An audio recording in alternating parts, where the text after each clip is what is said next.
If you were to travel back 5,000 years, what would you choose? Would you use modern knowledge to become incredibly wealthy, a super-rich tycoon?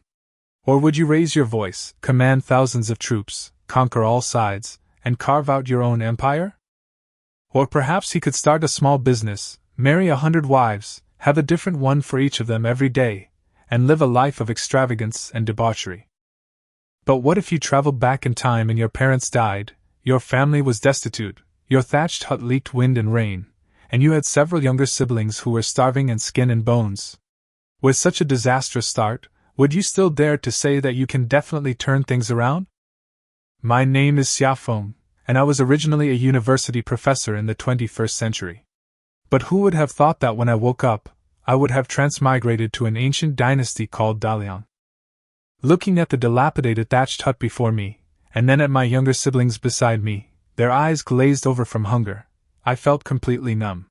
There were no cell phones, no internet, no money, and certainly no power. Forget becoming a billionaire or an emperor, just surviving until tomorrow was a question. At that moment, all I wanted was to travel back in time. Fortunately, just when I was about to starve to death, a voice suddenly rang in my mind. Unlimited resources system successfully bound. From today onwards, I will randomly receive one type of resource every day. And it's an unlimited supply. At that moment, standing in front of the grain shop, looking at the prices on the wooden sign, my heart sank. In my memory, coarse grains were only 5 coins a pound, but now they had risen to 10 coins, more than double the price. The money in my pocket was only enough to buy 2 caddies of coarse grains, and white rice was even more outrageous, costing 100 coins per caddy, which ordinary people simply couldn't afford. The surrounding people were talking about it, all worried that if the price of grain rose again, they might run out of food. However, these things didn't have too much of an impact on me, who had a system. I bought 2 jean of coarse grains, which cost me 20 coins. Passing by the pharmacy, I hesitated for a moment, but still bought some fever-reducing herbs, which cost me another 5 coins. This money was the last bit of savings I had found at home, and now it was completely gone, but I wasn't panicked. On the way back, I secretly took some rice from the system, put it in a cloth bag, and hid it in my clothes. When I got home, Xia He had already woken up and was sitting on the doorstep. Her face was still a little pale, but she was clearly in much better spirits. "Brother, you're back. Do you still have a fever?" "No, I just don't have the strength." "Then lie down more, I'll make you some medicine." I started brewing the herbs and then cooked porridge with coarse grains mixed with rice. This time I put in a lot of coarse grains, so the aroma of the rice was suppressed, and it smelled just like ordinary mixed grain porridge, so it wouldn't be easy for anyone to notice anything unusual. During the day, I helped Xia Yu repair the roof and patch up the cracks in the walls with mud. Zhao Dezhuang loitered outside the yard several times, his eyes constantly glancing this way. I pretended not to see him, but I was already on guard. That night, I told my younger siblings to go to bed early, but I couldn't sleep soundly myself. The look in Aunt Lu's eyes when she borrowed salt during the day made me uneasy. She lingered at the door for a long time before leaving, clearly already suspicious. As night deepened, the village fell completely silent. I lay on the hay, a carrying pole beside me, and pretended to sleep with my eyes closed. Around midnight, a very light footstep came from the courtyard, and I instantly woke up. There was a rustling sound outside the wall, followed by a muffled thud. Someone had climbed over the wall. I didn't move, listening quietly to the sounds outside. Then I quietly got up, gripped the carrying pole tightly, and looked towards the kitchen. Moonlight streamed in, and a shadowy figure crept towards the kitchen. Grain sacks had just been placed there during the day. I sneered, not immediately making a move, but waiting for the figure to slip into the kitchen before quietly following and blocking the doorway. I heard sounds of rummaging inside, along with suppressed gasps. Clearly, they had discovered the grain. I shoved the door open. "Who's there?" The man jumped in fright, turning to reveal his face. It was Zhao Dezhuang. He was clutching a sack of grain, initially panicked, but quickly regained his composure. Relying on his height and strength, he prepared to force his way out. "You little brat, mind your own business. Put the grain down." "Bullshit! What's wrong with me taking some of your grain? Zhao Dazhuang reached out to shove me, but I dodged to the side, my voice cold and hard. I said, put it down. As soon as I finished speaking, he threw a punch at me, and I didn't hold back anymore. I dodged the punch and swung the carrying pole, smashing it hard into his arm. Ah! Zhao Dazhuang screamed, his arm falling limply to the ground. Before he could recover, I struck him on the back again, sending him crashing into the stove. The grain sack fell to the ground, scattering rice and coarse grains everywhere. I gripped the carrying pole and said coldly, "Try moving it again." My fierce tone made even Zhao Dazhuang a little scared. "Fine, you're ruthless, this isn't over. If you dare to come again, I'll break your legs." Zhao Dazhuang uttered a harsh threat, then clutched his arm and scrambled over the wall to escape. The courtyard fell silent again, but I stood there, my hands still trembling slightly. Not out of fear, but because the initial surge of energy had dissipated, leaving my body feeling weak. Xia Yu's voice came from inside the house. "Brother? What's wrong?" "Nothing, the stray cat, I chased it away, you go to sleep." I went back to the kitchen and picked up the spilled grain bit by bit. Looking at the last remaining grain bag, my heart grew heavier and heavier. I could drive Zhao Dazhuang away today, but what about tomorrow, the day after? Zhao Dazhuang is the kind of person who will never let things go after being wrong. If he brings more people, I can't handle it alone. I can't guard against thieves every day. Sitting by the stove, I finally understood the problem. Our family was too unusual. Anyone would be suspicious if a family that was originally destitute suddenly had food and drink. I had to make all of this seem reasonable. How could a 16-year-old boy support his younger siblings? Where would the food come from? I needed a plausible explanation for all of this. I quickly came up with a plan. I would go to town to do odd jobs as a cover, but I couldn't go every day. The food also needed to be hidden well, either by digging a cellar or moving to a more secluded place to avoid being easily discovered again. Besides, I need to find someone reliable to look after me. Zhang Taizan, the hunter in the village, seems honest. I could try to befriend him. With someone backing him up, Zhao Dazhuang won't dare to be too reckless. After sorting out my thoughts, it was already slightly dawn, and the rooster crowed for the second time.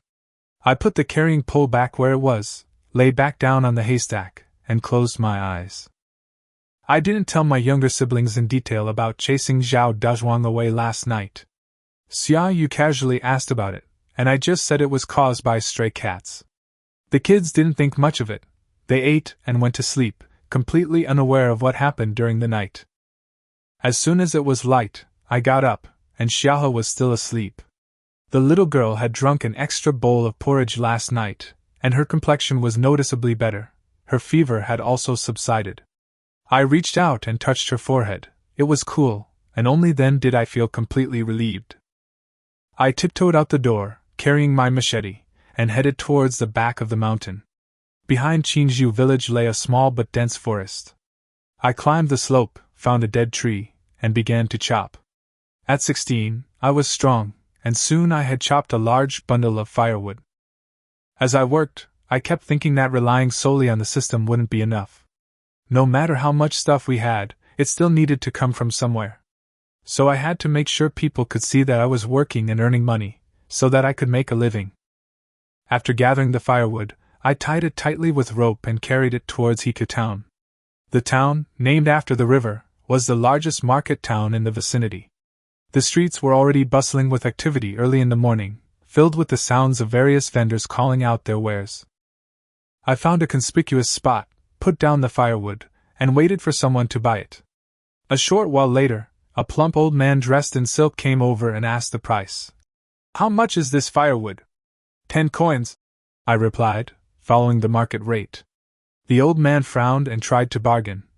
5 coins. 8 coins, that's the lowest I can go. It's all hardwood, it burns well. The old man pursed his lips, but still tossed down 8 coins and had someone take the firewood away. I counted the coins and put them away, feeling a little more at ease. It wasn't much, but it was enough. I didn't rush back.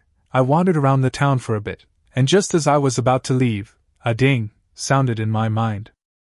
I quickly went to a secluded spot and opened the system panel, where I saw a message. Today's supplies salt, unlimited. I was delighted. Although this item was common, it was an essential daily necessity, and it wasn't cheap. Official salt costs 15 coins a pound, and smuggled salt can't be bought openly. Now that there's unlimited salt, it's like saving a lot of money. I tried taking out a little, and immediately a paper package appeared in my hand. When I opened it, the salt inside was fine, white, and clean, even better than what's available on the market. I quickly put it away, secretly pleased. With salt, the porridge and vegetables would finally have some flavor, and my younger siblings wouldn't have to eat bland food anymore. Afterward, I bought some coarse grains and prepared to return to the village. Just then, a commotion arose ahead, and many people gathered in front of the notice board. I squeezed through to take a look and saw that it was a conscription order. The northern barbarians had invaded, and all regions were required to hand over grain and fodder and conscript soldiers. Several elderly people nearby whispered among themselves. Conscription again? They just took my eldest son away last month. The fighting in the north is fierce, they've already lost several states. Conscription and grain requisition are driving us to the brink of starvation. Someone else whispered that unrest had begun in the south as well, with people rising up in rebellion across the land. The government's attempts to suppress the uprisings only exacerbated the situation. The crowd sighed and dispersed, the atmosphere so oppressive it was hard to breathe. I stood there, my heart sinking. It was then that I realized this was no peaceful time at all, but rather the beginning of chaos. Foreign invasion, government corruption, and the people, unable to survive, rebelling, this was a typical end of the world scenario. I had originally planned to rely on the system to farm and do some business, raise my younger siblings, and live a peaceful life. But now it seems that peace is just a pipe dream. There's grain requisitioning, conscription, and even the possibility of mutinous troops passing by at any moment. I was only 16 years old, with 2 even younger children to support. In this environment, even survival was a problem. Thinking about this, I forced myself to calm down. There was no use in panicking. The most important thing right now is to keep a low profile. Never stand out until you have the ability to protect yourself. In chaotic times, those who are too conspicuous are often the first to suffer. I understand this principle very well. I have no background or power. If someone targets me, I won't even know how I died. So I can only lay low, for now, and make myself look ordinary and inconspicuous. On the way back to the village, I started planning. I'd dig a cellar as soon as I got back and hide the grain and salt. Xiao Dezhuang came to steal last night, and he might come back again. Plus, with Aunt Lu's mouth, it'll cause trouble sooner or later. The best way to shut people up is to appear weak. Make people think that the Xia family is just barely making ends meet because of my hard work, rather than that they suddenly have a bunch of dubious things coming out of nowhere. At the same time, I understood that I needed to slowly find someone to rely on, and gradually build up my own strength. Otherwise, I would have no place to stand in this world. Before I knew it, I had reached the village entrance. I saw Aunt Lu hanging clothes in her yard in the distance, and her eyes swept in my direction. I pretended not to see her, and kept walking forward with my head down. Xia Feng went to town?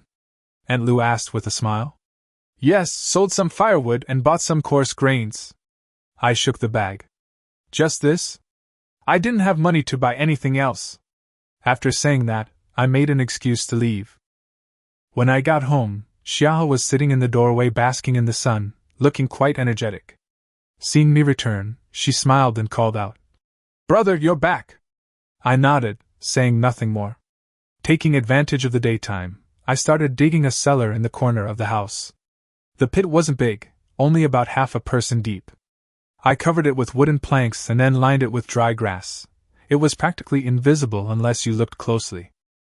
I hid the extra rice and salt inside, leaving only a little on the outside as a pretense. Once everything was tidied up, I sat on the doorstep, gazing blankly at the distant mountains. News from the town kept echoing in my mind: barbarian invasions, an incompetent court, unrest in various regions. A thought grew clearer and clearer: this world was about to descend into chaos. After digging the cellar, I took out a small bag of refined salt, carefully wrapped it in a cloth, and put it in my pocket before heading straight for Zhang Tiashan's house at the east end of the village. His 3 mud brick houses there weren't much better than mine. Animal hides were drying in the yard, and the air carried a faint smell of blood. When I arrived, Zhang Taizhan was sharpening his knife, head down. He only glanced at me when he heard the noise. Without beating around the bush, I squatted down and said, "Brother Taizhan, I'd like to trade some meat." He stopped what he was doing and asked calmly, "What will you trade?" I opened the cloth bag, and the fine, white salt gleamed brightly in the sunlight. Zhang Tiashan's eyes narrowed slightly. Fine salt was rare and valuable these days. "Where did you get this?" he asked casually. I was prepared and said it was a reward I earned working in town. Zhang Taizhan didn't ask any further questions. He turned and went into the house, quickly bringing out a piece of pickled wild boar meat weighing 2 or 3 pounds. "Is this enough?" When I saw the amount, it was clearly beyond my expectations, so I quickly nodded. "It's enough, this is too much." But Zhang Taizhan only said lightly, "It's not much, you've had a hard time." These words warmed my heart. I took the meat, and then took out a small bag of white rice and handed it to him. "This is for you too, make some porridge." Zhang Taizhan glanced at the fine white rice, didn't ask any questions, just accepted it and said, "Come find me if you need anything in the future." These were exactly the words I wanted on this trip. Having achieved my goal, I thanked him and left. Zhang Taizhan stood in the courtyard, watching my retreating figure thoughtfully. Back home, Xia Yu exclaimed as soon as he saw the meat, "Brother! Where did this meat come from?" I quickly closed the door and whispered that I had traded for it, asking him not to tell anyone. The 2 children were drooling over the meat. I cut the meat in half, washed it, and put it in the pot. Soon the stove was lit, and the aroma of the meat spread little by little with the steam. I only added some salt and stewed it simply, but the fragrance filled the whole yard. Xia Yu squatted by the stove, staring longingly at the pot, while Xia He stayed by her side, unwilling to leave. Looking at them, my heart ached with a bittersweet warmth. Life was hard, but this pot of meat would at least allow them to have a proper meal. The aroma didn't just linger in the yard, it drifted into the neighboring house as well.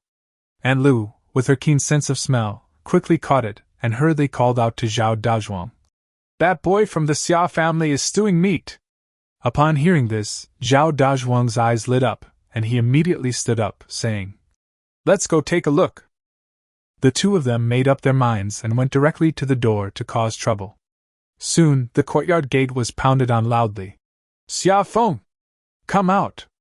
I frowned, led my younger siblings into the house before opening the door, and saw that several people were already gathered at the entrance.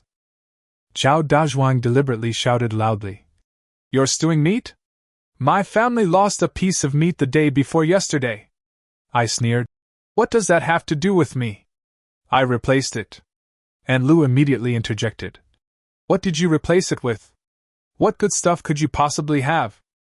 More and more people gathered around, and some began to whisper among themselves, saying that something was wrong with me lately, and even suspecting that the meat was stolen.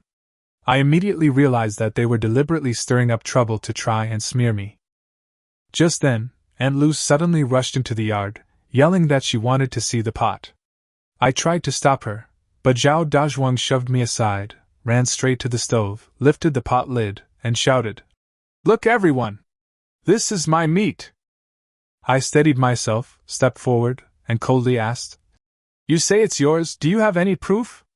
Zhao Dazhuang retorted, "My family lost meat, but your family has meat, that's the proof."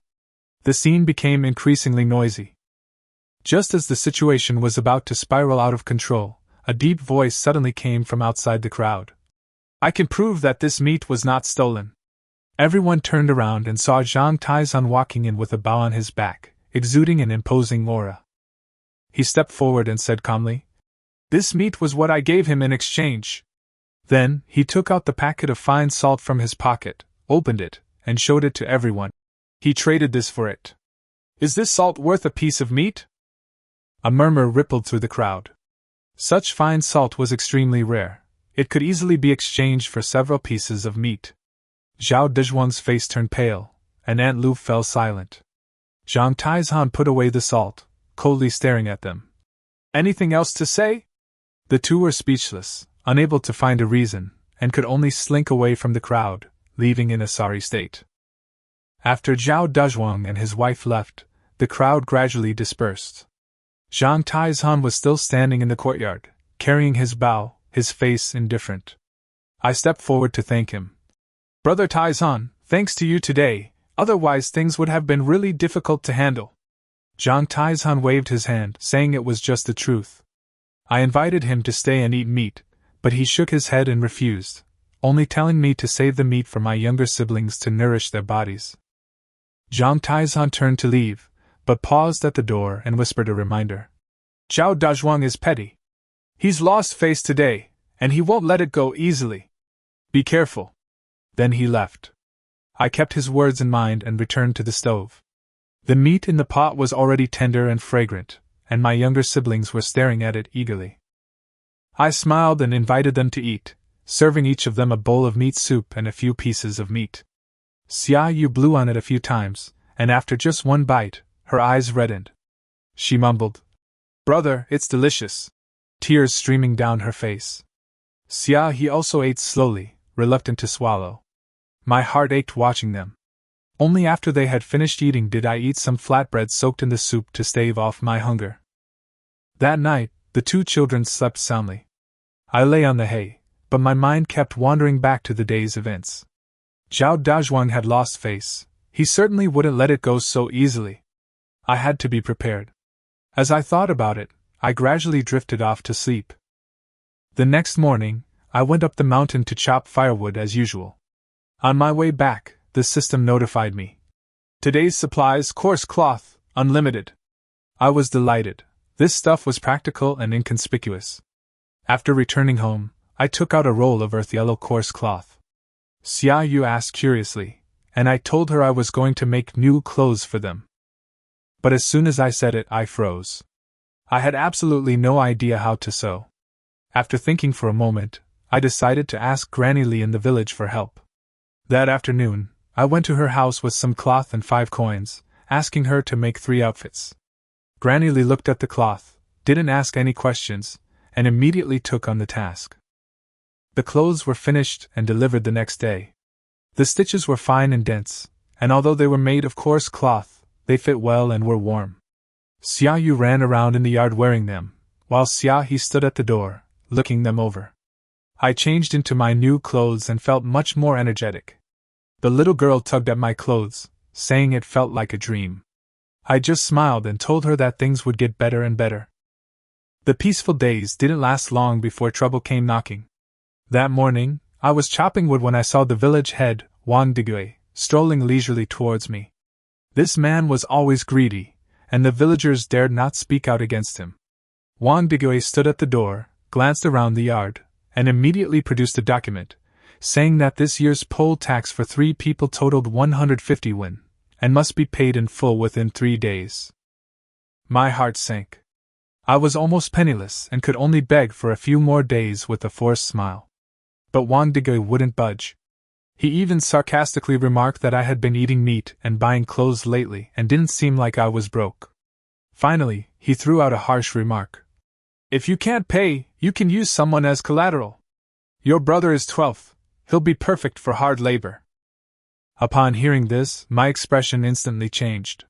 Sending Xia Yu to hard labor was tantamount to sending her to her death.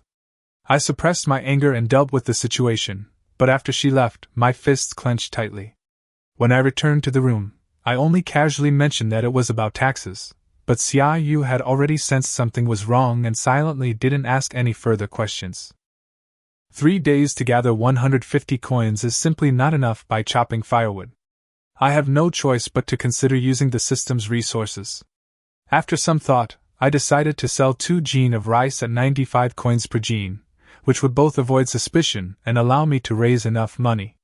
Having made up my mind, I took out the rice, wrapped it up, and prepared to try my luck in town. When I arrived in town, I didn't go to the grain shop, but instead looked for buyers on the street. Soon, I spotted a cloth shop owner named Zhou Dimail. He was very satisfied after looking at the rice and bought it for 190 cash, even leaving his name and telling me to come back later. I got the money smoothly and finally breathed a sigh of relief. I bought some more coarse grains and radishes before heading home. The journey was a bit easier, but the word, labor, still weighed on my mind. I knew very well that this world was too cruel to the poor, and I could only look after what was in front of me first. When I got home, I poured out the coins, and my younger brother and sister's eyes lit up. I told them that I had collected enough money and would pay the taxes tomorrow. That evening, I cooked a pot of thick radish porridge. This time I added more rice, making it even more fragrant. The three of us ate it with great satisfaction. During dinner, Xiaohe whispered, "Brother, will Wang Lijing come looking for trouble again?" I patted her head and said that everything would be fine once the money was paid.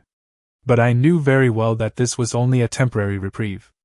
In this day and age, without money and power, even living a peaceful life is difficult. The next morning, I took the money and went straight to Wang Digui's house.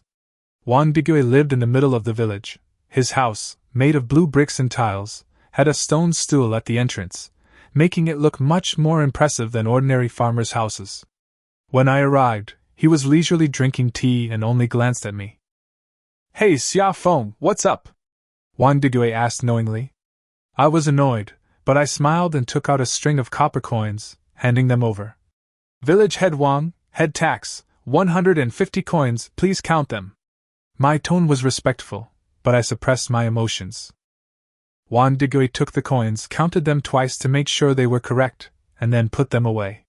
He looked me up and down, a hint of surprise in his eyes.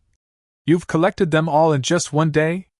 I was thinking of giving you a few more days." I smiled and replied, "Thank you for your concern. I picked up a job in town yesterday, and it paid well."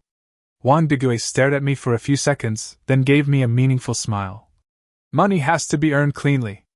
There are rules in the village, don't do things you shouldn't do." These words were clearly a warning to me. I suppressed my anger and calmly replied, "I have done nothing wrong, and every penny I have is clean." Wang Digui nodded, said nothing more, and waved for me to leave.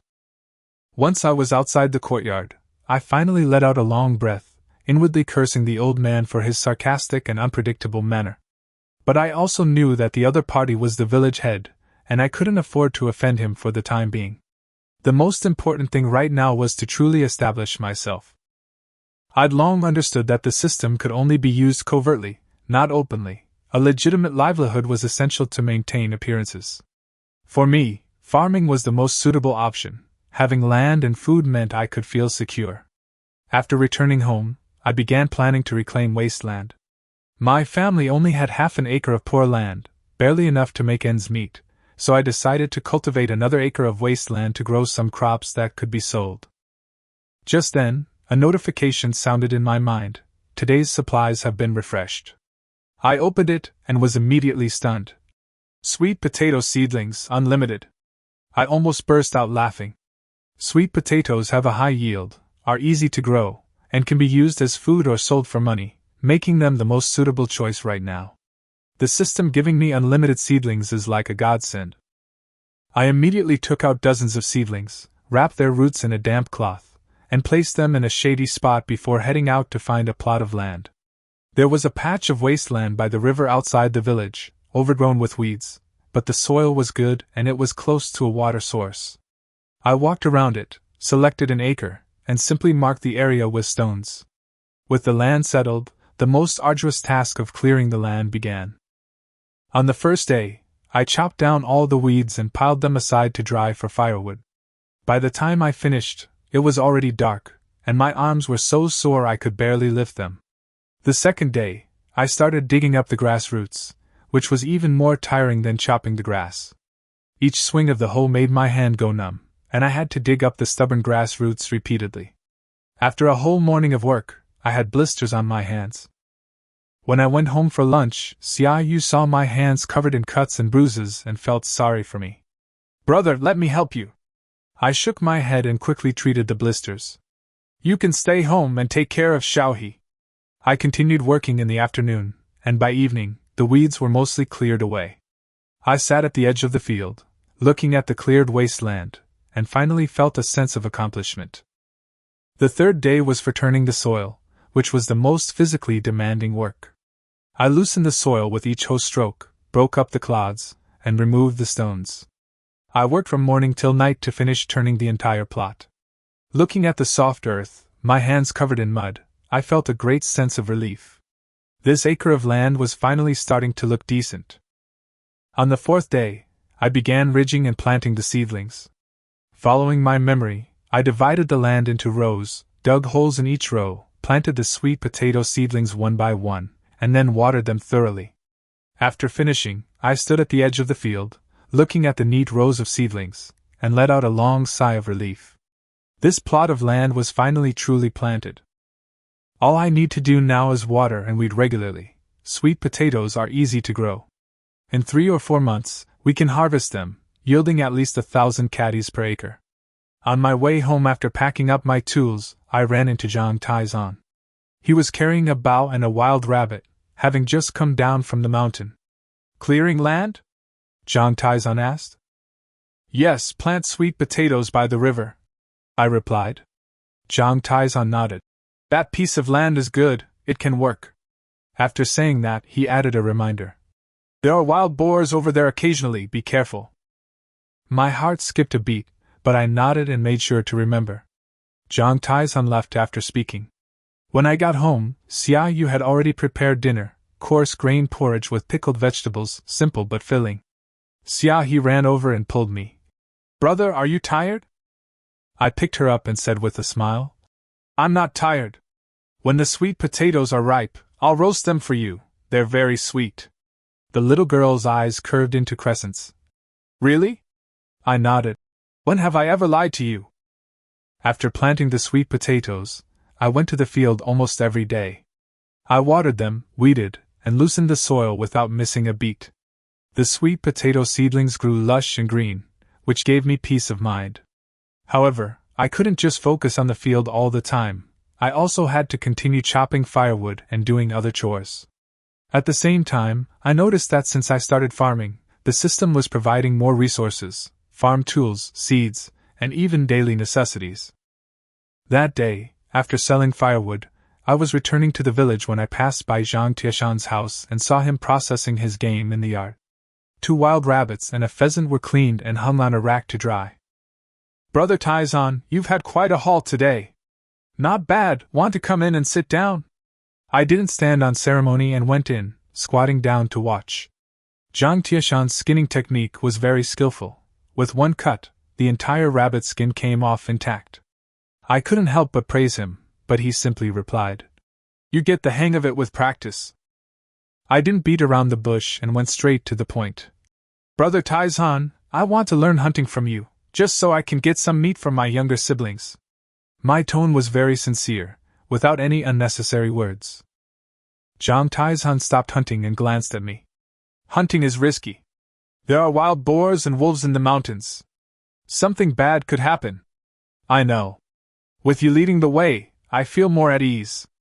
After a moment of silence, Zhang Taizan nodded. Okay, but you have to listen to me. No problem. I arranged to meet him at the village entrance early the next morning, and told him to bring a machete.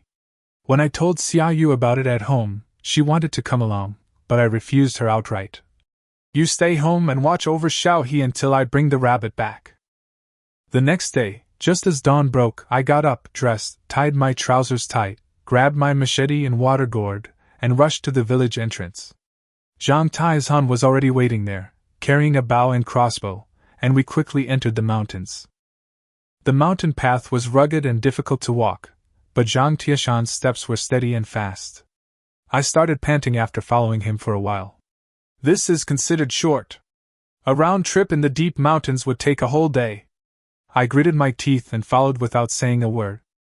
Upon reaching the valley, Zhang Taizan squatted down to examine the tracks. There were rabbits. These old paths are the easiest to set traps on. As he spoke, he took out rope and wooden stakes and showed me how to set a trap. He explained as he demonstrated, clearly describing the tightness, height, and placement of the condom. I took careful notes and tried it myself again. Although I was a bit clumsy at first, I gradually got the hang of it. After Zhang Taizan looked at it, he helped me adjust it. Lower it a bit, otherwise the rabbit will crawl under it. I did as he said, and that was the correct result. We set about 10 snares in total, and by the time we finished, it was noon. I'll come back to collect it tomorrow. We can't check every day. We sat down to eat our dry rations and chatted for a bit. I then learned that Zhang Taizan had always lived alone, having lost his parents at a young age. Then why don't you find a wife? I'm poor. Who would marry me? We smiled at each other, and our relationship warmed up considerably. Zhang Taizan also taught me how to identify wild vegetables and medicinal herbs, explaining clearly which were edible and which were poisonous. The next morning, we went into the mountains again. As soon as we arrived, we saw the snare swaying, and a gray rabbit was already caught. We've made a sale, Zhang Taizan said, weighing the rabbit in his hand. More than 2 pounds, quite plump. I excitedly checked the other snares and quickly found another one. With 2 rabbits in hand, I grinned from ear to ear. This was the first time I had actually caught any prey. On the way down the mountain, I offered one of them to Zhang Taizan. This one is for you. He refused to accept it, but I insisted. You taught me how to hunt, so I have to take this. Zhang Taizan glanced at me, then finally nodded and accepted. We parted ways at the village entrance. I carried the rabbit home, and from afar I saw Xia Yu waiting at the door. As soon as he saw the rabbit, he rushed over. Brother! You really caught one! We caught 2, we'll eat this one. Xia also ran out, her eyes crinkling with laughter when she saw the rabbit. I cleaned the rabbit, making soup with half of it, and keeping the other half. To avoid being discovered, I closed the doors and windows early and sealed the gaps to prevent the aroma of the meat from wafting out. Soon, a delicious aroma wafted from the pot. The 3 of us siblings gathered around, each with a bowl of rabbit soup, gnawing on the bones with satisfied expressions. Xia Yu took a sip of soup and couldn't help but ask, Brother, can we eat meat every day from now on? I patted his head and said, With me here, you can have it. Xia He leaned against me and whispered, Brother is the best. Since I started learning hunting from Zhang Taizan, my days have become exceptionally fulfilling. Every day before dawn, I would first go to the fields to check on the sweet potatoes, water them, and weed them. Then I would go home to make breakfast for my younger siblings, and after finishing that, I would rush to Zhang Tieshan's house. Whenever he wasn't going up the mountain, Zhang Taizan would be tidying up his tools in the yard. I would go over to help him out and learn some skills along the way. One day, Zhang Taizan handed me an old bow. You need to practice bowing. You can use this one first, the draw weight is just right. I took the bow, feeling a little embarrassed. Brother Taizan, this. Take it, it'll just gather dust if you leave it. Zhang Taizan gave me a dozen or so arrows. Use them sparingly. That very day, I started practicing in the courtyard. I learned every step from scratch, stance, knocking the arrow, drawing the bow, aiming. At first, I was clumsy and my arrows flew everywhere, but Zhang Taizan wasn't in a hurry and helped me correct myself little by little. Relax your shoulders, don't tense them. Focus on the target, don't look around. After practicing for a few days, I was finally able to hit the target, though not accurately, but I had gotten the hang of it. Zhang Taizan nodded. Almost there, let's go into the mountains, we can try our luck at close range. We went into the mountains a few more times, and while I was setting traps, I was also learning how to track targets, and gradually I figured out the tricks of the trade. On my 3rd trip into the mountains, I caught a wild rabbit and also found 2 wild eggs in a tree hole. Zhang Taizan, on the other hand, hunted a pheasant and a badger, having a good haul as well. As I descended the mountain, I was already starting to plan my business. These game pieces could be sold for money, but I don't actually intend to sell them. I'm more interested in the profits from rice. Grain prices are high in town, and wealthy people can't live without refined rice, which presents me with a perfect opportunity. Zhou Dimeo had bought rice from me before, and then bought from me several more times. I always sold it for 95 won per jin, which was cheaper than the grain shops, and he was always straightforward and never asked where it came from. Gradually, I developed a method. When entering town, I would put coarse grains and wild vegetables in my basket as a disguise. I would first put the basket in the backyard of the cloth shop, then go out for a walk. When I came back, the extra rice was naturally extracted from the system. Joe DiMaio was very sensible. Later on, he didn't even ask where the rice came from and just paid for it directly. I would reciprocate by frequently buying needles, thread, and fabric from his shop, and our relationship became increasingly stable. As for the prey, I handled it even more simply. I carried it in my hand when I entered the village so people could see it, then found a quiet spot in town to store it in my system space, and when I returned, I said I had already sold it. Someone asked, "How much did you sell the rabbit for today?" 25 coins, not bad. That way, everyone would think I was making money by hunting, and it would make sense that my life was getting better. I gradually became more open-minded. At first, I only dared to sell 1 or 2 kilograms of rice. Later, as I made more acquaintances, I sold a maximum of 5 kilograms each time, but I never boasted about it, and always adhered to the rule of better to sell less than more. After a while, I gradually had more money. First, I bought a new iron pot for 120 coins. Then I bought 2 old cotton quilts for 150 coins, so I no longer had to suffer from the cold at night. Then I bought bowls, chopsticks, earthenware pots, and a large water vat, which made life much more convenient. The cellar was also expanded to store grain, salt, and cloth. Most of the supplies were stored there. That evening, I went through the accounts. I earned over 2,000 coins from selling rice, and although I claimed to have sold the game for a few hundred coins, I kept it all for myself. All expenses added up to about 1,000 coins, leaving me with a little over 1,300 coins. Looking at these copper coins, I felt a sense of peace. In less than a month, I went from having nothing to having savings. Although I wasn't rich yet, I no longer worried about food and clothing. I divided the money into several parts, putting some into my system space and keeping 200 coins for external use. Xia Yu, watching from the side, had her eyes shining. "Brother, are we rich now?" "A little, but don't tell anyone," I cautioned him. "Don't flaunt your wealth." "I know, Xia, and I won't tell," he replied with a smile, patting his head. Days passed steadily and peacefully. The sweet potatoes were growing well and would be ready for harvest in a few days, bringing in another source of income. My relationship with Zhang Taizhan grew closer. I would occasionally send him some rice and meat, and he would reciprocate with game. Once, he even shared half of a roe deer with me. I stewed a pot of meat and invited Zhang Taizhan over to eat. We chatted while drinking the soup, talking about hunting, the border, and the chaotic world we were in now. I asked, "Brother Taizhan, when will things finally settle down?" Zhang Taizhan was silent for a moment, then said, "I don't know, but with a knife in hand I feel secure."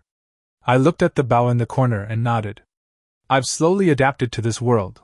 I don't cause trouble, but I'm not afraid of it either. The world is turbulent, and the future is uncertain. But at least for now, my younger siblings and I have enough to eat and wear, and life is gradually getting better. That's enough." The sweet potatoes are growing better and better, with vines covering the ground and leaves that are lush and green. I dug up the soil to check and saw that small tubers had already formed underneath. They will be ready for harvest in another month. Not content with just this 1 acre, I cleared 2 more acres of wasteland by the river, cutting weeds and turning the soil in one go. Having learned from my previous experience, I was much more efficient this time. In 5 days, the 2 acres of land were ready. After some thought, I decided to plant cabbage and radishes, as these are easy to grow and fast-growing crops. In winter, we could eat them ourselves and also sell them in town for money. The system had given me quite a few seeds during this time, and my storage space was overflowing with various resources. I took out the rewarded hoe. Its steel blade was sharp yet lightweight, making it as easy to use as cutting tofu. I touched the blade and couldn't help but exclaim, "Good stuff!" With the help of tools, the 2 acres were quickly filled. I watered them thoroughly and covered them with straw mats to keep them moist, and then all that was left was to wait for them to sprout. Now, the 3 acres are clearly arranged, 1 acre for sweet potatoes and 2 acres for vegetables, and life is gradually becoming more hopeful. Every morning I would go to the fields to weed, loosen the soil, and water the plants, working until dark before returning home. My skin became tan dark, but my body grew stronger and I grew taller. The villagers saw this and had different thoughts. Some were envious, while others were jealous. Wang Digui was the one who was most uncomfortable. That afternoon, I was thinning the cabbage seedlings when I saw him walking towards me from afar, his hands behind his back. He was dressed very neatly, but he walked carefully on the ridges of the field, as if afraid of getting muddy. "Xia Feng," Wang Digui called out from the edge of the field. I wiped the sweat from my brow and went to greet him. He looked around the field and asked in a casual tone, "These 3 mu of land, you cultivated them all?" I nodded and said that this was originally wasteland, and it was only cleared out because no one was farming it. Wang Digui sneered. "The wasteland belongs to the village too. Who gave you permission to clear it out like that?" His words clearly indicated that he had ill intentions. I tried to calm myself down and explained that the land had been abandoned for many years and it didn't bother anyone. But Wang Digui interrupted me directly. "It's village property. You've taken 3 mu, so you have to settle accounts." Then he held up 3 fingers. 100 won per mu, 300 won for 3 mu. When the words, 300 coins, came out, I almost burst out laughing. This land was something I had painstakingly cleared, and now I was being asked to pay for it. I calmly replied, "The imperial court has a rule that wasteland is exempt from rent for the first 3 years. This money should not be charged." Wang Digui was clearly surprised that I knew these things. His expression changed slightly, but he still forced himself to say, "Our village has its own rules, and the village head has the final say." His tone gradually turned cold, carrying a clear sense of pressure. I said calmly, "It's not that I don't want to pay, it's just that the crops haven't been harvested yet. Where would I get the money?" This made Wang Digui completely impatient, and he threatened coldly, "If you don't know what's good for you, don't blame me for being impolite." The atmosphere froze for a moment. I bluntly asked, "Then tell me, how can I continue planting?" The other party replied without hesitation, "Pay 300 coins within 3 days, not a penny less." "What if I don't pay?" I countered. Wang Digui sneered, "Then I'll sue you in the county government, saying you've embezzled public property. In that case, you'll lose the land, and you'll face legal trouble too." Having said that, I laughed instead. "Then go ahead and sue. I'll go with you and let the magistrate decide." This left Wang Digui speechless. He knew that if this matter really went to the county government, he might not come out on top. After a few seconds of stalemate, he could only grit his teeth and say harshly, "Fine, you've got guts. This isn't over." Then he turned and left. Watching his retreating figure, I didn't chase after him. I managed to hold out for today, but I knew he wouldn't give up so easily. I let out a long breath, suppressed my emotions, and continued working in the fields. As dusk fell, I finished work and went home. Xia Yu had already prepared dinner, multigrain porridge with pickled vegetables and 2 eggs. The chickens had just started laying eggs, so there weren't many. I left them all for my younger siblings. "Brother, is Wang Lixing here to collect money?" Xia Yu asked in a low voice. I nodded but only said, "It's nothing, it's been taken care of." The child didn't ask any further questions, but his expression was still worried. After nightfall, the village quieted down. I sat on the threshold, lost in thought, occasionally hearing dogs barking in the distance, and the chirping of crickets echoing from the corner of the wall. As life improved, so did the gossip. The changes in my family were so obvious, from eating plain rice to wearing new clothes, and then having meat every few days. We looked nothing like the impoverished family we used to be. The villagers noticed, and their words started to become increasingly vulgar. Some whispered among themselves, "Where did that Xia family kid get the money?" Others sneered, "Maybe he stole it."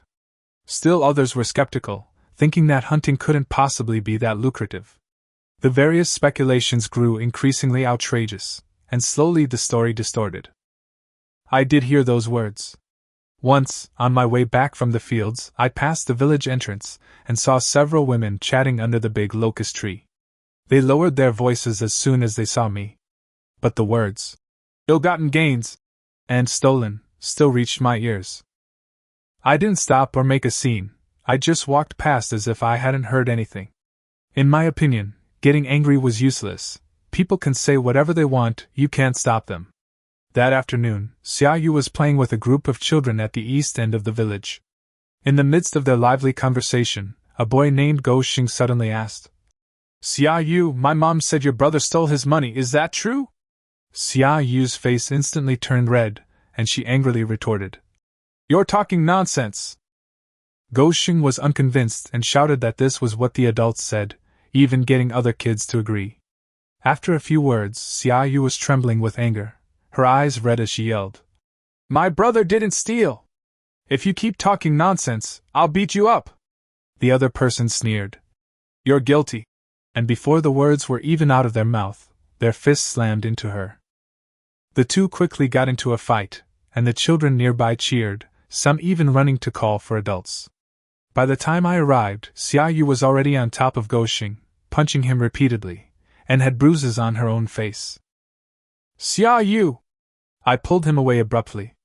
Xiaoyu was still defiant, his eyes red as he shouted, Brother, he said you stole something! Go Xing got up and ran away crying. When we got home, I fetched water for him to wash his face.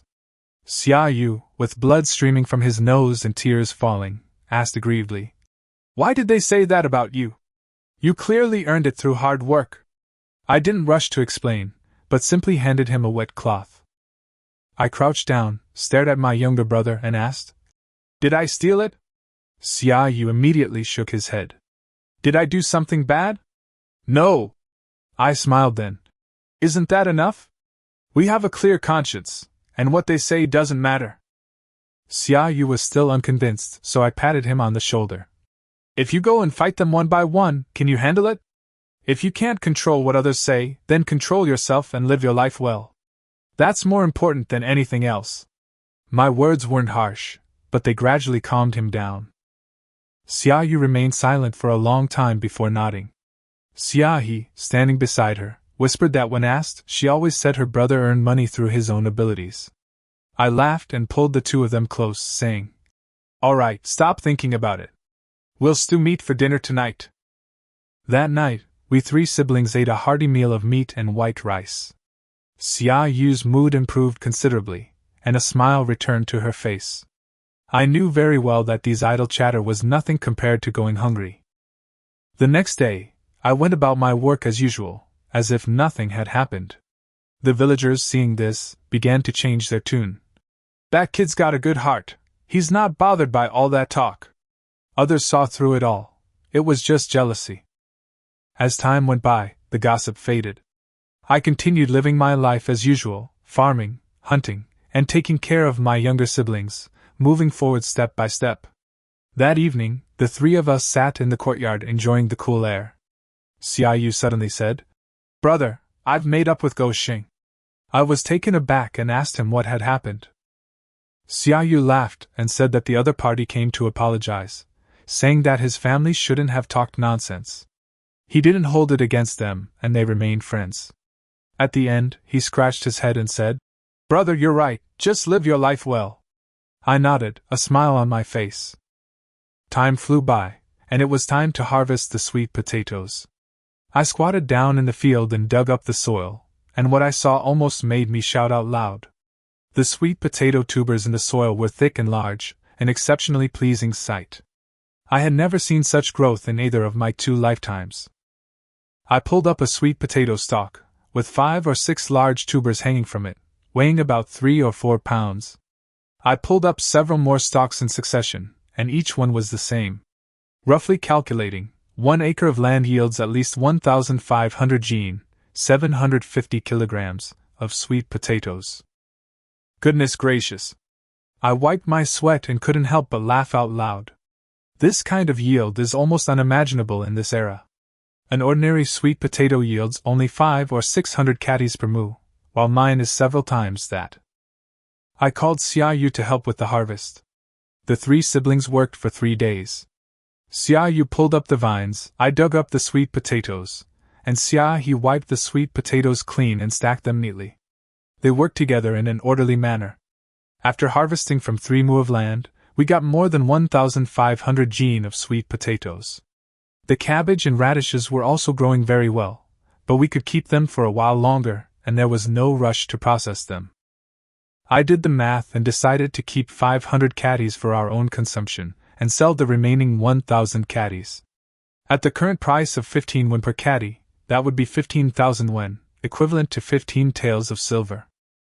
My hands are trembling a little as I calculate this. This is a lot of money in the village, but I know I can't sell it all at once. I have to sell it in batches to avoid driving down the price. Xiaoyu asked curiously about the yield, and I lowered my voice. 1,500 jin, but don't tell anyone. Just say a few hundred jin. Xiaoyu nodded repeatedly, extremely excited. The next day, I borrowed Zhang Tieshan's cart, loaded it with 300 jin of sweet potatoes, and went into town. I didn't wander around. I went straight to Zhou Dimeo for help. Zhou Dimeo's eyes lit up when he saw the truckload of sweet potatoes. These look good. Did you grow them? I nodded and said I wanted to find buyers. Zhou Dimeo weighed them in his hand, then broke one open to examine the flesh, and said decisively, 15 coins a pound, I'll take the whole truckload. Send them directly whenever you have more, and I'll help you sell them. He clearly wanted to act as a middleman. I didn't mind. Having a stable sales channel was more important. 300 caddies of sweet potatoes were sold on the spot, earning me 4,500 coins. The heavy bag of copper coins brought me peace of mind. After selling the sweet potatoes, I started shopping. First, I bought a piglet, weighing about 20 caddies, for a little over 300 coins, planning to raise it and make another profit. Next, I went to the second-hand market and bought a traditional Chinese square table, 2 chairs, and a wardrobe for 100 coins. Although they were all second-hand, they were much better than what we had at home. On the way back to the village, many people saw me leading a pig and carrying furniture and couldn't help but ask what was going on. I simply said that I had sold several hundred pounds of sweet potatoes to earn some money for household expenses, and I spoke very casually. Some people clearly didn't believe me, especially old Manly, who stared at me for a few extra moments. I was wary, but I didn't show it on my face and just gave a vague answer. When I got home, Xia Yu and Xia He were overjoyed to see the piglet and laughed and played around it. After the new furniture was installed, the house immediately looked much nicer. We'll eat at this table from now on, I said with a smile. Xia Yu suddenly lowered his voice and asked, Brother, are we rich now? I nodded, but told him not to tell anyone. That evening, the three of us ate around the new table. Sweet potato porridge with cabbage and a little salted meat, simple yet comforting. Xiahe looked around the house and suddenly said, Brother, our family is getting better and better. I patted her head and said, Yes, it will get better and better. My tone was soft but firm. After the meal, I hid the remaining sweet potatoes in the cellar in batches. The cellar was piled high with over 1,000 kilograms of grain, and with other stored provisions, I wouldn't have to worry about food for a while. Standing at the cellar entrance, looking at my savings, I felt incredibly secure. Even if the system disappeared one day, I would have the confidence to continue living. With nearly 20,000 coins in hand and the piglets I had just bought, I finally had real hope for the future. After selling 2 batches of sweet potatoes, I gradually saved up some money, and life slowly stabilized. So I started to think about my next plan. My younger siblings are illiterate. This is a common situation in this day and age, but I know in my heart that being illiterate means being easily manipulated by others for life. They can't even understand contracts, let alone change their fate. I tentatively asked Xiaoyu, Xiaoyu, do you want to study? Xiaoyu was stunned for a moment, then her eyes lit up immediately. Brother, can I study? Yes, I plan to hire a tutor. Xiaoyu hesitated for a moment. That must cost a lot of money, right? You don't need to worry about the money. As soon as he said this, Xiaoyu's eyes reddened. He had been thinking about this for too long. Xia, he whispered. Brother, can I study too? You can study too, and you can help me with the accounts later. The little girl immediately beamed. I inquired about the village's private school, but the tuition was high, and the teachers were pedantic. They might not accept girls. I decided to hire someone to come to our home to teach. I quickly located Zhou Wenyuan, a down-on-his-luck scholar in town. He was learned, but his straightforward nature had offended many people, and he was now doing poorly. The next day, I went to the address. There was a dilapidated house in the alley, but it was filled with books. Zhou Wenyuan was writing. Although his clothes were old, he was very energetic.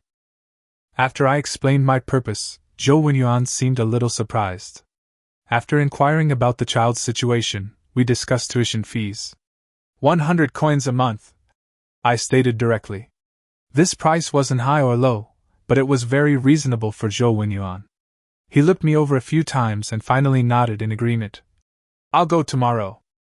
The next morning, Zhou Wenyuan arrived as expected, carrying several old books. Xia Yu and Xia He stood respectfully, both looking somewhat nervous. Don't be afraid, I don't eat people. His words immediately eased the tension. After a brief assessment, Zhou Wenyuan began teaching Xia Yu from the 3-character classic. Xia Yu recognized some characters, and although Xia He was illiterate, she was good at arithmetic, which surprised him greatly. Seeing that the two were learning diligently, I felt relieved and went to do my work. From then on, Zhou Wenyuan would come to teach them for 2 hours every morning, and they would have lunch at the Xia family's house. The meals weren't lavish, but they were filling, and occasionally there was even meat. Zhou Wenyuan wasn't picky and gradually became familiar with me. That day after dinner, the two of us sat in the courtyard, drinking water mixed with ginger. I casually asked, "Sir, with such excellent learning, how come you didn't pass the imperial examination?" Zhou Wenyuan paused for a moment, then smiled bitterly and said, "I passed the exam, but I offended someone." He spoke of the past in a calm tone, explaining that he was reported for satirizing the grain requisition in his poem, which not only caused him to fail the exam but also stripped him of his scholar title. "What will you do then?" "Just try to make a living. If that doesn't work, I'll join the army." He said this casually, but it revealed an unspeakable helplessness. I didn't reply, because I knew very well that joining the army these days was almost equivalent to throwing your life away. After a moment of silence, Zhou Wenyuan suddenly looked at me and said, "Xia Feng, you are not simple." My heart tightened, but I just smiled and said, "Sir, you are overthinking it. You have grain, salt, and cloth. These are not things that ordinary people can easily obtain." Having said that, he didn't press further, but instead changed the subject. "How long do you think this world can remain peaceful?" Zhou Wenyuan gazed at the distant mountains, his tone calm yet heavy. The north was ravaged by war, the south in turmoil, and the people were suffering terribly. He turned to me and said, "In chaotic times, having food isn't enough, you also need people. You have food now, but no one." Those words hit the nail on the head. These past few days I've been thinking about why so many people are targeting me. Ultimately, it's because I'm alone and powerless, without any real support. "It's never a bad thing to plan ahead," Zhou Wenyuan said, then got up and went inside to continue his lesson. I was left alone in the courtyard. I looked at the clouds on the horizon, my mind churning. Chaos was approaching. This was no longer speculation, but a reality unfolding before my eyes. I had to prepare, not just for myself, but also for my younger siblings. I had the food, I didn't have the manpower, and I needed to gradually build up my skills. After figuring this out, I calmed down and got up to feed the pigs. The piglets were happily rooting in the trough, and I couldn't help but smile. No matter how the world changes, we still have to live our lives one step at a time. We continue to store grain, continue to cultivate the land, and slowly build relationships. That day, I was pulling my 3rd cart of sweet potatoes into town when I sensed something was wrong as soon as I reached the street corner. The street wasn't bustling, it was chaotic. Many people were squatting by the roadside with their families, all looking emaciated and terrified. I delivered the sweet potatoes to Zhou Dimeo and casually asked him a question. Zhou Dimeo sighed. "Northern refugees, the barbarians have invaded, all 3 prefectures have been lost, and if the people don't flee, they can only wait to die." I was taken aback. "Wasn't it just on the border? That was last month, and now we've lost 2 more states." Zhou Dimeo lowered his voice. "I heard that some villages were completely wiped out." I fell silent after hearing this, a heavy feeling settling in my heart. I had thought the chaos was still far off, but it seemed it was already upon us. Zhou Dimeo shook his head. The refugees are pouring south, and we can't stay safe here either. After selling the sweet potatoes, I returned to the village with a heavy heart. A few days later, reality confronted me. Early one morning, a crowd gathered at the village entrance. A dozen or so refugees stood there, their clothes tattered, barely able to stand. An old man, leaning on a cane, pleaded, "Please have mercy, give us some food. We've been walking for half a month, we really can't hold on any longer." He was about to kneel down. The villagers looked at each other, but no one spoke. Some whispered, "We can't even feed ourselves, how can we give food to others?" Others suspected these people were of unknown origin. Wang Digui stepped forward, waving his hand coldly. "Let's go, there's no food in the village. Head south, there are soup kitchens in the county town." The old man choked up. "If we go any further, someone will die." I said no, and that's final. Wang Digui directly told him to leave. The child suddenly started crying, his voice weak yet piercing. I stood at the back of the crowd, my heart aching. I remembered the predicament I had faced when I first arrived here, that despair I knew all too well. But I also knew I couldn't stand out in public. Wang Digui was already watching me, and jumping out now would only cause more trouble. So I turned around and went home. Sitting at the door for a long time, I gradually came up with an idea. I wasn't simply acting out of kindness, I saw an opportunity. In chaotic times, people are more important than food. These refugees, as long as they have food, are willing to work hard. To me, they are exactly the kind of manpower I need. With that thought, I got up and headed straight for the edge of the village. Sure enough, the refugees were driven to the village entrance, each one dejected. I went over, squatted down, and asked, "Do you have anywhere else to go?" The old man shook his head. "We'll go wherever we can." I spoke directly. "My name is Xia Feng. I can provide you with food, but there are conditions. Help me clear land and cultivate crops, and we'll exchange our work for grain. If you're willing, come with me." As soon as I finished speaking, more than a dozen pairs of eyes lit up. The old man nodded repeatedly. "Okay. As long as we have something to eat, we'll do anything." Without much preamble, I led them home. Suddenly, there were over a dozen more people in the yard, and my younger siblings were a little nervous. After a brief explanation, I reassured them. There was still some leftover porridge in the pot, so I added some coarse grains and cooked a large pot. I distributed bowls to each person, and the refugees, holding their bowls, trembled, eating while tears streamed down their faces. "Eat slowly, there will be more later," I reminded them. Just then, the system suddenly notified me. I found a corner to check, today's supplies, coarse grains, unlimited. I felt a sense of relief. This was exactly what I needed right now. I quietly took some and mixed it into the grain bag, making it look like I had it all along. After the meal, I began to inquire about their situation. The old man's name was Zhao Dihao, an old farmer. The others were either from the same village or had fled together on the road.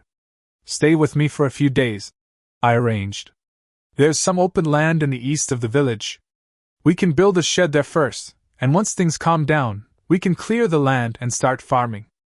Zhao Dihao repeatedly assured me, "Give us some food, and we'll definitely farm the land well." I nodded. This was exactly what I wanted.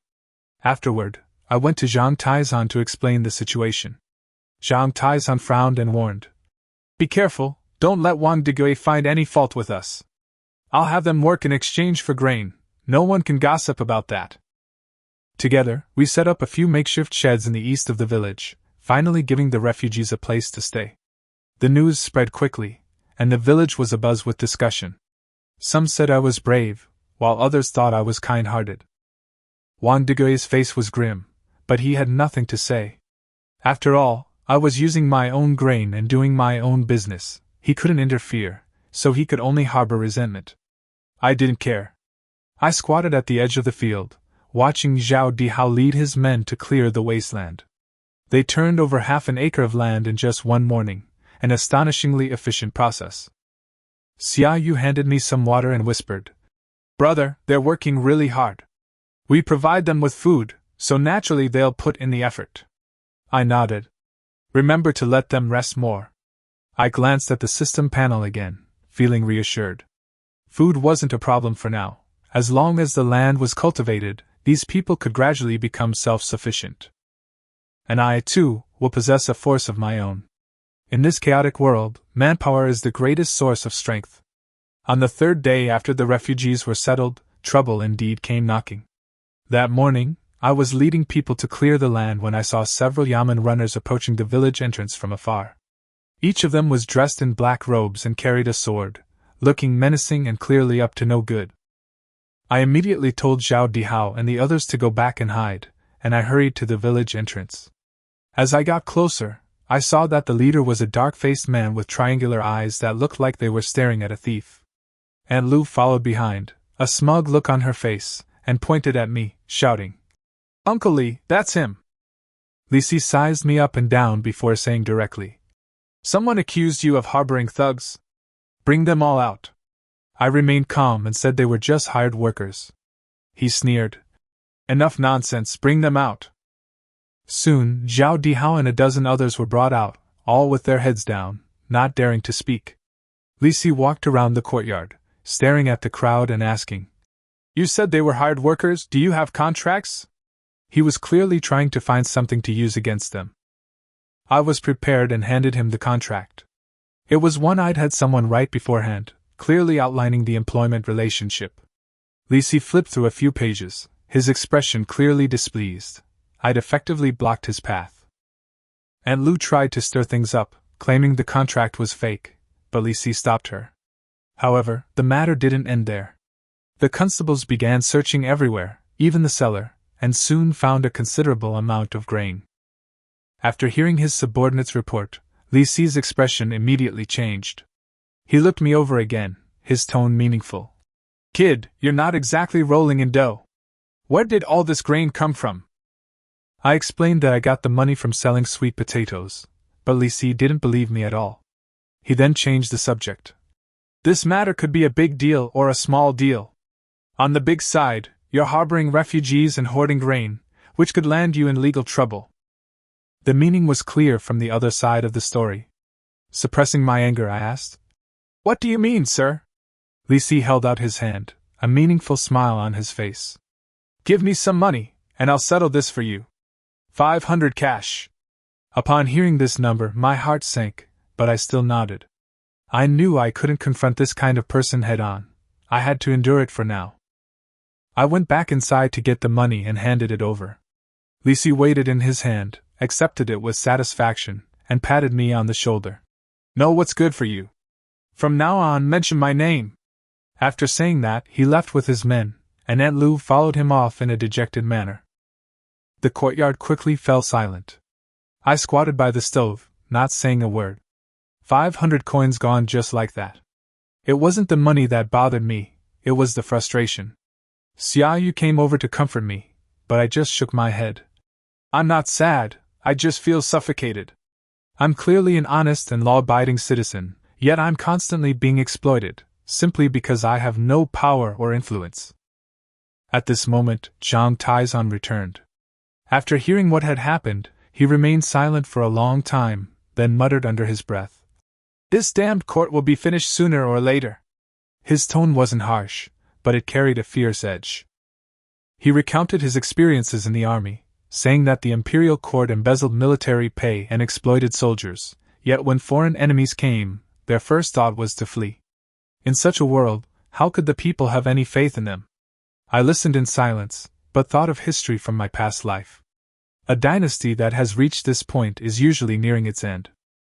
I looked into the distance and asked, "What will this world become?" Zhang Taizhan shook his head.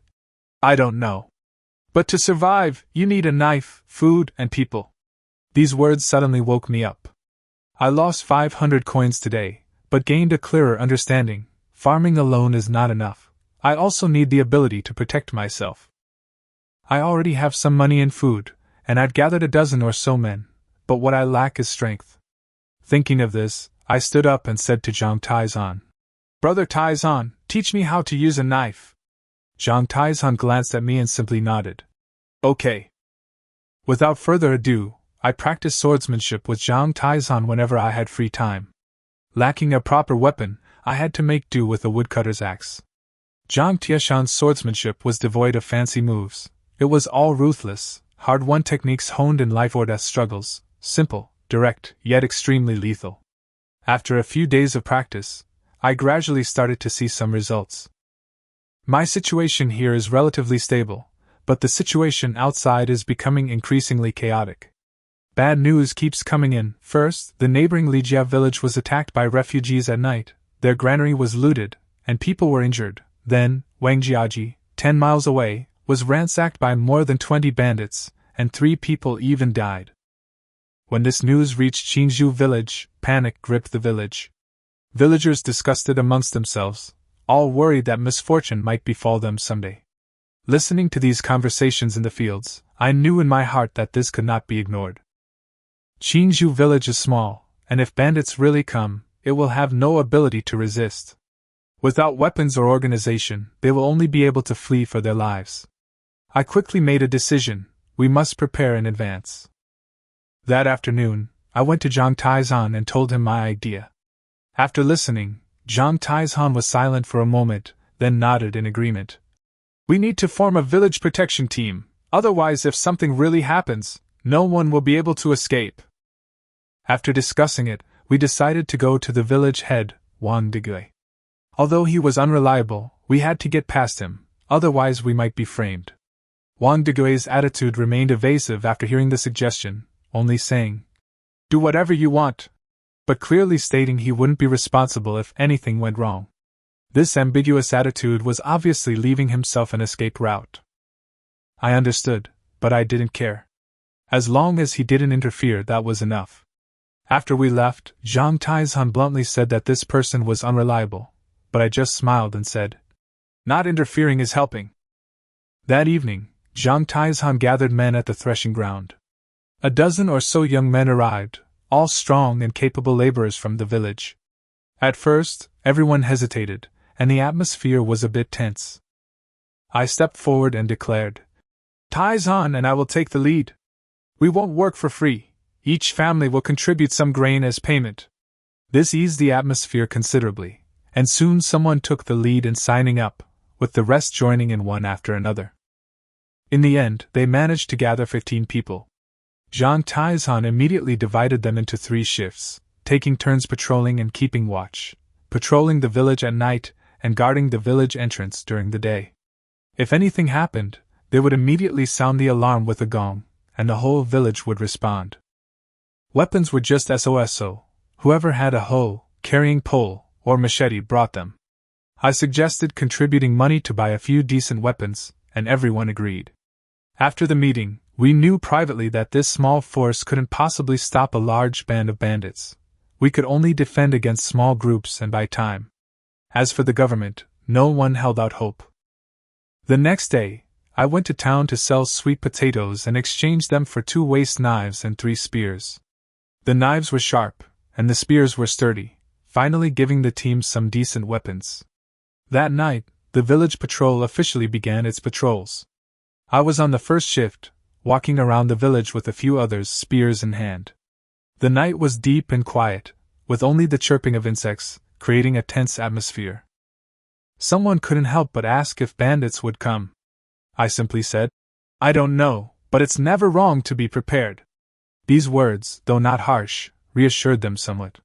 Within a few days, news of the village protection team spread throughout the village. Some laughed at our unnecessary efforts, while others were secretly grateful. At least they could sleep more soundly at night. Wang Digui remained silent, as if it were none of his business. I didn't count on him either. What I really wanted was to unite the villagers as one. 15 people may not be many, but at least we had a start. The village had been relatively peaceful these past few days, with no bandits or refugees causing trouble. Early this morning, just as I got out of bed, a notification popped up in my head. I opened the control panel and was immediately stunned. Today's supplies were standard bows and arrows, unlimited. I stared at those words for several seconds, my heart pounding. A standard issue bow is military equipment, far superior to a regular hunting bow. Ordinary people have no access to it. I tried to lift it, and a heavy bow instantly appeared in my hand. The bow arms were made of mulberry wood and wrapped with ox sinew. The bowstring was sturdy and powerful, and the quiver contained 20 iron arrows. I pulled the bowstring. It felt extremely strong and was clearly a top-quality product, better than any hunting bow I had ever seen. I squatted in the courtyard, examining them for a long time, feeling both surprised and delighted. I was surprised that the system could even provide weapons, and delighted that with these, the village protection team's strength would be greatly enhanced.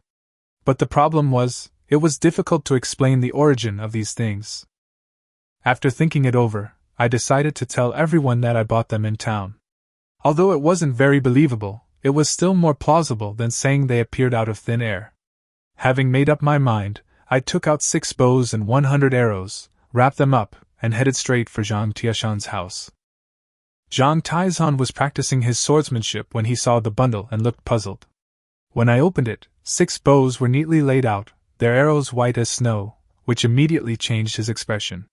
He squatted down to examine it closely. He picked up the bow, drew it, and examined its craftsmanship, his hands trembling slightly. "Where did this bow come from?" he asked.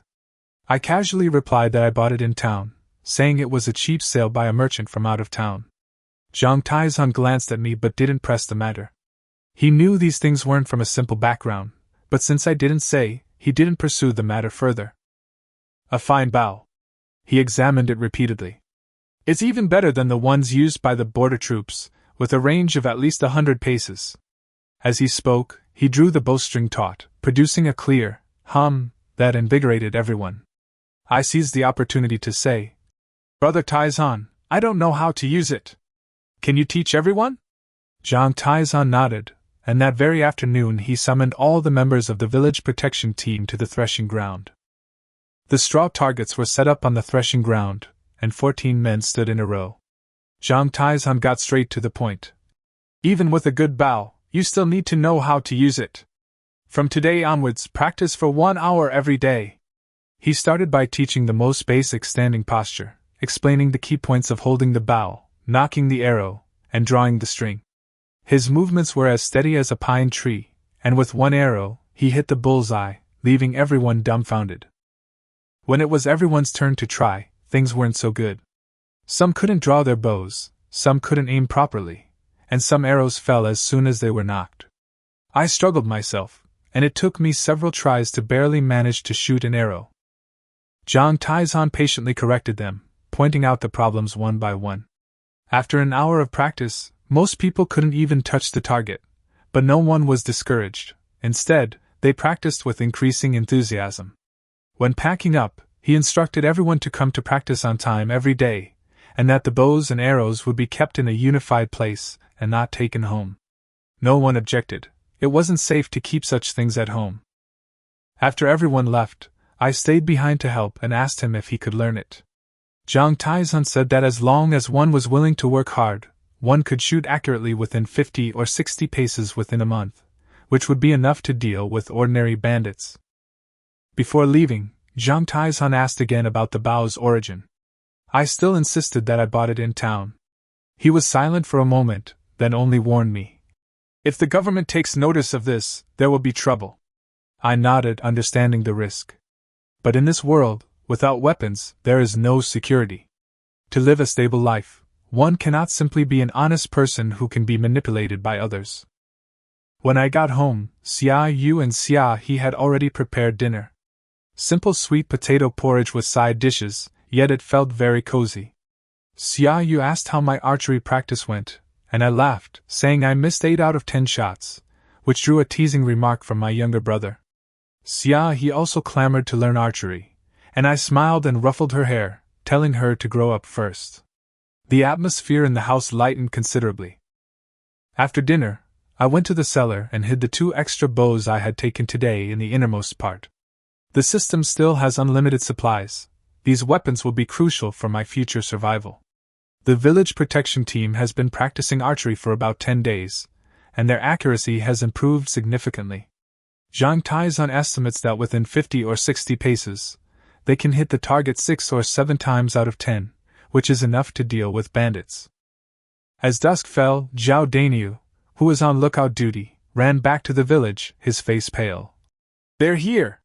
More than 20 men, on horseback, charging towards our village!" Zhang Taizhan immediately got up, grabbed his knife, and headed out, calling me along the way. I settled Xia Yu and Xia He in, told them to lock the doors and windows, grabbed my spear, slung my bow and arrows over my shoulder, and rushed out. 15 men quickly gathered on the threshing floor, their faces tense. Zhang Taizhan gave a brief order. "They outnumber us, but they don't know we have bows and arrows. Follow my instructions and don't let them get close." The men nodded and then headed towards the village entrance. There was a waist-high earthen wall at the village entrance, which served as perfect cover. Archers were in front, followed by swordsmen and spearmen. As darkness fell, the sound of horses' hooves grew closer in the distance, torches flickered, and a group of bandits charged arrogantly towards them. The leader was a bald man with a scar, laughing wildly as he shouted, "Charge in, grab it and run!" I crouched behind the earthen wall, my palms sweating profusely. Facing life and death for the first time, my heart pounded like a drum, but I could only force myself to stay calm. "Ready!" Zhang Taizhan shouted. "Fire!" 6 arrows shot through the air. Caught off guard, 3 bandits were immediately struck by arrows and fell from their horses, 1 dead and 2 wounded. The once orderly ranks instantly fell into chaos. "An ambush!" the bandits cried out. The bald, burly man continued to roar, "Charge!" But a second volley of arrows followed, felling several more men. The riders in the front ranks fell from their horses, some even trampled to death by the chaotic galloping. Panic quickly spread among the bandits. Seeing the situation was dire, the bald man gritted his teeth and ordered, "Retreat!" The remaining men turned and fled in panic, leaving behind only corpses, weapons, and 2 fine horses. The village guards then stood up from behind the earthen wall, paused for a moment, and then suddenly burst into cheers. "We won! We really drove the bandits away!" I wasn't so relieved. Looking down at the corpse and bloodstains on the ground, my stomach churned, and I couldn't help but turn away and gag. Zhang Taizhan patted me. "The first time is always like this." I didn't say anything. I knew very well that I had shot someone with my arrow, and the image of that person screaming and falling from their horse was still echoing in my mind. This was the first time I had killed someone with my own hands. Soon, the group began to tally their spoils: 2 horses, several swords and spears, and a bundle containing several dozen taels of silver. The villagers, having heard the news, rushed over, both surprised and delighted, and chattered excitedly. My name was mentioned. At such a young age, I had managed to shoot down bandits, and the way people looked at me was noticeably different. That evening, the spoils were divided.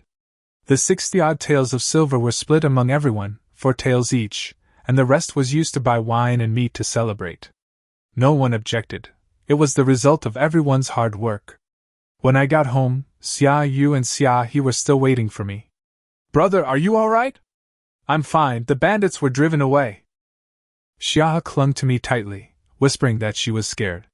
After comforting them, I sat alone in the courtyard, lost in thought.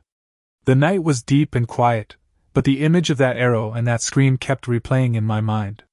I knew I hadn't done anything wrong, but that hurdle in my heart wasn't so easy to overcome. In this world, if you don't kill, you might be killed. Realizing this, my expression gradually darkened. As dawn approached, I went back to my room and went to sleep. This time, I finally slept soundly.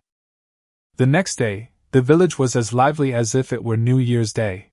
Zhang Taizhan slaughtered a sheep and prepared a feast, with the village protection team seated at the head of the table. Villagers came forward one after another to offer their toasts. "To the village protection team! To Brother Taizhan! To Xiaofeng!" Zhang Taizhan raised his bowl and said, "This is something we all fought for together. From now on, no one will dare to bully Qingzhou village." Everyone roared in agreement, and the atmosphere became lively. After a few rounds of drinks, Xiao Dania put his arm around me and shouted, "From now on I'll follow you." Everyone joined in the cheers and laughter. I waved my hand to tell them to stop fooling around, but I knew very well that from this moment on, the way the villagers looked at me had completely changed. After the banquet ended, the village gradually quieted down.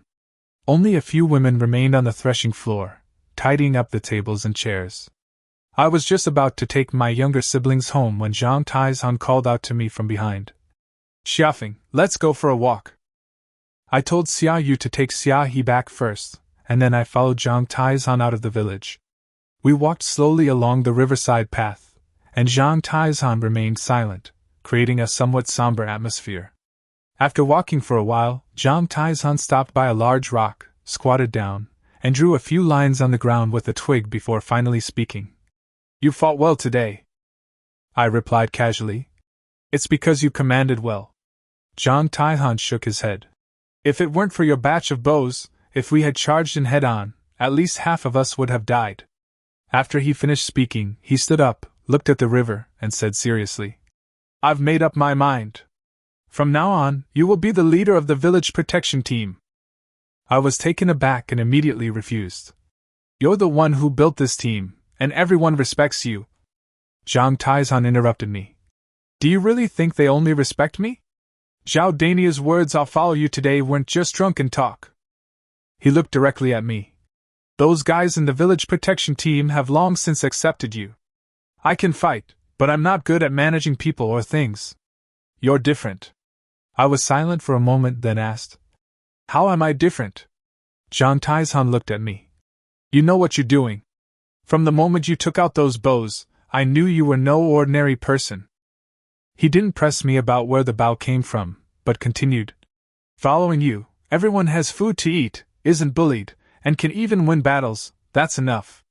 These words left me silent for a long time. I remembered the wretched state I was in when I first transmigrated, oppressed and struggling to survive. Now, everything was completely different. I finally nodded. Okay, I'll take the lead. Then I added, But we'll still need you to fight the battle. Zhang Taizhan smiled. That suits me just fine. We smiled at each other, and the atmosphere relaxed. After laughing, I brought up another matter. We won the battle today, and I'd like to give the brothers a little reward. What? 10 pounds of white rice for each person, I'll provide it. Zhang Taizhan was taken aback. 10 caddies of white rice was worth 1 tael of silver these days. For a village protection team of over a dozen people, that was no small sum. Where did you get so much rice? He asked. I just smiled and said, I have connections. Just trust me. Zhang Taizhan glanced at me but didn't press further. We quickly settled on the matter. I went home and divided the rice into 14 bags, each weighing 10 jin, approximately 4.5 kilograms, neatly stacking them on the cart, covering them, and then taking them to the threshing ground. The village guards were called over one by one, some still reeking of alcohol, their faces full of doubt. Once everyone had arrived, I abruptly lifted the cloth. 14 bags of white rice were neatly arranged there, and the scene instantly fell silent. Brothers, you've worked hard today, I said. I don't have anything else, just 10 pounds of white rice for each of you to take home and have a good meal with your families. Zhao Dania's eyes widened. 10 jin? That's white rice. Life is more valuable than silver. I waved my hand. You're protecting the village, this little bit is nothing to me. The crowd erupted in cheers, some whispered in admiration, others were filled with excitement. Sun Taizhu suddenly shouted, Still calling me Brother Xiafeng? You should call me boss now. Boss! Boss! The shouts echoed across the threshing ground. I raised my hand to quiet them down.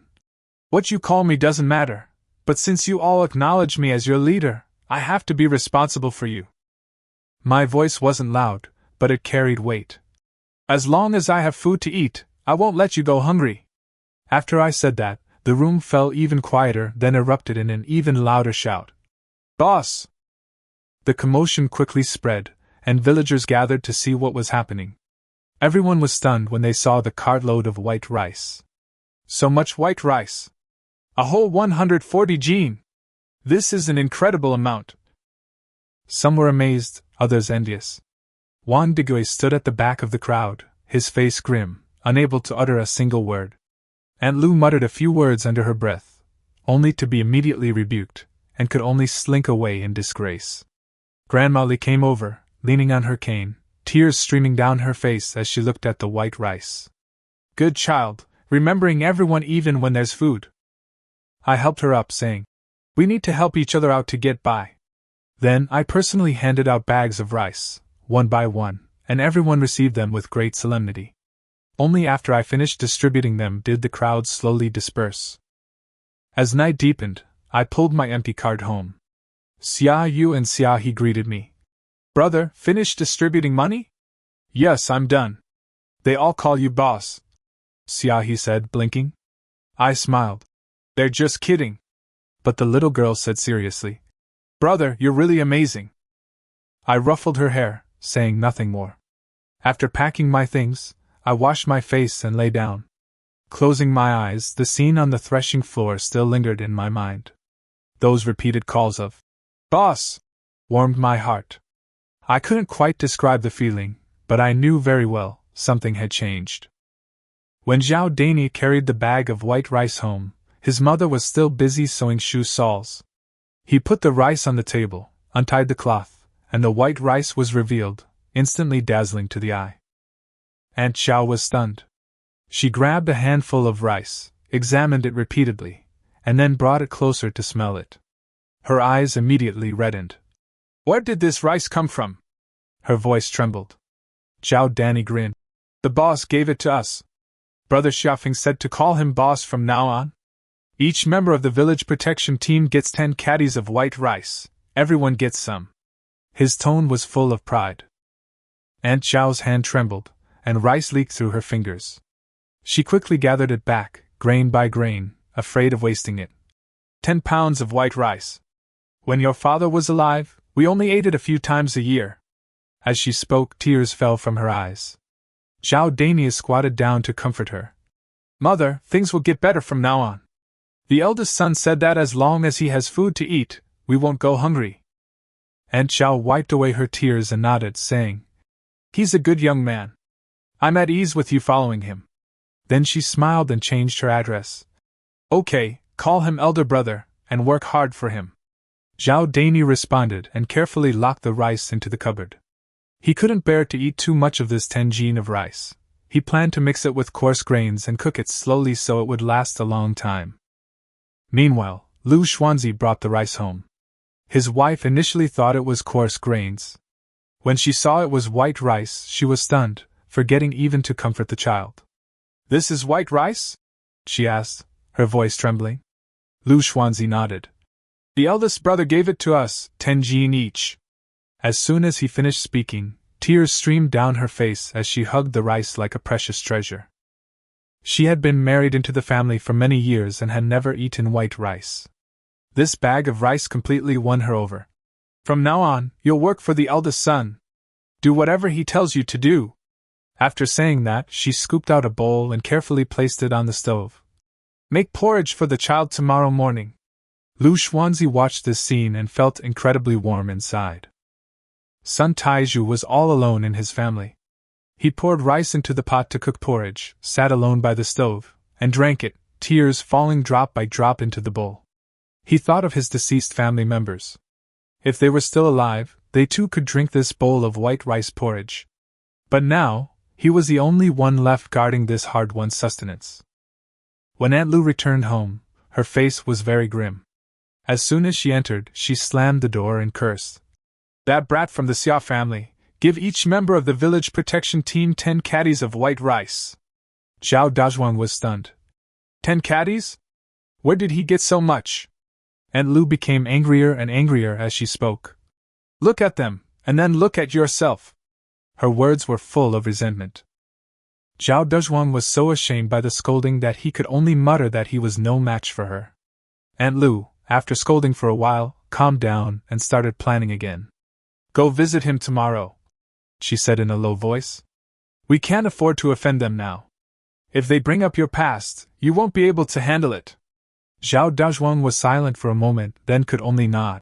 Okay, I'll go see. He knew in his heart that he was no longer the poor boy he once was. Meanwhile, Wang Digue returned home also furious, slamming his hat on the table. That kid gave out rice, 10 caddies a person, what a generous gesture. His wife was stunned, but instead of joining in the cursing, she calmly reminded him. What good will it do you to argue with him now? The village protection team all listened to him. Wang Degui fell silent. He used to be able to use his position as village head to intimidate people, but that tactic no longer worked. If things really escalated, he would be the one to suffer. His wife continued to advise, why not ease things up a bit? Don't push things to the brink. Her words were blunt and realistic. Wang Degui sighed, picked up his teacup, and said, all right, I'll think about it some more. His previous assertiveness had vanished. The next morning, Zhao Dezhuang came to apologize, his attitude much more honest than before. I didn't make things difficult for him. As long as he didn't cause any more trouble, the matter was over. Even if conflicts arose again in the future, I now had the confidence to handle them. Even Wang Degui's attitude had subtly changed. He used to treat me coldly when we met, but now he greeted me with a smile and addressed me more warmly, as if our relationship had suddenly become much closer. I knew in my heart that this was just him playing favorites, but I didn't point it out and continued to be polite on the surface. That afternoon, I was harvesting cabbages in the field when Wang Degui came to my door carrying a wine jug. He cheerfully invited me to his house for dinner that evening, saying he wanted to catch up on old times. He spoke so warmly, leaving no room for refusal, and then turned and left. I became wary, but I still went as was customary. That evening, I changed into clean clothes and brought 2 pounds of sweet potatoes as a gift. Wang Degui's house was the most respectable brick house in the village, with a clean courtyard and a table laden with chicken, fish, wine, and dishes. The atmosphere at the table was lively, with Wang Degui constantly urging me to drink and having his wife greet everyone warmly. After a few drinks, he began to subtly inquire about my harvest and income, his words full of probing. Not long after, Wang Degui changed the subject and brought up marriage with a smile. You're not young anymore, and my Taohua is just right. Why don't we arrange a marriage between our two families? He said it casually, but he had clearly been planning it for a long time. I had already anticipated this. I put down my wine glass and said in a polite but firm tone, Uncle Wang is too kind to me, but I have to take care of my younger brother and sister-in-law right now and have no time for marriage. My words were tactful, but they left no room for negotiation. Wang Degui persisted, offering further advice and even emphasizing that he would help me in the future. But I continued to decline, saying I was unstable and afraid of holding the girl back. After several rounds, my attitude was clear. Seeing that I wouldn't budge, Wang Degui's smile gradually faded, and he had no choice but to give up, causing the atmosphere to cool down. The rest of the meal became perfunctory, lacking the previous warmth. After the meal, I said goodbye and left, letting out a long sigh of relief as soon as I stepped outside. I knew in my heart that this meal wasn't a casual chat at all, but rather an attempt to win me over by mentioning the marriage.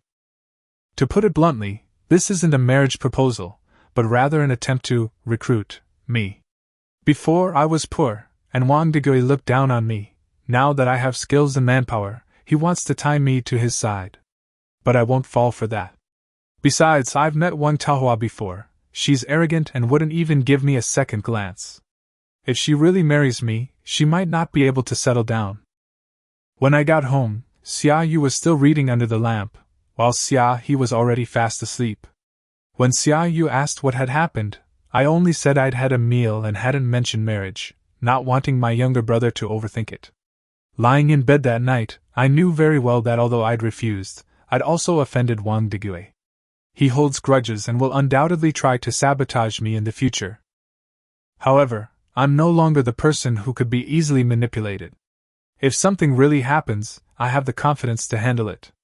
On the other side, after Wang Degui saw me off, his face darkened completely. He slammed his hand on the table and angrily said, "You're asking for it." Wang Xihua tried to persuade him to let it go, but he just snorted coldly, clearly remembering this. After rejecting Wang Degui's marriage proposal, I didn't take it to heart and continued with my life as usual. But things outside the village became increasingly chaotic, with wave after wave of refugees pouring in, bringing their families and dressed in rags. In just half a month, more than 100 people had gathered. People were everywhere, under the locust tree at the village entrance, and along the field ridges, with children crying incessantly. Juan Digwe, as usual, came out to chase them away, but to no avail. The refugees only lingered outside the village, refusing to enter, and he was helpless to stop them. The villagers began to panic. Some worried they would cause trouble, others feared their food would be eaten up, and some secretly brought them food. But most chose to shut their doors and ignore them. I was working in the fields, watching this scene, and my heart ached. I knew what hunger felt like, but I also understood that simply giving handouts wasn't realistic. These people had to be given away to survive. I went to discuss it with Zhang Taizan. He was straightforward. Same as before, work for grain. If there aren't enough people and not enough land, then we'll cultivate more land. As he spoke, he pointed to the wasteland by the river. I immediately understood. Now was the time to plant winter wheat. If we cultivated all the wasteland, next year we'd have a large harvest. The next morning, I stood at the village entrance and shouted to the refugees. I'll provide the food, you provide the labor. Clear the land and plant crops. You'll be provided with food for each day you work, and the food will be distributed after the harvest. As soon as I said this, the crowd erupted in excitement. Dozens of people rushed forward to sign up, even the elderly wanted to work in exchange for food. I reassured everyone. The elderly and children also have work to do. Cooking and boiling water count as labor. Upon hearing this, some people burst into tears. An old man grabbed my hand and choked out. We've been driven away all the way, and you're the first person willing to take us in. I simply said, it's not charity, it's exchanging labor. Afterwards, I had Zhou Wenyuan write the contracts, and hundreds of employment contracts were signed with fingerprints. More than 60 people were able to work in the fields, while the rest were responsible for logistics. Everyone had a specific task. Zhao Dihao led the land reclamation. This old farmer, with a lifetime of farming experience, was so excited that he repeatedly promised to cultivate the land well. From that day on, the wasteland began to be turned over. Before dawn, people went to the fields, men turned the soil, women cleared weeds, and children helped pass them tools, working with great enthusiasm. The wasteland changed every day, and in just a few days large tracts of land were cleared.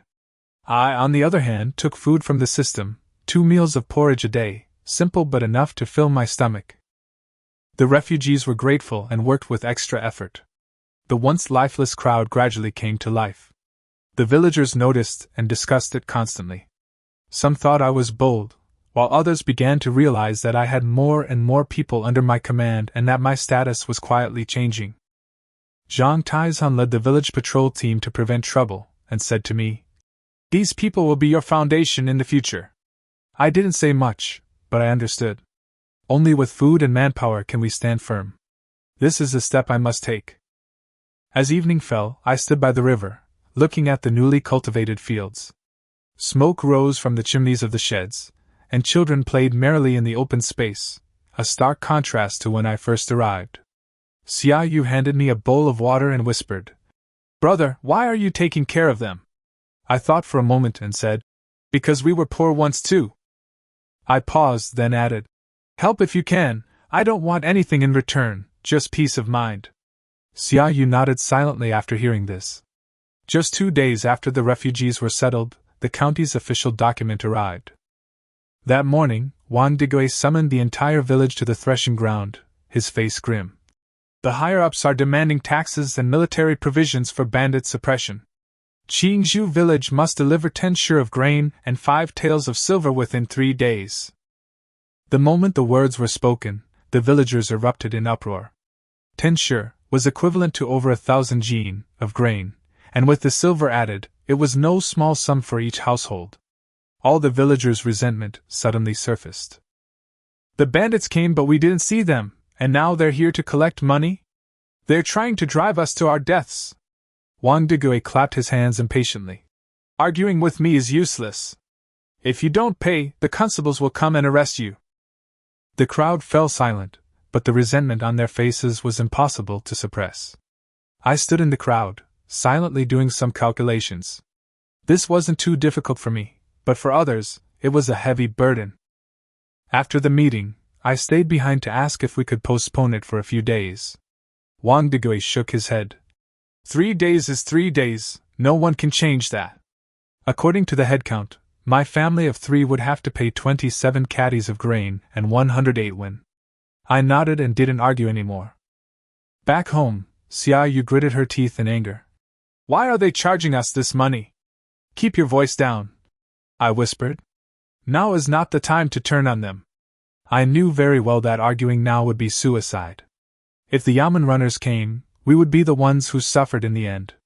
I weighed out the grain from the cellar and counted out the copper coins, then wrapped them up. I could afford that, but I just couldn't swallow my anger.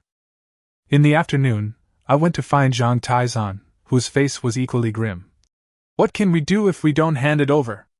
We can't just kill all the yamen runners, I whispered. The bandits we fought a few days ago, didn't that count as bandit suppression? Zhang Taizan sneered. That was our own life or death struggle, what does it have to do with them? After that, we both fell silent. Within 3 days, the entire village gritted their teeth and scraped together the grain and money. Some people borrowed from all sides to pay. Wang Degui collected the money from each household and sent it to the county. After I paid, I felt empty inside. It wasn't that I was heartbroken about the money, but rather a kind of indescribable frustration. We worked so hard farming and fought so desperately against bandits, only to end up having to pay money to the higher-ups. That evening, I sat in the courtyard, lost in thought. Today they collect donations, tomorrow they might use a different pretext. Life feels like being skinned alive. Zhou Wenyuan said the world is about to change, and I believe him, but when exactly, nobody can say for sure. After thinking for a while, I stood up. No matter what the situation, life goes on. The next morning, I went to check on the field. Zhao Dihao was leading the refugees in a busy effort, weeding and loosening the soil, working enthusiastically. The wheat is growing well, there's hope for next year, Zhao Dihao said with a smile. I squatted down to look at the wheat seedlings, and felt a little more at ease. Crops don't lie, they give back what you sow. The refugees greeted me with smiles as I approached. A child ran over and handed me a woven grasshopper. Uncle, this is for you. I took it and patted his head. Looking at these people, the pent-up frustration in my heart slowly dissipated. Days passed, and the winter wheat in the fields had grown to knee-high, a lush green that was reassuring to behold. After the refugees settled in, they worked even harder than before, and Zhao Dihao said that, judging by this growth, next year's harvest would be good. That afternoon, I returned from the fields and heard the sound of reading coming from inside the main room as I passed by. I stood at the door without going in, just listening quietly. Zhou Wenyuan was giving a lesson. To learn and then practice what you have learned, is that not a pleasure? Xia Yu, what do you think this means? Xia Yu replied earnestly. It means that it is a happy thing to review what you have learned often. Zhou Wenyuan nodded and then guided him to elaborate further. Although Xia Yu was young, he answered very logically. Finally, Zhou Wenyuan smiled and said, You are the most talented student I have ever seen. Study hard, and you will have a bright future. I couldn't help but laugh as I listened. When Xia Yu came out, I patted him on the shoulder. Did the master praise you? Xia Yu was a little embarrassed.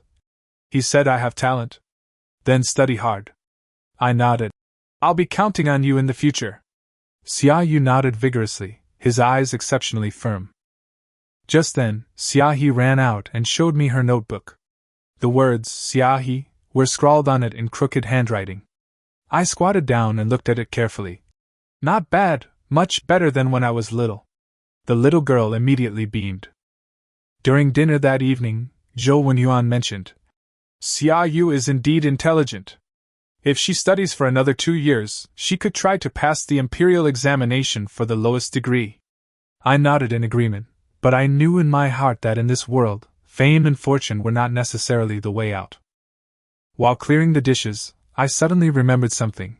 Tomorrow is Xia He's birthday. I paused for a moment. Over the years, the little girl had hardly ever had a proper birthday celebration. Just then, the system notified me. I opened it and saw, today's supplies, white sugar. Seeing those 2 words, my eyes immediately lit up. Sugar was extremely rare in this era. Ordinary people simply couldn't afford it. I immediately had an idea. to make sugar cakes. I took out flour and sugar and started kneading the dough. Xiao Yu came over and asked, "Brother, what are you making?" "Making sugar cakes for Xiao He's birthday tomorrow." "With sugar in it?" Xiao Yu's eyes lit up, but she held back. "Then give it to Xiao He, I won't eat it." I smiled. "Everyone gets some." After kneading the dough, I mixed in the sugar, shaped it into small balls, and steamed them. Soon, a sweet aroma wafted from the kitchen. Xiao He ran out, drawn by the smell. "Brother, it smells so good. What are you making?" "You'll find out tomorrow," I said with a smile, keeping her in suspense. The next morning, I got up very early, heated up the sugar cakes, and prepared a table full of dishes. Chicken and game filled the table, much more lavish than usual. Xiao He sat at the table, looking puzzled. "Brother, what day is it today?" I placed the sugar cakes in front of her. "Xiao He, happy birthday." The little girl froze, her eyes instantly reddening. "You're 9 years old," I said softly. "I don't have much good stuff, so I made you some sweet cakes. Try some." Xiao He picked up a piece and carefully took a bite. The soft, sweet flavor spread in her mouth, and after only a couple of chews, tears began to fall. "What's wrong? Doesn't it taste good?" I asked, a little nervously. Xiao He shook her head and cried, "It's delicious, it's so delicious! I've never eaten anything so sweet before." My nose tingled, and I wiped away her tears, saying, "If you like it, eat more." Xiao Yu also took a bite and her eyes widened immediately. "Brother, this is so sweet! It's even better than what they sell in town." Xiao He ate in small bites, reluctant to eat too fast, crying as she ate, and finally simply hugged my arm. "Brother, you're so good to me." "Silly girl." I patted her head. "You're my sister." Zhou Wenyuan sat silently to the side, watching without saying a word, only drinking his porridge with his head down, his eyes slightly red. After the meal, the remaining sweet cakes were wrapped up and placed on the stove. Xiao He hugged the bag of sweet cakes, opening it every now and then to look at them, smiling happily. She sat in the doorway basking in the sun, eating little bites of sweet cake, savoring a single piece for ages as if it were some precious treasure. I was feeding the pigs in the yard when I saw this, and my heart ached. These days I've been busy making a living and rarely have time to spend with them. The sensible child never made a fuss, but she was also the most heartbreaking. I walked over and squatted down in front of Xiao He. "Xiao He. From now on, every year on your birthday, your brother will make you sugar cakes." Xiao He's eyes lit up. "Really? Really?" The little girl smiled like a flower, stuffing the last bite of the sweet cake into her mouth, her cheeks puffed out. I couldn't help but laugh too. At night, Xiao He fell asleep with a piece of sweet cake clutched in her hand. I gently took it off and put it away, then covered her with the blanket. On the other side, Xiao Yu was still reading under the lamp, with Zhou Wenyuan sitting beside her watching, nodding occasionally. After celebrating Xiao's birthday, the weather quickly turned cold, and winter officially arrived in the village. I took the lead in reinforcing the sheds in advance, sealing the seams with mud and laying straw mats. I also gave each refugee an old cotton-padded coat, which was enough to keep them warm. But the refugees had been fleeing famine all the way, and their bodies were already weakened. As soon as the weather turned cold, the problems immediately surfaced.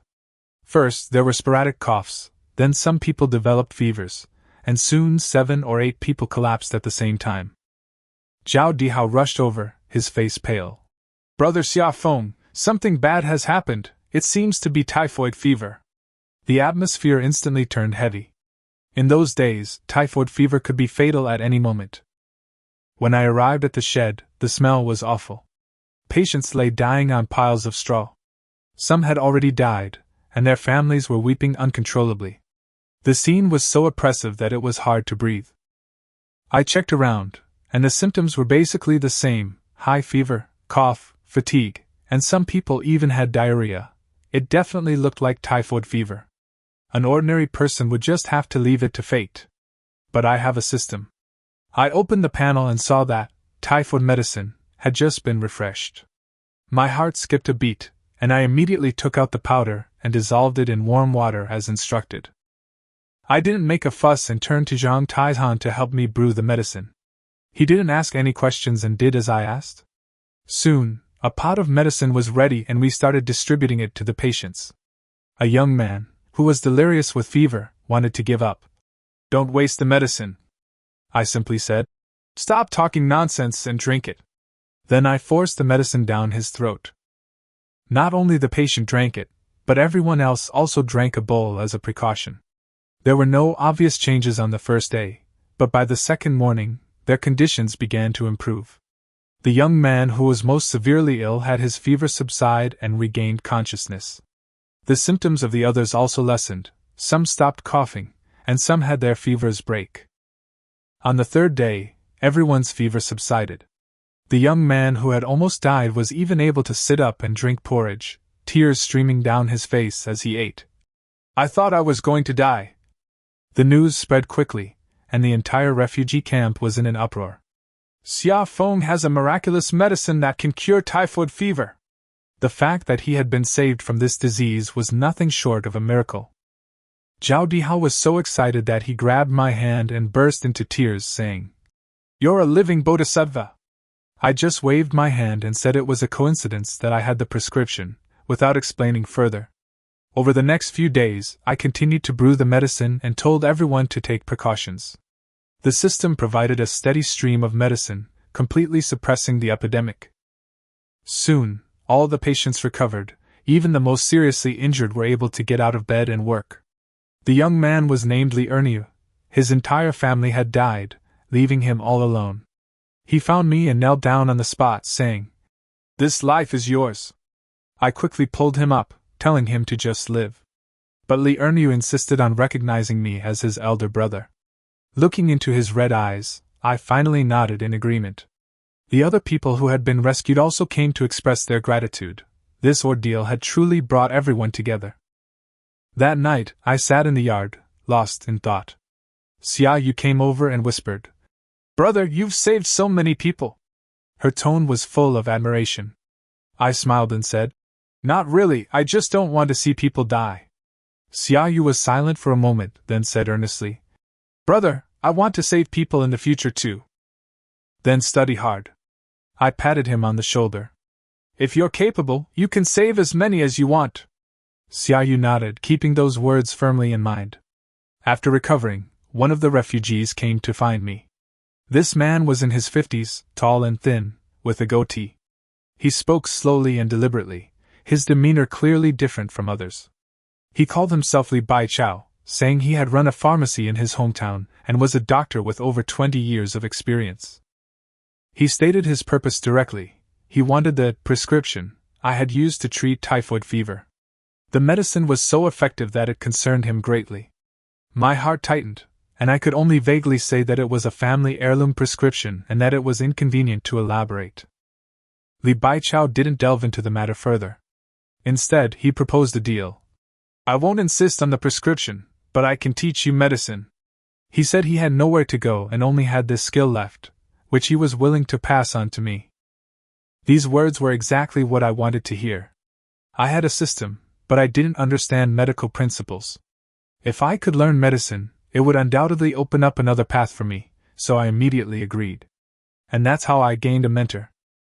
Li Baichao taught very thoroughly, explaining everything from observation, auscultation, inquiry, and palpation to the identification of medicinal materials and the formulas for decoctions, step by step.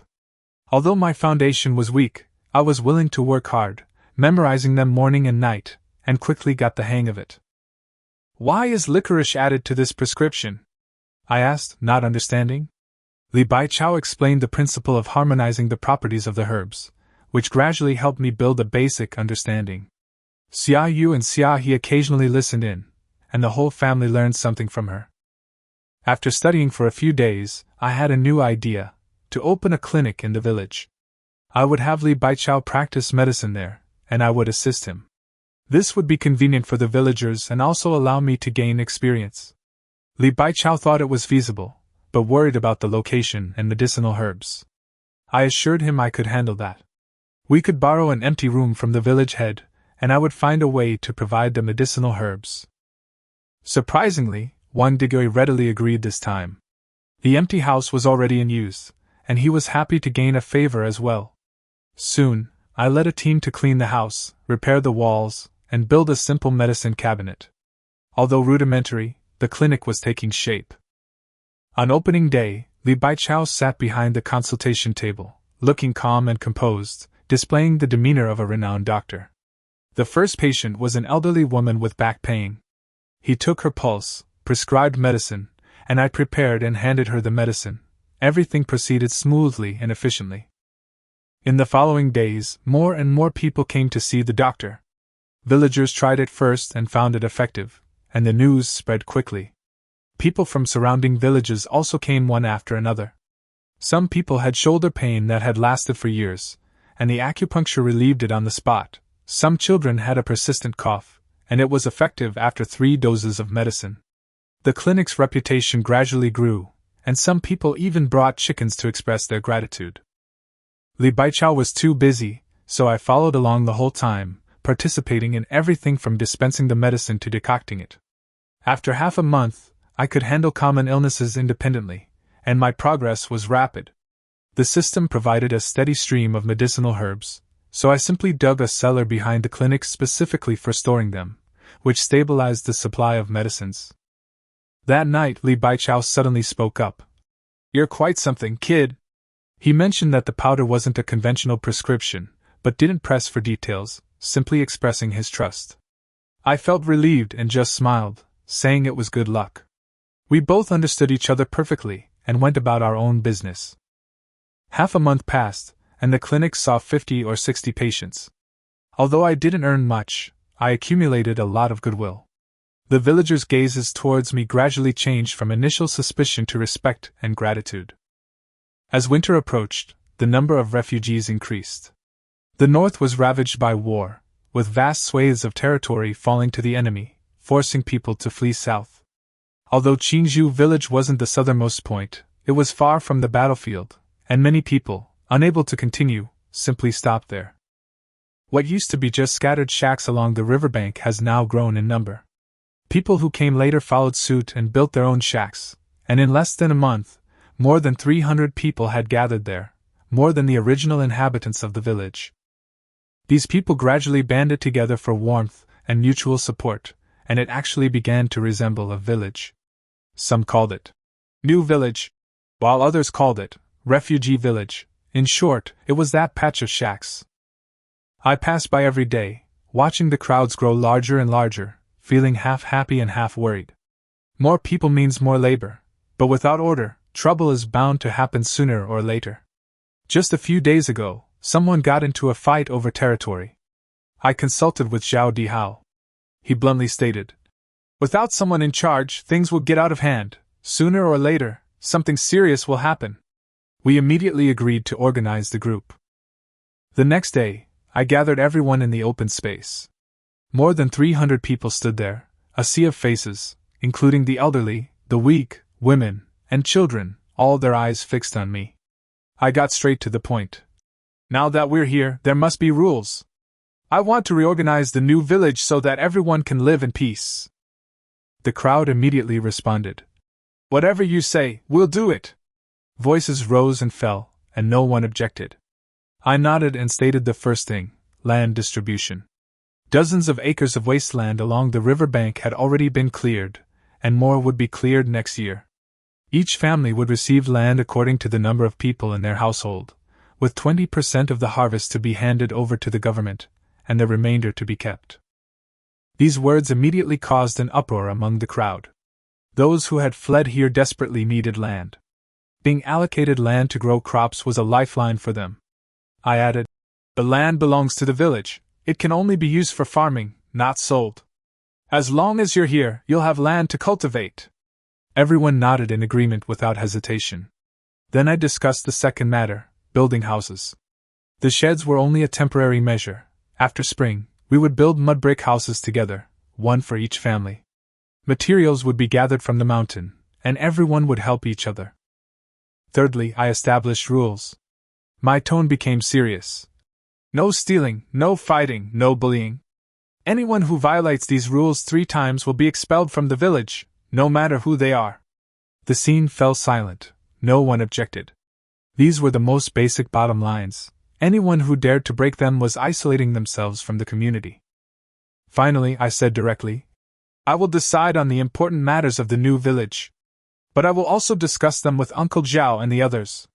If you trust me, you can stay. If you don't, you can leave now. In the cold wind, not a single one of the more than 300 people left.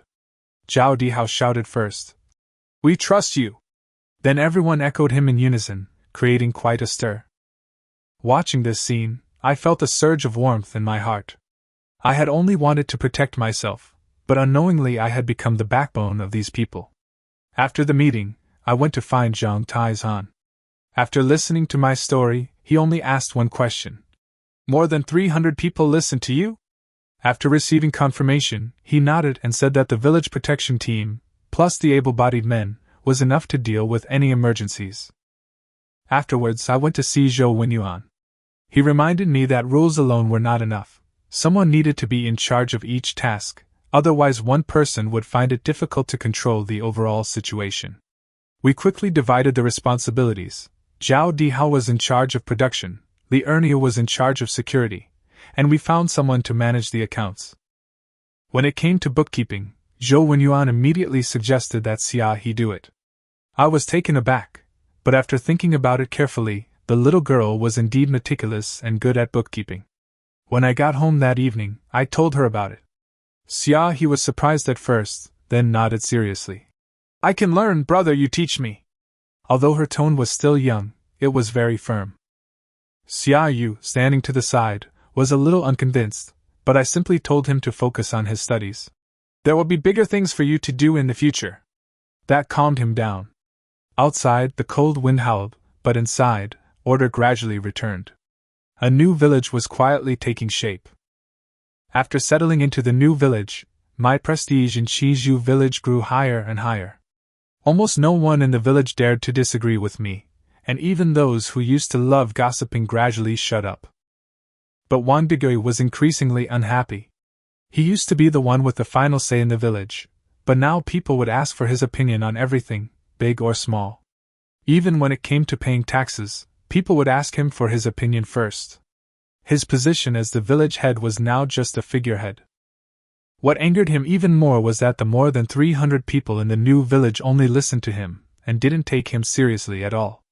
Last time he went there to show off his power as the village head, he was even pelted with clods of dirt by a few children, which made him very angry, but he couldn't do anything about it. After thinking it over, Wang Digui finally decided to go to the county government to report me. The next morning, Wang Digui changed his clothes, tucked some silver into his pocket, and hired a donkey cart to head to the county town. After a long and arduous journey, he finally entered the county government office. The county magistrate, Qian Wanyan, stood in the hall, looking impatient. What is it?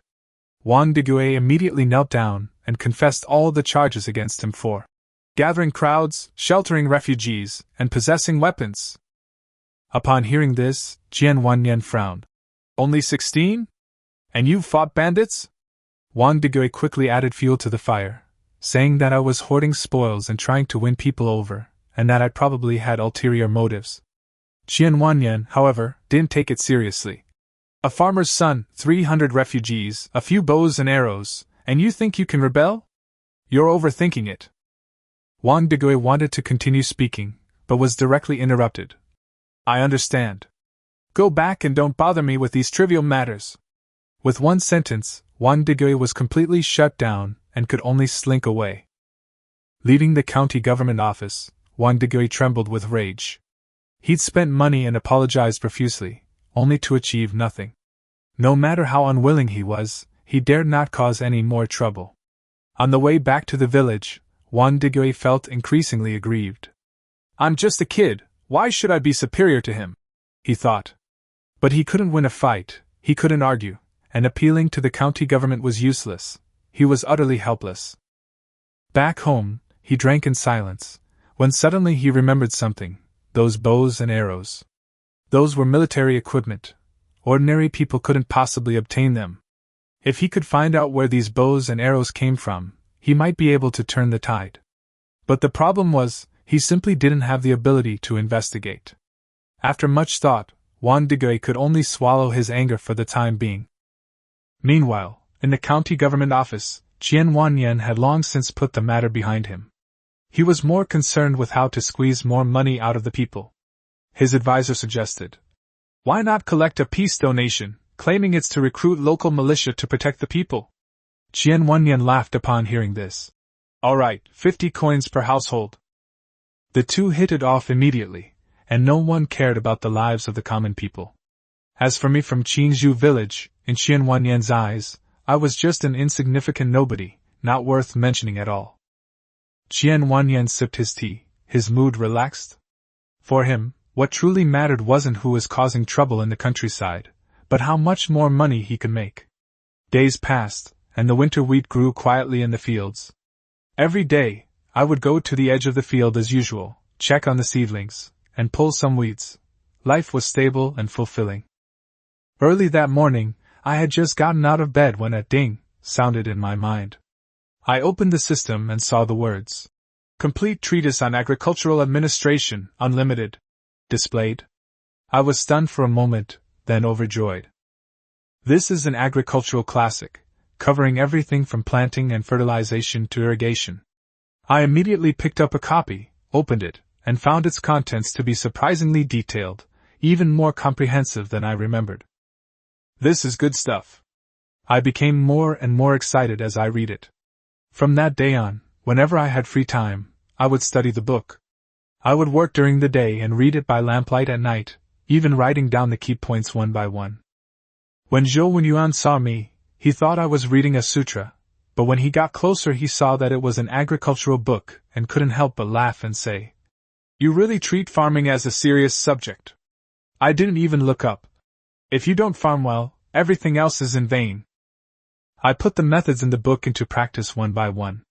When I saw identifying soil properties, I grabbed some soil and looked at its color. When I saw winter composting, I led people to dig a pit and composted the wood ash and manure together.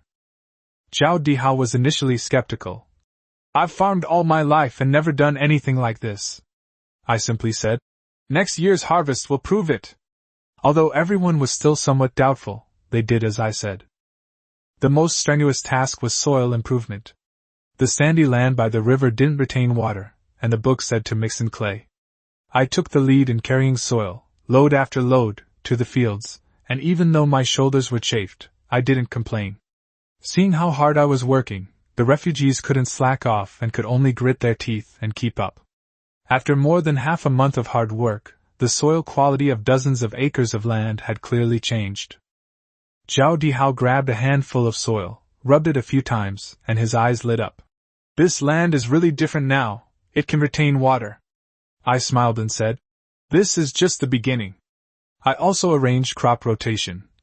After harvesting wheat, plant beans. Beans can nourish the soil, and the land will be more fertile next year. Although Zhao Dihao didn't understand the underlying principles, he grasped the effects and nodded in agreement. The seeds could no longer be used indiscriminately. I specifically selected the best ears of wheat for seed and planted them in a separate experimental plot, preparing to gradually select and optimize them year by year. "This is called seed selection," I explained. "It gets better every year." Zhao Dihao immediately understood. "Just like raising livestock, you have to choose the strongest ones. Fertilization is even more crucial." The well-rotted manure was carried into the field in baskets, spread evenly, and then the soil was turned over. It took more than 10 days of work to finish on dozens of acres of land. Some people complained about the dirt and smell, but I just said, "You won't complain anymore once the harvest is in." Everyone could only continue working diligently. As time went by, the wheat seedlings grew better and better. They were taller and greener than in previous years, and their vigorous growth was immediately apparent. Zhao Dihao pulled up a seedling, examined its roots and leaves carefully, and his voice trembled slightly. "I've been farming for decades, and I've never seen such a robust seedling. Next year's harvest will be at least 30% more." The moment he uttered the word, 30%, everyone around him was astonished. Some people didn't believe him, so they pulled up seedlings to see for themselves, and after seeing them, they were all convinced. This method really works. What method did Xiaofeng use? Discussions quickly spread. The villagers' gazes towards me completely changed. Before they thought I was just lucky, now they understood that I was truly capable. Someone pulled me aside and asked, "Could you teach us the methods in the farming book?" I nodded. "Sure. Only when everyone works together to cultivate the land well can the village live a good life." The news spread far and wide, so I simply started explaining the methods from the book to everyone in plain language at the threshing ground. First, choose good seeds. Second, fertilize more. Third, rotate crops to nourish the soil.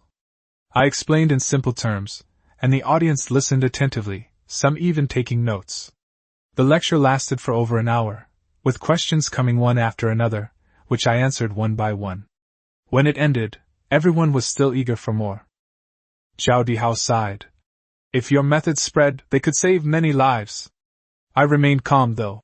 Let's focus on cultivating our own land first, and others will naturally learn. Zhao Dihao nodded and smiled. Some people might not be able to learn.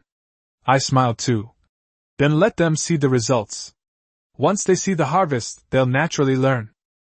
As soon as December arrived, the north wind began to howl, and a thin layer of ice formed on the river, crunching underfoot. With the weather turning cold, the question of how to get through the winter loomed large. For over 300 people, food, clothing, and shelter were all essential. My first priority was grain. I led my men to dig 3 large cellars, each capable of storing tens of thousands of kilograms of grain.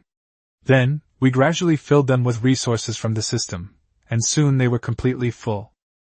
Standing in the cellar, looking at the neatly stacked grain sacks, I finally felt at ease. This grain is enough to last until spring. Zhao Dihao touched the grain, his eyes reddening, and he repeatedly sighed that this year we would finally not have to go hungry.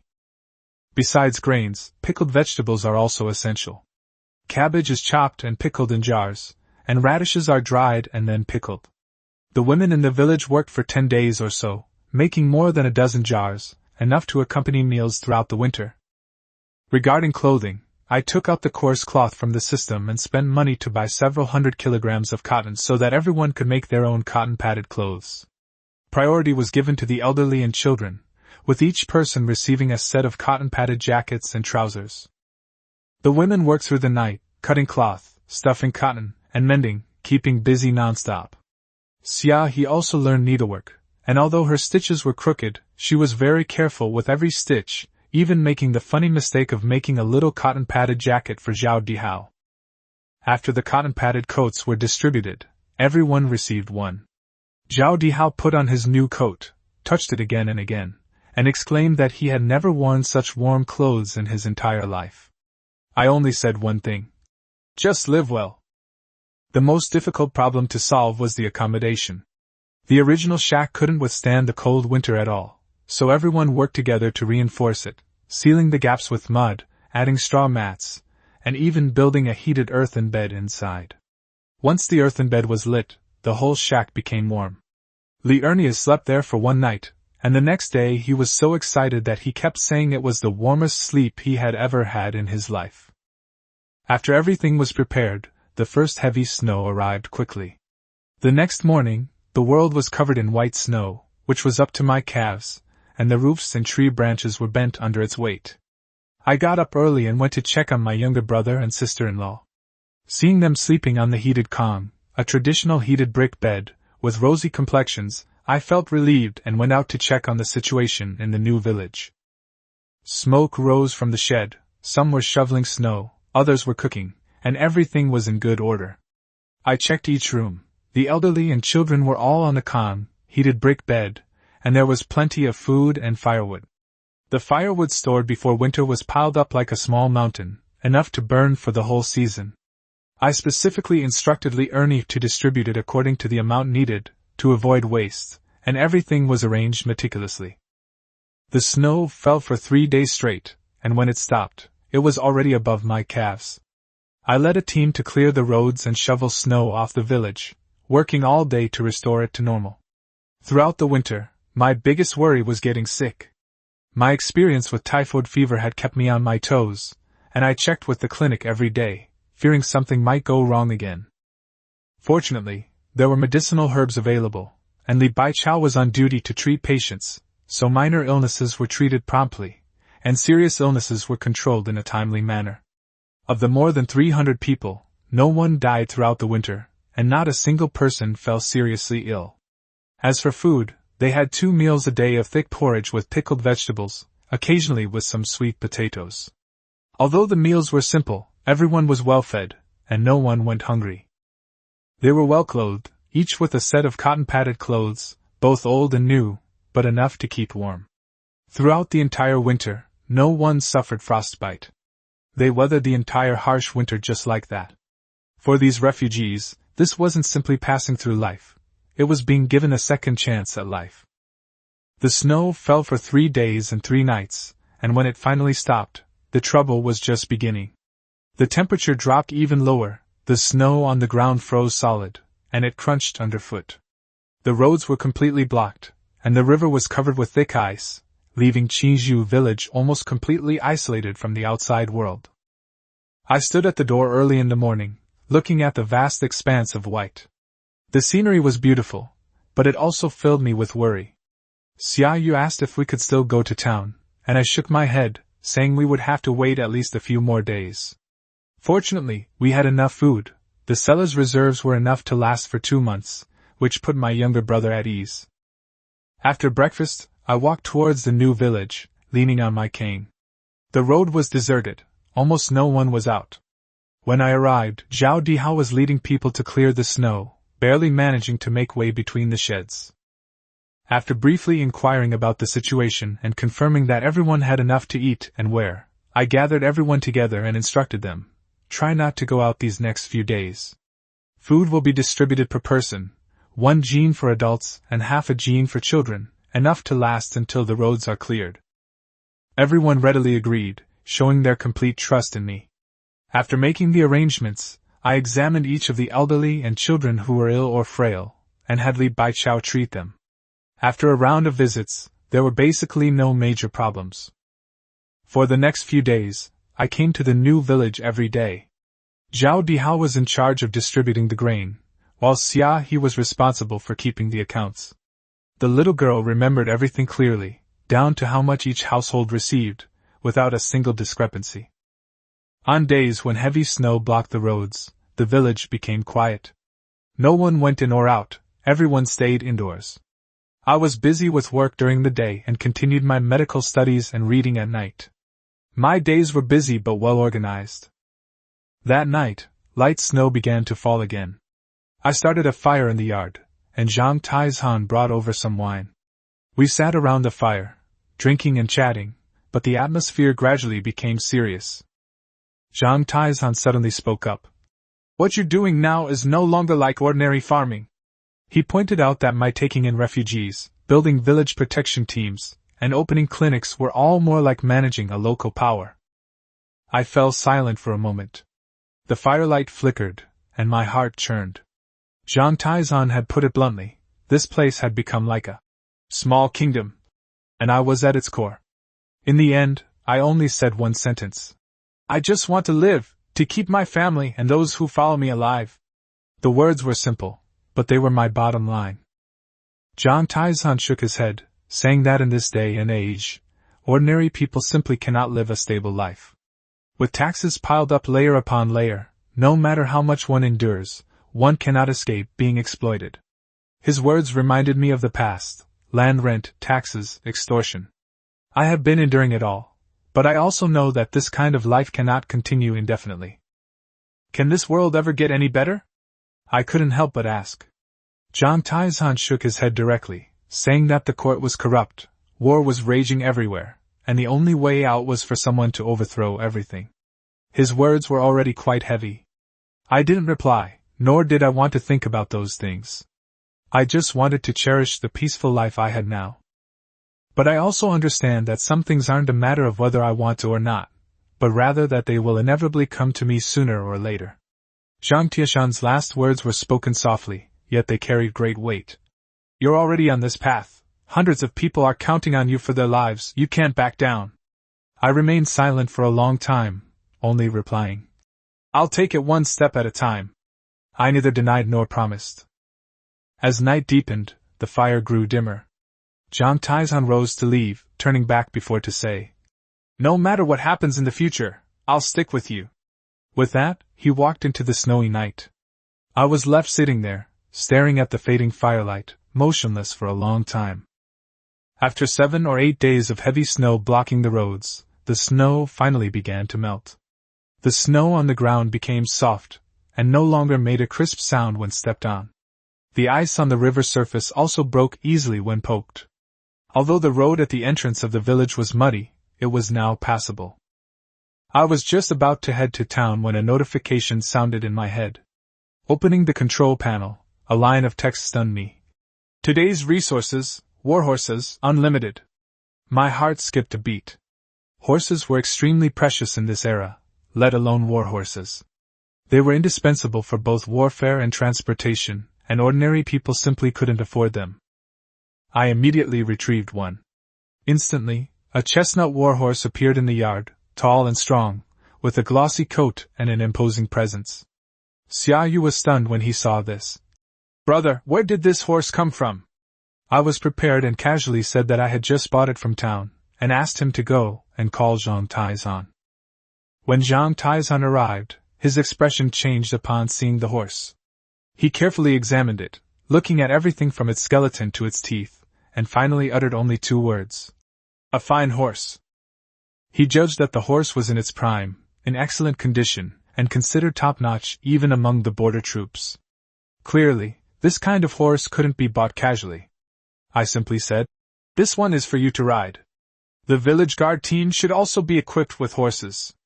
Jiang Taizhan was taken aback, understood the implication in my words, and couldn't help but ask about the number.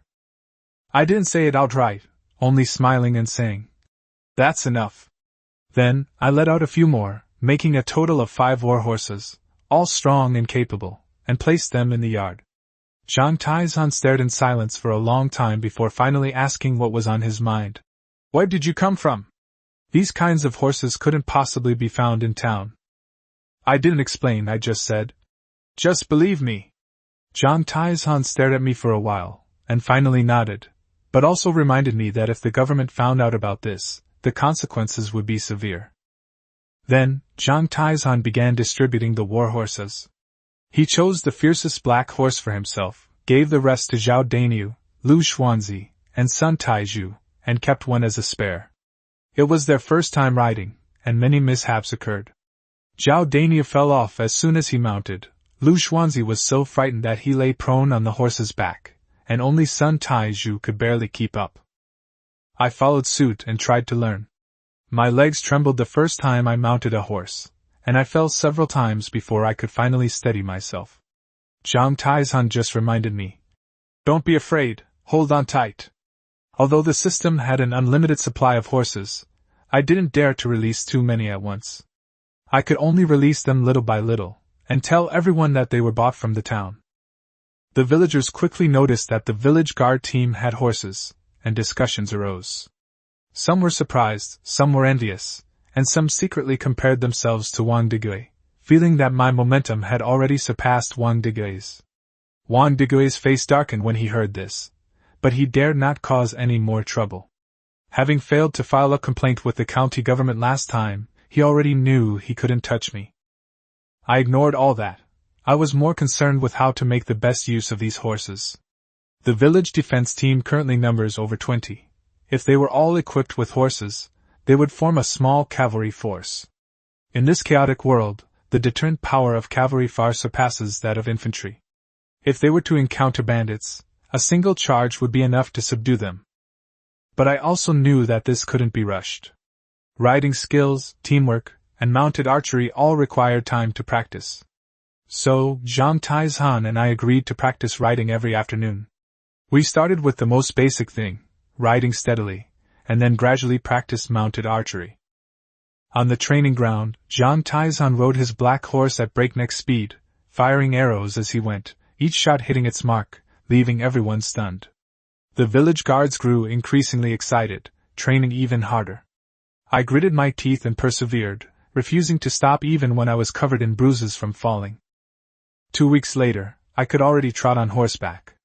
Zhang Taizhan rarely praised me, saying, "Practice for another month, and you'll be ready for battle."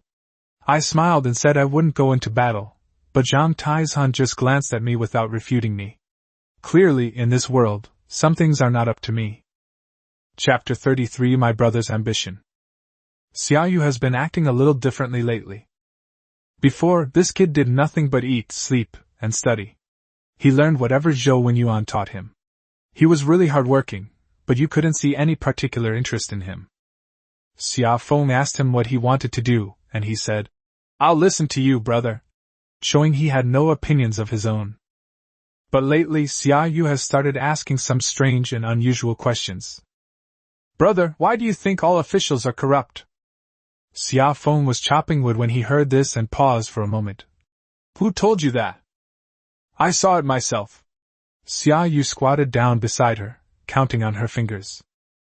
"Wang Digui collects land rent, even though the imperial court stipulates that wasteland is exempt from taxation, he insists on collecting it. Li Si came to check on the refugees, and without doing anything, he extorted 500 coins from us. The county collects a tax for suppressing bandits. We're the ones who fought the bandits, so why should we pay?" Xia Feng put down the axe and looked at his younger brother. A 12-year-old's eyes see things differently now. Before, it was the confusion of hunger and having nothing to eat. Now it's the seriousness of thinking after having food to eat. "Brother, I just don't understand," Xiaoyu said. "Aren't all officials scholars? Shouldn't scholars be reasonable? Why is it that after they've studied and become officials, they've become even more unreasonable?" Xia Feng thought for a moment and said, "Because not all officials are good people. Some people study to understand principles, while others study to become officials. Once you become an official, you can make money. Once you've made money, you can become an even higher official. It's not that they don't understand reason, it's that they don't want to reason." Xiaoyu fell silent. "Are there any reasonable officials?" he asked. "Yes, but few." "Why so few?" Xia Feng squatted down to be at a level with his younger brother. "Because officials who are reasonable don't last long. If you're reasonable, you're blocking other people's path to wealth. Others will try to frame you, sue you, and drive you away. Like Mr. Zhou, who wrote a poem satirizing the court, and was stripped of his official rank. Was he wrong? No. But did it matter? No." Xiaoyu's brows were furrowed tightly. Looking at his younger brother, Xia Feng suddenly felt a pang of heartache. A 12-year-old child shouldn't be thinking about these things. But in this world, it's not an option to not think about them. "Xiaoyu, what do you want to do by asking these questions?" Xia Feng asked. Xiaoyu looked up, her eyes bright. "Brother, I want to be an official." Xia Feng was stunned for a moment.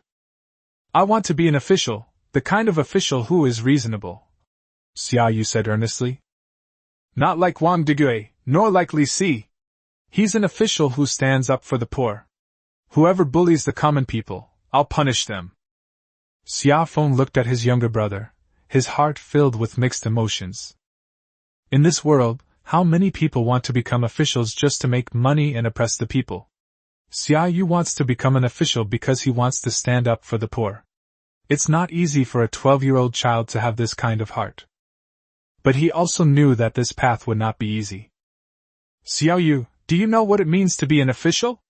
Xia Feng asked. "I know. You have to study, pass the county-level exams to become a scholar, then a provincial-level exam, and finally a metropolitan-level exam. Only by passing these exams can you become an official." "That's not all." Xia Feng shook his head. "To be an official, you also need to know how to deal with people, how to read their expressions, and how to survive in the cracks. You're too straightforward. You'll easily offend people. If you offend people, forget about standing up for the poor. You might even lose your own official position." Xiaoyu bit her lip. "Then what should we do?" Xia Feng patted his head and smiled. "Take your time learning. You're still young, you have plenty of time. Focus on your studies and hone your skills first. When you grow up, I'll help you." Xiaoyu's eyes lit up. "Really? Really? When have I ever lied to you?" Xia Yu laughed heartily. He stood up from the ground, dusted himself off, and ran back into the house to read. Xia Feng watched his retreating figure and shook his head. Helping his younger brother achieve his dream of becoming an official? He himself didn't know what the world would become.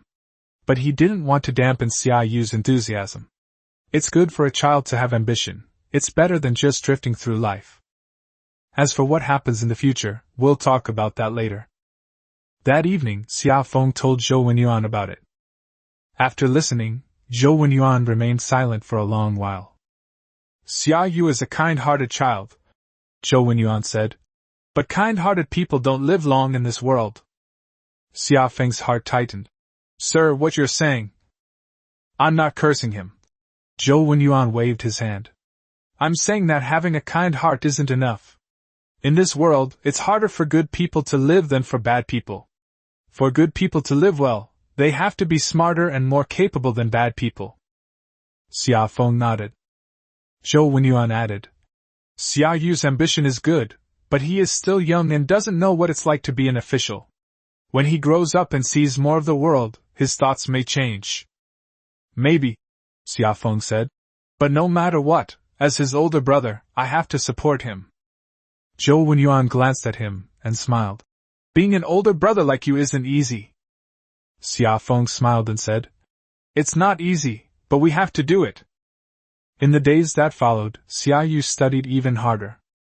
In the past, Zhou Wenyuan would simply finish the homework he was assigned.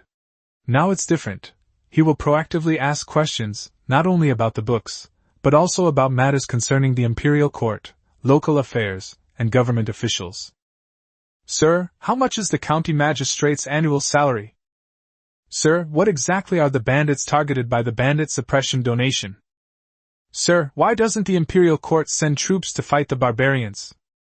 Zhou Wenyuan was exasperated by the question, but he still answered patiently. He said to Xia Feng, Your younger brother is destined for greatness. Xia Feng smiled and said, As long as we can live well, what does it matter if we're in a pond or not? But deep down, he was still proud of his younger brother. Xia He would sometimes come over to listen, but she had no interest in becoming an official. Her interest lay in accounting. When Xia Yu was discussing the imperial court's taxation, she would interject.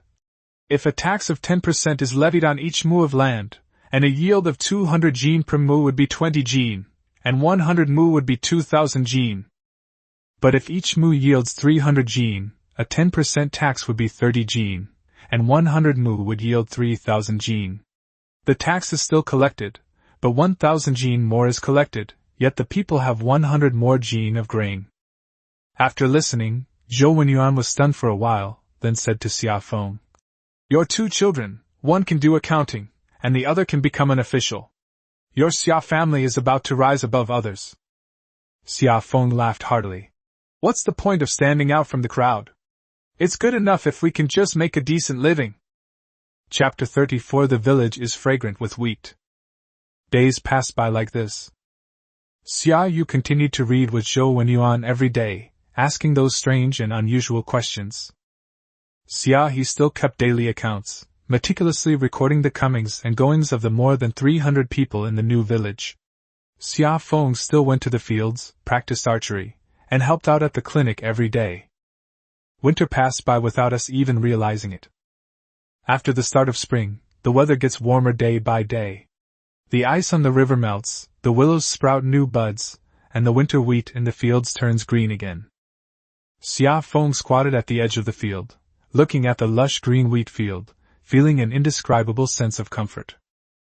The winter wheat planted before last winter has grown thick and strong after a whole winter of growth, and as far as the eye can see, the ground is covered in green. Zhao Dihao also squatted down beside him, plucked a wheat seedling, put it in his mouth and chewed it, his eyes lit up.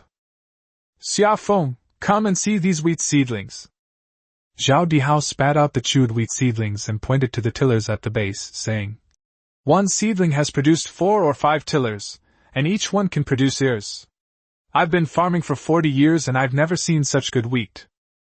Xia Feng smiled. Uncle Zhao, how much will the harvest be this year? Zhao Dihao counted on his fingers and said, It's hard to say. Your wheat is too good. We'll only know for sure when it's harvest time. Xia Feng nodded. His wheat seeds were good, and his usual management was also good, so the yield was sure to be high. Uncle Zhao, how much of that wasteland by the river is still undeveloped? There are another 40 or 50 acres to the east. The soil is good, but there are a lot of stones, so it takes a lot of effort to pick them off. Open it up. Open it all up. Plant spring wheat, and also some beans and sorghum. Plant everything that can be planted. Zhao Dihao nodded, stood up, and dusted himself off. Okay, I'll bring people to do it tomorrow. From that day on, the people of the new village started getting busy again. The work of clearing land was tiring, but no one complained.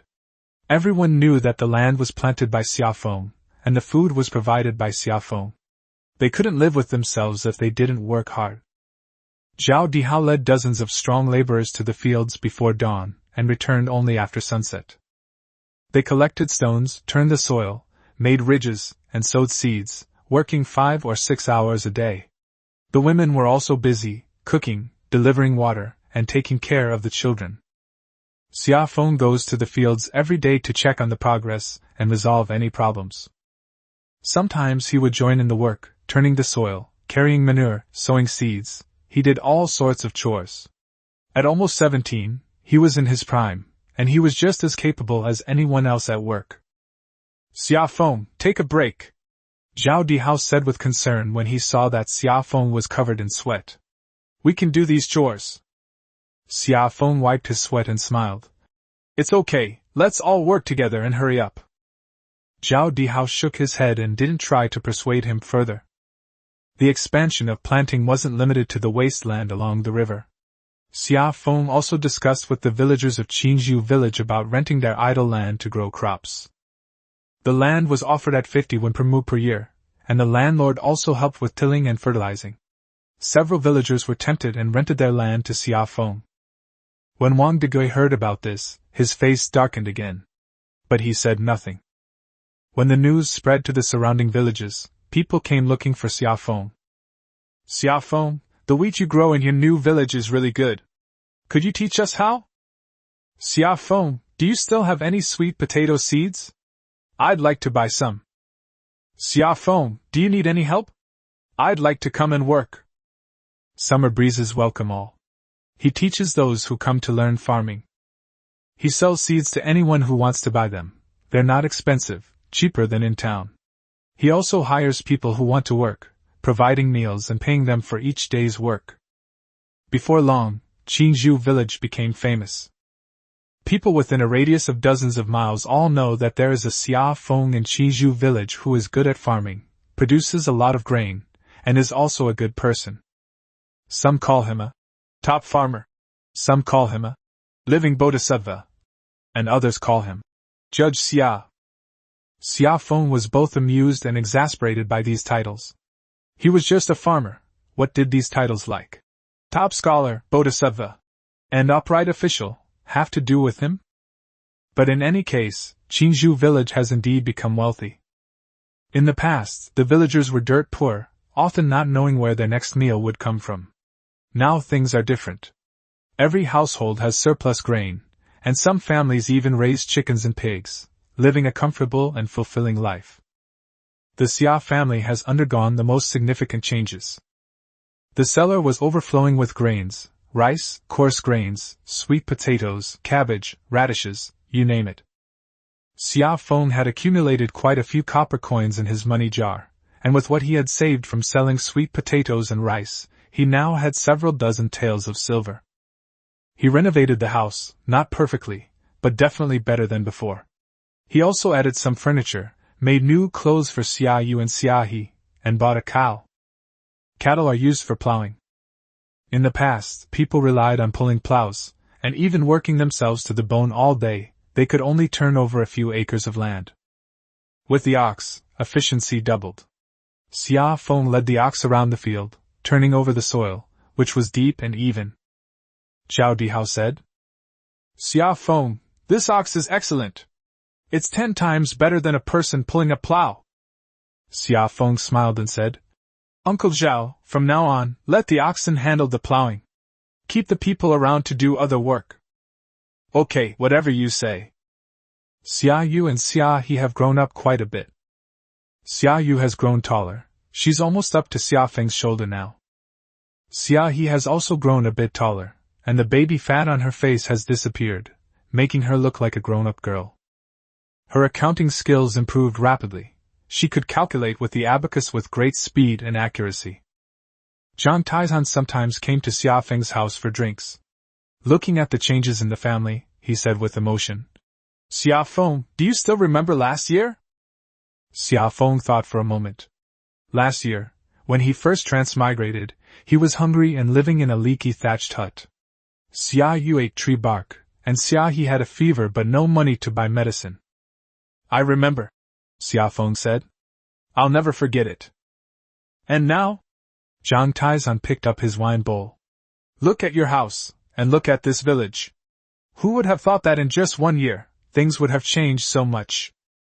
Xia Feng also picked up his wine bowl and clinked it against Zhang Tiashan's. Life will always get better. Zhang Taizhan took a sip of wine and laughed. You're talking like an old man now. Xia Feng laughed heartily. The wheat grows taller day by day, heading, flowering, and filling with grain. Standing at the edge of the field, all I could see was green. When the wind blew, the wheat rippled like waves like a green sea. Xia Feng stood on the ridge, looking at the wheat field, feeling an indescribable sense of satisfaction. Zhao Dihao walked over and stood next to him. Xia Feng, do you think this land is enough to support more than 300 people? That's enough, Xia Feng said. We'll plant more next year, and more the year after.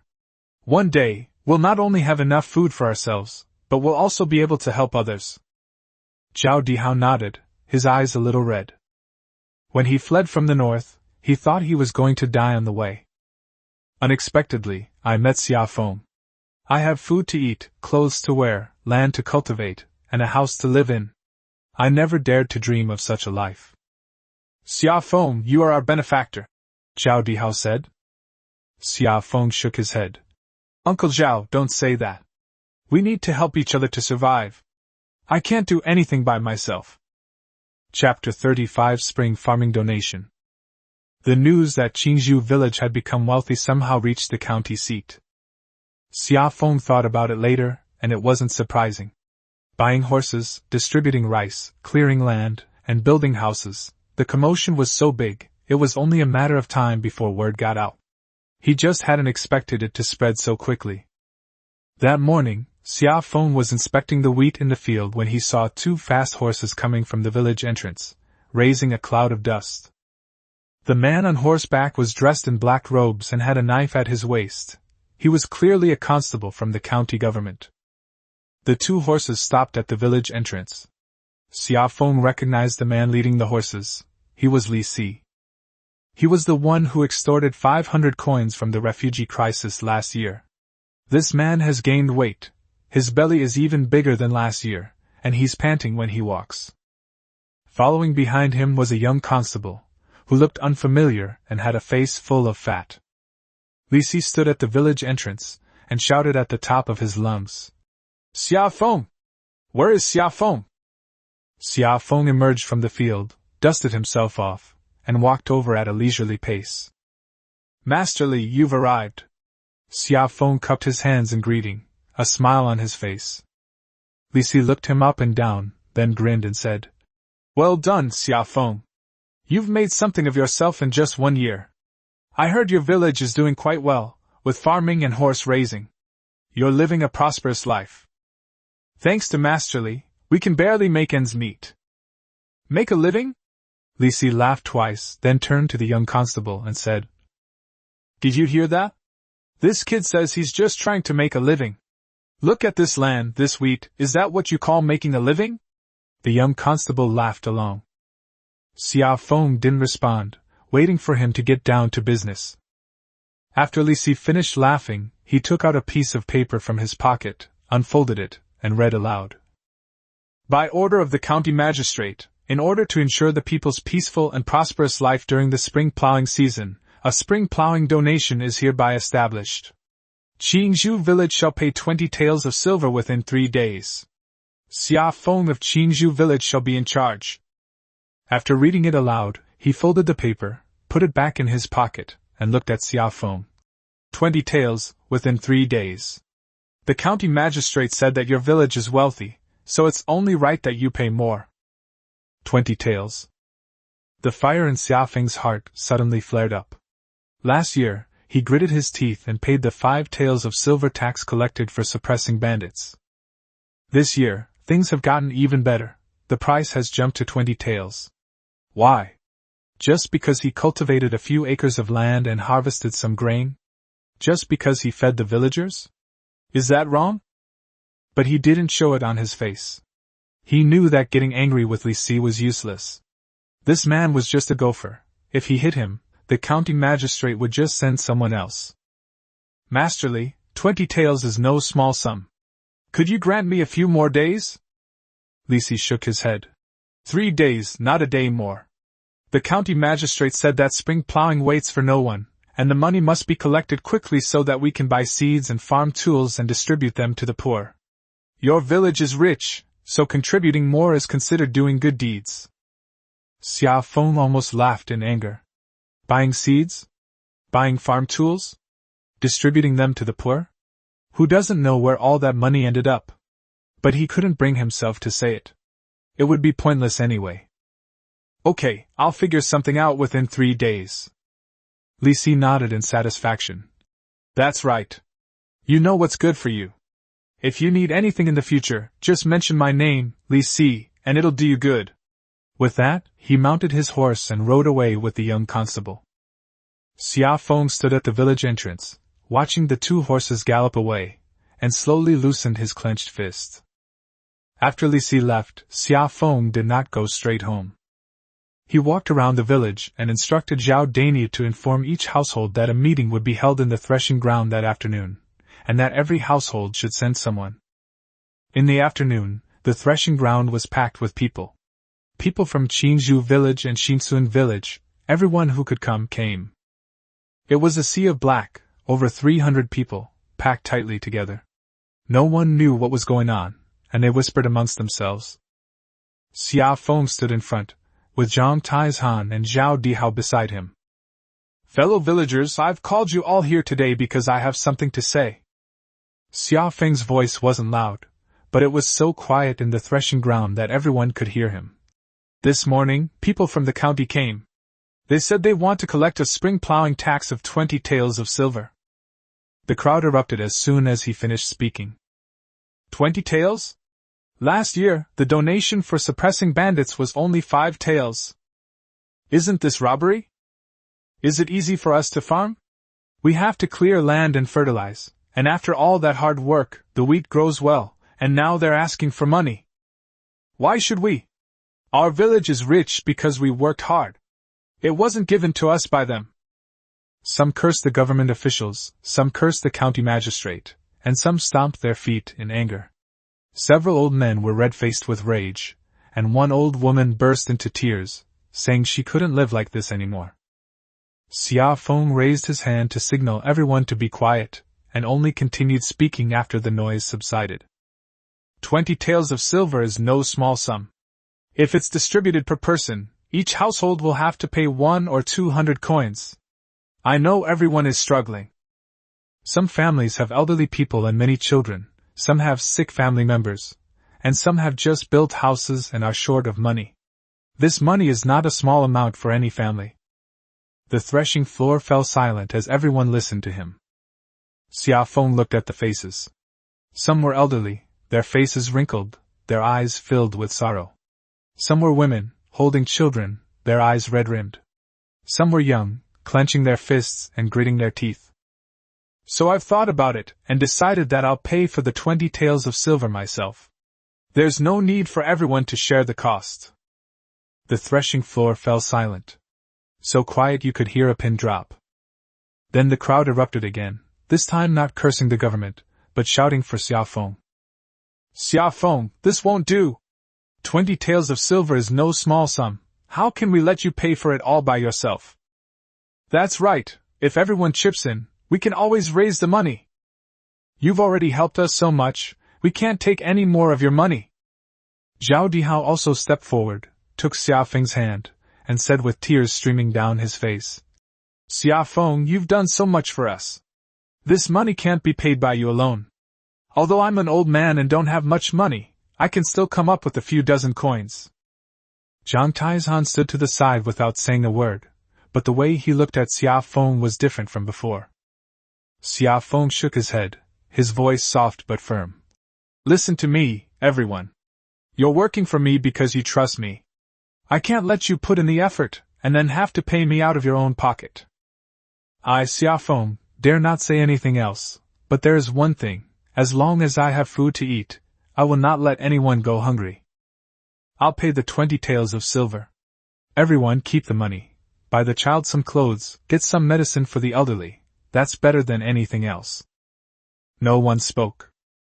Some people had their heads down, some were wiping away tears, and some were trembling and unable to speak. Sun Taizhu was the first to shout. Boss! From now on, I'll do whatever you asked me to do. I'll go through fire and water without batting an eye. Boss! Boss! The others shouted in response.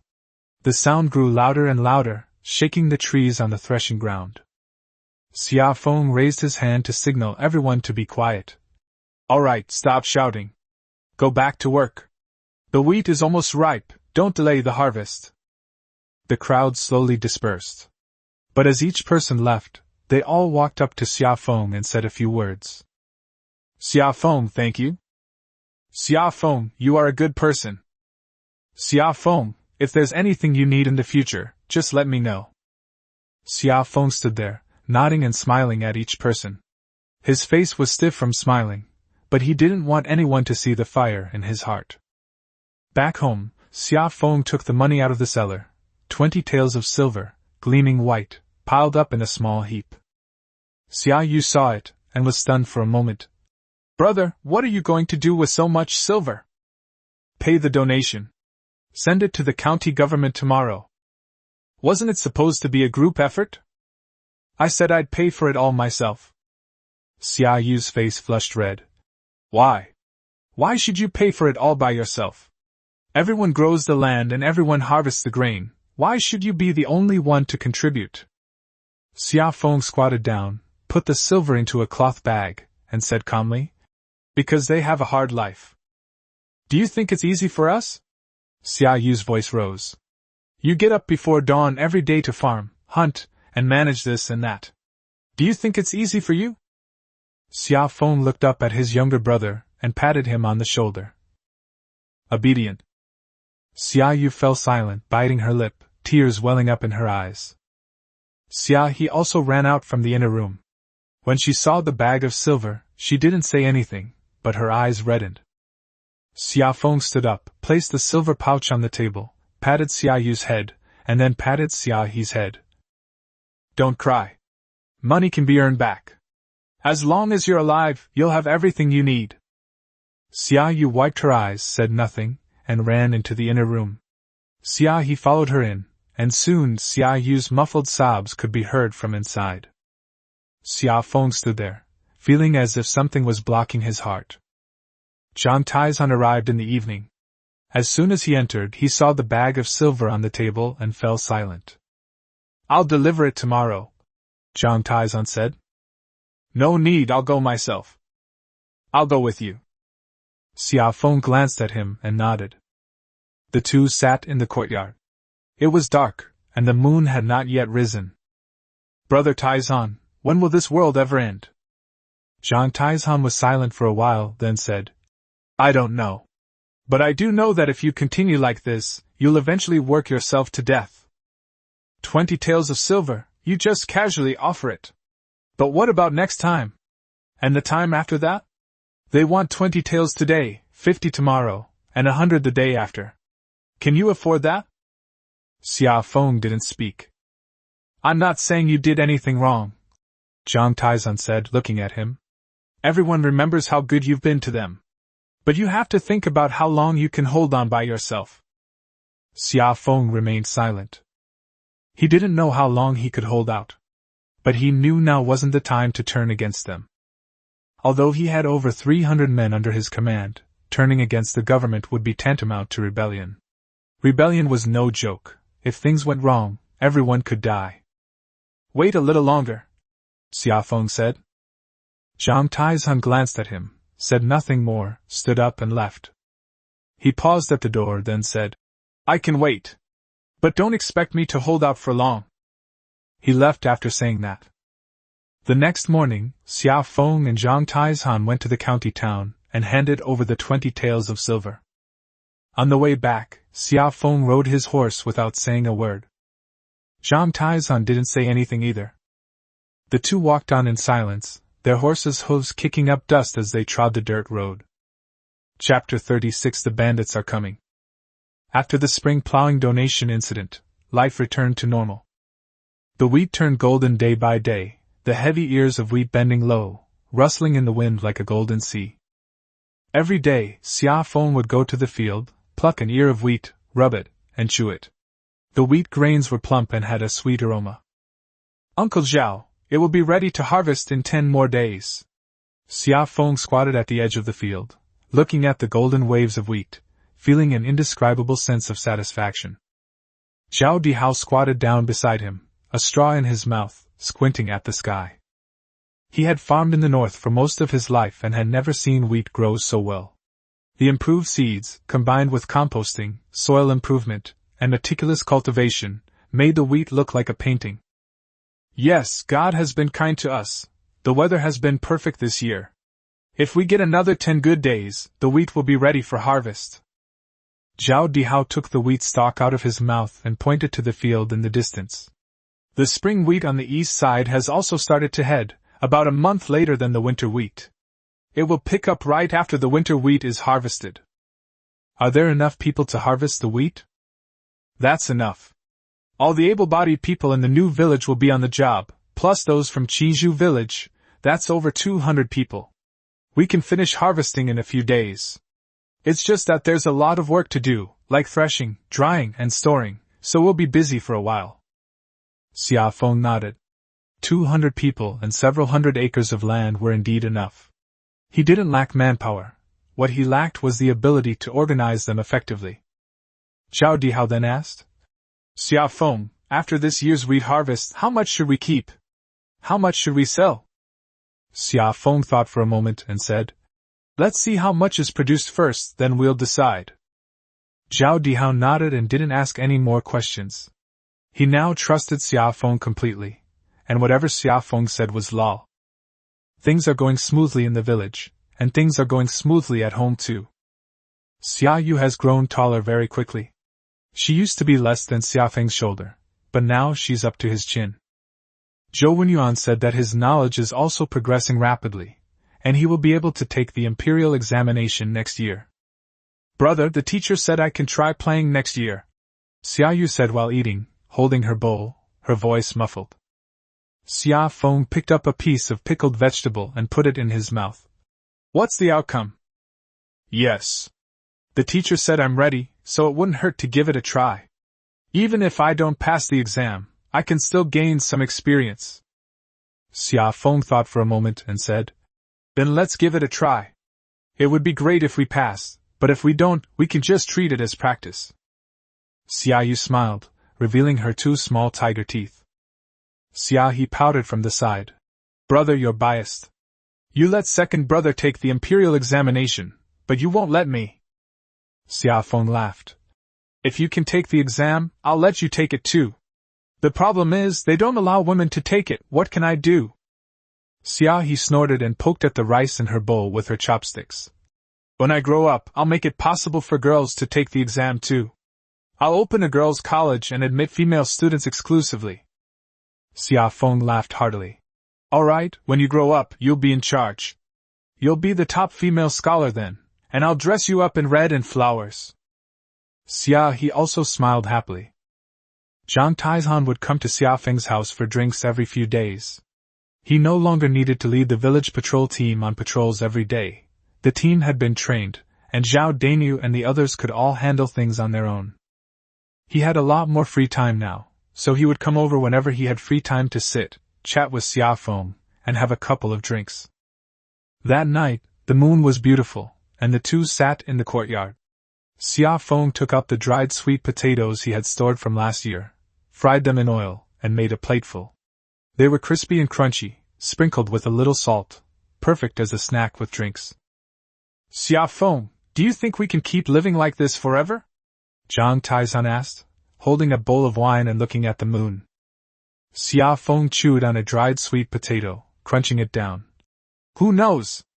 We'll just have to take it one day at a time. I'm not afraid of fighting, I'm not afraid of risking my life. Zhang Taizan put down his wine bowl and said in a low voice. I'm just afraid that the good life we've worked so hard for will be gone one day. Xia Feng didn't reply. He knew what Zhang Taizan was worried about. Those bandits and government officials were like dark clouds overhead, ready to fall at any moment. Brother Taizan, don't think too much. We'll deal with whatever comes our way.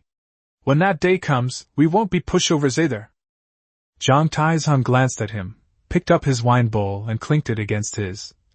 You're right. Come on, let's drink. The two drank until midnight before Zhang Taizan finally went home.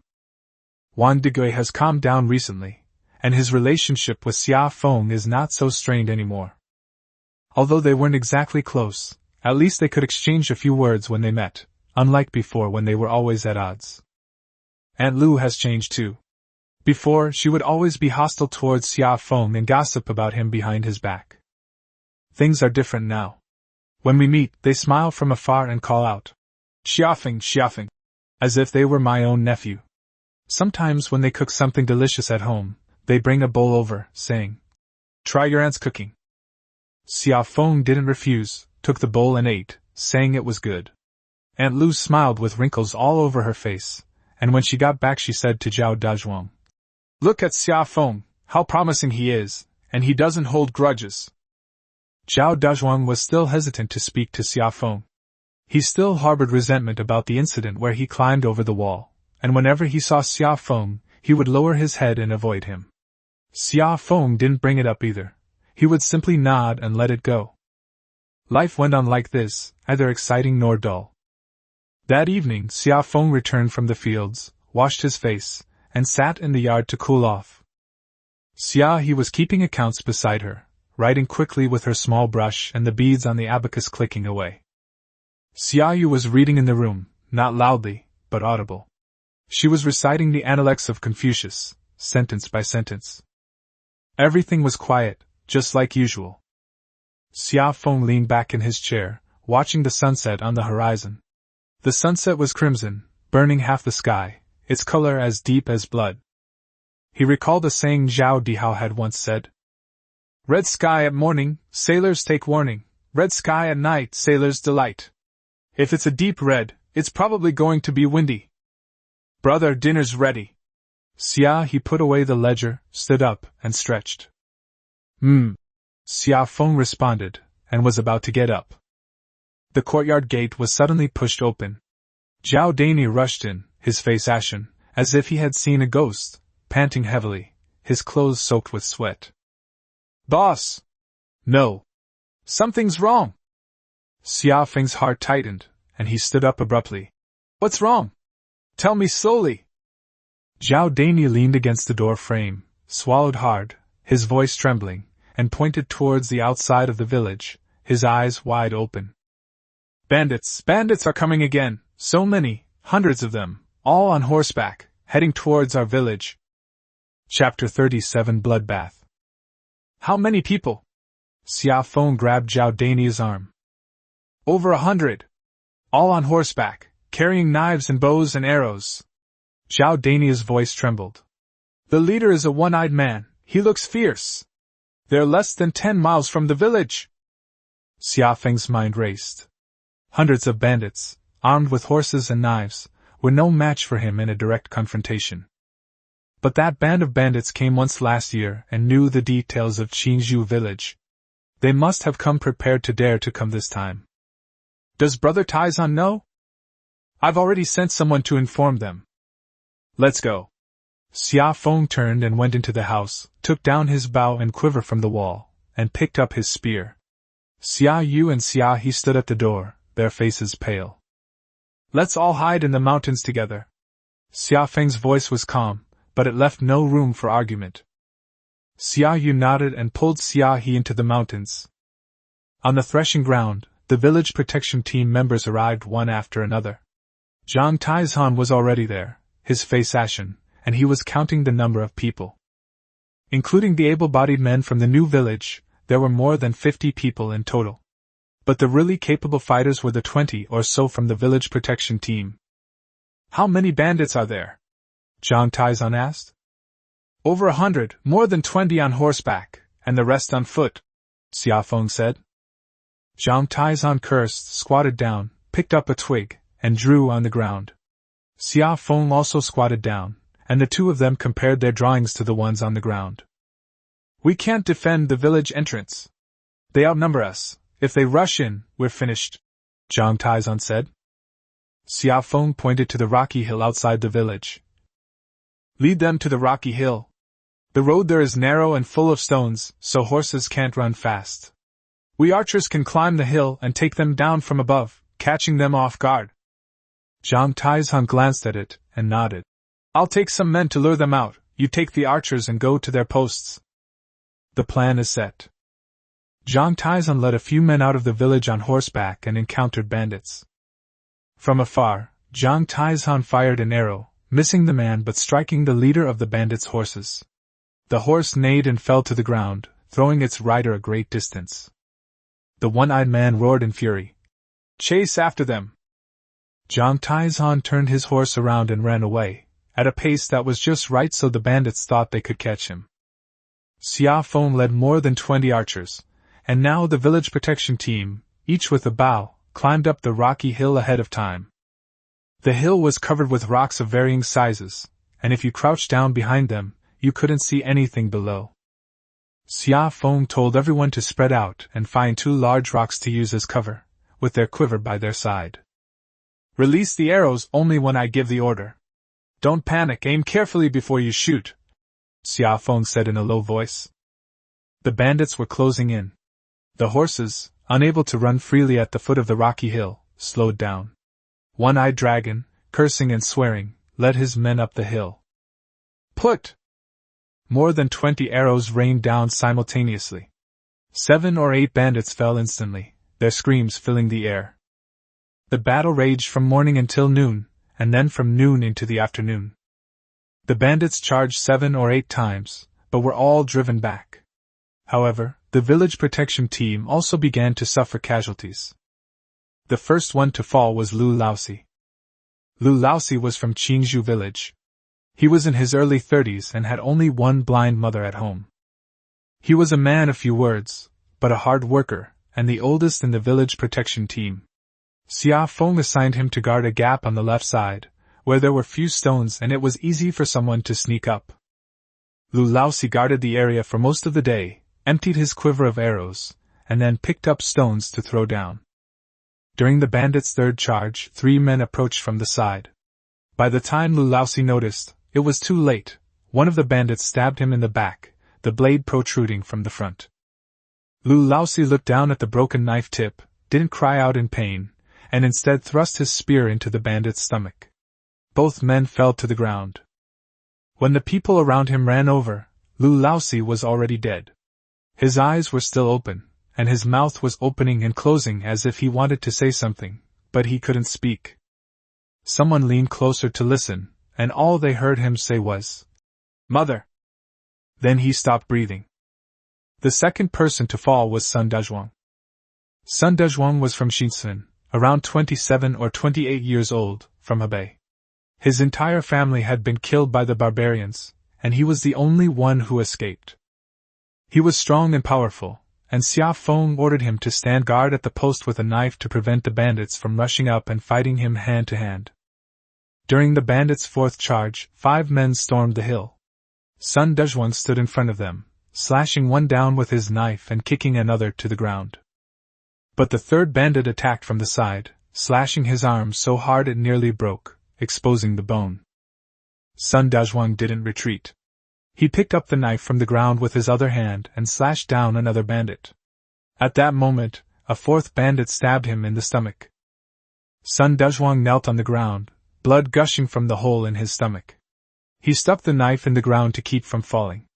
Someone ran over to help him up, but he pushed the person away and said, "Don't worry about me. Hold on." Then he laid down on the ground. The third to fall was Li Xiuqi. Li Xiuqi is from Qingzhou village. He is 19 years old and got married last year. His wife is pregnant. He was the youngest and also the most timid member of the village protection team. The first time he fought bandits, he was so scared that his hands trembled, and he missed all 3 arrows. After a year of practice, his accuracy improved, and he became braver. Xia Feng originally didn't want him to be on the front line, and wanted him to stay in the back to carry arrows. But Li Xiuqi refused, saying, "I'm also a member of the village protection team, I can't shrink back." During the bandits' 6th charge, Li Xiuqi crouched behind a rock and shot arrows, killing 3 men with each shot. Just as he was knocking his 4th arrow, a stray arrow flew in and struck him squarely in the neck. Li Xiuqi collapsed, clutching his neck, blood gushing from between his fingers. People nearby rushed over and pressed on his wound, but couldn't stop the bleeding. Li Xiuqi's eyes were wide open as he stared at the sky, his mouth opening and closing. Someone leaned closer and heard him call out, "Mother!" and then fall silent. When Xia Feng heard that Li Xiuqi was dead, he almost dropped the bow in his hand. He was very familiar with Li Xiuqi. Last year, when they were fighting bandits, Li Xiuqi stood next to him, his hands shaking like leaves, and he didn't hit the target with a single arrow. Xia Feng had laughed at him, saying, "Your hands shake so much you can't even shoot a rabbit." Li Xiuqi smiled sheepishly and said, "I won't shake them next time." "There won't be a next time." Xia Feng gritted his teeth, held back the tears welling in his eyes, and continued shooting arrows. Seeing that the situation was not good, the one-eyed man personally led a dozen or so of his confidants to charge forward. This man was a ruthless fellow. He wielded a shield in his left hand and a sword in his right, and arrows couldn't pierce his shield. As he charged, he shouted, "Charge! Whoever gets to the top first will be rewarded with 10 taels of silver." The bandits roared and charged forward. Zhang Taizhan had somehow gotten behind the bandits. He lay prone behind a large rock, knocked an arrow, drew his bow, and aimed. The one-eyed bandit's back was exposed, unshielded by a shield. Zhang Taizhan released his grip, and the arrow flew out, striking the one-eyed dragon squarely in the back. The one-eyed man swayed, dropping his knife and shield. He looked down at the arrowhead protruding from his chest, opened his mouth but said nothing, and collapsed headfirst into the rocky hill. "The boss is dead! The boss is dead!" The bandits panicked. Some started to run, and once one ran, the rest followed. The remaining bandits scrambled away, leaving behind corpses and weapons strewn across the ground. It was getting dark. The threshing floor was a complete mess. The village protection team members sat on the ground, some were bandaging their wounds, some were in a daze, and some were crying. More than a dozen were injured, and 3 died. The bodies of Lu Laosi, Sun Dezhuang, and Li Xiuqi lay side by side on the edge of the threshing ground, covered with cloth. Lu Laosi's blind mother was helped over. She squatted down next to her son, touched his face, and cried so hard she couldn't breathe. Li Xiuqi's wife, heavily pregnant, knelt beside her husband, silent, tears streaming down her face. Sun Dezhuang had no family, so Zhao Dihao squatted beside him, crying for him. Xia Feng stood to the side, watching all of this, his throat feeling as if something was blocking it. Zhang Taizhan walked over, his arm bandaged and his face still bloodied. He stood beside Xia Feng for a moment, then said in a low voice, "More than 40 bandits died, and more than 30 escaped.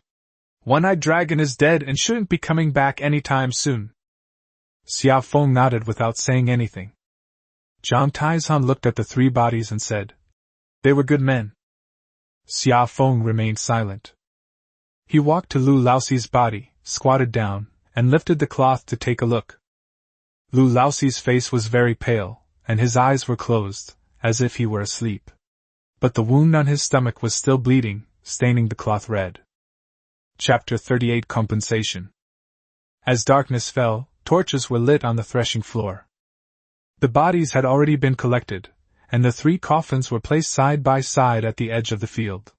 They hadn't been painted yet, and the color of the wood appeared very pale in the firelight. Lu Laoxi's mother was still squatting beside the coffin and refused to leave, even after being helped up several times.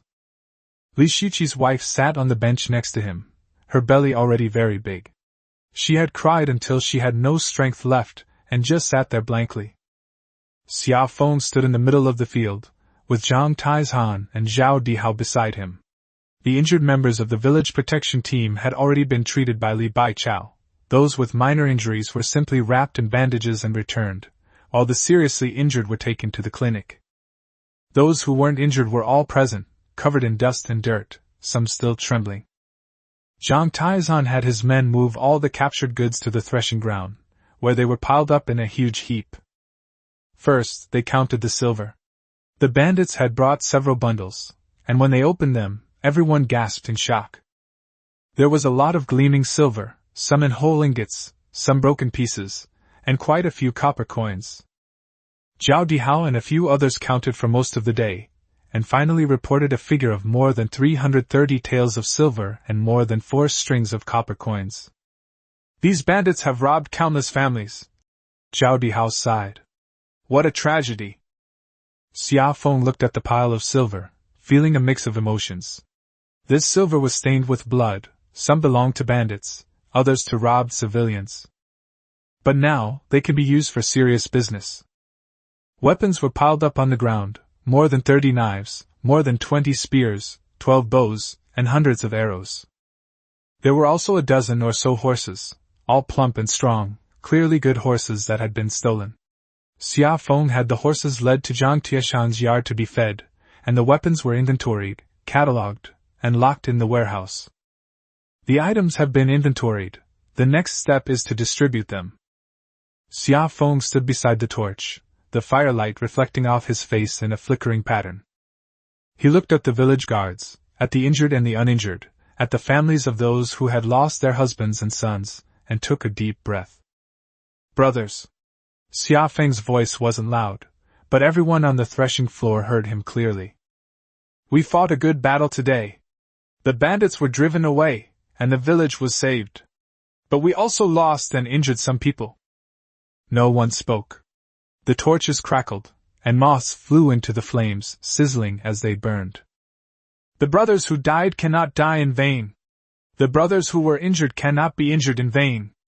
I, Xia Feng, may not have any other skills, but I have one rule: I will not let those who follow me suffer. He turned around and said to Zhao Dihao, Uncle Zhao, please write this down. Zhao Dihao took out paper and pen and squatted down next to the torch.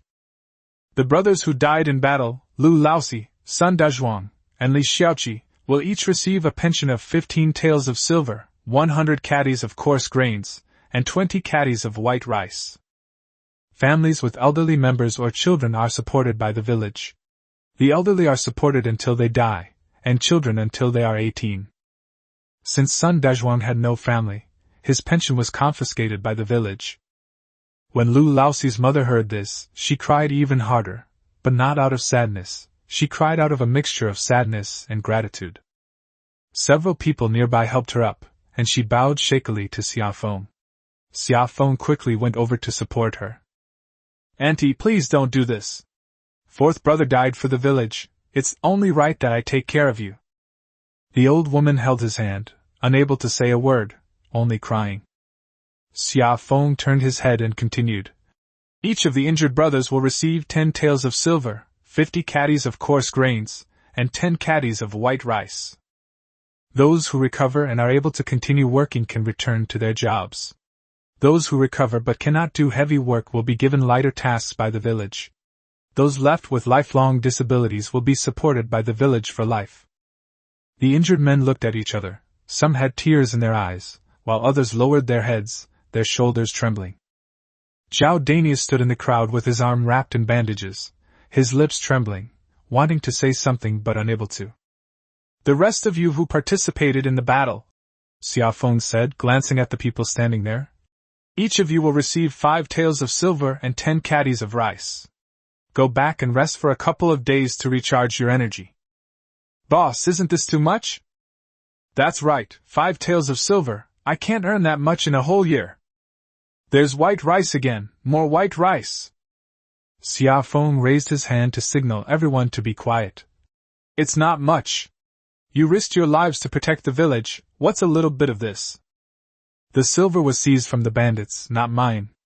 It was taken from the bandits, and it's being used for you. As for food, I'll provide it myself. I will never let anyone down. Sun Taizhu was the first to shout.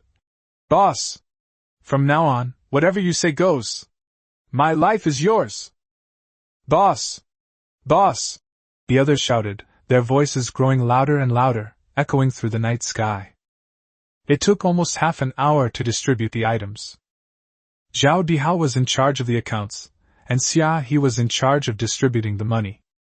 The little girl sat behind the table, with an account book and silver in front of her, recording each item clearly, who received how much, and who signed or pressed their fingerprint. Her hands were still trembling slightly. She had been hiding in the mountains all day during the battle, listening to the shouts of killing, and was terrified. But now, sitting behind the table distributing silver, she hadn't made a single mistake. The 2 families who died in battle received silver and grain delivered to their homes. Xia Feng went personally. First, let's go to Lu Laoxi's house. Lu Laoxi's mother was sitting in the main room. Hearing Xia Feng's voice, she reached out to touch him. Xia Feng squatted down, brought his face close, and let the old lady touch him. Auntie, the silver is on the table, and the grain will be delivered tomorrow. If you need anything in the future, just tell me, and I'll have someone take care of it. The old woman touched his face, tears welling up again. Xia Feng, the 4th brother is gone, what use is there for an old woman like me to live? Grandma, please don't say that. Now that my 4th son is gone, you are my grandma. I will take care of you in your old age and see you off when you die. The old lady hugged him and cried. Next, they went to Li Xiuqi's house. Li Xiuqi's wife was already in bed, but when she heard Xia Feng arrive, she struggled to get up. Xia Feng quickly stopped her. Sister-in-law, don't get up, talk while lying down. Li Xiuqi's wife held Xia Feng's hand, tears streaming silently down her face. Brother Xia Feng, Xiuqi is gone, and my unborn child hasn't even met its father yet. Xia Feng's nose tingled, but he held back his tears. Sister-in-law, don't worry. Whether the child is a boy or a girl, I will support his education. I will pay for his future studies, whether he takes the imperial examinations or becomes an official. Now that Xiaoqi is gone, I will be the child's uncle. The woman was crying so hard she couldn't speak, she could only nod vigorously. It was almost dawn when Xia Feng left Li Xiuqi's house. His legs felt like lead as he walked along the village road. He hadn't eaten or drunk much water all day, and his throat was parched. But he didn't want to eat. He felt sad whenever he thought of Lu Laoxi, Sun Dezhuang, and Li Xiuqi. When they got home, Xia Yu and Xia He were still awake. The 2 children were sitting in the main room, the light was on, and there was food on the table, which had long since gone cold. Brother, you're back. Xia Yu stood up, her eyes red. Xia He ran over, hugged his waist, buried her face in his body, and said in a muffled voice, Brother, I'm scared.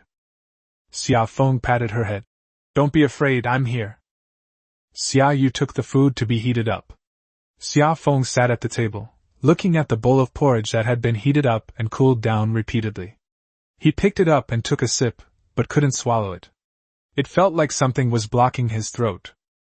Brother, are you crying? Xia He whispered. Xia Feng touched his face. It was wet. He didn't even know when he had shed the tears. It's okay, I'm fine. He picked up the bowl and drank the porridge spoonful by spoonful. The porridge was sweet, with sweet potato in it, but he couldn't taste the flavor. After finishing his meal, Xia Feng told his younger siblings to go to bed, and he sat in the yard. Xia Feng recalled that when he first transmigrated last year, he was also sitting alone in the courtyard, thinking about how to survive. Back then, he only had younger siblings and nothing else.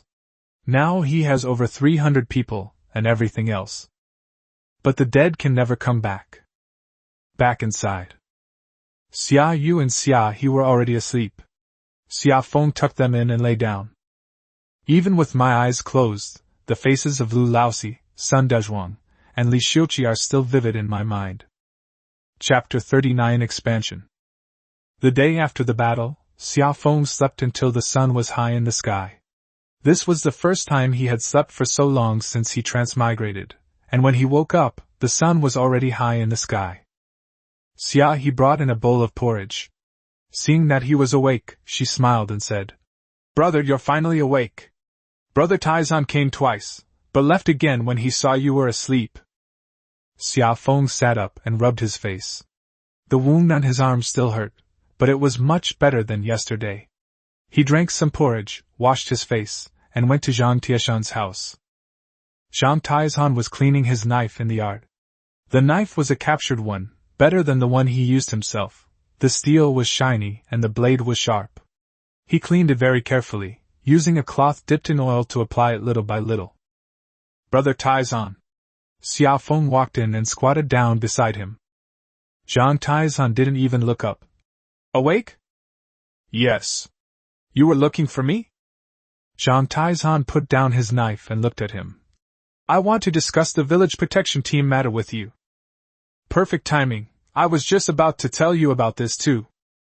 The two sat down in the courtyard. Zhang Taizan poured 2 bowls of water, pushing one towards Xia Feng. 3 died yesterday, and more than a dozen were wounded. We don't have many capable fighters left. Zhang Taizan took a sip of water. "Next time the bandits come, we won't have enough men." Xia Feng nodded. "That's what I think too. I want to expand the village protection team." "How much will it expand to?" 50 people. Zhang Taizan thought for a moment. 50 men are enough. We can hold off small groups of bandits. If a large group comes, we can hold them off until the government arrives. Xia Feng didn't respond to the mention of government officials. He and Zhang Taizan both knew that the government couldn't be relied upon. But he didn't say it aloud. Some things didn't need to be said, and it was enough for them to understand. "Brother Taizan, you're in charge of expanding the ranks. Pick people from Xinsun and King Zukin, young, strong, and quick-witted. We don't need the temporary fillers anymore. We need people who have been specially trained." Zhang Taizan nodded. "That's what I was just about to say. In the past, only about 20 people in the village protection team had been properly trained. The others usually farmed and were only called upon when there was an emergency. They couldn't even draw a bow properly, so they would just be sent to their deaths on the battlefield. So this time, everyone has to be a full-time worker. No farming, no other work, just dedicated training. Every single day." Zhang Taizan glanced at him. "Full-time? What about their food supply then?" Xia Feng had already thought it through. "I'll pay. 5 caddies of coarse grains per person per day will be the wages." Zhang Taizan did the math. 5 caddies of coarse grain, at the current market price of 15 coins per caddy, would cost 75 coins. That would amount to a little over 2 taels of silver a month. 50 people, more than 100 taels of silver. As long as there's enough coarse grain, they can train with peace of mind. Zhang Taizan said. This way they can train without worry. Xia Feng nodded. I have plenty of coarse grains. You just need to focus on training the man well.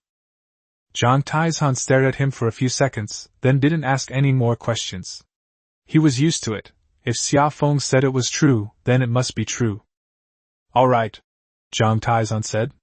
You provide the rations, and I'll recruit people. 50 men, trained within a month.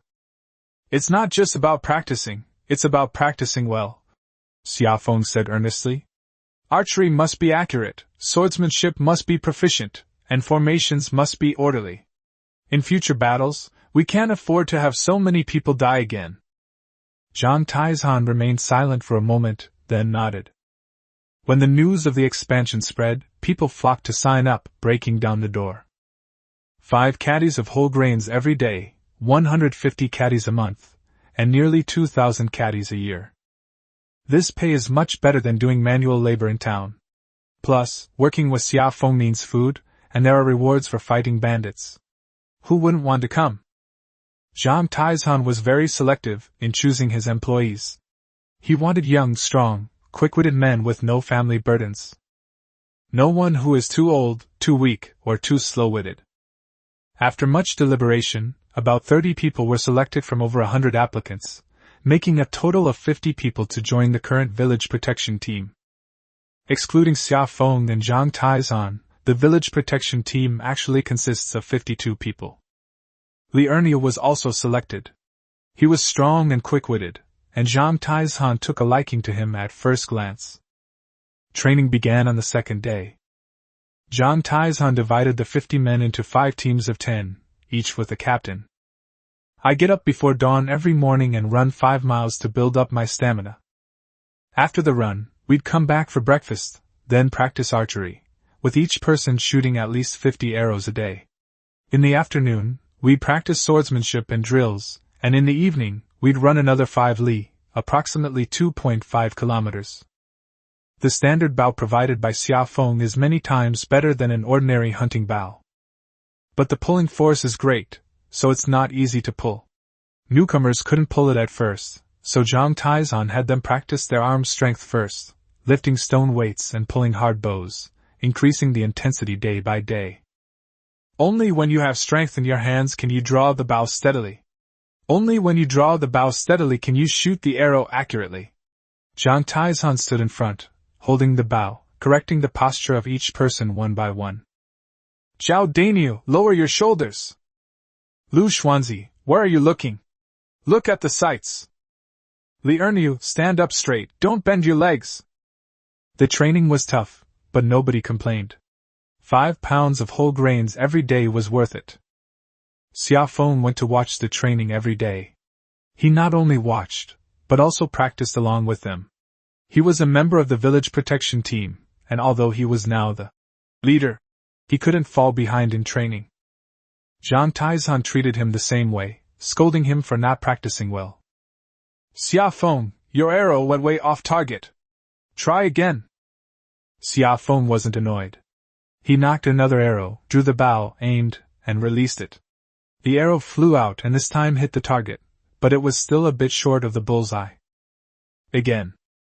He kept firing until Zhang Taizhan said, "That's enough," before he stopped. When Xia Feng returned home that evening, he was so exhausted that he could barely lift his arms.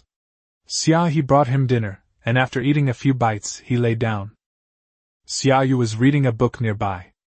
After a while, she suddenly said, "Brother, why do you spend so much money maintaining the village team? 5 caddies of coarse grains a day, that's 250 caddies for 50 people. 7,500 caddies a month. Is our family's coarse grain enough?" Xia Feng rolled over and looked at his younger brother. "Xiao Yu, you saw it yesterday too. When the bandits came, what would have happened if no one had stopped them?" Xia Yu fell silent. "Our family has enough to eat and wear now, but it's no use if only our family is doing well. If the village can't be saved, our family won't be doing well either." Xia Feng's voice was calm. "The village protection team is our wall. Only when the wall is strong can we live in peace." Xia Yu was silent for a moment, then nodded. "Brother, I understand." Xia Feng smiled. "If you understand, then study hard." Xia Yu smiled and continued reading the book. Xia Feng closed his eyes and quickly fell asleep. In his dream, he saw Lu Laozi, Sun Daozhuang, and Li Xiuqi again. The 3 of them stood in a wheat field, waving and smiling at him, just like when they were alive. Xia Feng tried to walk over, but he couldn't reach them no matter how hard he tried. He called their names, but they didn't answer, they just laughed. Then he woke up. It was still dark outside the window, and the commands for training could be heard in the distance. Zhang Taizhan had already started running with his men. Xia Feng sat up, put on his clothes, washed his face, picked up his bow and quiver, and went out. The sky was beginning to lighten with the first hint of dawn, and a cool morning breeze was blowing. He took a deep breath and headed towards the threshing ground. 50 people had already completed 1 lap and were lining up to receive breakfast. Each person received a bowl of thick porridge and 2 multigrain pancakes, as much as they wanted. The porridge was made with coarse grains, so thick that chopsticks could stand upright in it. Served with pickled vegetables, it was served hot. Xia Feng took a bowl of porridge, squatted down by the threshing ground, and slurped it down. John Taizhan walked over and squatted down next to him. "What are we practicing today?" Xia Feng asked. "We practice archery in the morning and marching drills in the afternoon. The new recruits still can't draw their bows properly, so they need to work on their arm strength." Xia Feng nodded. "Are there enough arrows?" "What you gave me is enough.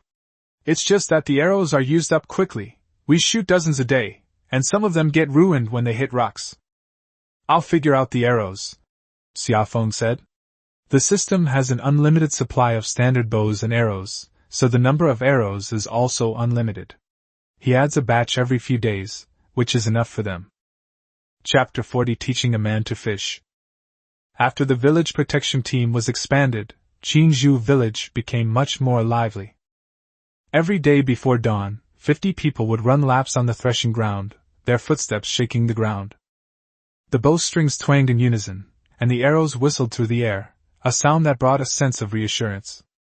People from several nearby villages would stop to watch for a while when they passed by on their way to the market, marveling at the sight. "What is Qingzhou village up to? Why are they training so many soldiers?" "Fighting bandits, of course. Last time they killed dozens of bandits, have you forgotten?" "That's true. With this village protection team around, the bandits won't dare to come." The news spread faster than the wind. First, people from the neighboring Li family village came to inquire, asking Xia Feng if they could include their young people in the program as well. Xia Feng politely declined, saying that the village protection team would only accept people from Qingzhou village and Xian village, and would not accept people from other villages for the time being. They left disappointed, but returned 2 days later. This time, they weren't there to join the team, they were there to discuss business. The man who came was the village head of Lijia village, surnamed Li, named Li Fulai, over 50 years old, an honest man. He stood at Xia Feng's door with 2 chickens and a basket of eggs, rubbing his hands together and smiling awkwardly. "Xia Feng, I am Li Fulai, the village head of Lijia village. I've come today to discuss something with you." Xia Feng ushered him into the courtyard and poured him a bowl of water. Li Fulai held the bowl, but didn't drink for a long time. "We've all heard about your fight against the bandits last time. Your Qingzhou village has a village protection team, so you're not afraid of bandits. Our Li family village is in dire straits. Last time, when refugees looted our grain, our village suffered. Now bandits are causing trouble again, and no one in our village dares to sleep at night." Xia Feng listened without interrupting. "I discussed it with the villagers," Li Fulai said, putting down his bowl and looking at Xia Feng. "We'd like to form an alliance with your Qingzhou village. We'll look out for each other in the future. Our village will pay a small amount of grain every year, as protection money. What do you think?" Xia Feng shook his head. "Li Lijing, there's no need for protection money. I only have 50 men under my command, barely enough to protect Qingzhou village and Xinsun village. How could I have the energy to protect your village?" Li Fulai panicked. "Then, what can we do? Our village really has no other way." Xia Feng thought for a moment and said, "Li Lijing, I do have a plan, but I don't know if you're willing to accept it." Tell me. "Send 10 people from your village over here, and I'll train them for you. Once they're trained, send them back to their village to protect themselves. You'll provide your own weapons and food. I'll provide the training grounds and instructors, and I won't charge you anything." Li Fulai was taken aback. "Training? Training them like your village protection team?" "Almost. I'll teach you everything I can, archery, swordsmanship, drills. 2 or 3 months of training will be enough to deal with small groups of bandits. Even if they encounter a large band of bandits, they can't stop them, but they can at least hold out until you run away, or until we send someone to rescue you." Li Fulai thought for a moment and then asked, "If something happens to our village, will you help them?" "Save us. As long as you send someone to inform us, I will take men with me. But let me make this clear beforehand, I am outnumbered, and if we encounter a large group of bandits, I cannot guarantee that we can win. What I can guarantee is that I will not stand idly by." Li Fulai remained silent for a while, then nodded. Okay. I'll go back and discuss it with the villagers. After Li Fulai left, Xia Feng went to discuss things with Zhang Taizhan. Zhang Taizhan was leading his men in sword practice on the threshing floor. 50 men stood in a square formation, their swords flashing, shouting in unison, exuding a powerful aura. Xia Feng stood on the sidelines for a while, and only went over after Zhang Taizhan called. Take a break. Brother Taizhan, people from Lijia village have come. They want to form an alliance with us. I didn't take their protection money. They sent 10 men over, and we'll train them for them. Once they're trained, they can go back and guard their own village. Zhang Taizhan wiped his sweat and glanced at Xia Feng. You certainly know how to think. We haven't even mastered it ourselves, and you're already teaching others? Teaching others is also a process of self-practice. Xia Feng smiled. Besides, there are more than a dozen villages around here, and we can't manage them all. Rather than letting them rely on us, it's better for them to rely on themselves. It's better for them to have their own abilities than for us to rescue them. Zhang Taizhan thought for a moment and nodded. That works. But their people have to bring their own food and weapons. Our food is for the village team, not for outsiders. That's what I told Li Fu too. Zhang Taizhan said nothing more and turned to continue leading his men to practice their swordsmanship. When the news spread, people from more than a dozen surrounding villages came looking for Xia Feng. People from Wangjiaji, Zhejiawa, Liashugu, came one by one, some carrying chickens, some carrying wine, some arriving empty-handed but with very sweet words. They all said they wanted to form an alliance with Qingzhou village, and were willing to send people to train them. Xia Feng welcomes all, but the rules are strictly enforced. Each village must send 10 people, aged 18 to 35, in good health and quick-witted. Bring your own food and weapons. Those without weapons can borrow some, but must return them. During training, you will live and eat in Qingzhou village. No trouble is allowed. Once they've practiced and returned, each village will organize its own village protection team. If they encounter any problems they can't handle, they can then ask for help. Someone asked. Xia Feng, our village is poor. What should we do if we don't have weapons? Xia Feng said. I'll lend it to you. You can pay me back when you have the money. If you really don't have any, you can pay with grain. Someone else asked. If the people in our village train well, will they be able to defeat the bandits when they go back? Xia Feng spoke frankly. The small group can manage. The large group is in trouble. But at least it's better than now. Right now, you don't even have a single person with a knife. If bandits come, you can only run. If you've trained, at least you'll have the courage to put up a fight. The man listened, remained silent for a moment, and then said, All right. Your words are enough. Everyone in the village knew this. Xia Feng only had 50 men. He couldn't possibly guard their homes and property. But he was willing to teach them skills so they could protect themselves, and that was enough.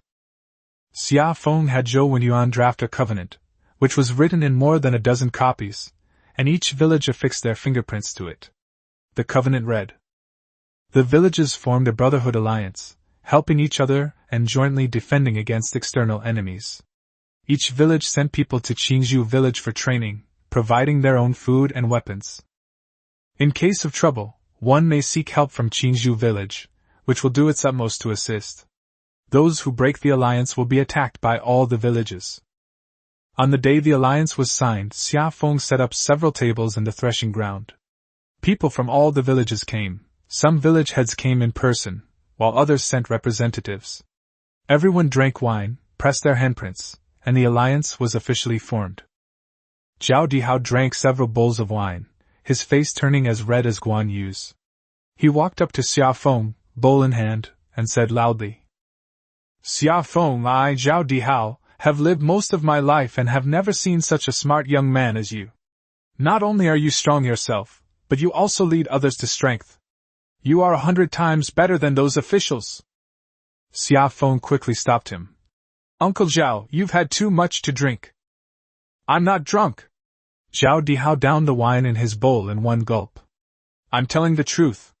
Those officials only know how to ask for money. You're different. You genuinely serve the people. Working for you is worthwhile. Someone nearby chimed in. That's right. Working with Xia Feng is worth it. Summer breeze! Summer breeze! The shouts on the threshing floor were deafening. Xia Feng stood in the middle of the crowd, feeling a little embarrassed by the calls. He raised his bowl, clinked it with everyone's, and drank it down. The day after the alliance was signed, people from various villages began to arrive. 10 people came from Lijia village, 10 from Wangjiaji, 10 from Zhejiawa, 10 from Liashigu. Including those from other villages, there were more than 100 people in total, crowding the threshing ground. Zhang Taizhan looked at these people and frowned. How can we train with so many people? Xia Feng said. We'll do it in batches. 10 people from each village, 2 villages at a time, they'll train for half a month, then go back and the next batch will come. We'll take turns. Stop practicing during the busy farming season and practice during the off-season. Take it slow, no rush. Zhang Taizhan nodded and began assigning tasks. The first group to arrive were people from Lijia village and Wangjiaji. There were 20 of them, all quite young. Some had never even touched a bow before, and others handled knives like they were firewood sticks. Zhang Taizhan started teaching from the very basics: posture, gripping the knife, and drawing the bow. You're not part of our village protection team, so I won't expect you to be as strong as they are. Zhang Taizhan stood at the front, his voice loud. But I require that when you go back, you should teach the people in your village. 1 person teaches 10, and 10 teach 100. Once everyone knows how, you won't be afraid of bandits. A villager from Lijia village raised his hand and asked, Captain Zhang, if we train for half a month, what level can we achieve? Zhang Taizhan glanced at him. You can draw a bow, shoot an arrow, and cut without hitting your own men. That's all. If you want to become a master archer, go back and practice on your own. The man smiled sheepishly. Xia Feng stood on the sidelines watching, feeling much more at ease. Give a man a fish and you feed him for a day. Teach a man to fish and you feed him for a lifetime. He alone, along with 50 others, cannot protect everyone. But if each village has its own ability to protect itself, that's a different story. 100 people, 1,000 people, each with a little skill, together they become a force that no one can afford to mess with. In the evening, Xia Feng sat in the courtyard, and Xia He brought him a bowl of soup. Brother, are you tired today? I'm not tired. Xia Feng took the soup, took a sip, and said, Xiao He, do you think what I'm doing is right or wrong? Xia He tilted her head and thought for a moment. Whatever my brother does is right. Xia Feng laughed. What you said is as good as saying nothing at all. Xia He smiled too, and after she finished laughing, she said seriously, Brother, I think you did the right thing. If you teach them skills, they won't be afraid anymore. If they're not afraid, they can live a good life. Xia Feng looked at his younger sister, and suddenly felt a surge of emotion. This 8-year-old girl spoke with more logic than most adults.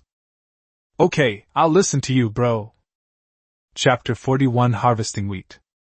The people from Lijiakan and Wangjiaji practiced for 3 days, and their basic standing posture and knife-holding posture finally looked decent. Zhang Taizhan said that after another half-month of practice, they would be able to go back and teach the people in their village. Xia Feng would go and take a look every day, but his mind wasn't on it. The wheat has turned yellow. Just a few days ago it was still green, but after being exposed to the sun these past few days, it has turned completely yellow. A golden expanse stretches from one end of the field to the other, rustling softly in the wind. Xia Feng stood at the edge of the field, plucked an ear of wheat, rubbed it in his palm, blew off the husk, leaving dozens of round, golden grains of wheat.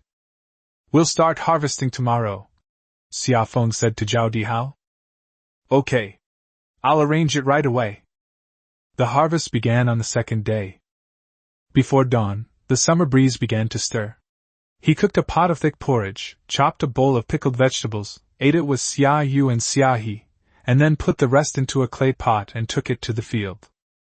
More than 200 people went to the fields. The men cut the wheat, the women bundled it, and the elderly and children followed behind, picking up the ears of wheat. Xia Feng also went to the field, took a sickle, bent over, and cut the wheat one bunch at a time. He didn't cut quickly, but he cut very carefully, leaving neat stubble and not losing a single ear of wheat. At noon, the women brought food to the edge of the fields, coarse-grained cakes, pickled vegetables, and a bucket of cold tea. Everyone squatted down to eat, and after finishing, they didn't rest but continued working. "Boss, this wheat is growing really well this year." Zhao Dania squatted on the edge of the field, munching on a pancake. "Okay," Xiaofeng mumbled, chewing on a pancake. After finishing his flatbread and drinking a bowl of cold tea, Zhao Dania stood up, dusted himself off, and said, "Let's go, time to get to work." The wheat ons pricked my arm, making it both itchy and painful. Xiaofeng's arms were cut in several places, and the sweat stung them. He didn't care, and kept cutting, row after row. As evening fell, the sun set, and the sky was ablaze with the colors of sunset. Everyone loaded the harvested wheat onto carts and hauled them back to the threshing ground, cart after cart. The threshing ground was even more lively. The harvested wheat was spread out on the threshing floor to dry, and then threshed with flails the next day. The flail was made of wood, with a pivot attached to its long handle, and several wooden sticks tied to the pivot. When swung, it would strike the wheat ears with a thud, and the grains would fall off. Zhao Dihao led several experienced flailers in striking the flail, their movements steady and rhythmic. The younger men watched and tried to imitate them, some missing their mark, others hitting their own feet and howling in pain, which drew laughter from everyone. The harvested wheat grains were piled up into small hills and winnowed with wooden shovels. Winnowing had to be done when there was a breeze. The wheat grains were tossed into the air, the chaff was blown away, and the grains fell down cleanly. The summer wind blew along with it, and after a few shovelfuls, the chaff and grains of wheat remained indistinguishable. Zhao Dihao took the shovel and taught him. "When the wind is strong, shovel higher. When the wind is weak, shovel lower. Use your wrist, not your arm." Xiaofeng tried several times and finally got it to look somewhat decent. On the seventh day, the last batch of wheat was stored in the warehouse. Xiaofeng stood at the entrance of the cellar, watching the sacks filled with grain being stacked inside, one by one, neatly arranged. The newly dug cellars were all filled, and a few temporary sheds were set up next to them, where more than a dozen bags were piled up. Xia He crawled out of the cellar, holding an account book in her hand. Her little face was covered in streaks of ash, making her look like a tabby cat. She flipped through the account book, reading it aloud one entry at a time. "Brother, we harvested a total of 67,300 jin of winter wheat. 20,000 jin in the east cellar, 25,000 jin in the west cellar, and 17,300 jin in the south cellar." Xiaofeng took the ledger, looked at it, nodded, and returned it to her. "The spring wheat won't be ripe for another 2 weeks. Zhao Dihao walked over, squatted down at the cellar entrance, and glanced inside. "I've never seen such a harvest in my entire life of farming," Xiaofeng said. "Uncle Zhao, you've worked hard these past few days. Let everyone rest for a couple of days." "It's not hard work." Zhao Dihao stood up, patted the dirt off his knees. "As long as there's grain to harvest, it's all worth it even if I work myself to death." The people on the threshing floor gradually dispersed. The women packed up their tools, and the children rolled around on the straw piles, only to be scolded by the adults and forced to come down. Some people drove ox carts home, loaded with the harvested wheat straw, to feed livestock or to start fires. Xiaofeng stood at the edge of the field, looking at the wheat field that had already been harvested. The stubble was neat and straight, gleaming golden in the setting sun. A few sparrows landed on the ground, pecking at the fallen wheat grains. He turned around and walked home. Smoke curled from chimneys in the village, people were calling their children home for dinner, and dogs were barking. Xiaofeng walked slowly.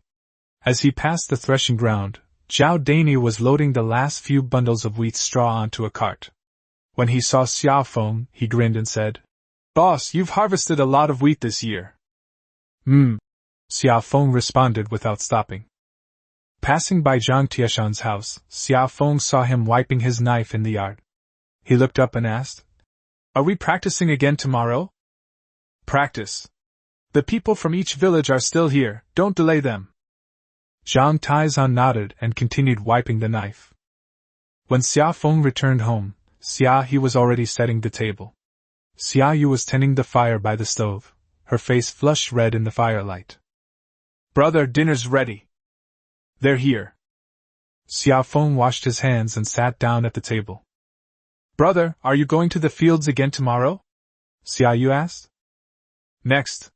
The spring wheat isn't ripe yet, we need to go check on it. Xia Yu nodded and lowered her head to drink her porridge. Xia He suddenly said, Brother, I've written down all the accounts today, and the numbers are all correct.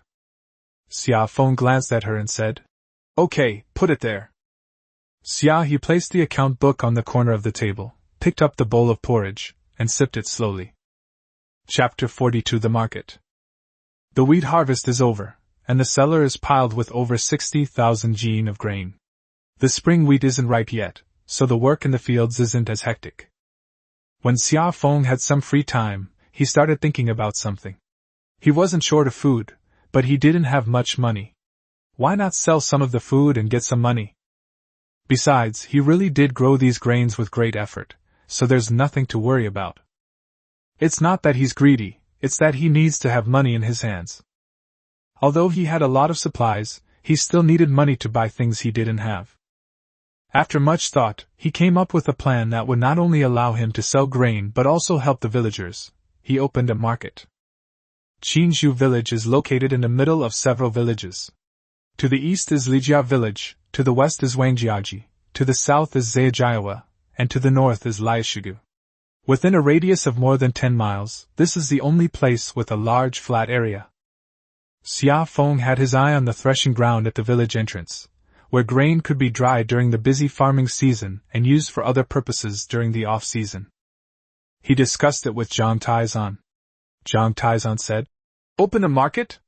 Who will come? I'll sell grain first. The price is cheaper than in town, so I'm not worried about not having customers. Zhang Taizan thought for a moment and said, Okay, let's give it a try. Xia Feng then went to Zhou Wenyuan and asked him to help write some notices to post at the entrances of various villages. The notice read, Qinzhou village holds a market on the 3rd, 6th, and 9th of each month. Elders from all villages are welcome to come and trade. Grain, cloth, farm tools, livestock, whatever you have you can sell. There are no stall fees. No one came on the first day the notice was posted. The next day, 2 people arrived. One was an old man from Lijia village, carrying a basket of eggs. One of them was an older woman from Wangjiaji, carrying a bundle of cloth on her back. The 2 of them walked around the threshing ground, looked at the grain sacks that Xia Feng had placed on the table, asked about the price, bought 5 caddies of wheat, and left. On the 3rd day, 7 or 8 people came. Some sold vegetables, some sold chickens, and some sold baskets they had woven themselves. Xia Feng sold more than 20 caddies of grain and earned more than 200 coins. On the 4th day, more than a dozen people came. There were not only sellers but also buyers. Some had heard that the wheat in Qinzhou village was cheap and came specifically to buy it. Xia Feng sold more than 50 jin of grain that day. On the 5th and 6th days, the number of people increased day by day. On the first market day, the 3rd, over 100 people came to the threshing ground. Vendors selling vegetables, grains, cloth, chickens, ducks, geese, baskets, and hampers lined the ground. There were also a few peddlers from the town, carrying loads of needles, thread, rouge, and candy, and their business was booming. Xia Feng hadn't expected so many people to come. He had originally just wanted to sell his own grain, but it turned into a huge group of people doing business here. With more people, there are more things to do. Some people argued over space, some were caught stealing, and some refused to pay for the goods they sold. Xia Feng ordered Zhang Taizan to send 5 village guards to maintain order. They wore identical clothes and carried knives at their waists. Just standing there, the troublemakers dared not cause any more trouble. Xia Feng then had several sheds erected beside the threshing ground. One shed sold tea, another sold food, and a third provided a place for people to rest. The tea was free, the food was sold at cost, and people could rest as they pleased. On the second market day, there were even more people. Not only did people from the surrounding villages come, but people from the town also came. Summer breezes are not just about selling grain. He also took out some coarse cloth and medicinal herbs and put them on the table to sell. These items were all provided by the system. There was no initial investment, and we made a profit on every sale. The prices were set low, 30% cheaper than in town, and long queues formed as people lined up to buy them. Someone asked him, "Xia Feng, where did you get this? Why is it so cheap?" Xia Feng smiled and said, "I produced them myself. There are no middlemen, so they're naturally cheaper." People don't understand what a middleman is, but since the goods are really cheap, they don't ask. By the third market day, the threshing ground was no longer sufficient. Xia Feng had the adjacent open space leveled out to expand the area. They also had several rows of simple stalls built out of wood. Each stall was numbered and marked with lines on the ground, so it was clear who occupied which spot. At this point, Xia Feng started collecting stall fees. Not much, 2 coins per stall per session. I buy large items, those that take up a lot of space, for 5 coins. I don't buy from individual vendors who come to the market carrying loads or baskets. When the news got out, some people were unhappy. "Didn't we agree not to accept it?" Xia Feng sent a message. "When we're not collecting, it's chaotic. People are fighting over space and arguing, and no one can do good business." After collecting the money, I sent people to maintain order and clean up, so everyone could do business in peace. 2 coins wouldn't even buy a pack of needles and thread. It was just for peace of mind. Everyone thought about it and agreed. In the past, they would argue for ages over a spot, disrupting so much business. 2 coins for peace and quiet was worth it. Xia Feng gave half of the collected stall fees to the village protection team as a reward for their hard work, and kept the other half for maintaining the site, repairing the sheds, and buying tea. The market is becoming increasingly prosperous. The custom of holding market days on the 3rd, 6th, and 9th of each month became a tradition within a radius of several dozen miles. On market day, people arrive before dawn and the activity continues until sunset.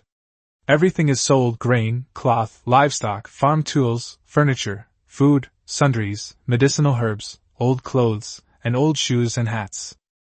Someone brought in a cow and sold it on the spot. Someone else brought in a sheep, which was bought, slaughtered, and the lamb skewers were grilled in a shed, filling the whole street with their aroma. Xia Feng's grain sold best. His wheat grains were large and plump, and the price was cheap. Some people would buy hundreds of kilograms at a time, arriving in horse-drawn carts to haul them away. Xia Feng didn't ask what they were buying it for. He just sold it to them for the money. But he was careful. He only sold 2,000 caddies each market day, no more. Once he sold out, he would close the stall and never increase the quantity. Firstly, he didn't want to attract too much attention, and secondly, he needed to keep some grain. He couldn't sell it all. Besides grain, coarse cloth also sold well. The cloth was coarse, thick and durable, and a bolt of it only cost 100 coins, 20 coins cheaper than in town. Women rushed to buy them, using them to make clothes, quilts, and shoe uppers. Some people bought several bolts at a time, saying they would resell them. As for salt, it's illegal to sell salt privately in Dalian, so he wouldn't dare to sell it so openly. The market became a hit, and so did Qingzhou village. Qingzhou village used to be a poor village, nobody knew about it. Now it's different. If you mention Qingzhou village, everyone within dozens of miles knows it. People came to the market every day, those going to trade, those visiting relatives. Restaurants and tea houses opened in the village. The village protection team patrolled the market, dressed in uniform, with knives at their waists, and walked with a powerful stride. If someone caused trouble, they would simply stand there and the troublemaker would immediately quiet down. If someone stole something, they would catch them and bring them to Xia Feng. Xia Feng ordered his men to drive the thieves away, forbidding them from ever coming to the market again. After 2 such incidents, the thievery was virtually eradicated. People from surrounding villages come to the market and say that Qingzhou village's market is good, the goods are cheap, and the security is good, unlike the markets in the town where there are many thieves, many swindlers, and the goods are expensive. Xia Feng listened, smiled, and said nothing. He knew in his heart that the market's success wasn't due to his great abilities, but rather to the chaos of the world.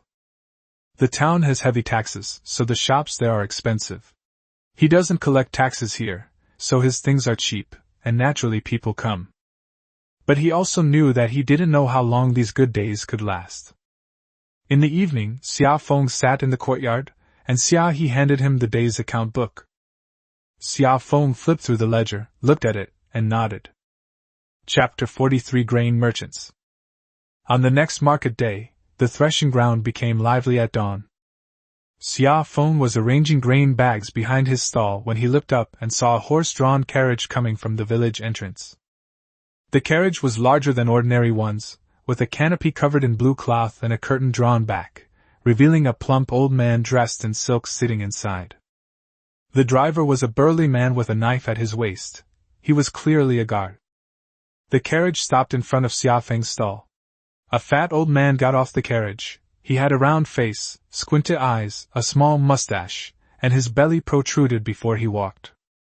He glanced at the grain sacks on Xia Feng's stall, grabbed a handful of wheat, rubbed it in his palm, and then brought it to his nose to smell it. His eyes lit up. "Are you Xia Feng?" the fat old man asked. "Yes, that's me. And who are you?" "My surname is Han Su, and I own 2 grain shops in the county town." The fat old man cupped his hands and smiled. "Boss Xia, it's an honor to meet you." Xia Feng had never heard of Han Su, but the words, "county grain shop," made him suspicious. He returned the greeting. "Manager Han, what can I do for you?" Han Su didn't mince words, pointing to the wheat on the stall. "How much wheat do you have?" Xia Feng glanced at him and made a mental calculation. This man had come from the county town specifically for grain. He certainly wasn't buying just a few dozen kilograms to cook porridge. He was a grain merchant. He needed the quantity. "How much does Manager Han want?" Han Su held up 3 fingers. 3,000 jin. Do you have that? 3,000 caddies. Xia Feng's heart skipped a beat. He only sold 2,000 caddies a day at the market, and this man was asking for 3,000 caddies right off the bat. It seems that news of the market in Qinzhou village has spread to the county seat, even attracting the attention of grain merchants. "Yes," Xia Feng said. Han Su nodded. "Okay, what's the price?" 50 coins per caddy." 50 coins? Han Su's smile faded. "Boss Xia, this price is acceptable for ordinary people at the market. I need it in bulk, so you have to give me a wholesale price, right?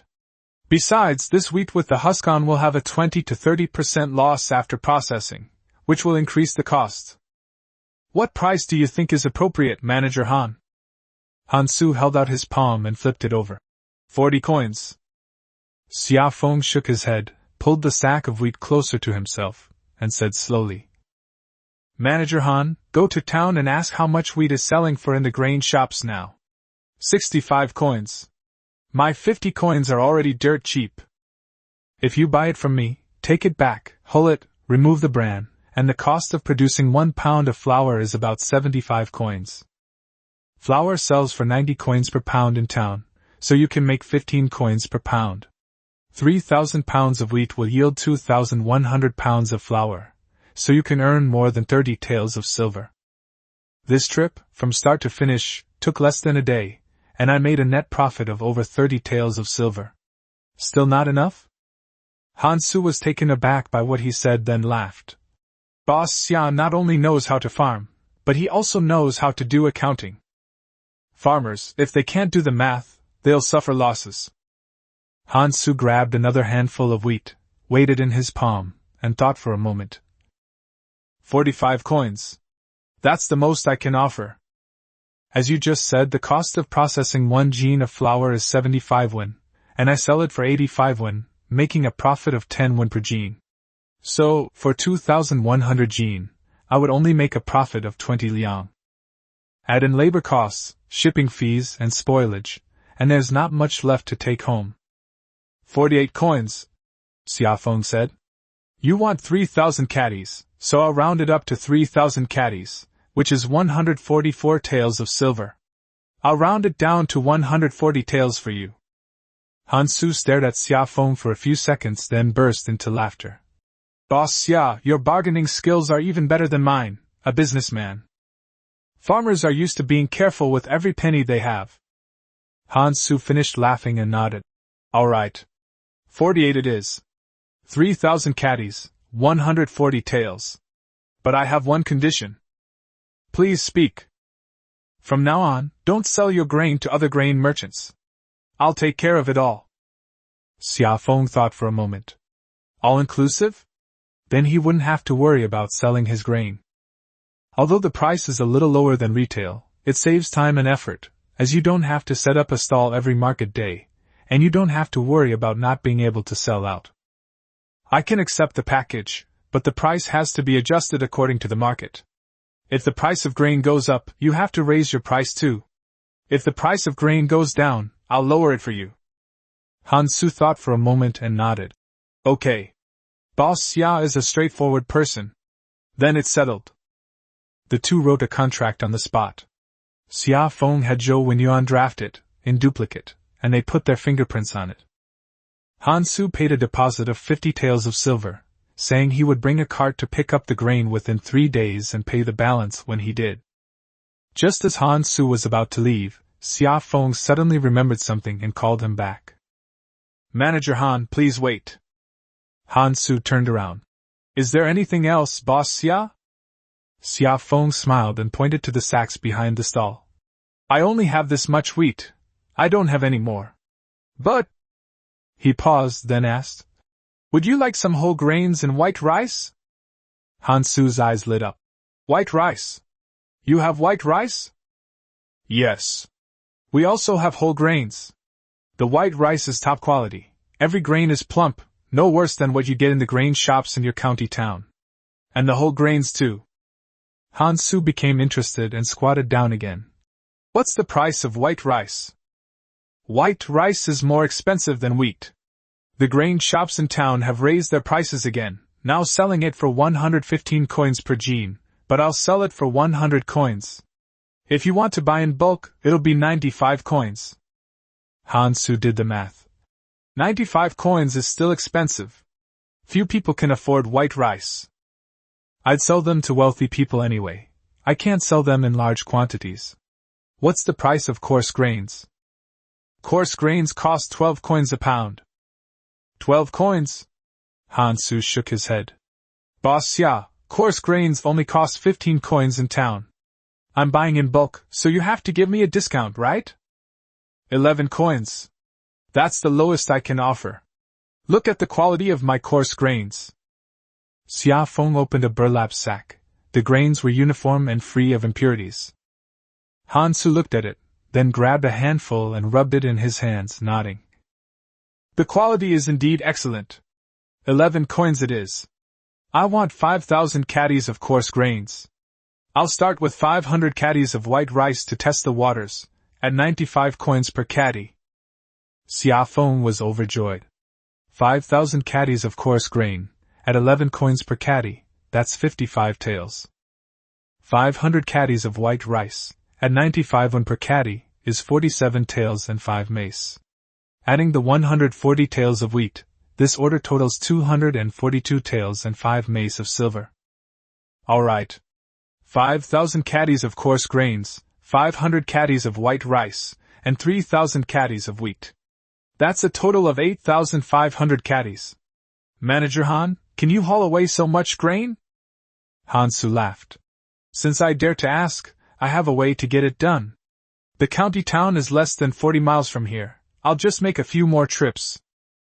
The two drafted a new contract. The delivery time for coarse grains and white rice was the same as for wheat, within 3 days, with payment upon delivery. Han Su boarded the carriage, and before leaving, he lifted the curtain and glanced at Xia Feng again. Boss Xia, how much grain do you actually have? Wheat, coarse grains, and white rice, you're doing quite a business. Xia Feng smiled and said, Manager Han, farmers rely on the weather for their livelihood. This year, the weather has been favorable, and we've harvested a few extra bushels. Han Su nodded, asked no further questions, lowered the curtain, and the carriage departed. Xia Feng stood at the village entrance, watching the carriage drive away, and did some mental calculations. There are still more than 40,000 jin of wheat in the cellar, but that's for selling slowly. We can't sell it all at once. He has an unlimited supply of coarse grains and white rice. The system provides as much as you need, but you can't just sell them anywhere. This time, we'll start with 5,000 caddies of coarse grains and 500 caddies of white rice, just to test the waters. If Han Su needs more in the future, we'll say it was collected from various villages. Zhang Taizhan walked over and stood next to him. Grain merchants from the county town have all come. Your commotion is getting bigger and bigger. Xia Feng nodded. Yes, the commotion is getting bigger and bigger. Is it a good thing or a bad thing? Xia Feng thought for a moment. A good thing can also be a bad thing. Having more money is a good thing, but attracting too much attention is a bad thing. Zhang Taizhan said nothing more and turned to leave. Xia Feng stood there for a while longer, then turned and went back. Chapter 44 Official. After Han Su's carriage left, Xia Feng stood at the village entrance, watching the dust slowly settle, and had a bad feeling. Grain merchants from the county town arrived, the market grew bigger and bigger, and they made more and more money. A good thing. But when good things go too far, they can easily turn into bad things. He wasn't wrong. Bad things happened faster than he expected. On the third day after Han Su arrived, the news reached the ears of the county magistrate, Qian Wanyan. The person who filed the complaint was Zhao Yukai, the owner of the grain shop in town. Zhao Youcai's shop had been in Hika town for more than 10 years, and he had always monopolized the grain trade within a radius of dozens of miles. When the market opened in Qingzhou village, his business plummeted. He used to sell hundreds of kilograms of grain a day, but now he struggles to sell even a few dozen kilograms. Customers all went to Qingzhou village, saying that the grain there was cheaper and of better quality. Zhao Yukai was furious, so he personally went to the county town and brought gifts to pay a visit to Qian Wanyan. Your Honor, you must do justice for me. Zhao Yukai knelt below the court, tears streaming down his face. Xia Feng from Qingzhou village opened a private market, disrupting the market and selling things at prices lower than the official prices. The common people's shops are almost forced to close down. Qian Wanyan was drinking tea when he heard this and put down his teacup. Xia Feng? Is that the one Wang Digui complained about last time? It's him. Sir, that kid not only runs a market, but he also hoards weapons, trains local militia, and takes in refugees. Now, more than a dozen surrounding villages listen to him. If he rebels, it'll be a disaster. Qian Wanyan frowned, thought for a moment, and said to the clerk beside him, Go and investigate what exactly happened in Qingzhou village. The advisor sent a minor constable to investigate. The constable returned after half a day, embellishing the story of the bustling market in Qingzhou village. The stories of hundreds of people flocking to the market, mountains of grain, and summer winds bringing in wealth made Qian Wanyan's eyes red with envy. You mean that market can collect several hundred coins in stall fees a day? And the grain trade can make dozens of taels of silver a day? Sir, I saw it with my own eyes.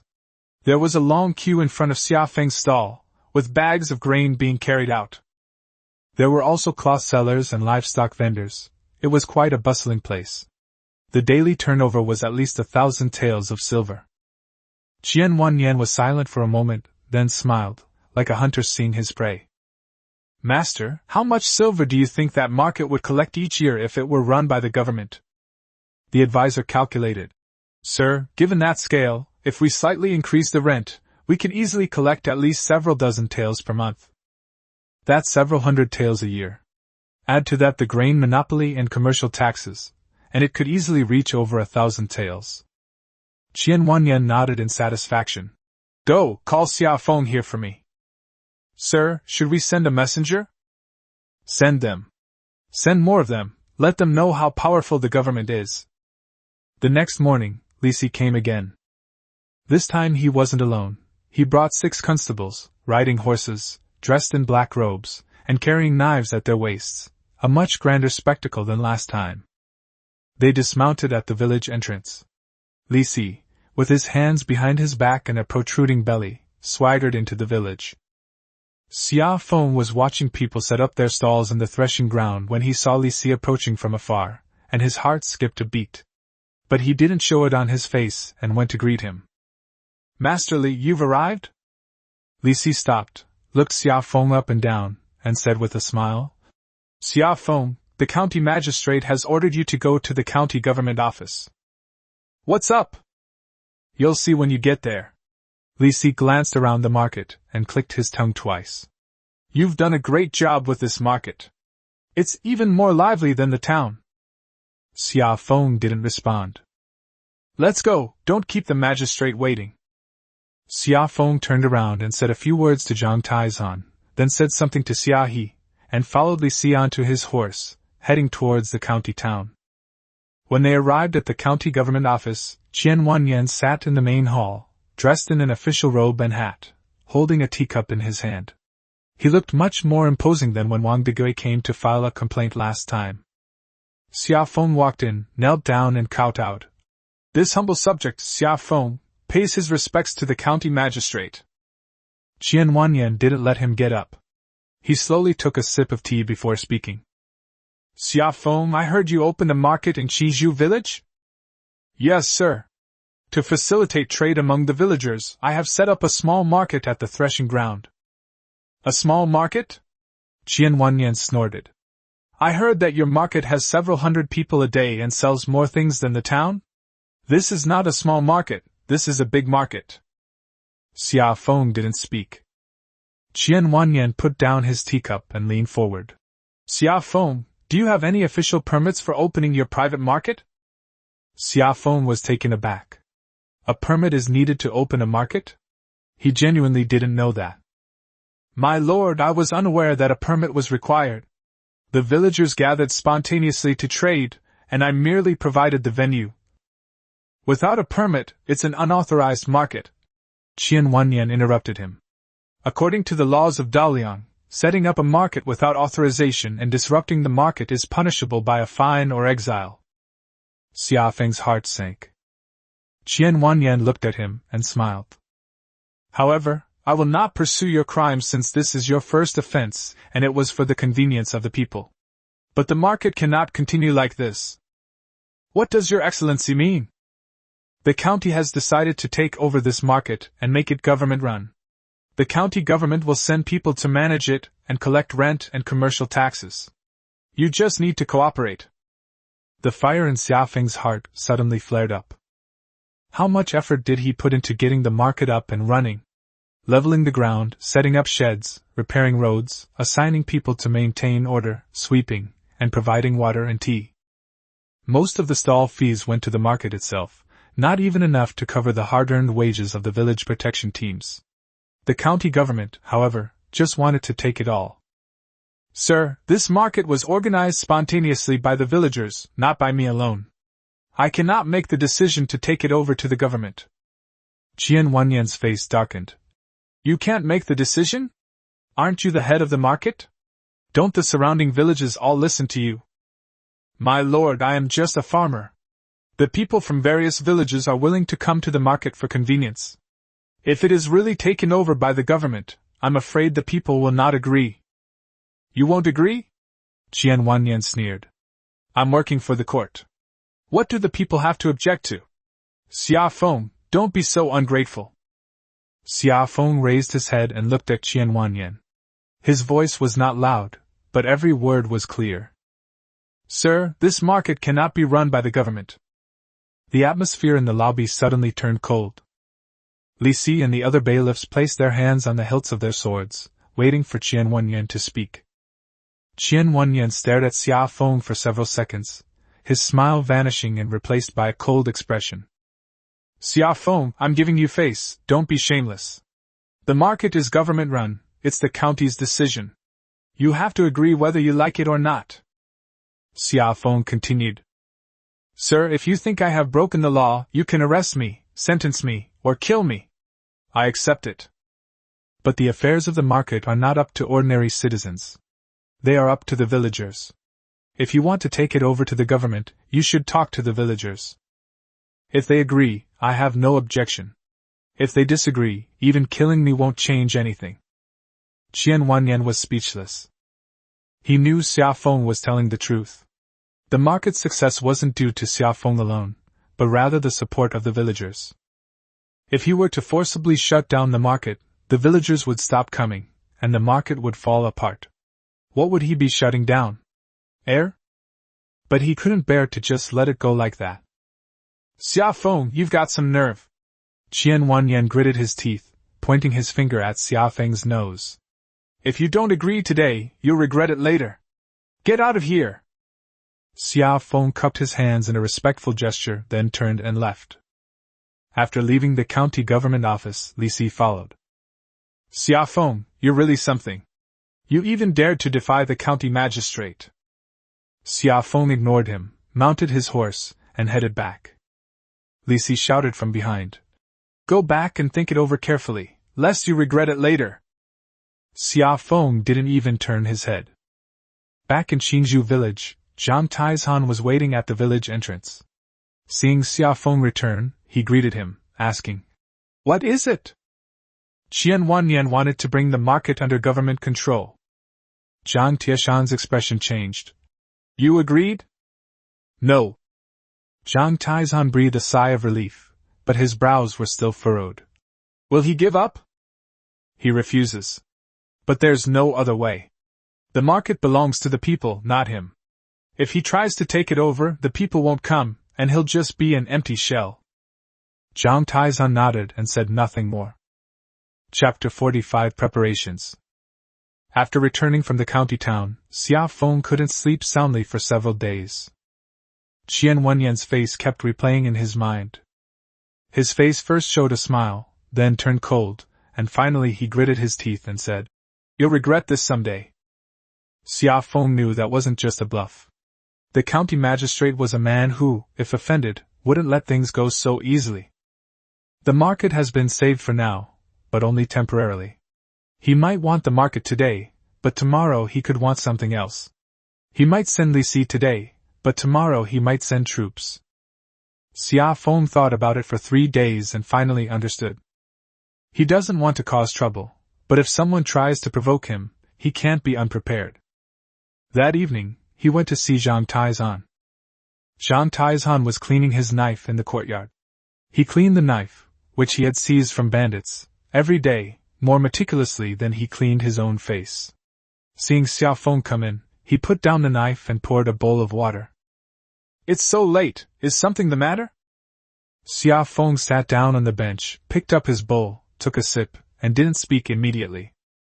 Brother Taizhan, I want to expand the village protection team again. Zhang Taizhan paused in wiping his knife, then looked up at him. How much should it be expanded? 300 people. Zhang Tieshan's eyes lit up, but he didn't speak, waiting for Xia Feng to continue. I stopped Qian Wanyan from collecting the market before. But he won't give up. Today it's a market, tomorrow it might be something else.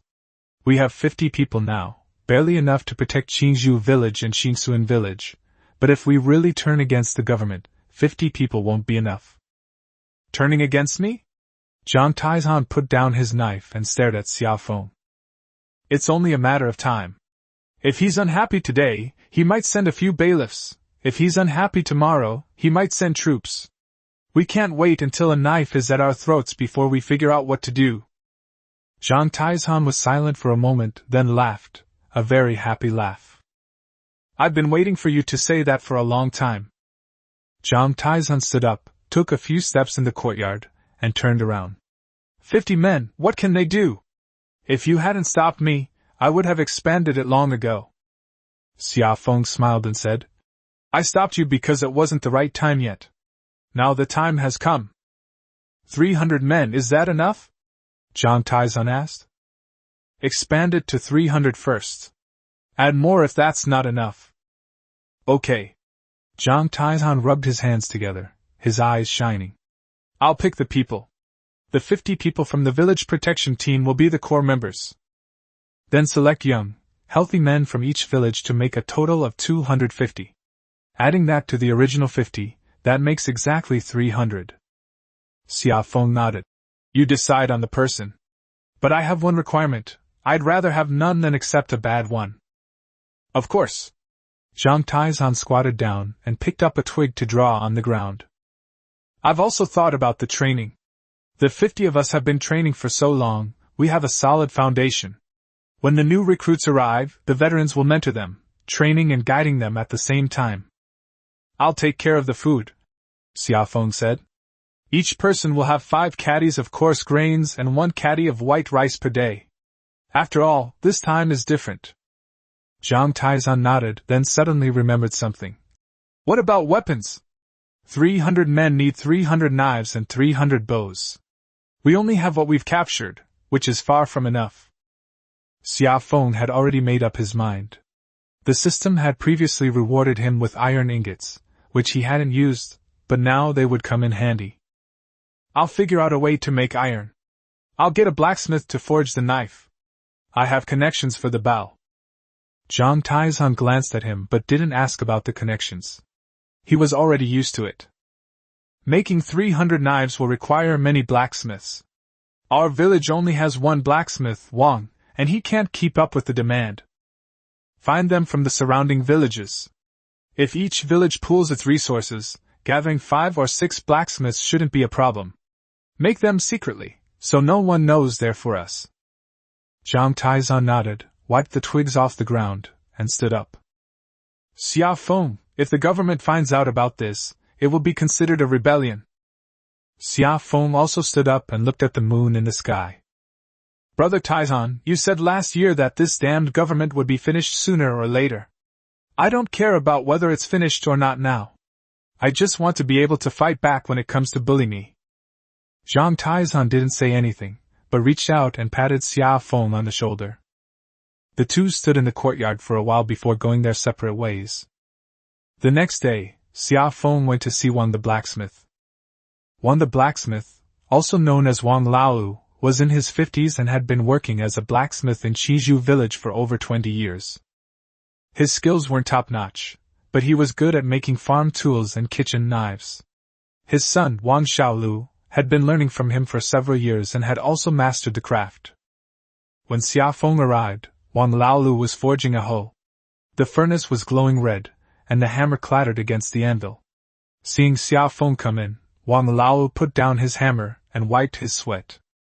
Xiaofeng, you've arrived? Uncle Wang, I'd like to ask you to do some work. What kind of work? Xiaofeng pulled a knife from his pocket and handed it to Wang Laolu. The knife was captured from bandits, the steel was good, and the design was simple. Can you fight with this kind of knife? Wang Laolu took the knife, examined it from all angles, flicked the blade with his finger, and listened to the sound. It can be made. But the iron used to make this knife is of good quality. I can't make it from the material I have on hand. I'll provide the materials, Xiaofeng said. I'll give you as much iron as you need, just keep forging. Wang Laolu was stunned for a moment. Where did you get so much iron? Never mind that. Just tell me, how many days would it take you to forge a knife? Wang Laolu thought for a moment and said, I can play 1 game every 3 days by myself. With my son, we can play 1 game every 2 days. That's too slow. 300 knives, 1 every 2 days, it would take a year to finish. I'll find a few more blacksmiths, and you can train them. You'll be in charge of teaching them, and they'll be in charge of forging. You'll get 50 coins for each knife, including your son's. Wang Laolu's eyes lit up. 50 coins a handful, 300 handfuls would be 15 strings of cash. He couldn't earn that much even after making farm tools for a year. Okay. But you have to find me a place where no one can see us. I have a place.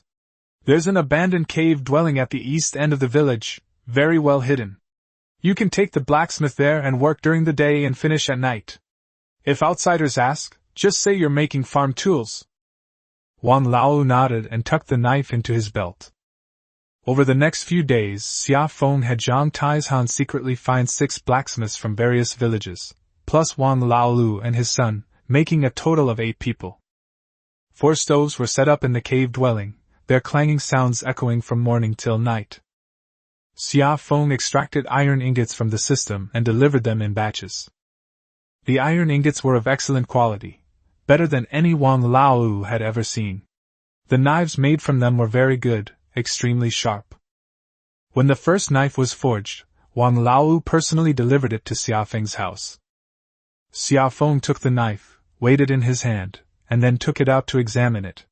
The blade was straight, the edge sharp, and it gleamed in the sunlight. "A fine knife," Xia Feng said. Old Wang grinned. "The material is good. The iron you gave me is 10 times better than what I bought in town. Uncle Wang, thank you for your hard work. Your wages will be settled at the end of the month." "No rush, no rush." Wang Lao rubbed his hands together. "Xia Feng, I have to ask something I shouldn't ask. Why are you making so many cuts?" Xia Feng glanced at him, didn't answer, but just smiled. Wang Lao was a smart man.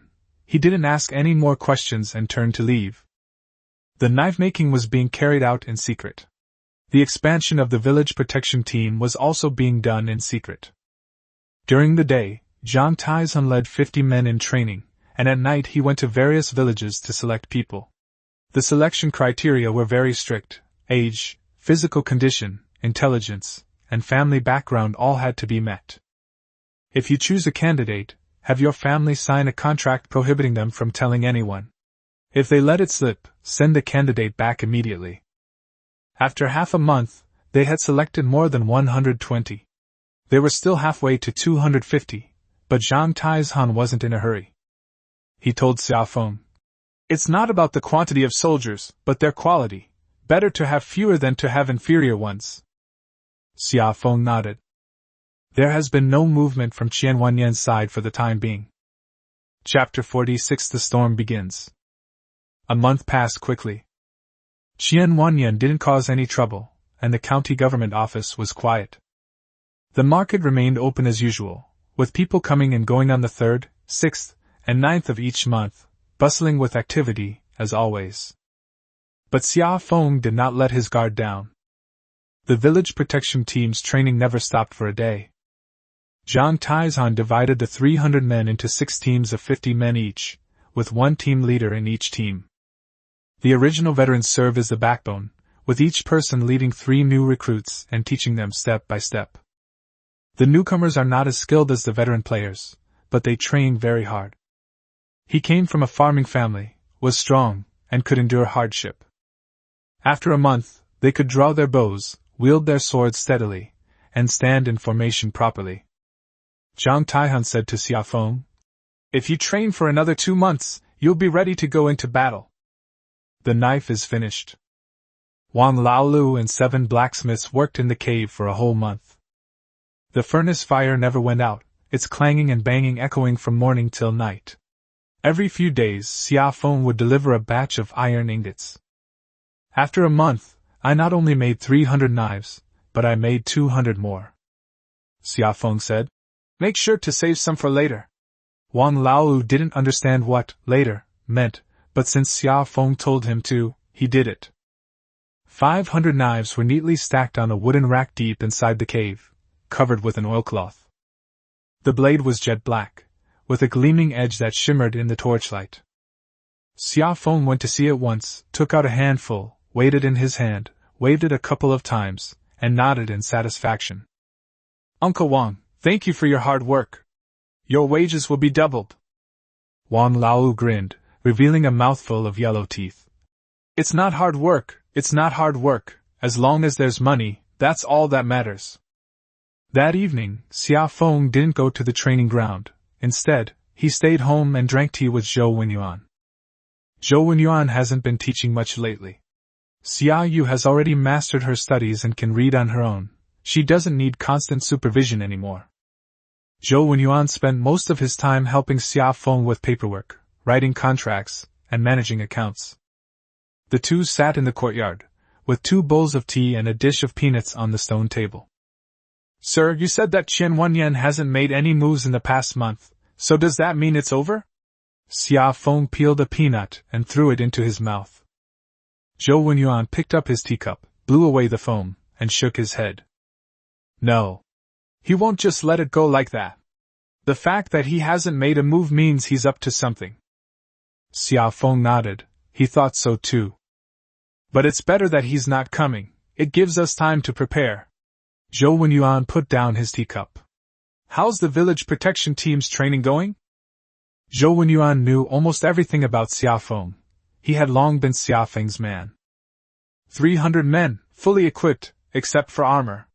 Brother Taizan said they can go into battle after 2 more months of training. In Dalian, it's okay if you have a knife at home, but you absolutely cannot have armor. Armor is much harder to obtain than a knife. In addition, it's not easy to make an A-grade armor, so Xiao Feng can only pray that the system will give him an A-grade armor later. Not having armor is indeed a troublesome matter, Zhou Wenyuan muttered, without continuing. At that moment, the courtyard gate was pushed open. Zhang Taizan walked in, his expression different from usual. Xiao Feng glanced at him and asked, Brother Taizan, what's wrong? Zhang Taizan walked to the stone table and said, I just came back from town and heard some news. Xiao Feng looked at him and waited. In the neighboring Nahai County, a rebellion has broken out. The leader is a man named Qin. I heard that he used to work in the county government. Because his salary was withheld, he killed the county magistrate in a fit of rage and occupied the county seat. He captured 3 counties in half a month and now has several thousand men under his command. Hearing this, Xiao Feng's hand froze in midair. The peanut hadn't even reached his mouth yet. Zhou Wenyuan paused for a moment, holding the teacup, causing the tea to slosh and spill a few drops onto the table. Nahai Commandery? Zhou Wenyuan put down his teacup. It's separated from us by Kenwu Commandery, so they can't attack us for the time being. Zhang Taizan continued. But news travels fast, and the government will definitely have to send troops to quell the rebellion. Once troops are sent, they will have to requisition grain, pay wages, and conscript soldiers. We're afraid we'll be implicated as well.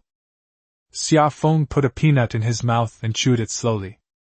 Zhou Wenyuan stood up, took a few steps in the courtyard, sat down, and then stood up again. Sir, please stop turning, Xiao Feng said. Zhou Wenyuan stopped and looked at Xiao Feng. His eyes filled with worry, tension, and something else he couldn't quite put his finger on. Xiao Feng, do you know what this means? I know, Xiao Feng said calmly. The world is about to descend into chaos. It's not that things are about to get chaotic, it's already chaotic. Zhou Wenyuan's voice was very low, as if he was afraid of being overheard. Nahai County is just 1 county away from us, not too far, not too close either. The imperial court sent troops to quell the rebellion. If they won, all would be well. If they lost, the rebels would push north and soon reach our Yulin County. We can't win, Zhang Taizan said. I know what kind of people those imperial soldiers are. They embezzle military pay, and the soldiers have no will to fight.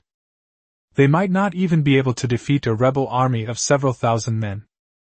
Xiao Feng didn't speak, but sat back down on the stone bench, picked up his teacup, and took a sip. The tea had gone cold, and was a little bitter. Brother Taizan, have you ever heard of Qin? No. I just heard it from people in town. Some say he's a hero, some say he's a bandit. Anyway, the imperial court says he's a traitor. Xiao Feng nodded. Zhou Wenyuan sat down again, picked up the bowl of cold tea, and stared blankly at the tea leaves in the bowl. Xiao Feng, what do you plan to do? Xiao Feng thought for a moment and said, Keep doing what you're supposed to do. The village protection team should continue training, the knives should continue to be used, and the grain should continue to be stored. Zhou Wenyuan glanced at him and gave a wry smile. You're quite composed. What good will it do if I can't hold my temper? Xiao Feng stood up, walked to the courtyard gate, and looked at the distant horizon. It was getting dark, and the last trace of red was disappearing. He turned around and looked at the 2 of them. Zhou Wenyuan didn't speak. Zhang Taizan didn't speak either. The 3 of them stood in the courtyard for a while until it was completely dark. Xia He came out of the house and lit a lamp. The light shone through the window, illuminating a small, dim patch of the courtyard. Brother, dinner's ready, Xia He called out. Coming, Xia Feng replied, then said to Zhang Taizan and Zhou Wenyuan, "Let's eat first. We'll talk after we finish eating." Zhang Taizan didn't leave, and neither did Zhou Wenyuan.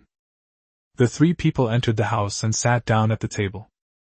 After finishing their meal, Xia Yu took Xia He to wash the dishes. The three adults then sat back down in the yard. "Brother Taizan, starting tomorrow, the village protection team will have extra training," Xia Feng said. "We'll train at night too. We'll train in night combat and street fighting. Archers will train in mounted archery, and swordsmen will train in parrying. Don't be afraid of hardship or fatigue.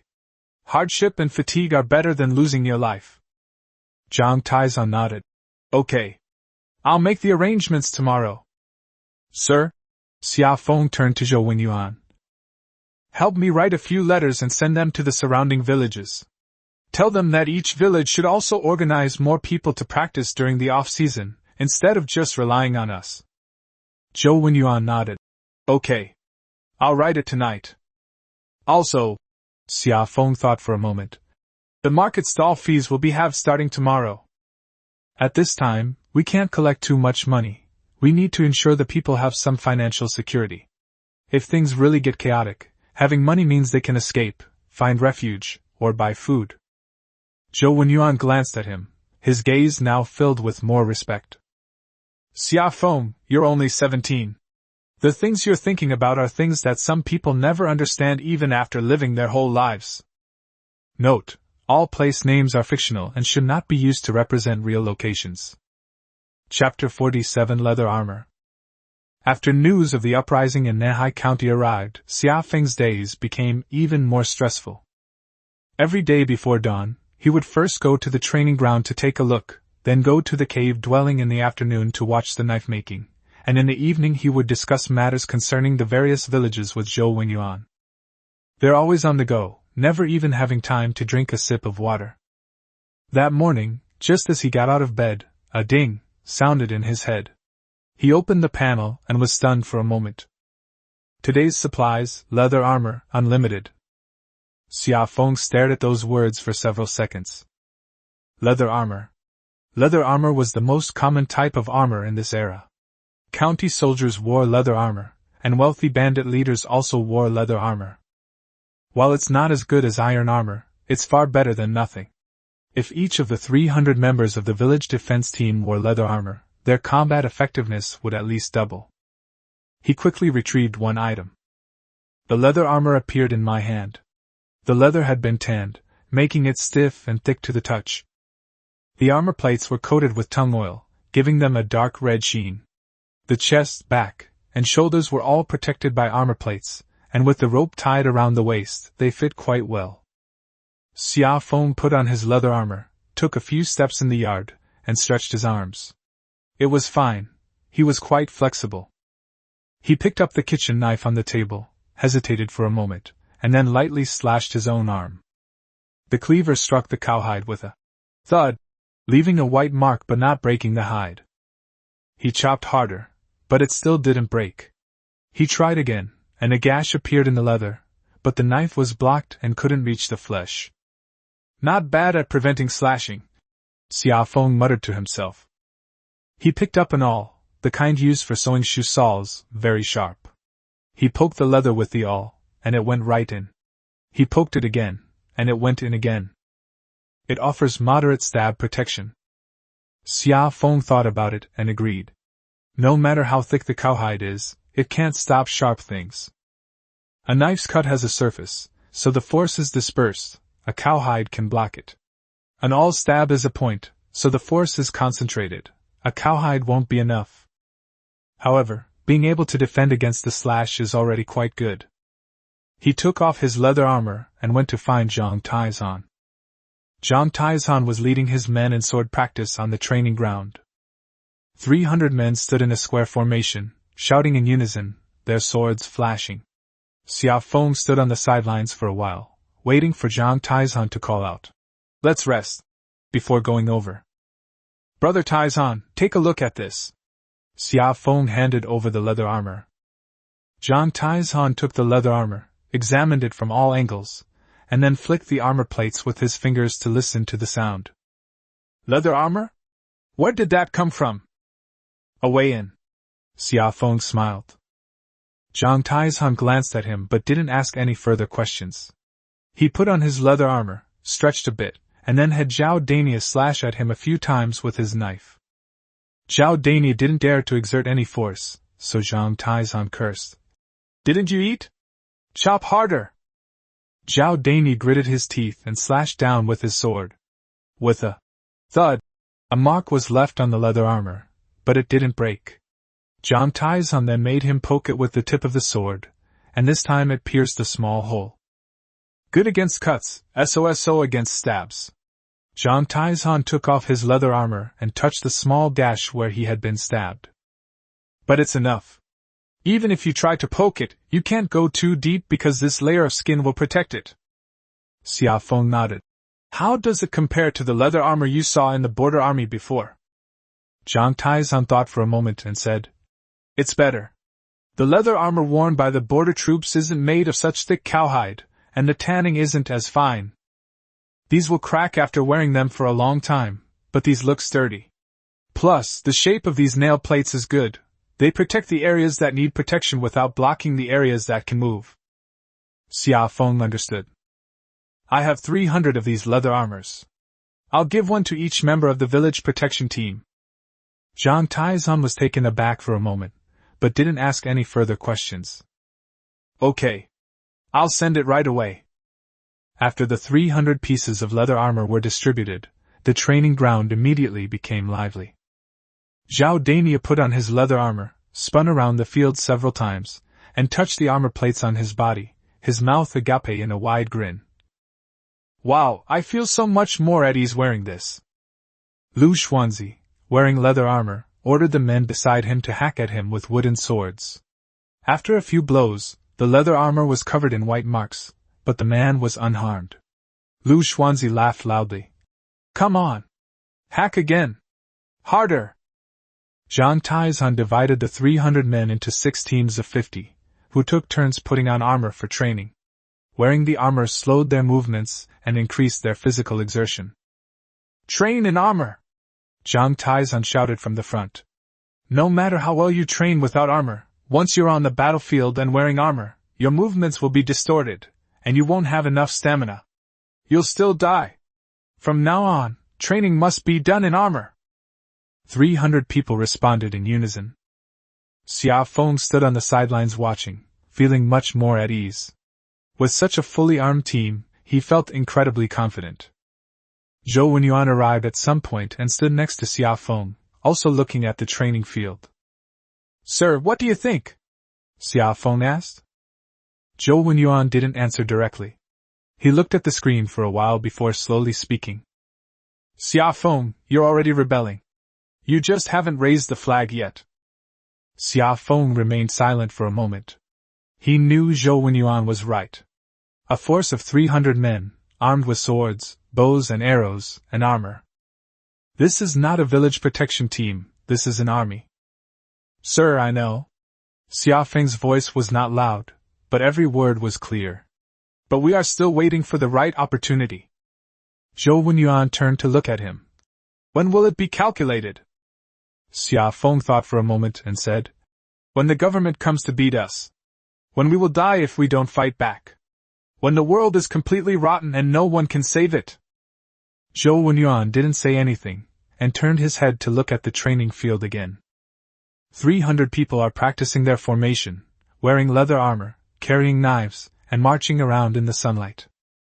Just keep it in mind, Zhou Wenyuan said. Whatever you do, I'll help you. Xia Feng nodded without saying anything. On the training field, Zhang Taizhan shouted, Attention, everyone! Draw your swords! 300 swords were drawn simultaneously, their blades flashing in the sunlight like a bolt of lightning. Kill! 300 people roared in unison, their voices echoing across the training ground and carrying far. Chapter 48 Dark Clouds. Days passed by peacefully, so peacefully that it felt almost unreal. Xia Feng, however, remained vigilant. Qian Wanyan has been silent for a month, but things are getting increasingly chaotic in Nahai County. I heard that Qinbashian has captured 2 more counties, and his army has exceeded 10,000 men. The imperial court sent troops to quell the rebellion, but after half a month of fighting, they failed and were instead driven back by Qinbashian. When the news reached Qinzhou village, the villagers were filled with panic. Xia Feng didn't panic. He continued with his daily routine, training, stockpiling food, and forging knives. He knew panicking was useless. What was coming would come. It's better to focus on improving your own abilities. What he didn't know was that Qian Wanyan's silence for the past month wasn't because he had let him off the hook, but because he hadn't had time to deal with him. Magistrate Qian Wanyan visited Qinzhou City, the capital of Qinzhou, last month. They were there to deliver gifts. Every year at this time, officials from all over Qinzhou, whether county magistrates or prefects, would visit the prefectural government to give the governor some gifts and cultivate relationships. Qian Wanyan's trip lasted for more than half a month.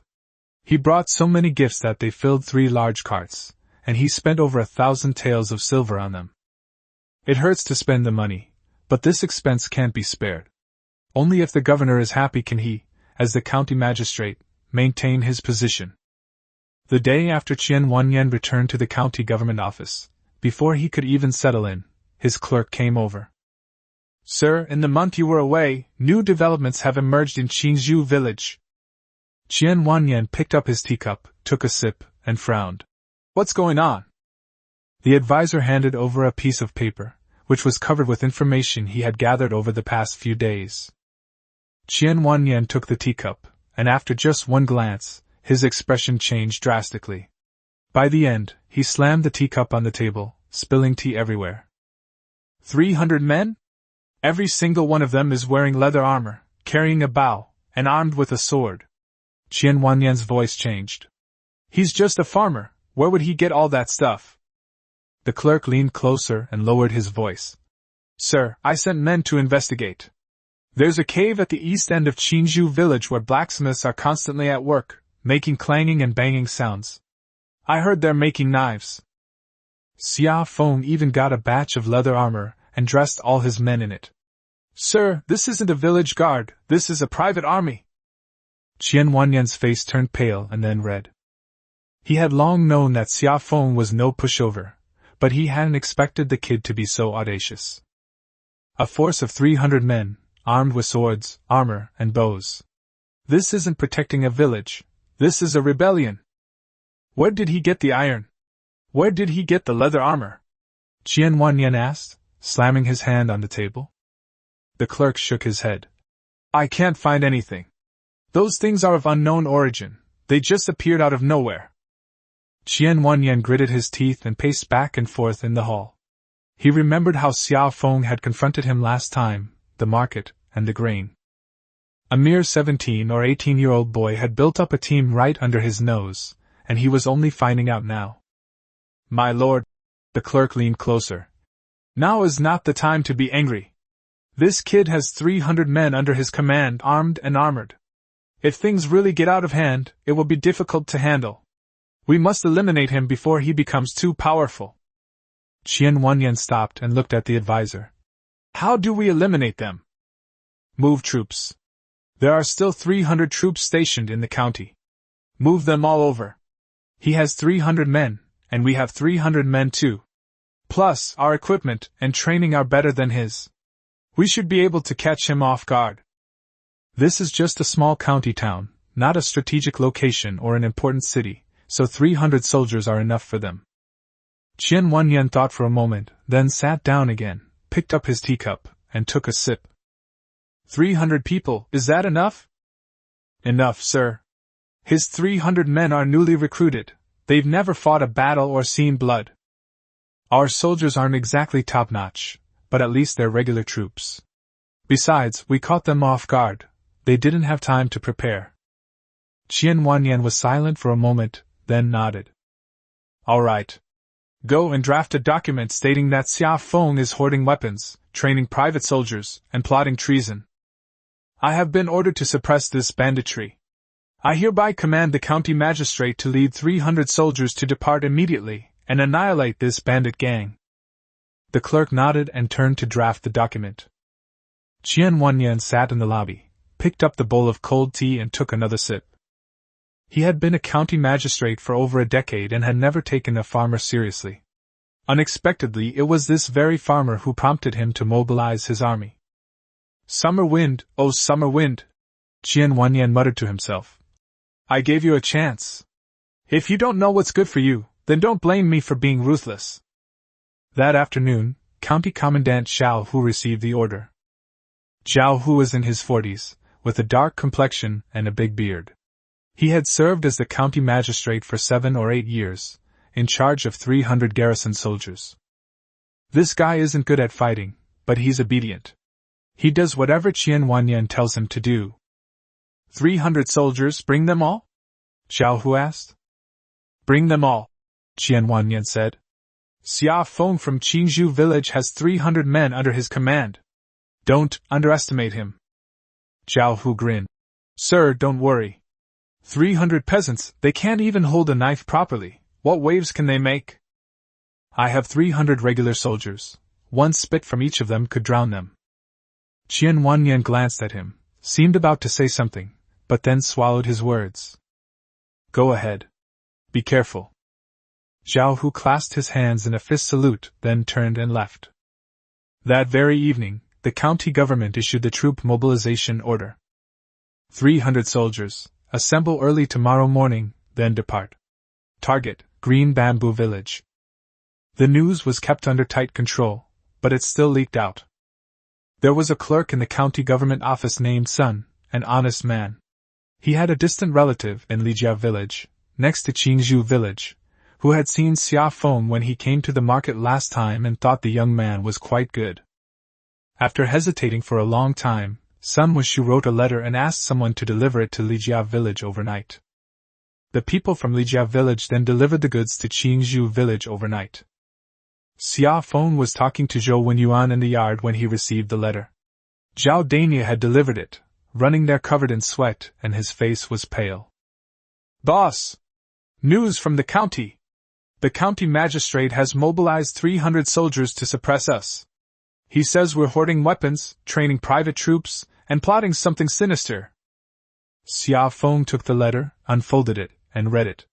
The letter was simple, just a few lines. County Commandant Zhao Hu will lead 300 soldiers to Qingzhou village tomorrow. Make preparations immediately. He handed the letter to Zhou Wenyuan. Zhou Wenyuan's expression changed after reading the letter. He stood up and walked to Xia Feng's side. 300 soldiers. Regular troops. Xia Feng, this is not an easy hurdle to overcome. Even if it's tough, we have to get through it. He stood there for a while, then turned to Zhao Dainyu and said, Go and call Brother Taizhan over. Zhao Dainyu responded and ran off. Zhang Taizhan arrived quickly and asked as soon as he entered, Are we really going to fight? Xia Feng nodded. 300 soldiers will arrive tomorrow. Zhang Taizhan was silent for a moment, then said, 300 soldiers? We have 300 men too. We have swords, bows, and armor. What are we afraid of? They might not even be able to defeat us. Chapter 49 Planning. After Zhang Taizhan finished speaking, none of the 3 men said anything more. The courtyard was quiet, with only crickets chirping in the corner, one after another, their chirping annoying. Xia Feng stood there, still clutching the letter in his hand.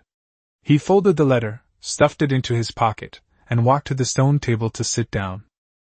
Zhou Wenyuan sat down as well, while Zhang Taizhan stood to the side with his hand on the hilt of his knife. Brother Taizhan, sit down and let's talk, Xia Feng said. Zhang Taizhan glanced at him, then pulled over a stool and sat down. Xia Feng pushed the teacup on the table aside and started drawing on the table with his finger. He drew the terrain around Qizhou village, including the village entrance, the main road, the river, and the mountains. The drawing was crooked, but the general locations were all correct. We can't fight in the village, Xia Feng said, tapping the table with his finger. If we fight in the village, the people will suffer. Zhang Taizhan nodded. Yes. We need to make the battlefield outside the village. Zhou Wenyuan remained silent, staring at the drawing Xia Feng had made on the table. After a long while, he suddenly reached out and pointed to a place on the drawing that was not far from the village. Here, Zhou Wenyuan said. It's about 2 miles from the village, and it's the only way to get into the village. You two should both remember that place. Xia Feng leaned closer to take a look. He knew that place. He often passed through it on his way to town.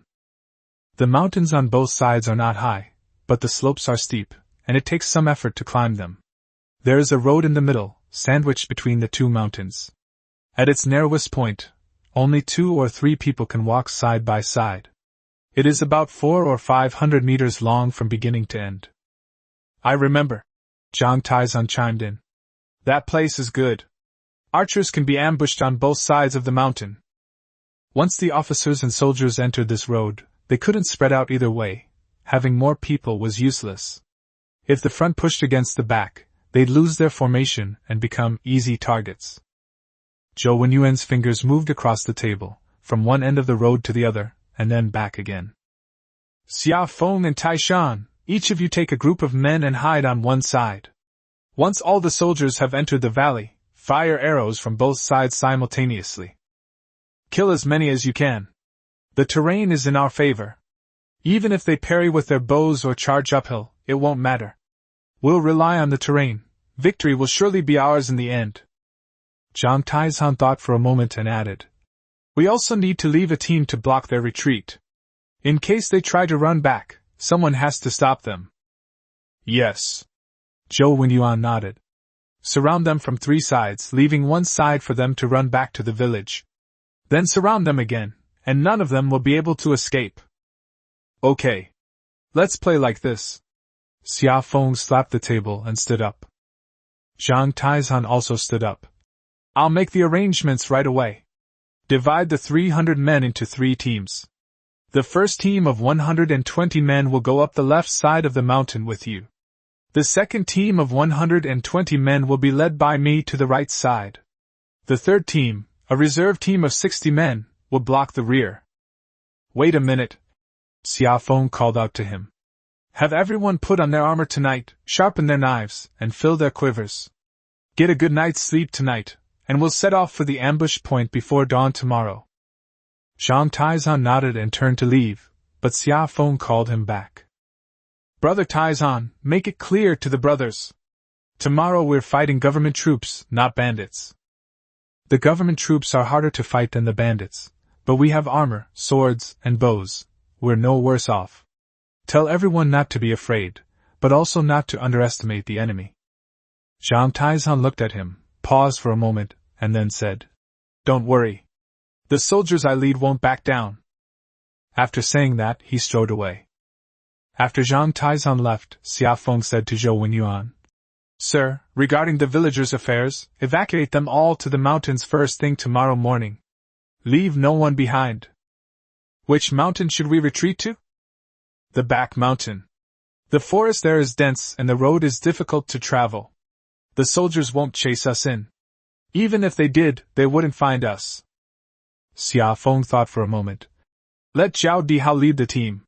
The elderly, women, and children should all go. Young and middle-aged people who want to stay can stay and help. Those who don't want to can leave with us. Zhou Wenyuan nodded and then asked, Don't leave too many people behind, 20 or 30 will be enough.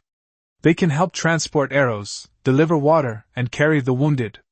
Too many will only create chaos. The gentleman is right, Xia Feng said.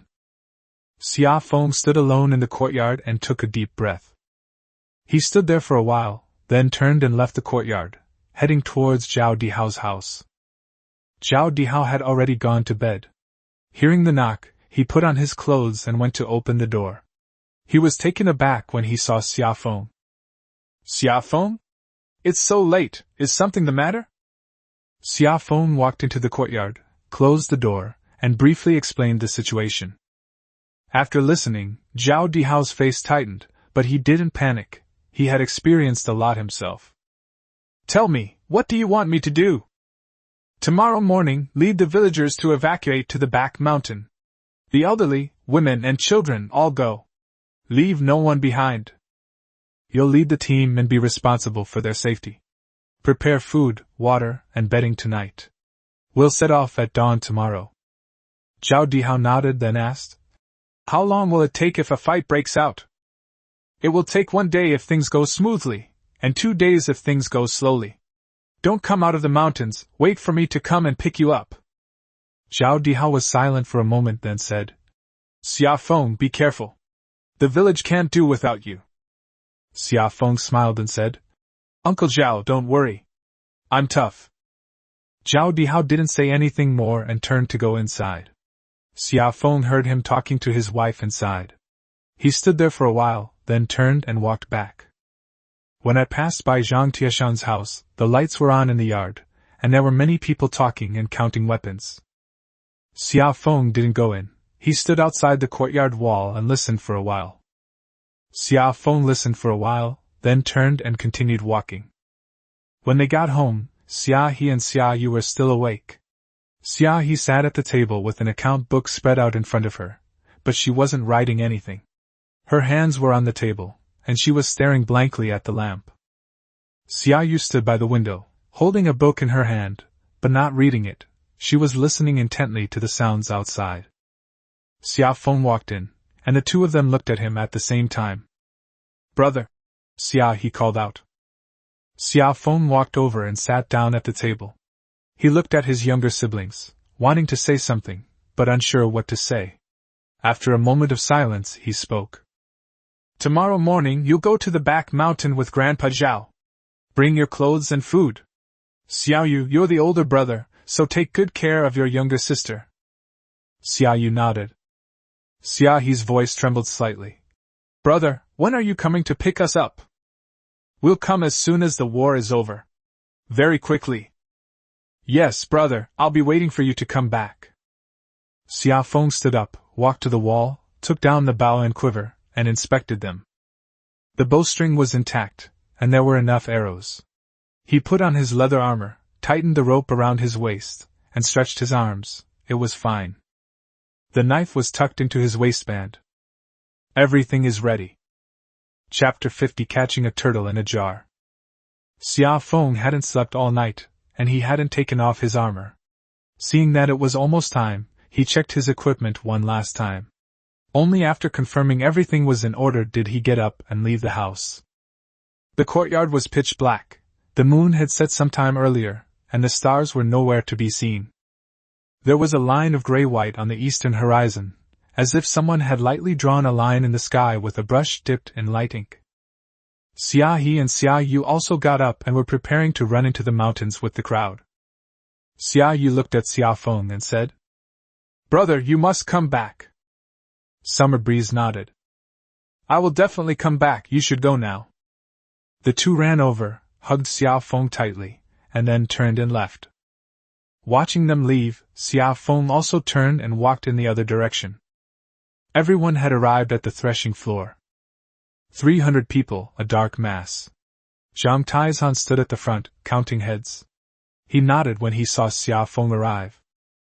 Everyone's here, and I've already divided the teams. Xia Feng glanced at the faces. He recognized some of them, Zhao Dainiu, Lu Xuanzi, and Sun Taizhu, all standing in the front row with tense expressions. He couldn't name some of them, but they all looked familiar. They were all members of the village protection team, brothers who had trained with him for several months. Xia Feng didn't say anything more and spoke directly. Set off. The group left the village without making a sound. It was still dark and the road was not clearly visible, but everyone walked very fast. Xia Feng walked at the front, heading south along the main road leading to the town for about 2 miles. We arrived in no time. The mountains on both sides are not high, but the slopes are steep and covered with shrubs and weeds. A winding road runs through the middle, cutting between the two mountains. In its narrowest part, it can only accommodate 2 or 3 people walking side by side. Xia Feng stood at the crossroads, looked up at the mountains on both sides, and felt much more at ease. This place was indeed a good spot for an ambush. Those on the left side of the mountain, follow me. Those on the right side, Brother Taizhan, you lead them. Taizhu, you take the rest to the back. With everything arranged, let's get started. Xia Feng led 120 people up the hillside on the left. The slope was steep, the dew was heavy, and the grass was slippery. Someone slipped and fell, and the people nearby quickly helped him up. Xiao Feng glanced back, said nothing, and continued climbing. After climbing halfway up the mountain, Xiao Feng found a good vantage point, and had the team spread out and find a place to hide. No sound. No movement. Wait for my command before firing. Xiao Feng gave the order. Yes. Everyone answered in a low voice. The sky slowly brightened. The sun rose from behind the mountains to the east, shining on the opposite hillside and turning the bushes and weeds golden. There was a damp, earthy smell in the air. Xiao Feng crouched behind a large rock, his eyes fixed on the road below. I waited for about an hour. The sound of horses' hooves, footsteps, and voices drifted from afar. Xiao Feng's fingers rested on the bowstring, his eyes narrowing. The officers and soldiers have arrived. Leading the way were several cavalrymen, riding horses and carrying spears. Behind them followed a dense mass of infantry, marching loosely and in a scattered formation. Do you think those farmers will be so scared they'll surrender when they see us? Exactly. A bunch of farmers, how dare they rebel against nature? When we get to the village, we're definitely going to have to rob a bunch of people. Some people were laughing and joking, while others were cursing. In the middle was a tall horse, and on it sat a man with a dark face, a big beard, and wearing armor. He should be Zhao Hu, the county magistrate. Xiao Feng counted them. There were about 20 cavalrymen and over 200 infantrymen, totaling about 300 men. Just as the letter said. The officers and soldiers slowly entered the valley. The people in front had already reached the middle of the road, while those behind were still at the intersection. The whole line stretched out like a snake, slowly disappearing into the crevice between the two mountains. Xiao Feng squatted behind the rock, looking at the soldiers. His palms were sweaty. To be honest, he was a little nervous. This is different from fighting bandits. This time it's fighting government troops. After this, he may never be able to turn back. But he didn't hesitate. He knew it was only a matter of time.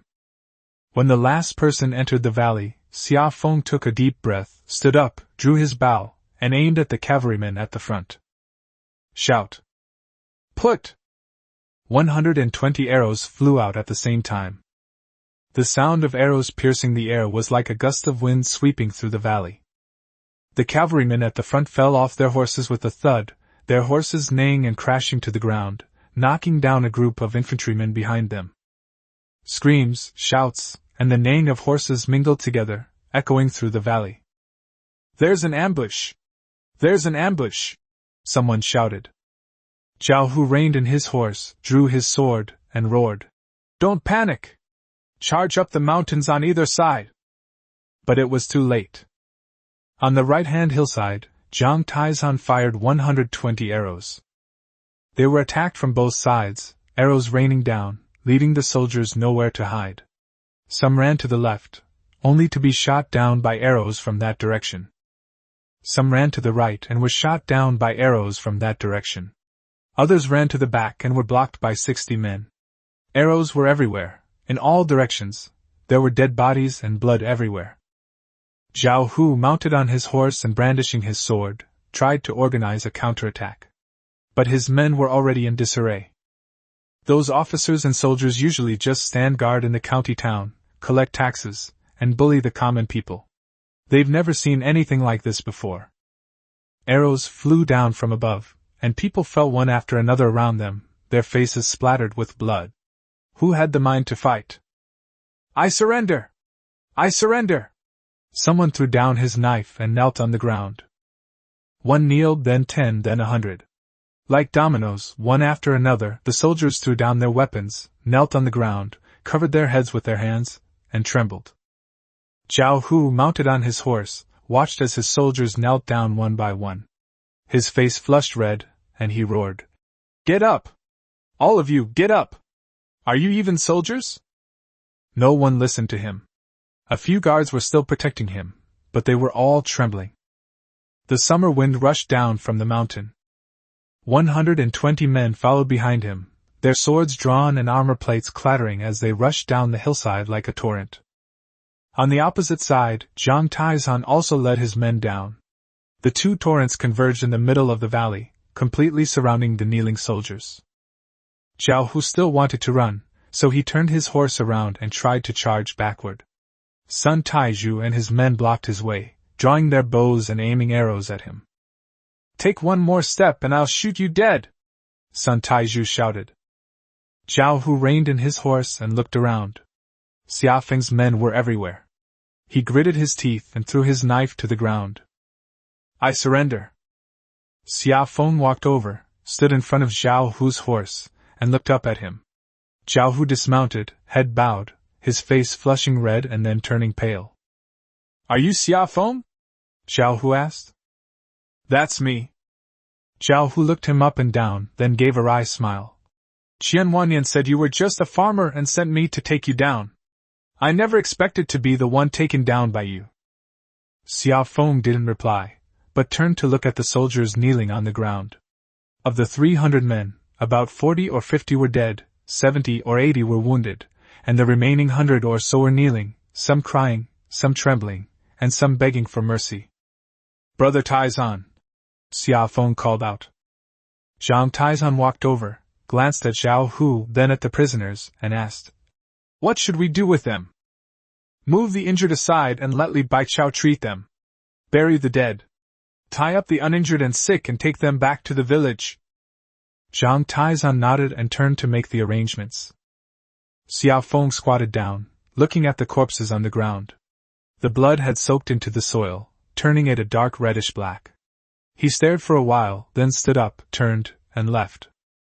A soldier knelt on the ground, clutching his head, trembling all over, muttering, "Don't kill me, don't kill me, I still have an old mother at home." Xia Feng walked over and stood in front of him. The man looked up, his face covered in tears and snot, his eyes red, and he looked to be in his early 20s. "How old are you?" Xia Feng asked. 22. "Who else is in the family?" "My mother also has a younger sister." Xia Feng was silent for a moment, then said, "Don't be afraid. I won't kill you." The man paused for a moment, then burst into tears, prostrating himself on the ground and kowtowing. "Thank you, thank you, thank you." Chapter 51, Taking Advantage of the Vulnerability. The battlefield was cleaned up in about half an hour. The dead soldiers were buried on the spot. Several large pits were dug next to the valley, and the bodies were carried in one by one. More than 40 people were injured. Those with minor injuries had their wounds bandaged, while those with serious injuries were moved aside and will be taken back to the village for treatment later. Those who were uninjured and unwell had their wrists tied with rope and were escorted back to the village in bunches. Jiang Taizhan walked up to Xia Feng. "The inventory is complete." Jiang Tiashan's voice was filled with excitement. "On our side, no one died.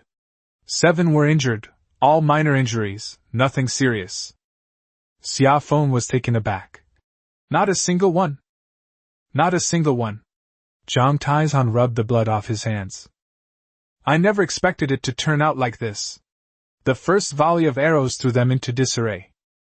When we rushed down the mountain, most of them were already kneeling on the ground in surrender. A few tried to escape, but were intercepted by those blocking their retreat, and several were killed." Xia Feng squatted down, picked up a twig and scratched it on the ground a couple of times, without saying a word. Jiang Taizhan also squatted down. "I've thought about it, and there are only 2 reasons why we were able to fight like this. First, we laid an ambush in advance and occupied the terrain. They were trapped in the valley, unable to spread out or escape, like turtles in a jar.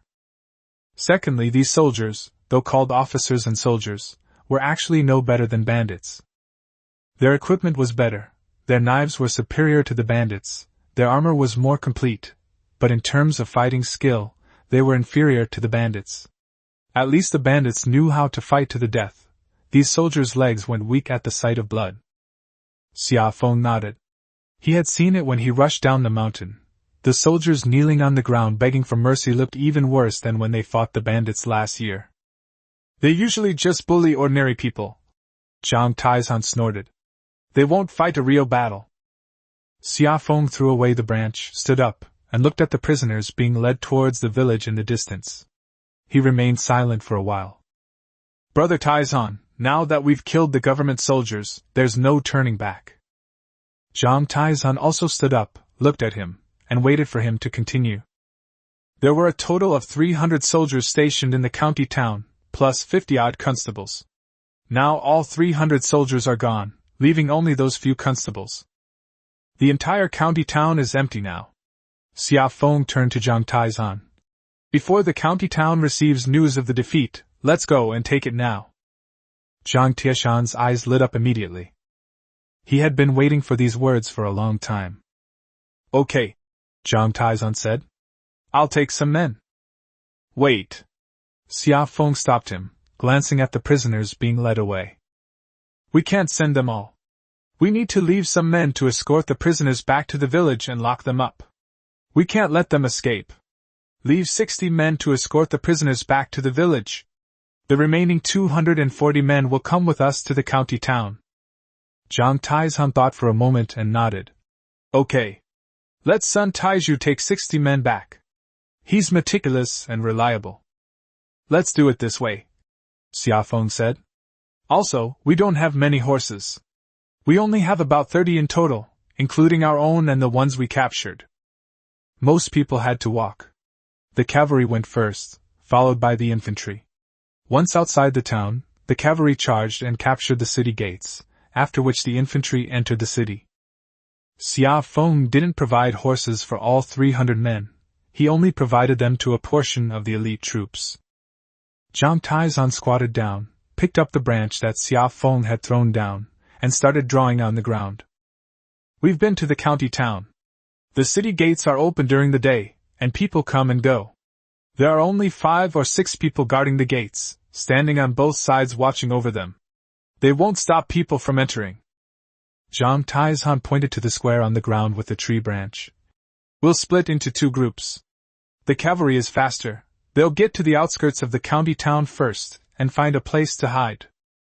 The infantry moved slowly, following behind. Once the infantry arrived, the cavalry charged.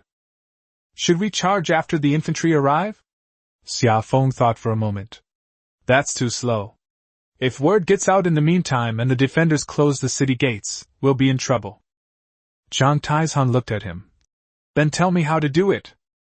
The cavalry will arrive first, but they will not charge immediately.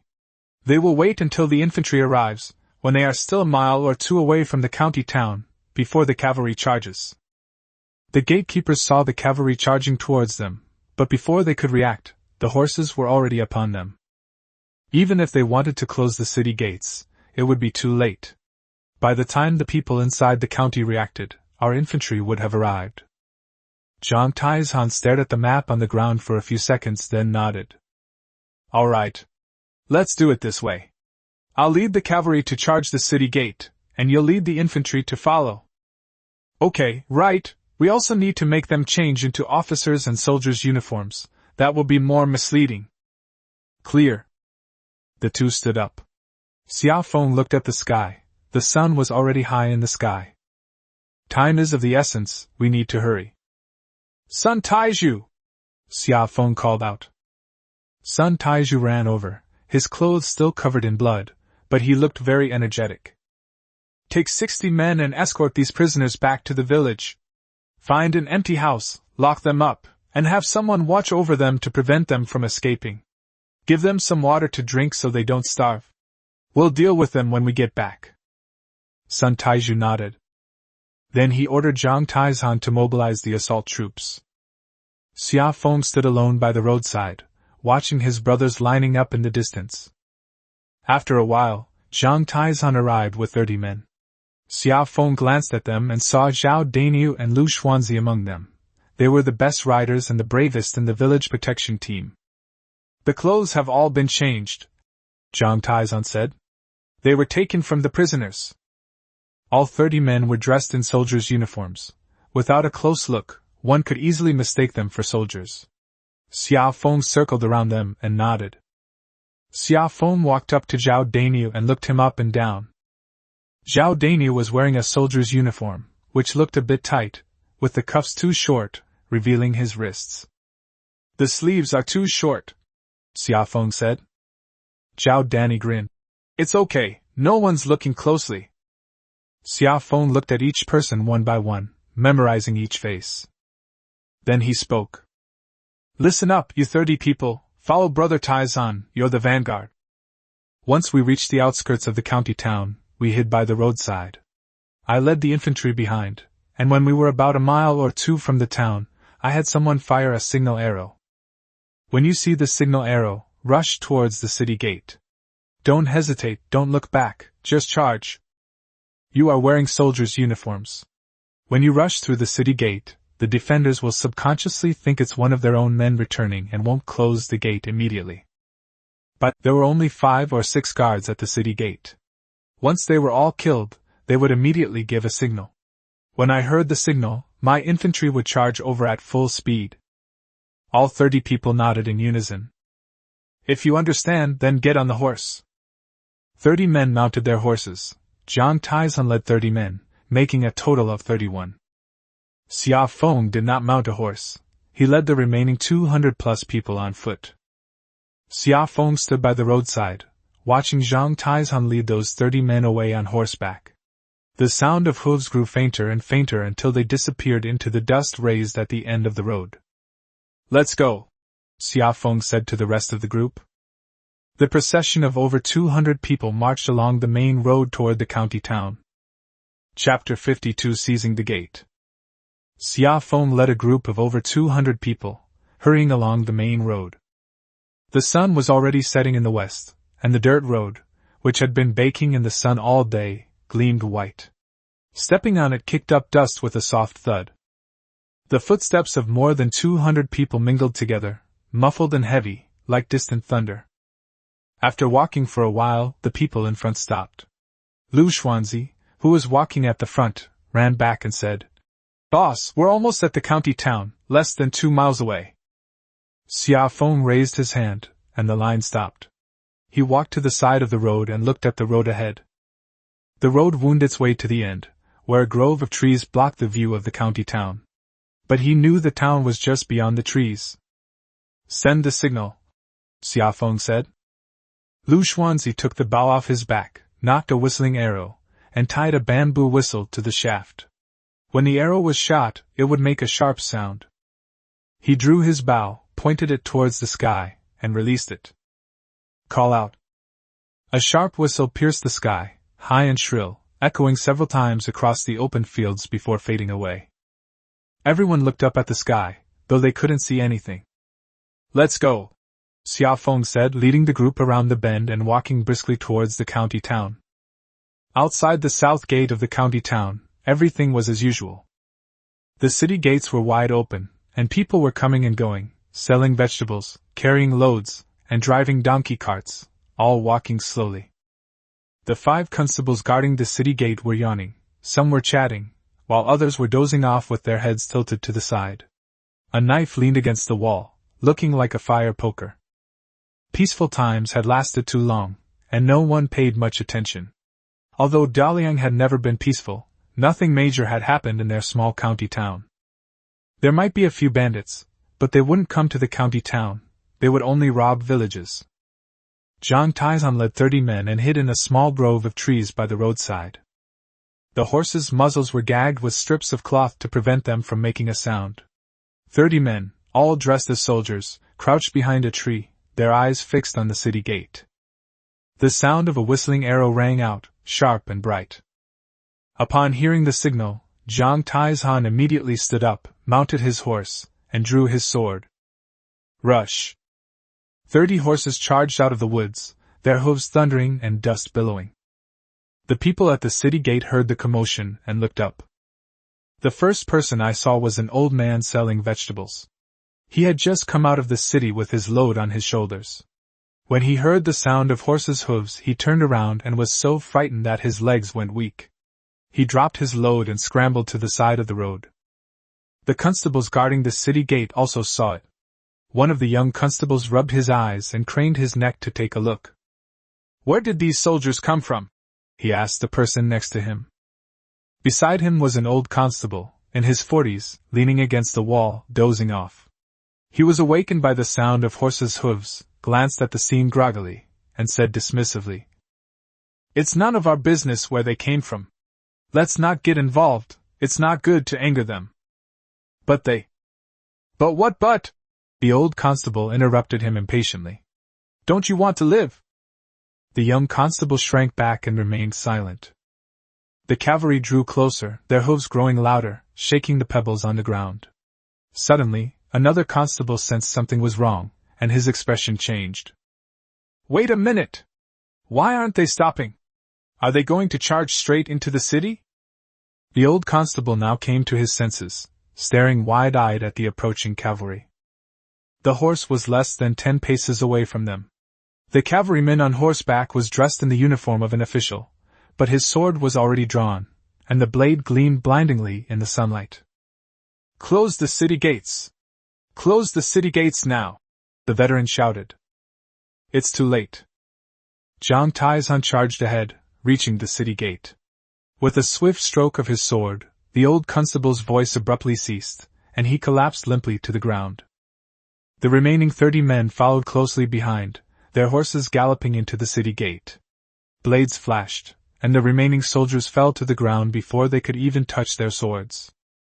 It took less than 10 breaths in total. Jiang Taizhan reined in his horse and glanced back. 5 corpses lay on the ground at the city gate, blood seeping through the cracks in the stone slabs, a vivid red. The locals along the roadside had long since fled in terror, leaving their loads of vegetables, baskets, and donkey carts scattered all over the ground. "Send the signal," Jiang Taizhan said. Zhao Dania took the bow off his back, knocked a whistling arrow, and shot it into the sky. "Call out." Another sharp whistle rang out, closer and more urgent than the last one. Xia Feng was leading his team at a brisk pace when he heard the whistle. He paused, then suddenly quickened his pace. "Quick! Run!" Xia Feng shouted. "The city gate has been taken." More than 200 people started running. Everyone knew that time was of the essence. The city gates have been captured, but the constables inside could react at any moment. Every second they delay entering the city increases the danger. Xia Feng ran in the lead, panting heavily, but he dared not stop. Behind him, the sound of footsteps was dense and numerous. Everyone was gritting their teeth and running. "This is all thanks to regular exercise, otherwise, I wouldn't be able to run at all." The county town was still peaceful. When Jiang Taizhan and his men rushed into the city gate, the people in the nearby streets heard the commotion. Someone peeked out and saw several corpses lying at the city gate. They were so frightened that they quickly retreated and closed the gate tightly. Some were bold enough to take a quick look from afar and then turn tail and run towards the county government office. "Oh no! The city is under attack!" the man shouted as he ran. Inside the county government office, Qian Wanyan was drinking and watching a dance in the back hall. He was in a good mood today. Xiao Hu led 300 soldiers out to suppress bandits this morning, and they should have arrived at Qingzhou village by now. No matter how much trouble Xia Feng causes, 300 regular troops can easily take him down. He picked up his wine glass, took a sip, and squinted at the dancers below, their toes tapping rhythmically under the table. "My lord! My lord!" A constable scrambled in. Qian Wanyan frowned and put down his wine glass. "What's wrong? Why are you in such a hurry?" "South Gate. The South Gate has been captured. A group of men on horseback have charged in and killed all the brothers guarding the gate." Qian Wanyan paused for a moment, then asked, "How many people?" The constable swallowed hard. "There were about 20 or 30 of them, wearing our clothes, but they were unfamiliar faces. They weren't from our county." Qian Wanyan waved his hand. 20 or 30 people? What's the panic? Just have the clerk take a few constables and arrest them." As he spoke, he picked up his wine cup again. The constable stood there, unsure whether to leave or stay, sweating profusely with anxiety. Just then, the clerk rushed in. He was more composed than the constable, but his expression was also grim. He walked up to Qian Wanyan and said in a low voice, "Sir, something's wrong." Qian Wanyan put down his wine glass and glanced at him. What's wrong? They're cavalry, the advisor said. About 30 men, all cavalry. They're wearing our clothes, but their horses and swords are fine. They don't look like ordinary rioters. Moreover, after killing the city guards, they didn't run away. They occupied the city gate and refused to leave. What does this mean? It means there are others behind them. Qian Wanyan's hand trembled slightly. Cavalry. 30 cavalrymen. Where did these cavalrymen come from? Of the 300 men Zhao Hu led, there were only a dozen or so cavalrymen. Where did these 30 strong cavalrymen come from? You mean there are more people behind? Qian Wanyan's voice was a little tense. The clerk nodded. They're blocking the city gate. They must be waiting for someone. Sir, we need to think of something quickly. Qian Wanyan's face paled slightly. He stood up and took a few steps around the hall. The effects of the alcohol hadn't worn off yet. His legs were a little weak and his head was a bit dizzy, but his mind was clear. How many people are left? How many constables are left? There are still more than 40 constables here, the clerk said. But sir, 40-odd constables are no match for cavalry. Once the cavalry charges, the constables are simply no match for them. Qian Wanyan took 2 more steps, then suddenly stopped, gritting his teeth and saying, Mobilize men! Get all the guards and servants from every household out. I refuse to believe we can't gather 100 or so people. The clerk gave a wry smile. Sir, it's too late. They've occupied the city gates, and the others can arrive at any time. Once they get there, we mere foot soldiers won't be able to stop them at all. Qian Wanyan was silent for a moment before speaking. Master. Exist. Pack your things. Let's go. The clerk nodded, turned to leave, then turned back and asked, Sir, which way are you going? The prefectural capital. To the prefectural capital, Qian Wanyan said. Once we get there, we'll see the prefect and have him send troops. Staying here is just waiting to die. The advisor stopped asking questions and turned to pack up. Qian Wanyan stood in the back hall, looking at the dancers who were still dancing, and suddenly found it all laughable. He waved his hand. Stop jumping, all of you get down. Qian Wanyan stood alone in the empty hall. His legs went weak, and he sat back down in his chair. He picked up his wine cup, wanting to take a sip, but his hand trembled so badly that he spilled wine all over the table. Chapter 53. Entering the city. Xia Feng led his team to the city gate quickly. Zhang Taizan, his horse splattered with blood, stood in the city gate.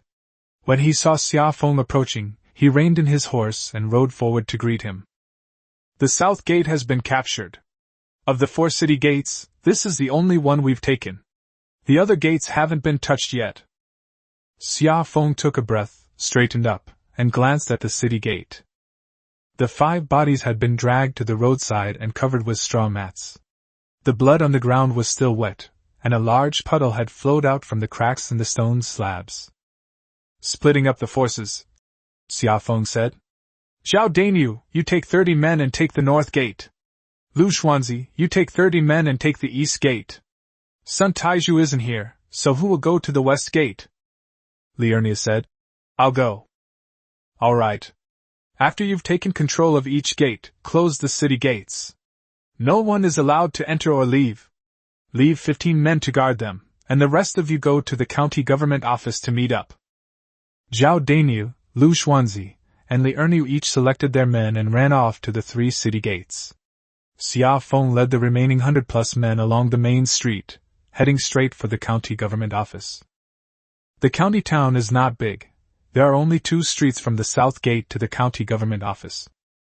There were hardly any people left on the street. The locals had already locked their doors and windows tightly after hearing the noise. Only a few stray dogs were running around in the street, their tails between their legs, frightened by the footsteps. There were several stalls that hadn't been packed up in time by the roadside, with vegetable baskets, cloth, and pottery jars scattered all over the ground, trampled to pieces. Xia Feng walked at the front, followed by more than 100 brothers wearing leather armor, carrying bows, and with knives at their waists. The thunderous footsteps echoed through the narrow alley, shaking the paper windows on both sides. We've arrived at the county government office. The gate is painted in vermilion, flanked by 2 stone lions, and above the gate hangs a plaque that reads, Guangjian County Government Office. The gate was wide open, and a dozen or so constables stood at the entrance, dressed in black uniforms and holding knives, but their expressions were not good. Behind them, there were 30 or 40 more people huddled together in the courtyard, clutching knives. The lead constable was a dark-faced man in his 40s with a thick beard, carrying a large knife, and standing at the front. He saw Xia Feng arrive with his men. His expression changed slightly, but he didn't back down. Halt! The dark-faced man shouted. Who are you? How dare you barge into the county government office? Don't you value your lives? Xia Feng ignored him and continued walking forward with his men. More than 100 people spread out behind him, completely blocking the entrance to the county government office. The archer drew his bow, and the glint of his sword flashed in the sunlight. The constables involuntarily took 2 steps back. Some swallowed hard, while others' hands began to tremble. The dark-faced man glanced back and saw that his men were all pale-faced, and he felt uneasy. But he stubbornly persisted and shouted again. This is rebellion! The imperial court will not let you get away with this! Xia Feng stopped and looked at the dark-faced man, then clearly stated. County Commandant Zhao who led 300 men to annihilate me, and now they've all been wiped out. You 50-odd constables, you think you can fight me? The dark-faced man's face turned pale instantly. 300 soldiers, all wiped out? He opened his mouth, as if to say something, but then swallowed it back. The constables behind him had already started whispering among themselves. One of them said in a low voice, It's over, it's over. All 300 soldiers are gone. What use are we now? The dark-faced man gritted his teeth, raised his knife, and shouted, Don't be afraid. There are only a little over 100 of them, and we have over 50. Let's fight. Before he could finish speaking, an arrow flew in and struck him squarely in the throat. The dark-faced man's eyes widened, and the knife in his hand clattered to the ground. He fell straight backward, crashing to the ground and raising a cloud of dust. Blood gushed from beside the arrow shaft in his neck, spreading across the ground. Zhang Taizhan put down his bow and stood next to Xia Feng, expressionless. The constables were completely panicked. Some retreated, some were too weak to stand, and some had already thrown away their knives.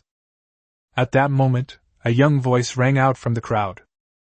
Stop hitting! Stop hitting! A young constable in his early 20s squeezed out of the crowd, threw his knife on the ground, and raised his hands above his head. He was fair-skinned with delicate features, looking more like a scholar than a constable. The monthly pay is so meager, why are we risking our lives? The young constable turned to his colleagues behind him and said loudly. We all know the county magistrate usually withholds our pay. Now that they're attacking, why should we go and die? There was a moment of silence. Then, the second constable threw his knife. The third, the fourth, the fifth, the sound of knives hitting the ground clattered like rain.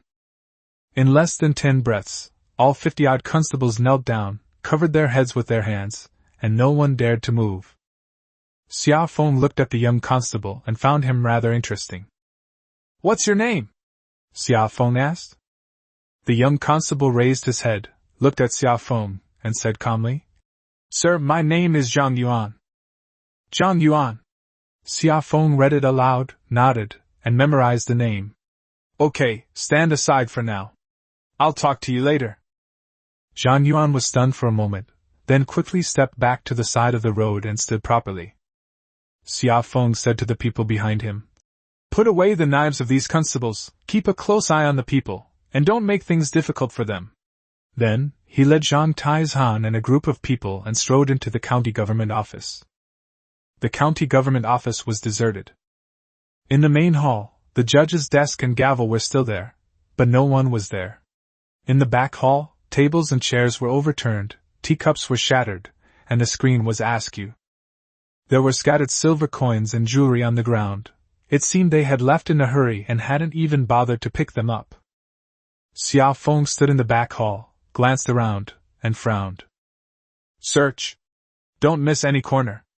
Qian Wanyan is definitely still here. He couldn't have gone far. More than 100 people dispersed, ransacking the place and searching everywhere. Some searched the front yard, some the backyard, some the side rooms, and some the garden. Xia Feng stood in the back hall waiting, with Zhang Taizhan standing beside him, still holding a bow in his hand. After searching for a short while, someone came to report. "Boss, there's none in the front yard." Then someone came to report. "Boss, there are no side rooms, and no back garden either." Xia Feng's brows furrowed even more. All 4 gates of the county town were occupied. Qian Wanyan couldn't have escaped. He must still be in the county government office, hiding somewhere. Search again. Search carefully. Cellars, mezzanines, wells, don't miss a single one. The word well had barely left his lips when a shout came from the backyard. "Found it! Found it! It's in the well!" Xia Feng walked quickly towards the backyard. There was a well in the backyard, with a blue stone well ring and a windlass on top. Several brothers were peering down from the well ring, while someone held a torch and shone it into the well. Xia Feng walked over and glanced into the well. The well wasn't deep. The water level was about 10 feet below the wellhead. Qian Wanyan squatted in the well water, which was up to his chest. He was soaked to the bone, his hair was disheveled, his face was covered in mud, and his lips were frozen purple. He was shivering and looked like a drowned rat. Xia Feng looked at Qian Wanyan in the well and remained silent for a moment. Qian Wanyan looked up and saw Xia Feng's face. His eyes held fear, anger, resentment, and something else he couldn't quite put his finger on. He opened his mouth as if to say something, but his teeth chattered and he couldn't utter a single word. "Pull it up," Xia Feng said. Chapter 54: Confiscating Property. When Qian Wanyan was pulled out of the well, he was soaking wet, like a fish that had been pulled out of the water. 2 brothers grabbed him and threw him to the ground. He lay on the ground coughing several times, spitting out mouthfuls of well water. His hair was covered in water plants, his face was smeared with mud, and his official robe was wrinkled and stuck to his body. He looked nothing like a county magistrate. Xia Feng stood in front of him, looking down at him. Qian Wanyan looked up and recognized Xia Feng. His eyes shifted from fear to anger, then from anger to resentment. He pushed himself up, his legs still trembling, but he forced his back to straighten. "Xia Feng, why are you rebelling?" Qian Wanyan's voice was hoarse. "Where has the imperial court wronged you? You're just a farmer. If it weren't for the laws of the imperial court, could you have cleared the wasteland? Could you have farmed? Could you have survived to this day?" Xia Feng looked at him without saying a word. "Everything you eat, wear, and use now, isn't it all provided by the imperial court? And yet you repay kindness with enmity and lead troops in rebellion." Qian Wanyan became more and more agitated as he spoke, his voice growing louder and louder, spitting as he spoke. "This is utterly rebellious. It deserves the extermination of your entire family." Xia Feng waited until he finished shouting before speaking. "Lord Qian, you say the court has not treated me unfairly. Then let me ask you, I have honestly farmed the land, paid the bandit suppression tax, the spring plowing tax, and the poll tax. Which one have I not paid? You sent Li Si to extort money from me, and I gave in. You wanted to take over my market, and I refused, so you accused me of possessing weapons and training a private army and sent 300 soldiers to suppress me. If I didn't rebel, would I just wait for you to kill me?" Qian Wanyan opened his mouth, then closed it again. "You say I repay kindness with enmity. I'd like to ask, what kindness has the imperial court shown me? Did you, Lord Qian, allocate land to me, or did you, Lord Qian, exempt me from taxes? The food, clothing, and daily necessities I eat were all grown by myself, hoe by hoe. They were earned by me and my brothers, sword by sword. What does it have to do with the imperial court?" Xia Feng's voice wasn't loud, but it could be heard in every corner of the backyard. The brothers standing nearby gripped their knife hilts tightly, their eyes blazing with fury. Qian Wanyan fell silent. He lowered his head. After a while, he raised his head again, the anger on his face gone, replaced by a pitiful look.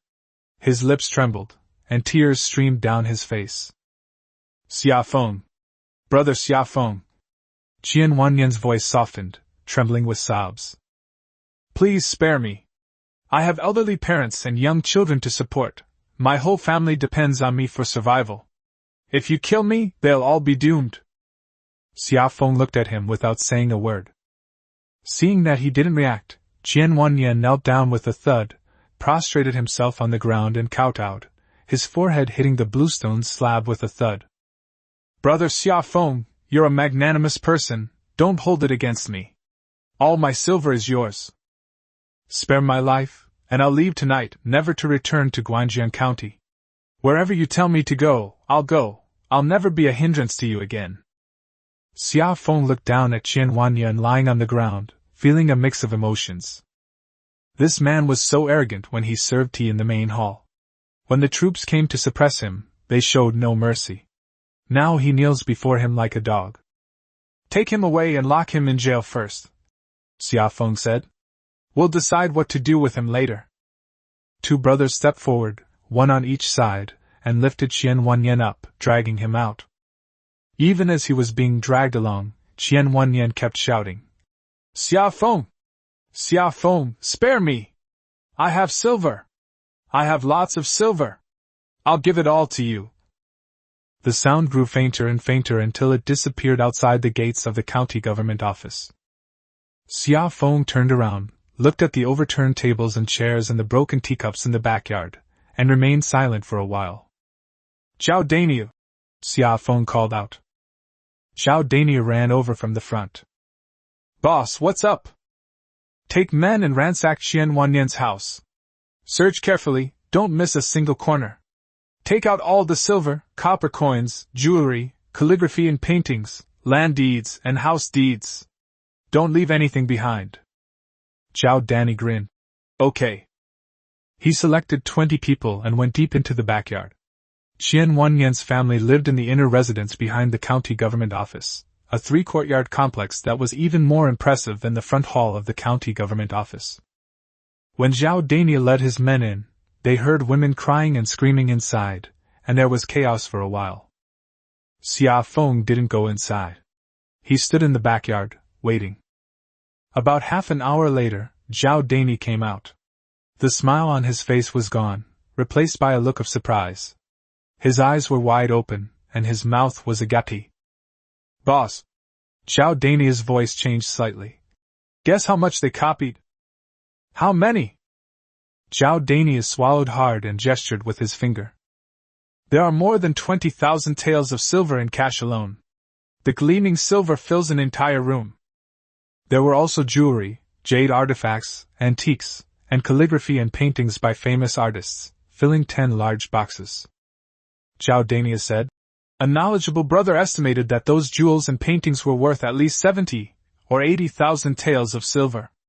Added together, it's worth at least 100,000 taels. The courtyard was quiet for a moment. Everyone gasped. 100,000 taels of silver. A mere county magistrate, after only a few years in office, had embezzled 100,000 taels. This money was all squeezed from the common people. The anti-bandit tax, the spring plowing tax, the poll tax, the peace tax, they skinned them layer by layer, sucking their blood bowl by bowl. Xiafeng didn't speak. He remembered last year when he paid over 100 coins as a bandit suppression tax, and he felt the pinch for several days. Move everything out, take inventory, and make a list, Xiafeng said. Put the silver into the vault, seal the jewelry and paintings, and don't touch a single thing. Zhao Dainiu nodded and turned to do it. Xiafeng stood in the courtyard, looking at the sun hidden by clouds in the sky, and remained silent for a long time. The county town has been captured, but it's not the end of the story. They're not bandits who just loot and run, they still need to be dealt with. Among his subordinates, only Zhou Wenyuan could be considered a scholar. Someone come here! Xiafeng called out. A brother ran over. Have someone pick up Mr. Zhou. Once you have him, bring him directly to the county government office. The man responded and ran away. Xiafeng turned around and walked into the main hall of the county government office. In the main hall, the judge's desk was still there, the gavel was still there, and the plaque inscribed with "A clear mirror hangs high" still hung there. Xiao Feng stood in front of the judge's desk, looking up at the plaque for a long while. A clear mirror hangs high. These 4 words seem a bit ridiculous now. He walked around the desk and sat down in the armchair behind it. The chair was hard, and the backrest was very high. When you sat on it, it felt like you were being confined. Xiao Feng leaned back in his chair, looking at the empty lobby, feeling a mix of emotions. The sound of brothers carrying silver chests could be heard outside, the heavy wooden chests dragged across the stone slabs with a dull thud. Some were counting, some were keeping accounts, and some were talking in hushed tones. Xiao Feng sat in the county magistrate's chair, waiting for Zhou Wenyuan to arrive. Chapter 55 Silver Reward. When Zhou Wenyuan arrived, it was almost dark. Xiao Feng came out from the lobby to greet Zhou Wenyuan and helped him up, saying, "Sir, you've had a long journey." Zhou Wenyuan waved his hand, took a few breaths, and said in a hoarse voice, "It wasn't hard. How did the operation go?" "Very smoothly." "Where is Qian Wanyan?" "Locked in jail." Zhou Wenyuan nodded, then glanced at the brothers carrying silver chests in the courtyard, his gaze darkening. He didn't ask any further questions and followed Xiao Feng into the main hall. Xiao Feng led Zhou Wenyuan to a side room in the back hall. The room was small, with a table, a few chairs, and a landscape painting on the wall depicting pine trees and cranes symbolizing longevity. A lamp was already lit on the table, its dim flames flickering and casting the shadows of several people onto the wall. Zhang Taizhan was already inside. He was sitting in a chair with his legs crossed, holding a bowl of tea, which he was slurping down. Seeing Zhou Wenyuan come in, he put down the teacup, stood up, and nodded. "The gentleman has arrived." "You're here." Zhou Wenyuan sat down in the chair, let out a long breath, and leaned back to rest for a while. Xiao Feng closed the door and sat down across the table. The 3 of them sat around the table, the lamp in the middle illuminating their 3 faces. "Sir, I called you here because there are a few things I need to discuss." Xiao Feng got straight to the point. "First of all, we seized quite a lot this time, including more than 20,000 taels of silver. The brothers fought all day, so they deserve a reward. But we need to discuss how much the reward should be." Zhang Taizhan was the first to speak. 10 taels per person. 300 people, 3,000 taels. There's still plenty of silver left, enough for us. Zhou Wenyuan shook his head. "No. Too much." Zhang Taizhan frowned. "More? These brothers risked their lives for them, what's wrong with giving them more?" Zhou Wenyuan picked up his teacup, took a sip, and said slowly, "Taizhan, I'm not saying I won't give it to you. I'm saying that there has to be a limit to how much you give. Have you considered that this is just a small battle, yet everyone is rewarded with 10 taels of silver? What about when we fight a major battle? What if there are more people later? Right now we have 300 people, and if each person pays 10 taels, that's 3,000 taels. What if there are 3,000 people later? Or 30,000? Have you calculated that?"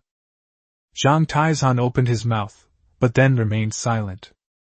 Zhou Wenyuan continued, "The reward money can only be increased, not decreased. If you give 10 taels today, next time you can only give more than 10 taels, not less than 10 taels. If we give them even a little less, the brothers won't be happy. So we can't give them too much at the beginning, we have to leave some room for maneuver." Xiao Feng nodded. That was what he thought too. It wasn't that he was reluctant to spend the money, but he had to plan for the future. This battle is just the beginning, bigger battles are yet to come. The number of people will only increase, and the bounty can only rise. If we start too high, we can't increase it later. 5 taels, Zhang Taizhan said. "Will 5 taels be alright?" Xiao Feng thought for a moment, and then said, 5 taels is fine. But not all of it in silver. 3 taels of silver, and the remaining 2 taels would be offset by white rice. At the current market price, 20 caddies of white rice was roughly worth 2 taels of silver. So, the brothers would still receive 5 taels. Zhou Wenyuan and Zhang Taizhan didn't press the matter, they were used to it. From standard issue bows to leather armor, from iron ingots to white rice. If Xia Feng said it was available, it was definitely available. This is a good idea, Zhou Wenyuan said. In chaotic times, grain is more valuable than silver. Sometimes, even if you have silver, you can't necessarily buy grain. Giving rice is more practical than giving silver. The brothers can take it home and eat it. Zhang Taizhan thought for a moment and nodded. All right. Let's do it this way. 3 taels of silver and 20 caddies of white rice. I'll tell the brothers tomorrow. No rush, Xia Feng said. Let's sort things out in the county first. Zhang Taizhan nodded, picked up the teacup, and took another sip. Xia Feng leaned back in his chair, tapping his fingers lightly on the table twice. The matter of the silver is settled. The second matter, what should we do with Qian Wanyan? A moment of silence fell over the room. Zhang Taizhan slammed his teacup on the table. Kill. In short, it was decisive and efficient. Zhou Wenyuan glanced at him, then turned to Xia Feng. I also think he should be killed. Now that we've come this far, there's no turning back. Killing a county magistrate is the same crime as killing 300 soldiers. Since they are the same, it's better to kill them thoroughly.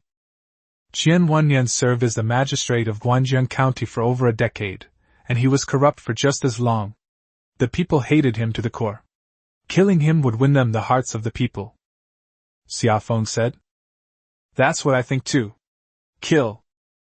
The 3 of them remained silent. The oil lamp flickered, the flame leaped, and then settled down. That's settled then, there's no room for discussion. A corrupt official who has harmed the people for over a decade, killing him won't break anyone's heart. Zhang Taizhan then asked. Where are his family members? Xia Feng thought for a moment and asked. How many did you catch? His wife, and 2 concubines. My son is studying in the prefectural capital, not the county government. I just questioned a few constables and they said he was sent to the prefectural capital last year and hasn't returned. Xia Feng remained silent for a while. He recalled that when he transmigrated, Xia Yu was gnawing on tree bark, and Xia He had a fever but no money to buy medicine. If it weren't for the system, he probably would have starved to death back then. Qian Wanyan's son lived a life of luxury in the prefecture, where every penny he spent was squeezed from the common people. His wife and concubines wore gold and silver, ate and drank the finest food, and every piece of cloth and every grain of rice they used was made from the hard-earned money of the people. Kill, Xia Feng said. Zhang Taizhan glanced at him, didn't ask any further questions, and nodded. Zhou Wenyuan remained silent. He knew what Xia Feng's shout of kill meant. Qian Wanyan's family members may not have personally committed any wrongdoings, and may not even know how much Qian Wanyan embezzled. But they enjoyed the blessings that Qian Wanyan had embezzled, wore the clothes that Qian Wanyan had embezzled, and adorned the jewelry that Qian Wanyan had embezzled. They enjoyed the good times, so they should naturally share the hardships too. This world isn't about getting things for free. All right, it's settled then. Xia Feng stood up. Tomorrow morning, we'll post a public notice to reassure the people. We'll discuss Qian Wanyan's matter after I've met with him. If he's going to be killed, we need to make sure the reasoning is clear, so the entire county knows why he's being executed. Zhou Wenyuan also stood up. I'll write the public notice tonight. We'll post it as soon as it's light tomorrow. Xia Feng continued. To prevent unrest, the county town is under temporary martial law. Tell the brothers on night patrol to be extra vigilant. It's getting late, let's call it a day and talk about other things tomorrow. Zhang Taizhan stood up and stretched. Okay, I'll go tell the brothers and also mention the reward. Everyone worked hard all day, so we should know we'll get a reward. A happy mood makes us more motivated to work. The 3 of them left the room. In the courtyard, the moon was already high in the sky, shining brightly on the bluestone slabs. Zhang Taizhan strode off to find his brothers. Zhou Wenyuan also left to find a room to write a notice.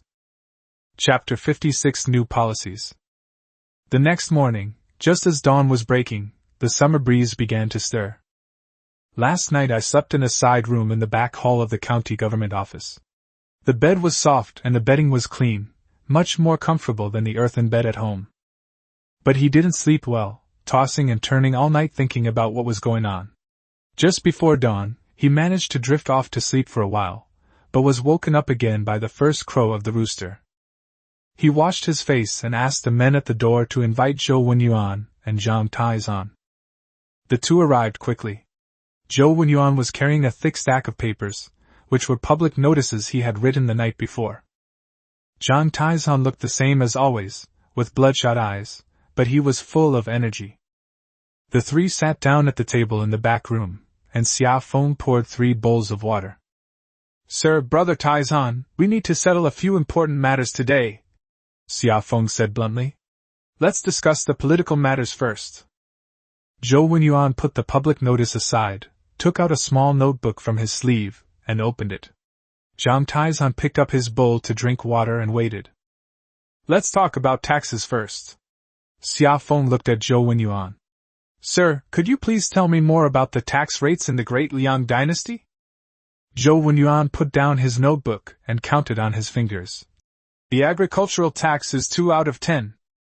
That means if 1 mu, unit of land area, yields 300 jin, unit of weight, then 60 jin, unit of weight, are paid in taxes. This number may not seem high, but you should know that farmers pay taxes on more than just the regular taxes.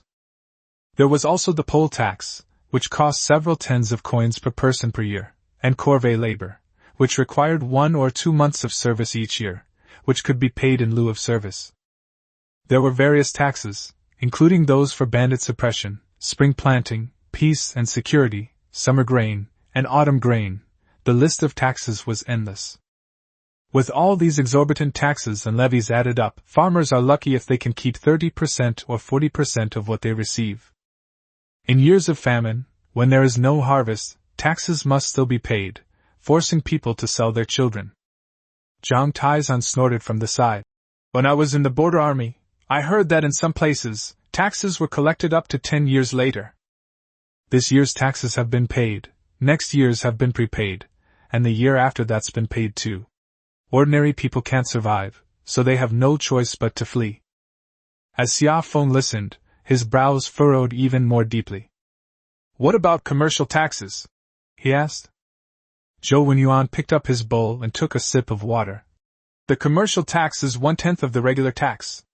It's lower than the agricultural tax, but the burden on merchants is no lighter than that on farmers. There's a toll for passing through, a gate tax for entering the city, a stall tax for setting up a stall, and a property tax for opening a shop. There were also various forms of filial piety, such as giving gifts to the county magistrate during festivals, giving red envelopes to the clerk, and giving tea money to the runners. Layer by layer, most of the profits from the business are swallowed up. Plus, merchants have low social status. Even a minor official can manipulate you, forcing you to close down." Zhang Taizan snorted again. "That's why soldiers look down on merchants, and merchants hate officials. They're all the same." Xia Feng remained silent for a while. "Taxes must be reduced," Xia Feng said. "All exorbitant taxes and levies should be abolished. Only regular taxes should be collected." Zhou Wenyuan looked at him, waiting for him to say the numbers. "Agricultural tax, 1/30. Xia Feng held up 3 fingers. "If 1 mu yields 300 jin, pay 10 jin. Commercial tax, 1/20. If you do business worth 100 wen, pay 5 wen." Zhou Wenyuan paused, then looked up at him. Zhang Taizan also paused, then put down his teacup. 1/30 tax? Zhou Wenyuan repeated. Even at its lightest, the tax rate in the Great Liang dynasty was only 1/30. That was in the early days of the dynasty. Later it was gradually increased to 2/10 of the total tax. Your tax rate is much lower than it is now in the Great Liang dynasty. "I know," Xia Feng said. "I don't lack food, so it doesn't matter if the agricultural tax is a little lower. When farmers have more grain in their hands and their lives improve, they'll be more loyal to us. He who wins the hearts of the people wins the world. You understand this principle better than I do." Zhou Wenyuan nodded and wrote it down in his notebook. Zhang Taizan asked from the side. "The commercial tax is 1/20, which is higher than the agricultural tax. Won't those who do business be unhappy about it? Xia Feng shook his head. No. Even if they're unhappy, they can't say anything. I reduced the tax rate from 1/10 to 1/20, and abolished all checkpoints and exorbitant taxes. They don't have to pay tolls to pass through the city, and they won't be ripped off when they enter the city. They will only earn more money, not less. If anyone causes trouble again... Xia Feng paused, picked up his bowl, took a sip of water, and spoke softly but clearly. My knife isn't made of wood either. Zhang Taizan laughed and said, I like to hear that. Zhou Wenyuan smiled and continued writing in his notebook. After finishing, he looked up at Xia Feng. There's another matter that I need to discuss in detail today, which is the issue of talent. Right now, our territory is small, just one county town and a dozen or so surrounding villages, so we can manage with this number of people. But what about in the future? What if we take over another county? 2 counties? Managing a region requires a magistrate, a deputy magistrate, and a registrar. Collecting taxes requires tax collectors, adjudicating cases requires judges, and writing documents requires clerks. I alone couldn't possibly manage it all, even if I worked myself to death. Xia Feng nodded. This was indeed a big problem. Apart from Zhou Wenyuan, he had no one under him who could manage the area or do basic arithmetic. He couldn't very well have Zhou Wenyuan collect taxes and Zhang Taizan handle cases, could he? We need to hire people, Xia Feng said. How do we recruit?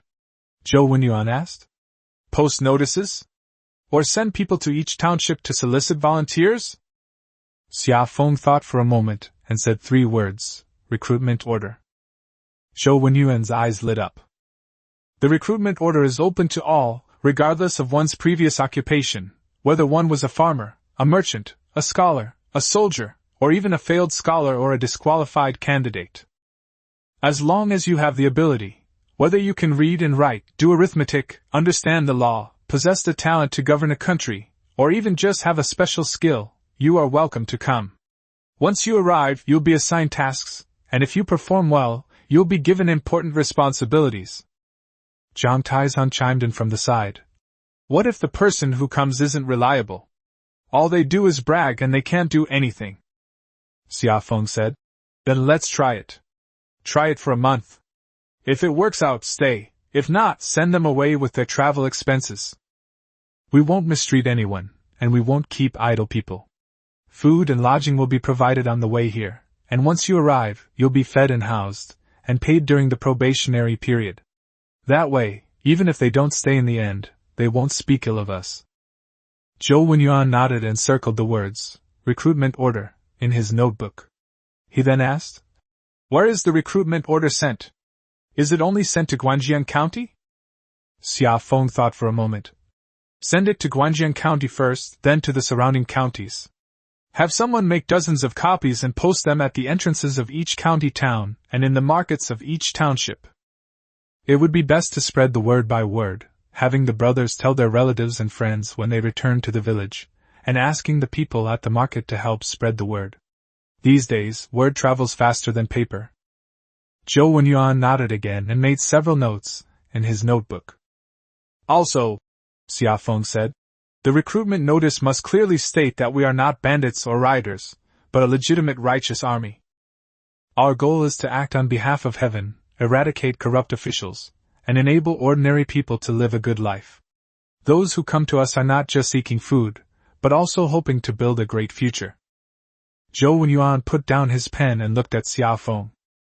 Xia Feng, what you said hit the nail on the head. There are many talented people in the world, but what's lacking is a place where they can show their talents. Give them a place, and they will come. Once they come, you have talent. With talent, you can accomplish even greater things. Xia Feng smiled and said, Sir, please don't flatter me. I'm just a farmer, I can't think that far ahead. Let's get through this hurdle first. What is the hurdle we face now? Zhou Wenyuan asked. Stabilize the county seat, appease the people, recruit talent, and train the troops well. Xia Feng counted on his fingers. The prefectural and state governments will find out about us sooner or later, and they'll send troops to suppress us. Before they arrive, we need to solidify our foundation. Zhang Taizhan slammed his hand on the table. Even if the prefectural government comes, we're not afraid. We can't underestimate them. Xia Feng glanced at him. Last time, we took advantage of the terrain and caught them off guard. Next time they come, they'll be prepared, and it won't be so easy. So we need to hurry, practice as much as we can, and recruit as many people as we can. Zhang Taizhan nodded. Chapter 57 Reorganizing the Army. After the political affairs were discussed, Xia Feng picked up his bowl, took a sip of water, and moistened his throat. Sir, Brother Taizhan, now that we've finished discussing politics, let's talk about military matters. Upon hearing the word military, Zhang Taizhan immediately straightened his back and his eyes lit up. He was most interested in fighting, much more so than managing money and supplies. We only have 300 men right now, Xia Feng said, counting on his fingers. That's barely enough to defend a county town. But the prefectural government will find out sooner or later and send troops to suppress us. Then it won't be 300 county soldiers coming, it could be 3,000, or even 5,000. 300 against 3,000, even with the most favorable terrain, they can't win. Zhang Taizhan nodded, his expression turning serious. We need to expand the army. How many do you think we should recruit? Xia Feng didn't answer directly, but turned to Zhou Wenyuan. Sir, what is the current population of Guangjiang County?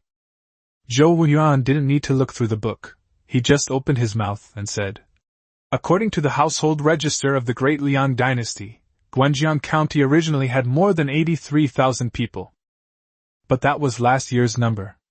This year, refugees from the north have been pouring in. In the area around our Qingzhou village alone, we've taken in more than 300. In total, there are at least 5,000 or 6,000 refugees in the whole county. Adding those who fled from various places, the total number should be around 90,000. Xia Feng nodded. 90,000 men, at a ratio of 1 in 10, could be used to conscript 9,000 soldiers. But he didn't plan to conscript that many. Maintaining an army costs money, and taking too big a step could easily backfire. Recruit 6,000. Xia Feng held up 6 fingers. Using our current 300 men as the foundation, we'll infiltrate the new recruits to become the backbone. We trained and mentored simultaneously.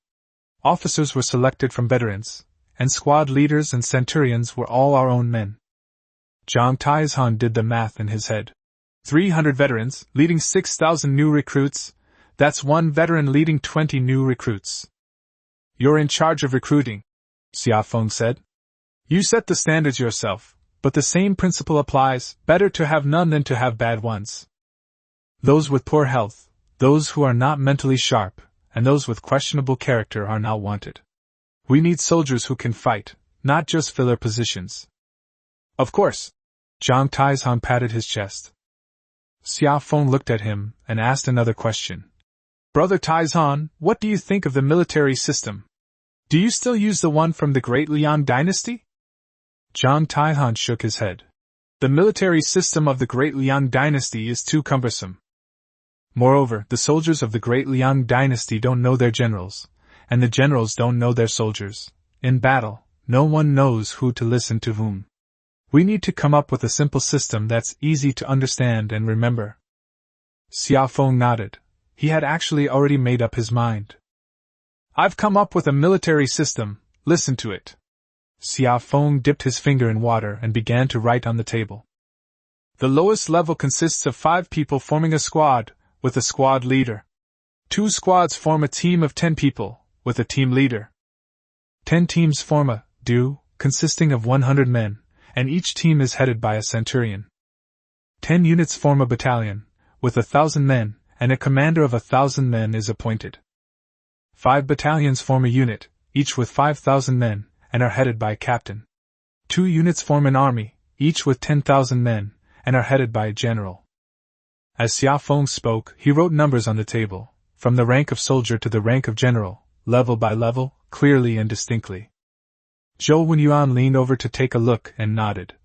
Wu Duing Bu Jun, 6 levels, simple and clear. Much easier to remember than the system of the Great Liang Dynasty. Zhang Taizan nodded. Okay. Let's do it this way. 5 men form a squad, 2 squads form a team, 10 teams form a battalion, 10 battalions form a company, and 2 companies form an army. It's easy to understand and remember. There's one more thing. Xia Feng's expression turned serious. Starting from the level of Du, each level will have a military officer. A military commander? Zhang Taizan was taken aback. What does that do? He's in charge of discipline, Xia Feng said. The military commander doesn't interfere with military command. He only manages 3 things. First, military discipline. He has the authority to deal with anyone who robs civilians, deserts in the face of battle, or disobeys orders. Secondly, it's about managing morale. It's about explaining things to the brothers in normal times, letting them know why we're fighting and for whom we're fighting. Thirdly, they were responsible for managing military pay. The distribution of rations and pay was handled by the military commander to prevent embezzlement. Zhou Wenyuan listened, his eyes growing brighter. He quickly jotted down a few notes in his notebook, then looked up and said, This military command is well established. Why is the army of the Great Liang dynasty so bad? It's because no one enforces discipline. Officers embezzle military pay, soldiers rob civilians, and there is a lack of cohesion between superiors and subordinates. It's no wonder they can't fight a war.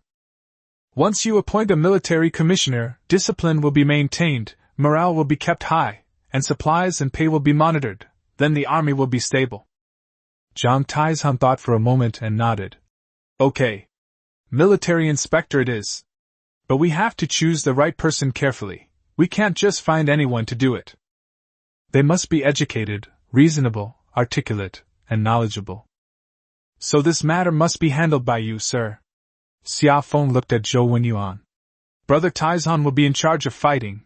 I will be in charge of overall coordination, and the selection and training of the military officers will be left to you, sir. Zhou Wenyuan did not refuse and nodded. Okay. I'll take care of it. With the 3 matters settled, all 3 breathed a sigh of relief. Zhou Wenyuan closed his notebook and suddenly asked, Xia Feng, now that we have territory, men, and provisions, it's time we got a name. Otherwise, what should they be called? What should the common people call them? They can't just keep calling them the village protection team, can they? Nor can they say Xia Feng's gang. Xia Feng paused for a moment. A title? He really hadn't thought about it. From the moment he transmigrated until now, he had been thinking about how to survive, how to feed his younger siblings, and how to prevent them from being bullied. He felt that titles were empty and useless. But Zhou Wenyuan is right. Without a name, people won't know who you are. Even if you send out a recruitment notice, people won't know who sent it. If you send troops out, people won't know where they came from. You need to have a name, to show them off openly and honestly. Sir, you're right. We need a name. Xia Feng thought for a moment and said, We started out in Qizhu village, and the village protection team is also made up of people from Qingzhou village. Let's call ourselves the Qingzhou Army. Green Bamboo Army. Zhou Wenyuan read it aloud and nodded. Good. Bamboo is humble, growing upward section by section, and it cannot be bent or broken. It has a good meaning. Zhang Taizan nodded. Qingzhou Army, okay. Easy to remember. Xia Feng continued. Since it's called the Green Bamboo Army, then I'll call myself the Green Bamboo General. Brother Taizan, you're the Deputy General. Sir, you're the strategist, offering advice and strategies, but you also need to manage logistics, food, pay, weapons, and clothing. You'll be in charge of all these things. Zhou Wenyuan nodded, but then waved his hand. I can be the strategist, I'll take care of the planning. But I can't manage logistics myself. I need someone else to handle it. Also, my role as strategist is temporary. Once we recruit truly capable people, I won't take on this role anymore. I just manage logistics, write documents, and do what I can. Xia Feng looked at him and said earnestly, Sir, please don't say that. If it weren't for you, I wouldn't even be able to write a contract properly, let alone a public notice. I acknowledge you as my strategist. No matter how many more people come in the future, you will always be my strategist, No one can replace you. Zhou Wenyuan paused for a moment, his eyes reddening slightly. He lowered his head, picked up his bowl, took a sip of water, and suppressed his emotions. All right, Zhou Wenyuan said. Let's agree on this for now. Green Bamboo Army, Green Bamboo General, Deputy General, Military Advisor. Zhang Taizan stood up, dusted himself off, and said, We have the name, the military is set, and we will recruit 6,000 soldiers. I'll start tomorrow. First, I'll post notices in the county town and surrounding villages, then I'll send people to the refugee camps to call for recruits. Within a month, I'll have recruited all 6,000 new soldiers. No rush, Xia Feng said. First, post the public notices to let the people know what we do. Then recruit soldiers. Otherwise, the people will think we're bandits, and who would want to come? Zhang Taizan thought for a moment and nodded. That's true. Then I'll post the notice first, and then recruit soldiers. Xia Feng stood up and walked to the window. The sunlight had filled the entire courtyard, making it bright and cheerful. Several sparrows hopped around on the branches, chirping away. Green Bamboo Army. From this day forward, he is no longer Xia Feng of Qingzhou village, he is General Qingzhou. Sir, the public notice to reassure the people will be posted today. The recruitment notice will also be posted at the same time. The notice clearly states that the Green Bamboo Army is recruiting, providing food and lodging, and paying wages monthly without delay.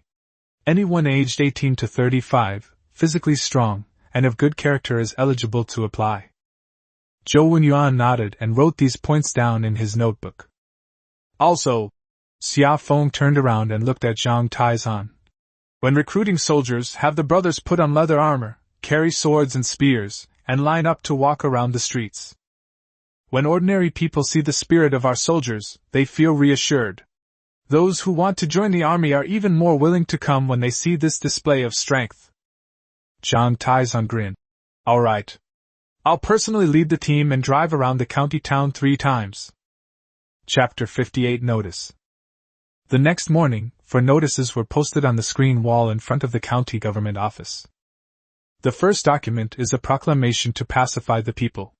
It reads, The Green Bamboo Army is a righteous army, acting on behalf of heaven to eliminate corrupt officials and protect the people. All residents of Guangjiang County shall continue their lives as usual, without disturbing the peace, stealing grain, or conscripting laborers. Anyone who violates this order will be punished according to military law. The second notice was a recruitment notice. It read, Anyone with a skill, regardless of background, is welcome to apply. Those who can write and calculate, understand the law, and possess the talent to govern a country will be given priority. Accommodation and meals will be provided. A 1-month trial period will be offered. Those who pass will be given important positions. The third document is a tax reform decree. It reads, All exorbitant taxes and levies are abolished. Only regular taxes will be collected. Agricultural tax will be 1/30th, and commercial tax will be 1/20th. All previous checkpoints will be removed, and merchants and travelers will be allowed free passage. The fourth document is a recruitment notice. It reads, The Green Bamboo Army is recruiting soldiers. Anyone aged 18 to 35, physically strong, and of good character may apply. Food and lodging will be provided, and wages will be paid monthly without delay. Registration location, at the entrance of the county government office. 4 notices were posted on the screen wall, written in black ink on white paper, and stamped with a red seal. Zhou Wenyuan's handwriting was neat and clear, each stroke distinct and legible, visible even from 3 zhang away. But no one came to see it. The streets were deserted, not a soul in sight. The doors and windows of the shops on both sides were tightly shut, even the cracks in the doors were stuffed with strips of cloth. Occasionally, a dog would run by, tail between its legs, head down, sniffing at something on the ground. A gust of wind would blow, making a corner of the notice rustle before it fell back down. Xia Feng stood at the entrance of the county government office, looking at the deserted street, and frowned. The common people are afraid of him. That's not surprising. Yesterday, he led his men into the city, killed the soldiers guarding it, arrested the county magistrate, and ransacked the county government office. In the eyes of ordinary people, he was no different from a bandit. Bandits come to rob, but although he didn't rob anything, who knew what he would do next? Zhao Dainiu! Xia Feng called out. Zhao Dainiu ran over from the side. Go, find a few brothers with loud voices, each carrying a gong, and walk from the south street to the north street, and from the east street to the west street. Shouting as you walk. The Green Bamboo Army is a righteous army. They will not harm civilians. Everyone should not be afraid and should continue with their daily activities. Zhao Dainiu nodded and turned to call for help. A short while later, 5 brothers emerged from the county government office, each carrying a bronze gong, with Zhao Dainiu leading the way. They walked along South Street, striking their gongs as they went. Bang, bang, bang! The sound of the gong was sharp and loud, echoing through the empty streets and alleys. Dear fellow villagers! Zhao Dainiu shouted at the top of his lungs. The Green Bamboo Army is a righteous army. Not bandits. We don't rob grain. We don't conscript men. Don't be afraid. Open the doors, set up your stalls. The 4 people behind him shouted, their voices rising and falling, echoing from the south street to the north street, and from the east street to the west street. They shouted for about half an hour. There was still no one on the street. Xia Feng stood at the entrance of the county government office, looking at the empty street, without saying a word. After another meal, a door at the end of South Street opened a crack. An old man peeked out from under the door, looked around, and then withdrew. After a while, the door opened again, and the old man came out, stood at the door, leaning on his cane, and looked at the county government office in the distance. Zhao Dainiu saw this and shouted at him. Grandpa!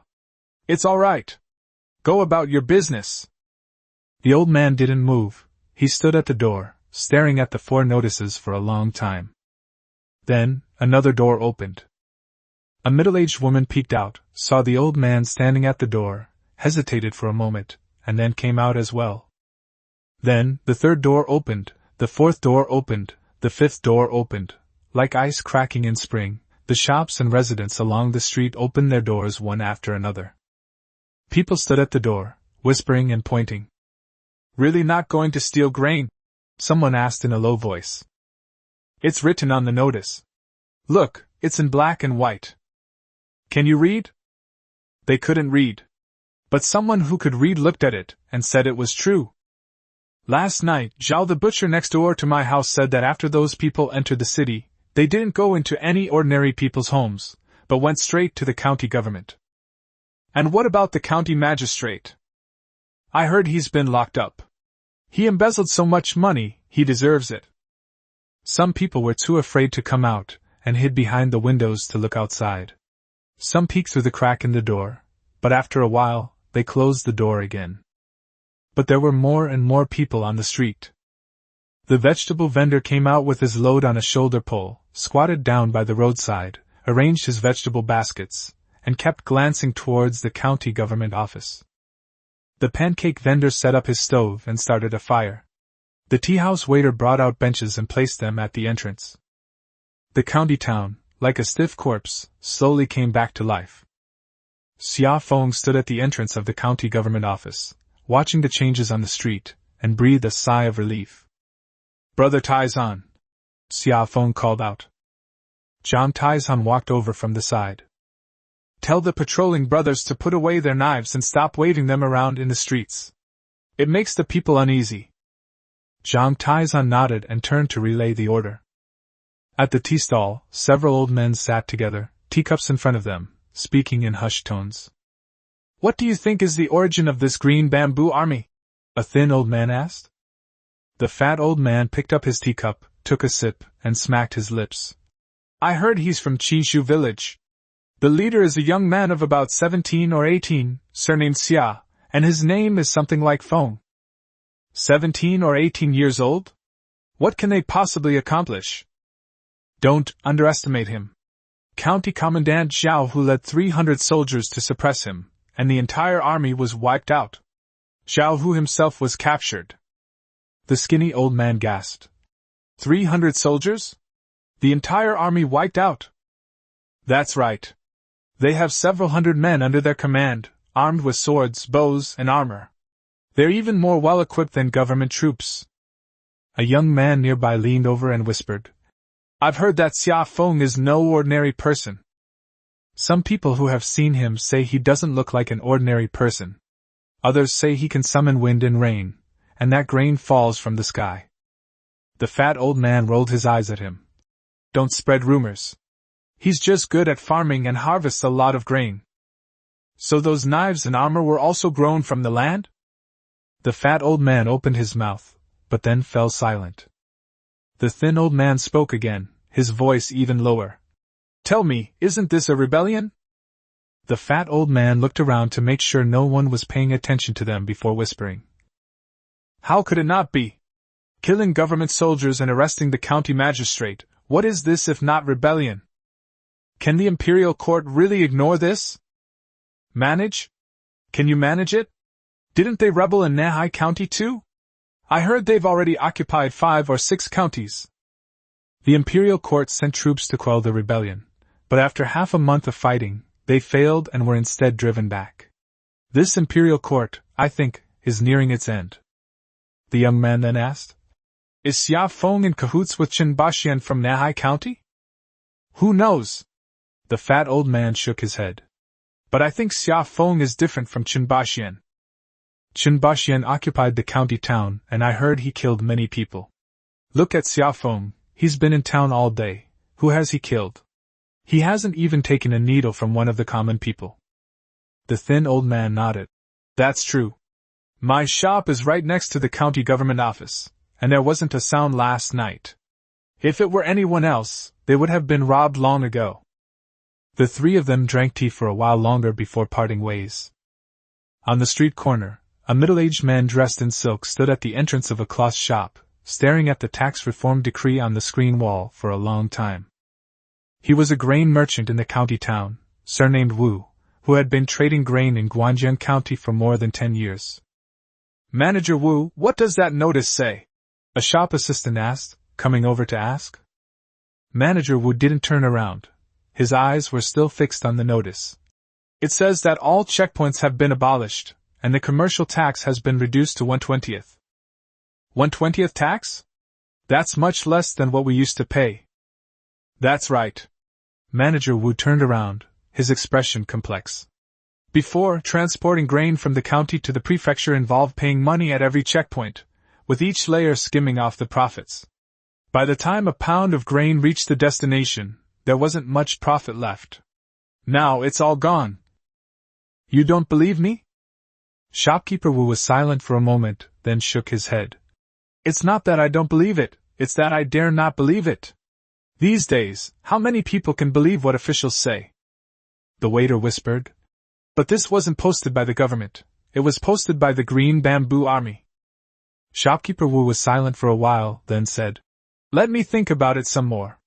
There's no rush. He turned and went into the cloth shop, but the door was not closed. The streets are getting more and more lively. Vegetable vendors, cloth vendors, pancake vendors, and general merchandise vendors all came out. Some people were haggling, some were chatting, and some were scolding their children. Several children were chasing each other down the street, only to be called back by their parents. Everything looks the same as yesterday. But everything is different now.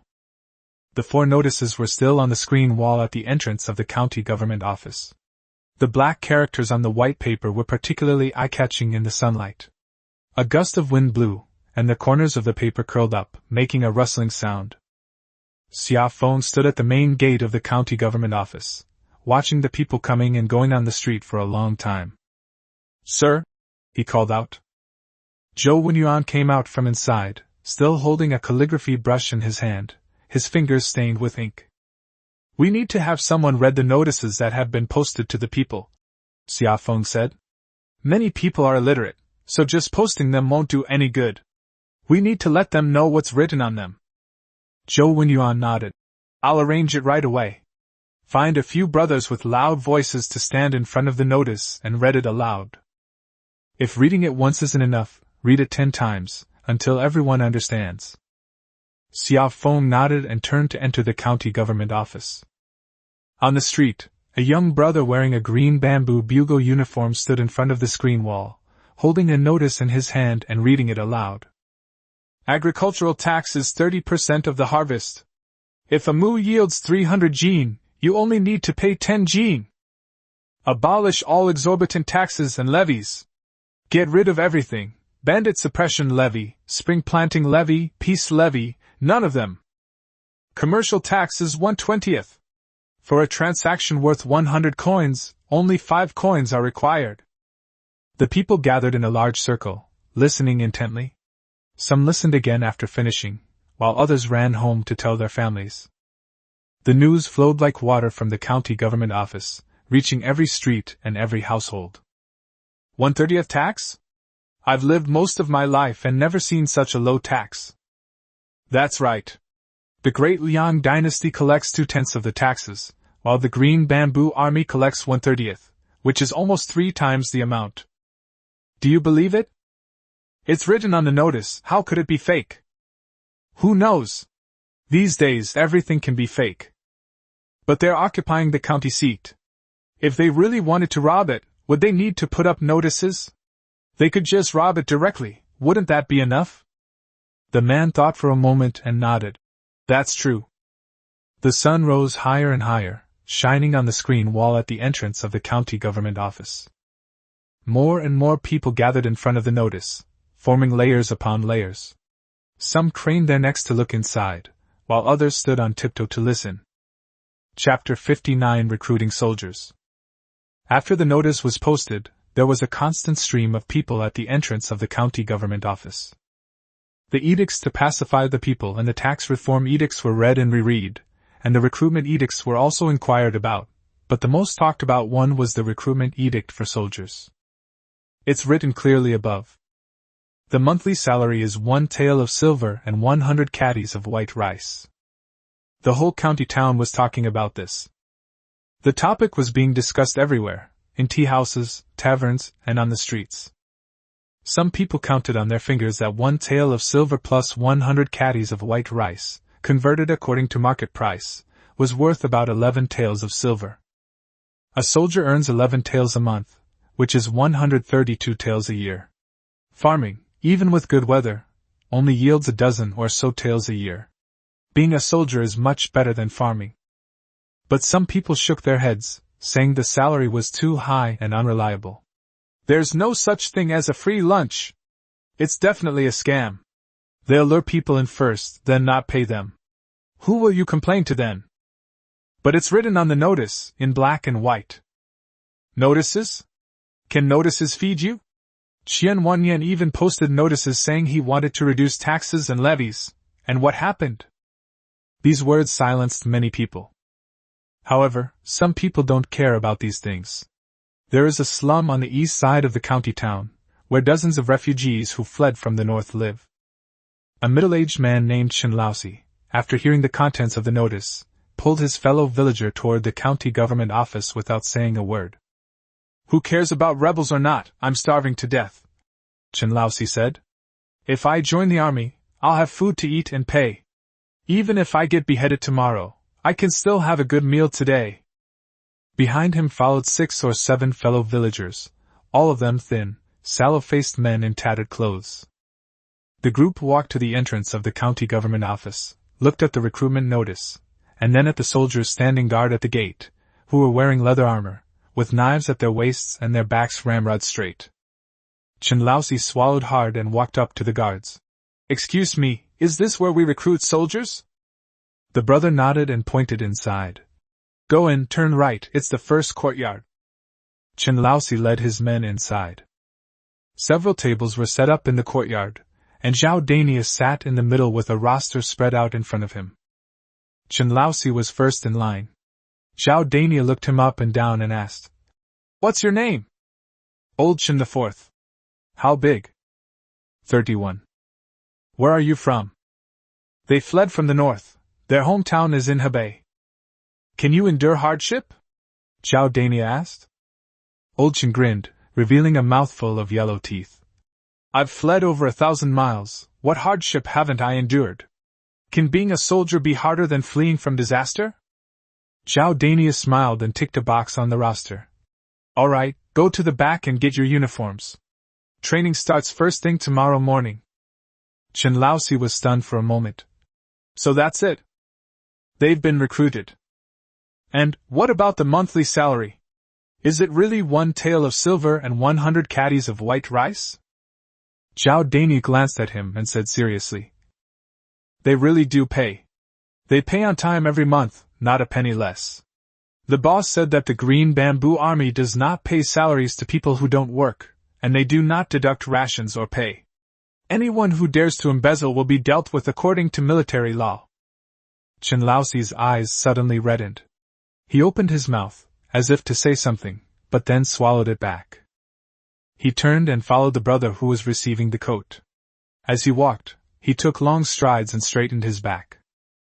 The news spread very quickly. In just one morning, the recruitment office received more than 100 applications. Some were poor men from the county town, and many were refugees. The queue stretched all the way to the county government office, winding its way to the street corner. Among the people in line, some were talking about it. How long do you think the Green Bamboo Army can hold out? Will the government just ignore it? Manage? How can you manage? Zhao Hu led 300 soldiers, and they didn't even make a splash. I heard that Xia Feng's men are all armored and armed with bows, even more disciplined than government troops.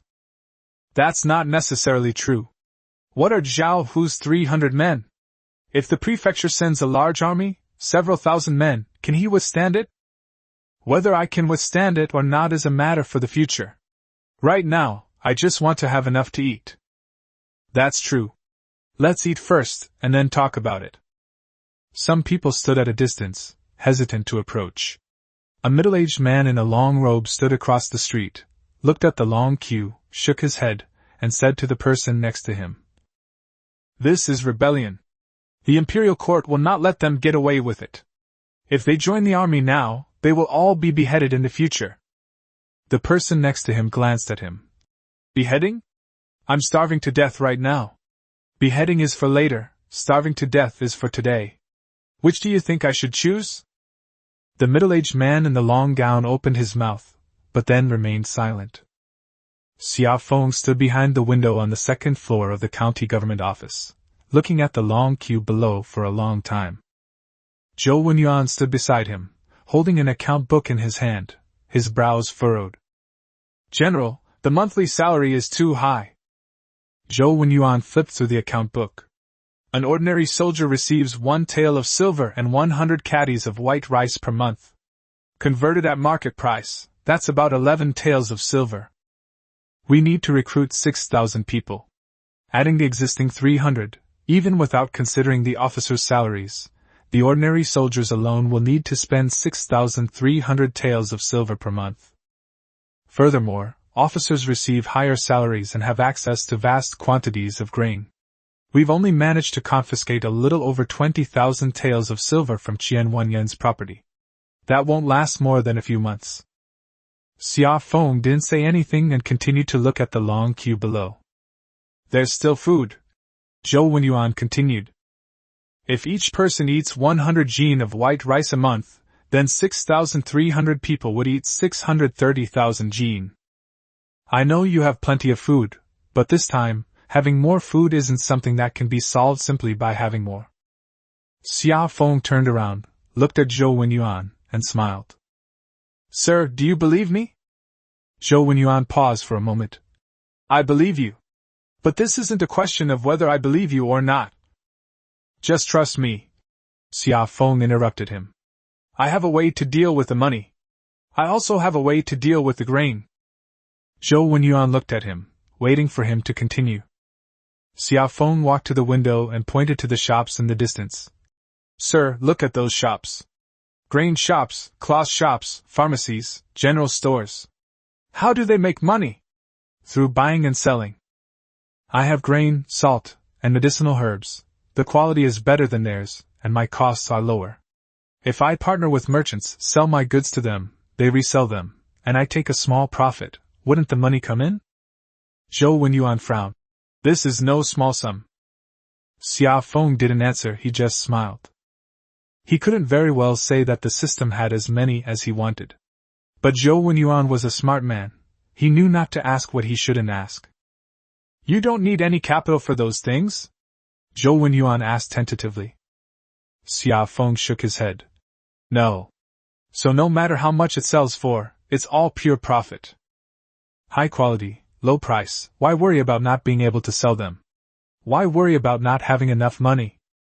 Zhou Wenyuan remained silent for a long while. Okay, Zhou Wenyuan said. It's good that you have a solution. Xiao Feng nodded, then turned around and looked at the long queue below. Sir, there are few people living in the county town, most live in the countryside. We can't recruit 6,000 people just by relying on the people in the county town. We need to post notices in every township and village so that the people know the Green Bamboo Army is recruiting. Zhou Wenyuan nodded. I'll have someone take care of it right away. Post them in every township and village. Let word spread and let the people at the market help spread the word. Also, send more people to the refugee camp. Xiao Feng said. The refugees have no food, but they'll follow you if you give them rations. Their willingness to join the army is much stronger than that of the local people. Recruit as many as you can from among the refugees. Zhou Wenyuan nodded again and made a few notes in the ledger. Sir, do you think the people trust us? Xiao Feng suddenly asked. Zhou Wenyuan thought for a moment and said, Some believe, some don't. Those who believe are the ones who can't go on living. Those who don't believe are just those who are making do. Once we improve our lives, even the unbelieving will come to believe. Xiao Feng nodded and put the recruitment order back on the table. Outside the window, the queue was growing longer and longer. Some people were asking what the requirements were for joining the army, some were asking when their monthly pay would be issued, and some were asking if they could get an advance on a month's worth of rations. The recruiters at the recruitment office were sweating profusely as they answered questions one by one. Xiao Feng stood by the window, looking at those people, and felt much more at ease. Chapter 60 Beheading. After arranging the recruitment, Xiao Feng began to deal with Qian Wanyan. He had Qian Wanyan brought out of the county jail, and interrogated him personally. You wouldn't know until you tried it, and what you found was shocking. In his more than 10 years as county magistrate, Qian Wanyan hadn't done a single good deed, but his bad deeds were countless. Embezzlement and bribery are the norm. He embezzled funds meant for bridge repairs in the county, withheld disaster relief grain, and when ordinary people sued him, whoever paid the most money won. Xiao Feng alone uncovered more than a dozen such cases. There were also cases of disregarding human life. 3 years ago, a young man from Lijia village was falsely accused of stealing grain from the county government. Qian Wanyan, without investigating the matter, had him beaten 40 times with a rod, and the man died on the spot. It was only later that they learned that the grain had been stolen by Qian Wanyan's brother-in-law, who then framed the young man. Last year, an old man in Wangjiaji couldn't pay the anti-bandit tax and was beaten to death by the constables. Qian Wanyan didn't even ask him a question. The act of forcing a woman into prostitution is even more heinous. Qian Wanyan took a fancy to a tofu-selling girl in the south of the city, but she refused. So he had her father arrested and forced the girl to sign a contract of servitude. The girl entered the county government's inner quarters and was tortured to death in less than 6 months. Her father later went mad and died in some ditch, no one knows where. As Xiao Feng listened to these things, his hands clenched so tightly they cracked. That's all? Xiao Feng asked. Qian Wanyan knelt on the ground, trembling all over, his face completely pale. That's all. Zhou Wenyuan, who was taking notes, looked up, gave Qian Wanyan a cold look, and said to Xiao Feng, That's far from all. Yesterday, I sent people to visit several households in the city and to inquire with a few elders.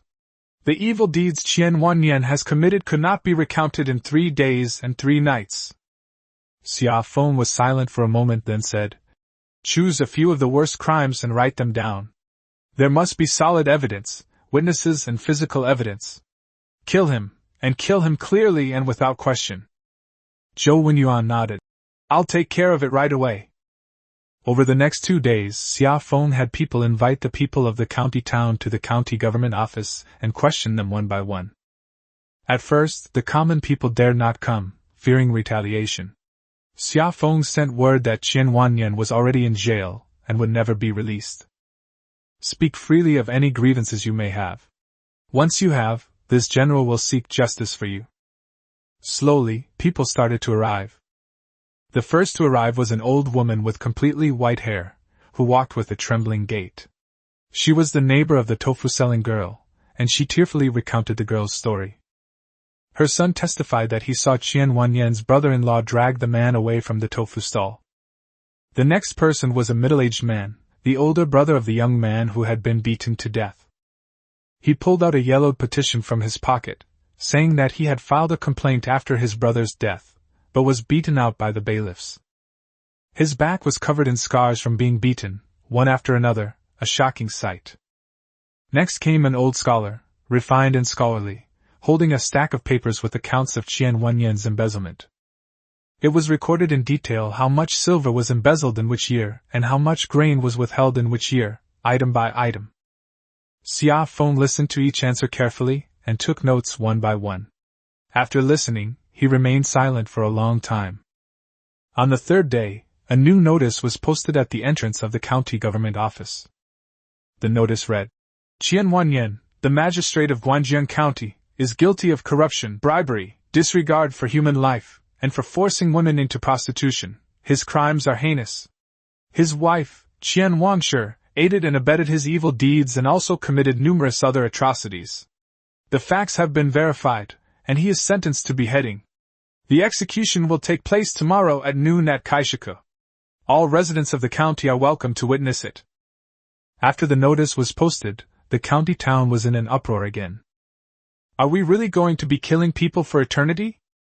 It's all written on the notice, how could it be fake? That corrupt official should have been killed long ago. Keep your voice down, keep your voice down. What's there to be afraid of? He's about to die, why would I be afraid of him? The next day, before noon, Kaishiku was already packed with people. Kaishiku is located in the south of the county town. It is an open space where pigs and sheep are slaughtered and vegetables and meat are sold. Today we won't slaughter pigs, sheep, or people. A platform has been set up in the open space, with a wooden stake standing on it. 2 rows of soldiers from the Green Bamboo Army stood below the stage, wearing leather armor and carrying swords, keeping the onlookers at a distance. The crowd was packed with people, 3 or 4 deep. Some had come from villages dozens of miles away, setting off before dawn just to catch a glimpse of it. Some people were cursing, some were laughing, and some were crying. Those who had been harmed by Qian Wanyan were crying because they had finally waited for this day. Xia Feng stood on the platform, with Zhang Taizhan and Zhou Wenyuan standing beside him. Zhang Taizhan was expressionless, his hand resting on the hilt of his knife. Zhou Wenyuan held a stack of papers in his hand, on which Qian Wanyan's crimes were written. Bring the criminals! Zhang Taizhan shouted. Qian Wanyan was dragged out of the prison cart by 2 soldiers. He could no longer walk, his legs were as limp as noodles. When he was dragged onto the stage, his crotch was soaked, and water dripped down his legs. A pungent odor wafted over, and some people in the audience covered their noses. Qian Wanyan wet his pants! Someone shouted. The audience burst into laughter. Qian Wanyan was tied to a wooden stake, his hair was disheveled, and his face was covered in tears and snot. He saw Xia Feng, his lips trembling, his voice high-pitched and thin. Xia Feng. Brother Xia Feng, please spare me. I'll give you anything. I still have silver at home, and jewels. I'll give you everything. Xia Feng didn't look at him. Zhou Wenyuan walked to the front of the stage, unfolded the stack of papers in his hand, and began to read them aloud. Qian Wanyan, magistrate of Guanjiang County, served for 12 years. He was corrupt and perverted the law, embezzling more than 100,000 taels of silver and more than 50,000 shur of grain. He disregarded human life, causing the deaths of 7 civilians and injuring countless others. He forced a woman into prostitution, causing Wang Xiaoyun to die with resentment. His wife, Qian Wangshi, abuse her power, seizing 3 properties, driving 2 tenants to their deaths, and conspiring with Qian Wanyan to buy and sell official positions and accept bribes, crimes that cannot be punished. Zhou Wenyuan's voice was loud, and everyone in the audience heard it. 3 years ago, Li Ernia from Lijia village was falsely accused of stealing grain and was beaten to death in the courtroom. The witness, Li Dazhuang, was right below the stage. In the crowd, a middle-aged man raised his hand. It was the older brother who had been beaten to death. His eyes were red, his teeth were clenched, and he didn't speak, but everyone saw him. Last year, Wang Laoshuan from Wangjiaji couldn't pay the anti-bandit tax and was beaten to death by the constables. Witness Zhao, Wang Laoshuan's neighbor, was right there in the audience. An old woman burst into tears, and people around her helped her up.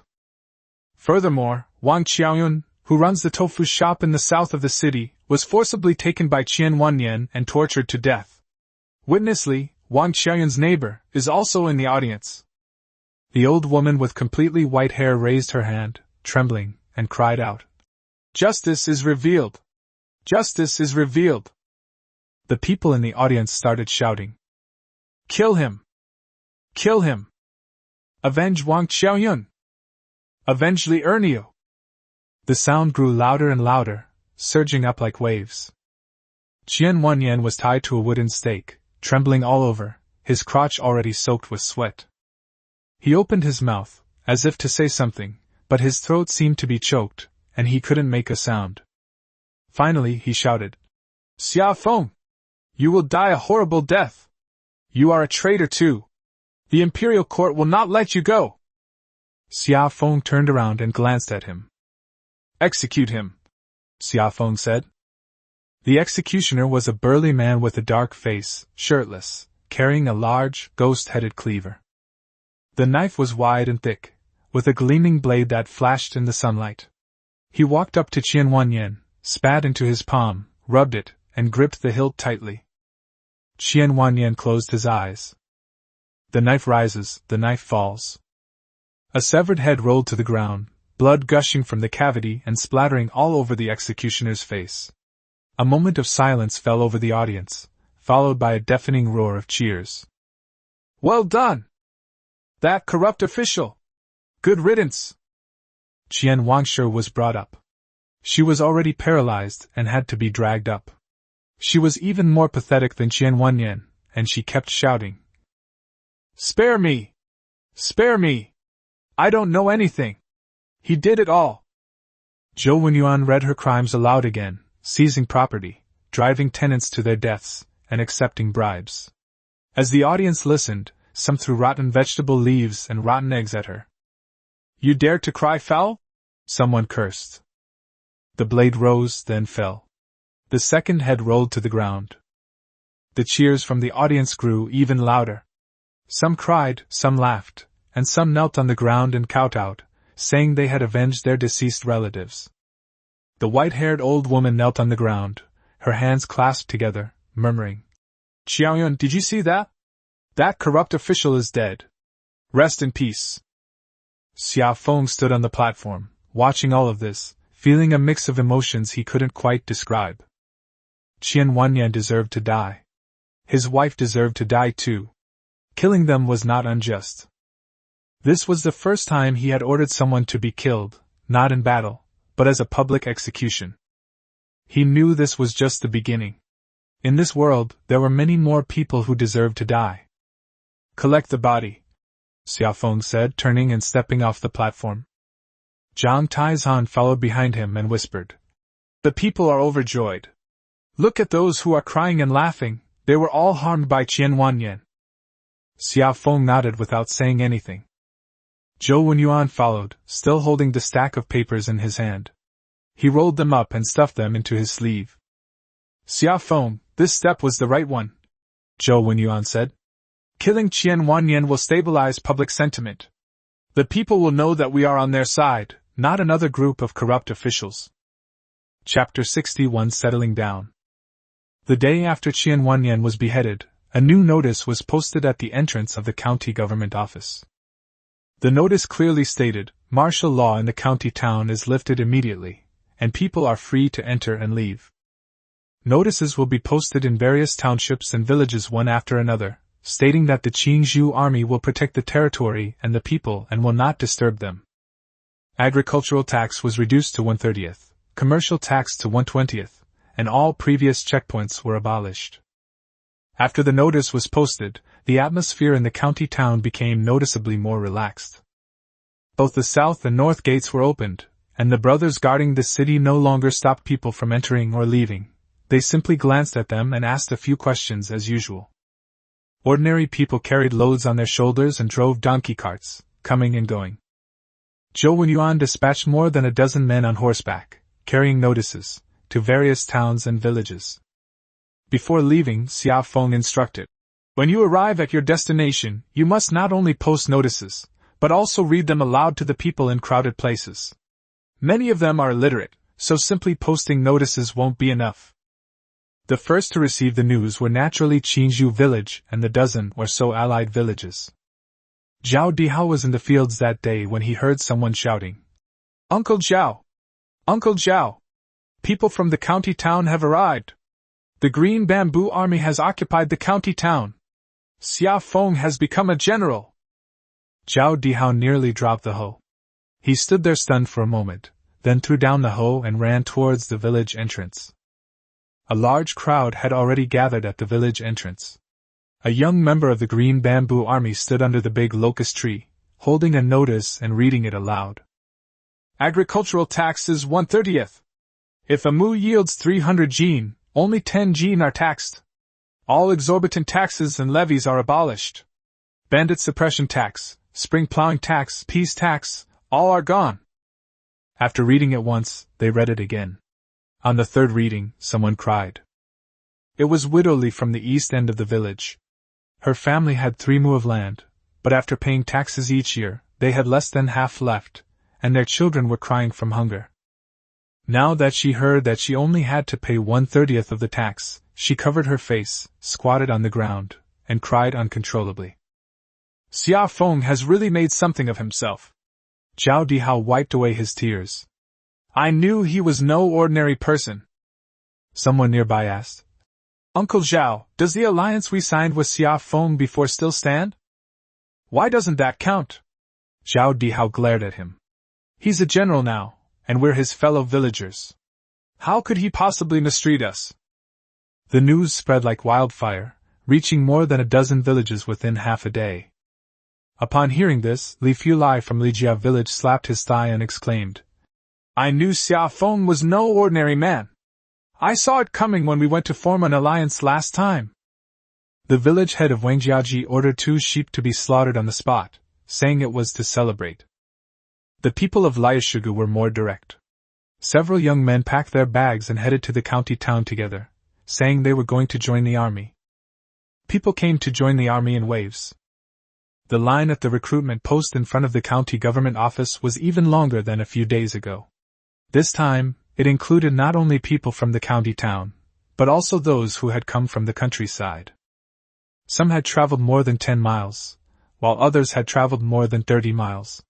They were covered in sweat, but their spirits were high. "I'm from Qingzhou village. I'm Xia Feng's fellow villager. I want to join the army. I'm from Lijia village.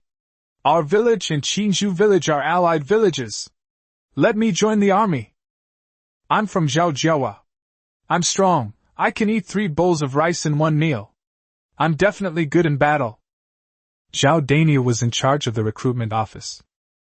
He sat behind the table, his head spinning from the noise, and yelled at the top of his lungs. "Don't push! Don't push! One at a time! People from Qingzhou village stand on the left, people from Meng village stand on the right, everyone else stand in the middle." Xia Feng stood behind the window on the 2nd floor of the county government office, looking at the long queue below, and frowned. "Sir, it's a good thing that so many people want to join the army. But we can't accept them all," he said to Zhou Wenyuan, who was standing next to him. Zhou Wenyuan nodded. "If everyone comes to join the army, who will farm the land? Who will grow the crops? The land cannot be left to lie fallow. So you have to be selective. Only hire those who are in good health and of the right age." Those who own land or have elderly relatives to support should be encouraged to return home. Let them focus on farming. That's also a way of supporting us. Zhou Wenyuan laughed and said, Your idea is right. We can't afford to be warlike. Xia Feng instructed Vao Dainu to set up another table next to the recruitment office, specifically to receive those who came from the countryside who wanted to join the army but were persuaded to give up. Each person was given 2 jin of coarse grains as travel expenses, and they were told, Farm well, and after paying 1/30 of the taxes, the rest is yours. Some people took the grain and left, muttering, 1/30 tax. Some people still refused to leave, insisting on joining the army, saying they had no land at home and would starve to death if they went back. Xia Feng asked Zhao Dainu to write down these people separately, and they would discuss it after the statistics were completed. Things in the county town were gradually getting back on track, but Xia Feng still had one thing on his mind. My younger siblings are still in Qingzhou village. After capturing the county town, he was busy investigating Qianwanyan, posting notices, recruiting soldiers, and pacifying the people. He hadn't been home for several days. Xia Yu and Xia He were being looked after by Zhao Dihao, but he was still worried. Sir, I'm going back to Qingzhou village to bring Xia Yu and Xiao He here, Xia Feng said to Zhou Wenyuan. Zhou Wenyuan nodded. Of course. The conditions in the county town are better, and the children can enjoy a better life here. While you're there, check on the situation in the village and tell the villagers to rest assured. Xia Feng led a few brothers and rode back to Qingzhou village. The village is still the same village, but the atmosphere is different. Before, when Xia Feng came back, everyone would just nod to each other when they met. Things are different now. People can be heard shouting from afar. General Xia is back. Xia Feng dealt with the situation for quite some time before finally managing to get away and go home. Xia Yu and Xia He already knew the news. Xia Yu stood at the door and saw Xia Feng riding over on horseback. Her eyes lit up. Xia He ran straight over and buried her face in Xia Feng's arms, clinging to him tightly. Brother! You're finally back! Xia He's voice was choked with tears. I miss you so much. Xia Feng patted her head, feeling a pang of sadness. I miss you too. Pack your things, come to the city with me. Xia Yu came out of the house, carrying a bundle in her hand, and said, I packed it a long time ago. Xia Feng smiled and looked at his younger brother. In just a few days, Xia Yu seemed to have grown a little taller, and his face had lost some of its childishness. He looked at Xia Feng, and although he didn't cry like Xia He, his eyes were also red. Let's go. Xia Feng helped Xia He onto the horse, hung up Xia Yu's bundle, mounted the horse himself, and led his younger brother and sister-in-law towards the county town. The county town is much larger than Qingzhou village. This was Xia Yu and Xia He's first time visiting the county town. The farthest place they had ever been before was Heku town, which had only one street with 2 rows of shops. The county town was different. It had city gates, city walls, government offices, temples, restaurants. The stone-paved road on the street is flat and smooth, with drainage ditches on both sides, so there is no fear of water accumulation on rainy days. Xia He lay on Xia Feng's back, looking around, her eyes taking it all in. Brother, what's that? Drum tower. Brother, what's that? Confucian temple. Brother, there are so many people over there, what are they doing? That's a market, similar to the one in our village, but bigger. Xia Yu didn't say anything, but he was watching too. He observed more carefully than Xia He, scrutinizing every street and every building. He remembered in his heart that this was his first time in the county town, and that he would be living here from now on. Xia Feng did not live in the back hall of the county government office. Qianwanyan had embezzled so much silver, so he naturally owned quite a few properties as well. Besides the inner residence behind the county government office, he also had 3 other houses in the county town. The largest house is in the east of the city, a 3-courtyard complex with a small garden, featuring a rockery, a fish pond, and a pavilion. Xia Feng chose this set. Brother, is this our home? Xia He stood at the door, looking at the vermilion gate, her mouth agape as if she could fit an egg in it. Okay, I'll live here from now on. He carefully stepped over the threshold and into the courtyard. The courtyard was very large, much larger than she had imagined. The ground was paved with clean bluestone slabs. There were side rooms on both sides, and the main hall was directly opposite. Passing through the main hall, there is a small garden behind it, with several osmanthus trees planted in the garden, and under the trees there is a stone table and several stone benches. Next to the artificial hill is a small pond, in which several koi carp, red, white and spotted, swim around. He squatted by the pond, looking at the fish with great joy. "Brother! There are fish! Such beautiful fish!" Yu also took a walk around the yard. He went into the main room, looked at the mahogany furniture, then went to the study, looked at the books on the bookshelf, and then returned to the courtyard, standing next to Xia Feng. "Brother, how much does this house cost?" Yu asked. Xia Feng smiled and said, "It didn't cost any money. Qian Wanyan's money was copied." Yu nodded and didn't ask any more questions. He walked into the garden, stood under the osmanthus tree, and took a deep breath.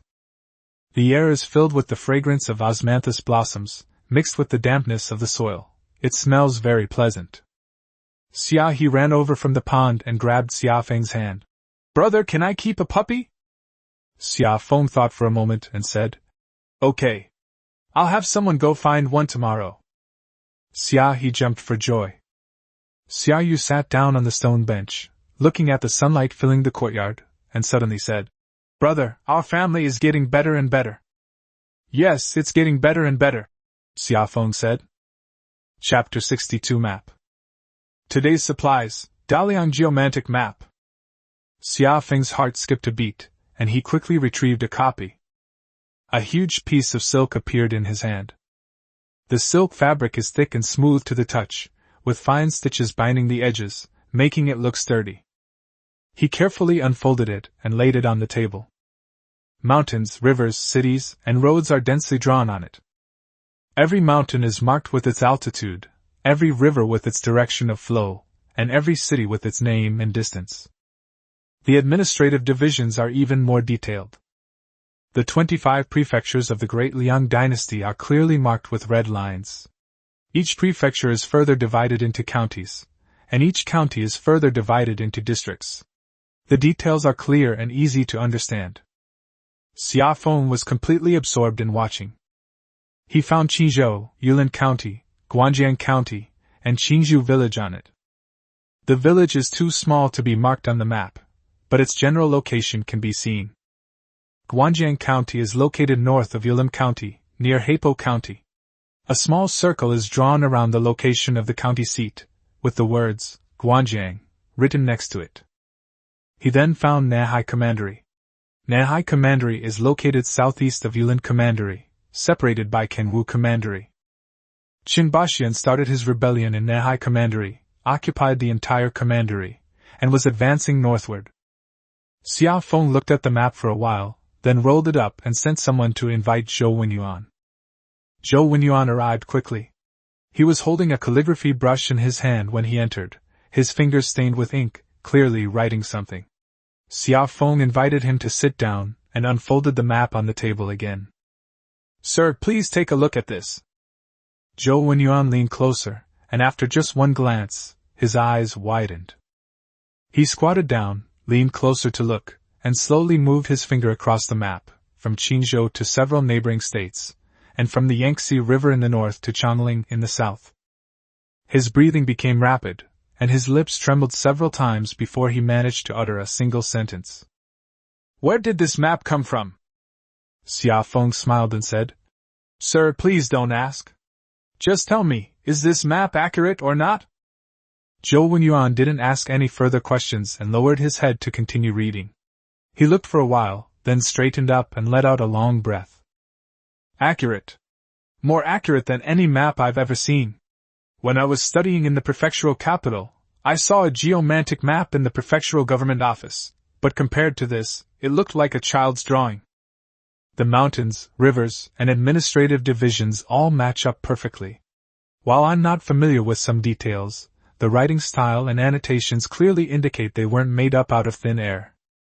He squatted down again and pointed to the location marked Qingzhou on the map. General, look! Of the 25 prefectures in the entire Liang dynasty, our Qing prefecture is in the south. To the west are Jing and Xiang prefectures, to the east is Jiang prefecture, to the north is Su prefecture, and to the south is Jiao prefecture. Although it's said to be one of the 4 southern states, its location isn't actually that advantageous, as it's sandwiched between 5 other states. Xia Feng leaned closer to take a look and frowned slightly. Zhou Wenyuan continued. However, General, you don't need to worry too much. To the north, there is the natural barrier of the Yangtze River. The current is swift and the river is wide, so it won't be easy for the troops from the north to come down. To the south lies the Changling Mountains, high and densely forested, easy to defend and difficult to attack, making it difficult for troops from the south to advance north.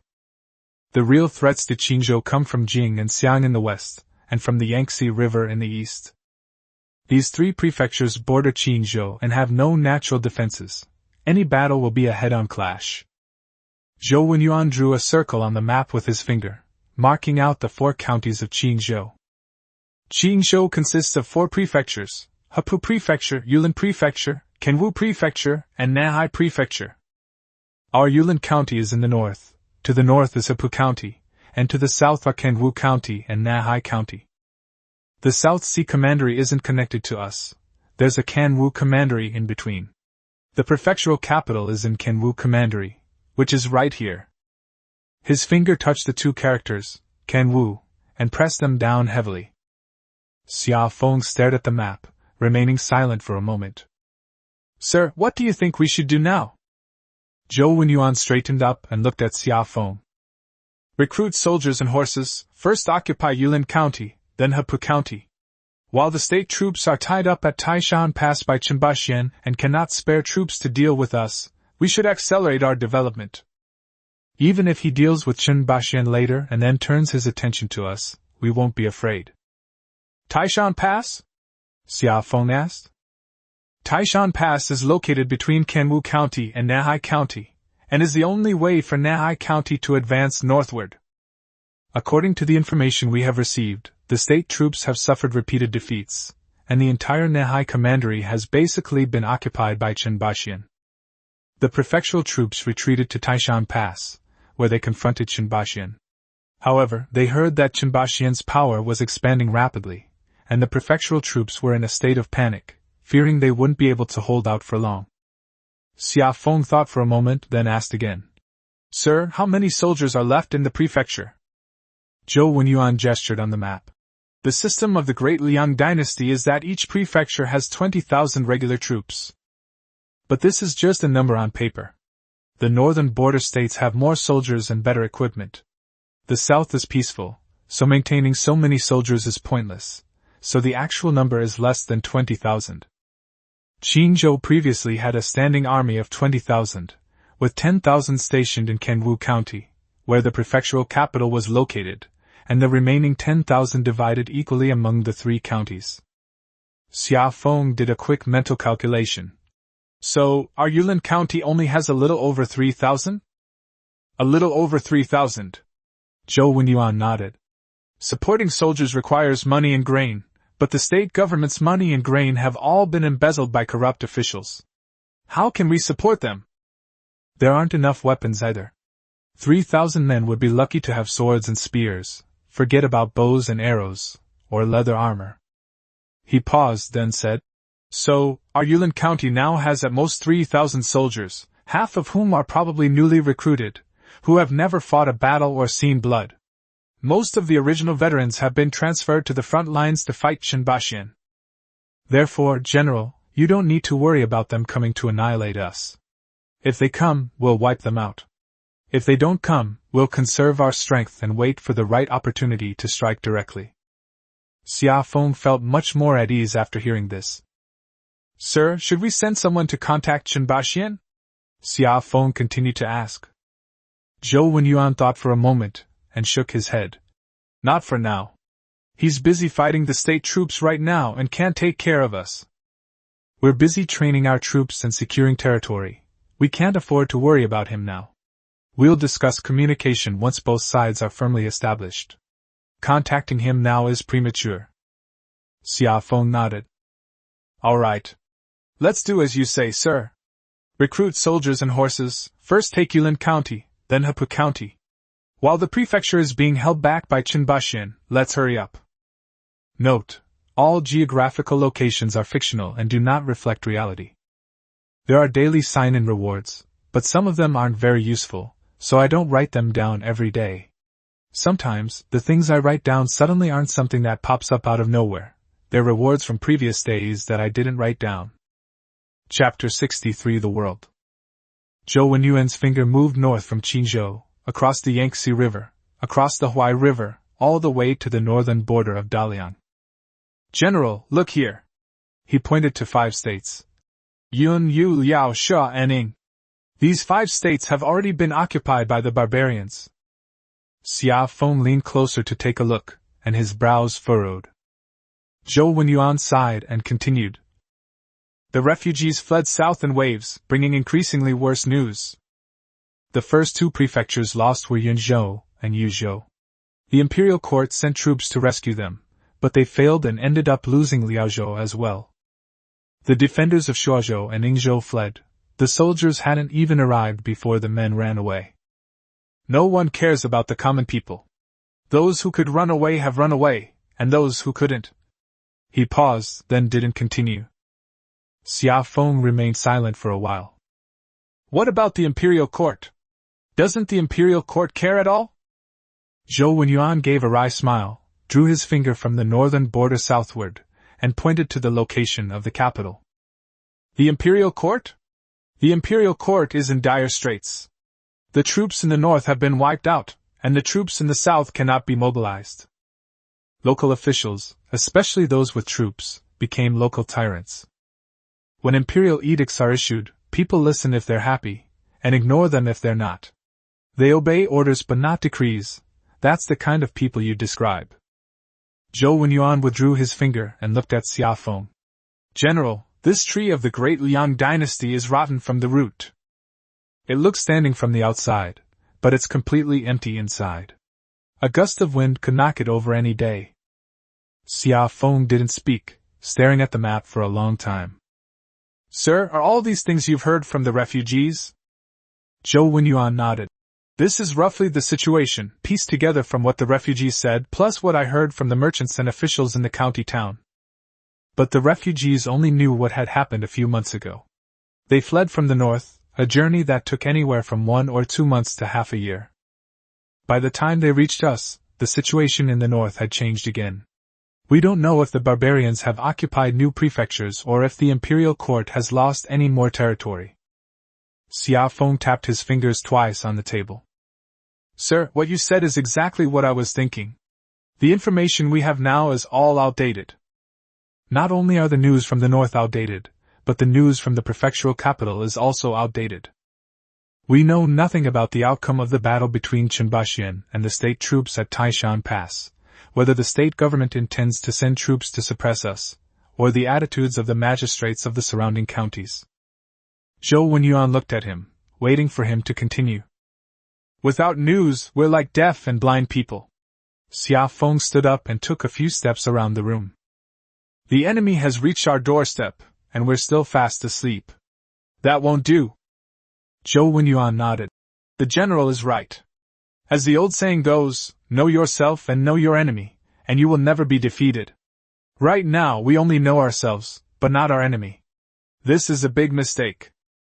Xia Feng stopped and turned around to look at him. Sir, I want to build an intelligence system. It will be dedicated to gathering information from the north, the imperial court, the prefectures, and the surrounding counties. Whatever happens somewhere, whatever someone says, must be reported back immediately. Zhou Wenyuan's eyes lit up, but he didn't speak immediately. He thought for a moment before opening his mouth. General, your idea is good. But intelligence matters cannot be rushed. We need to plan this carefully. What kind of people are needed? How should they be sent out? How should the messages be relayed back? And where will the funding come from? All of these things need to be clearly figured out. Xia Feng nodded. I know. That's why I'm talking to you about this today, not doing it right away. Sir, please help me think about this and draft a set of rules. I'll choose the people, and I'll cover the costs. Zhou Wenyuan responded, took out a notebook from his sleeve, and wrote down the words. Outside the window, the sun was already setting. Sunlight streamed in through the window and fell on the map on the table. Xia Feng glanced at it and rolled up the map. Sir, do you think the world can ever get better? Zhou Wenyuan was silent for a moment, then said, Let's cultivate our own little plot of land first, then we can talk about the world. Xia Feng nodded and didn't ask any more questions. Xia Feng stood there for a while, then turned around. Sir, regarding the intelligence matter, please draft a plan first. No rush, take your time. I'll also think about it and see who's suitable for this. Zhou Wenyuan nodded, stood up and took his leave. Xia Feng saw them to the door. The two stood on the steps for a while, and Zhou Wenyuan said, General, please wait, before walking out along the bluestone path. Xia Feng watched his figure disappear around the street corner, then turned and went back into the courtyard. The map was still lying on the desk in the study. He had rolled it up, but the image in his mind hadn't faded. The 5 gray states to the north are like 5 scars, pasted onto the map of Daliang. He didn't know what it was like over there now, but he knew that sooner or later he would have to face that direction. Xia Feng stepped out of the study. As soon as I stepped into the courtyard, I saw Xiahe squatting by the pond, holding a piece of cake in her hand, breaking it into pieces and throwing it into the water. The koi carp crowded together, red, white, and spotted, their mouths opening and closing as they scrambled for food, splashing water all over her face. Brother! Look at that biggest one, it's the fiercest at snatching! He shouted to Xia Feng. Xia Feng walked over, squatted down next to her, and looked at the golden koi in the pond. It was indeed a size bigger than the other fish, and it was charging around, pushing the other fish aside. This fish is just like you, Xia Feng said. He turned her head, looking puzzled. How are you the same as me? They're fiercest when they're eating. He paused for a moment, then snorted, threw all the pancakes in her hand into the pond, stood up, and dusted off her skirt. I'm not feeding you anymore, bro, you're making fun of me. Xia Feng smiled happily and stood up to follow behind her. He ran a couple of steps and then stopped, turned back to look at Xia Feng, and suddenly asked, Brother, are we going to live here from now on? Okay. I'll stay here. Not going back to Green Bamboo Village? I'll go back occasionally. But home is right here. He thought for a moment and then asked, What about Grandpa Zhao and the others? Do they still live in the village? Grandpa Zhao lives in the village. He likes farming and doesn't like the city, Xia Feng said. But he will come to see you. He nodded, her expression relaxing slightly. She turned around and skipped and hopped into the depths of the garden. Xiaoyu sat on a stone bench under the osmanthus tree, engrossed in reading a book. Xia Feng walked over, sat down next to him, glanced at the book, and saw it was a copy of the Analects. He turned to the Shu'er chapter. Still looking at this? Didn't you already memorize it? Xia Feng asked. Xiaoyu looked up, closed the book, and placed it on her lap. Even if you memorize it, you still have to read it. The teacher said that if you read a book 100 times, its meaning will become clear. Every time you read it, you can discover something new. Xia Feng smiled and said, You mean Mr. Zhou, right? Yes. Mr. Zhou is very knowledgeable and kind. Xiaoyu paused, then said, But he's been busy lately and hasn't had much time to teach me. He said there's a lot going on in the county, and will continue after this busy period. Xia Feng remained silent for a while. Zhou Wenyuan was indeed busy. Tax reform, recruitment of talent, conscription, and pacification of the people all fell on his shoulders. Xia Feng also wanted to find someone to help him, but he couldn't find a suitable person for the time being. Xiaoyu, take a look by yourself first. If there's anything you don't understand, write it down and ask the teacher when he has time. Or you can ask me, although I am not as knowledgeable as you, sir, I can still discuss the Analects. Xia Yu glanced at him and laughed. Brother, you didn't used to like reading. The past is the past, the present is the present. Xia Feng stood up, dusted himself off, and said, People need to improve. Chapter 64 County City. The capital of Yulin County is located more than 100 li northwest of Guanjiang County, which can be reached by horseback in half a day. The prefectural city was much larger than the county town. The city walls were 3 zhang high and 2 zhang thick, with 4 gates in the east, west, south, and north. Soldiers guarded the city gates, and people had to be checked before entering or leaving. The city was even more bustling, with wide streets, numerous shops, restaurants and tea houses, and a constant stream of pedestrians and carriages. The prefect's residence was located in the north of the city, occupying most of the street. The gate is painted vermilion, flanked by 2 stone lions. Above the gate hangs a plaque with the words, Prefect of Yulin, in gold lettering on a black background, which gleams in the sunlight. The prefect's surname was Chui, his given name was Wenyuan, and his courtesy name was Buyuan. He was in his 50s, with a fair complexion, long beard, and a slender build. He looked like a scholar, but in reality, he was full of scheming. He served as the prefect of Yulin County for 8 years. He was obsequious to his superiors but harsh and ungrateful to his subordinates. The people secretly called him Chui the Skinflint. But he didn't care. As long as his superiors were happy, he could hold on to his position. At this moment, Chui Wenyuan was sitting in the back room drinking tea. The tea is excellent. It's a newly harvested Preaching Long Jing tea, brought back from Jiangnan by someone. He picked up the teacup, lifted the lid, blew away the foam, took a small sip, and savored it for a while with his eyes half closed before putting the teacup down. Good tea, he muttered to himself. The clerk next to him was surnamed Sun, named Sun Dimeo. He was in his 40s, with a pointed mouth and monkey-like cheeks, and his small eyes darted around. Hearing Chui Wenyuan praise the tea, he quickly came over. My lord, this tea is newly harvested this year, and we only got 2 caddies in total. I specifically instructed that you should drink it first. Chui Wenyuan nodded, picked up the teacup, and took another sip. Master Sun, has anything happened in the prefecture lately? Sun Dimeo thought for a moment and said, Nothing major. There are a few minor matters. Salt merchants from Hepu County in the north wanted to be exempted from the checkpoint tax, but I did not agree. News came from Kengwu County in the south that Qinbaxian had captured 2 more counties, and the state troops were still holding out at Taishan Pass. It was unclear how long they could hold out. Chui Wenyuan snorted.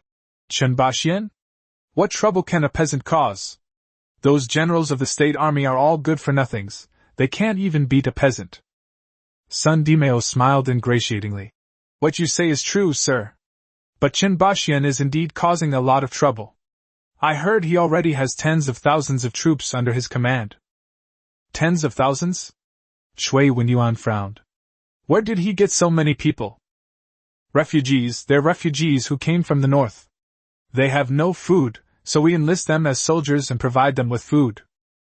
Chui Wenyuan remained silent for a moment, then picked up his teacup and took another sip. He recalled that the prefect of Nanhai County had come to the prefectural capital to report on his work last year, and the two had met once. The old man looked worried and said that a rebel had emerged in Nanhai County and was causing a great disturbance. Chui Wenyuan even laughed at him, saying, You, a dignified prefect, can't even control a rebel. How dare you come to the prefectural capital? Just then, a series of hurried footsteps came from outside. Report! A constable stumbled in, knelt on the ground, panting heavily, and beads of sweat dripped down his face. My lord! My lord! Something terrible has happened! Guanjiang County! Something has happened in Guanjiang County! Chui Wenyuan put down his teacup and frowned. What is it? Tell me slowly. The constable swallowed hard, his voice trembling. My lord Qian Wanyan, the magistrate of Guanjiang County, has been killed. The county seat has been occupied by a group of rebels. The rebel leader Xia Feng was originally a peasant from Qinzhou village. He led several hundred men, killed 300 of Zhao Hu's soldiers, occupied the county seat, posted notices, changed the tax system, and now the entire Guangjiang county listens to him. Chui Wenyuan's face turned pale instantly. He suddenly stood up, knocking over the teacup with his sleeve, spilling tea all over the table, which dripped down the edge. He disregarded all that, grabbed the constable by the collar, his voice trembling. "What did you say? Qian Wanyan is dead? The county town has been occupied?" Yes, sir. I saw it with my own eyes when I escaped from Guangjiang County." The banners of the Green Bamboo Army hung at the entrance of the county government office, and Qian Wanyan's head had been displayed at the execution ground for several days. Chui Wenyuan loosened the constable's collar, took 2 steps back, and plopped back down in the chair. His face turned pale and then red, and his lips trembled several times, but he couldn't utter a single word. Sun Dimeo panicked and leaned closer to whisper, "Sir, what should we do?" Chui Wenyuan ignored him, sat in the chair, his chest heaving violently. He recalled how he had previously mocked the governor of Nanhai County, and felt a burning sensation on his face, as if he had been slapped. The old man lost Nanhai County because Qin Baxian had caused a great disturbance, and it was understandable that a mere governor like him couldn't control the situation. And what about Chui Wenyuan? A peasant from Guangjiang County, he led a few hundred farmers and occupied the county seat. Where does that leave the prefect's face? "Master Sun!" Chui Wenyuan slammed his hand on the table. "Yes, sir." "Go, summon Captain Ma Qinghu to me. Now! Immediately!" Sun Dimeo turned and ran, almost tripping over the threshold. Chui Wenyuan stood up and paced back and forth in the room, his fists clenched so tightly they cracked. He walked to the window, pushed it open, and a cold wind rushed in, rustling the papers on the table. He took a few deep breaths to suppress his anger, but his face remained ashen. Commandant Ma Qinghu arrived very quickly. He was training his soldiers on the drill ground when he heard that the prefect had urgently summoned him. He didn't even have time to take off his armor before riding over. As I entered, my nail plates rattled loudly, and I was covered in sweat. "My lord, what is the matter that is so urgent?" Chui Wenyuan turned around, stared at him, and said word by word, "Guangjiang County has rebelled. A man named Xia Feng killed Qian Wanyan and occupied the county seat. You take troops there and wipe him out." Ma Qinghu was stunned for a moment. "Guangjiang County? Rebelled? How many people does Xia Feng have?" "A few hundred peasants." Chui Wenyuan gritted his teeth. "Will 2,000 men be enough for you?" Ma Qinghu thought for a moment and said, "Sir, I have a total of 3,000 soldiers under my command. 2,000 are new recruits and 1,000 are veterans. Take 2,000 with you and leave 1,000 to guard the city. That should be enough." "New recruits and veterans are the same." Chui Wenyuan waved his hand. "How can a peasant leading hundreds of farmers defeat your regular army? Let's make this quick and decisive, don't drag it out." Ma Qinghu clasped his hands in a fist salute. "Your subordinate obeys. We will depart early tomorrow morning and muster our troops and prepare provisions tonight. Go." Ma Qinghu turned around and strode out. Chui Wenyuan stood alone by the window, looking at the few crabapple trees in the yard. The leaves were a dark green, rustling in the wind. He clenched his fists. "Xia Feng." He repeated the name. He recalled the words he had said when he mocked the governor of Nanhai Commandery. "You, a dignified prefect, can't even control a rebel?" Now it's his turn. Chui Wenyuan thought to himself. Damn it, a bunch of lowly people, can't they just listen to the rules instead of rebelling? Chapter 65 The Imperial Court. Luoyang, the capital, was the foundation of the Great Liang dynasty. The palace complex is 9 stories high, and resplendent in gold and jade. From outside the city walls are high, the pavilions are majestic, and the banners are fluttering, everything seems to be fine. But once you enter the city, you can smell something different. Grain prices have risen, there are more refugees, and there are several times more beggars on the streets than in previous years. Even the area under the city walls is full of shacks. The palace is located in the north of the city, occupying a large area of land. Heading north along Zhuke Avenue, past 5 gates, you'll finally see the magnificent Taiji Hall. The palace base is 2 jang high, with white marble railings, vermilion pillars, and glazed tiles that glitter in the sunlight, so bright that it's hard to open one's eyes. This day was a grand court assembly. Before dawn, all the officials were already waiting outside the palace gates. Civil officials stood in one row, military officials in another, lined up according to rank, and no one dared to say a word. As dawn broke, the palace gates opened, and a eunuch shouted in a shrill voice, "Attend court!" The officials filed in, passing through one gate after another, and finally entered the Taiji Hall. The emperor sat on the dragon throne. The emperor of the great Liang dynasty is surnamed Shao, named Zhao, and his reign title is Giant Pain. He is 38 years old this year. He has been on the throne for 15 years. He was quite diligent in governing for the first 10 years, but became increasingly lax in the last 5. He left the administration of the court to the prime minister and the 6 ministries, while he indulged in drinking and watching dances in the inner palace. It's not that he doesn't want to manage it, it's that he can't. There's war in the north and rebellion in the south, money is needed everywhere, the national treasury is so empty that rats can run around in it, what can he do?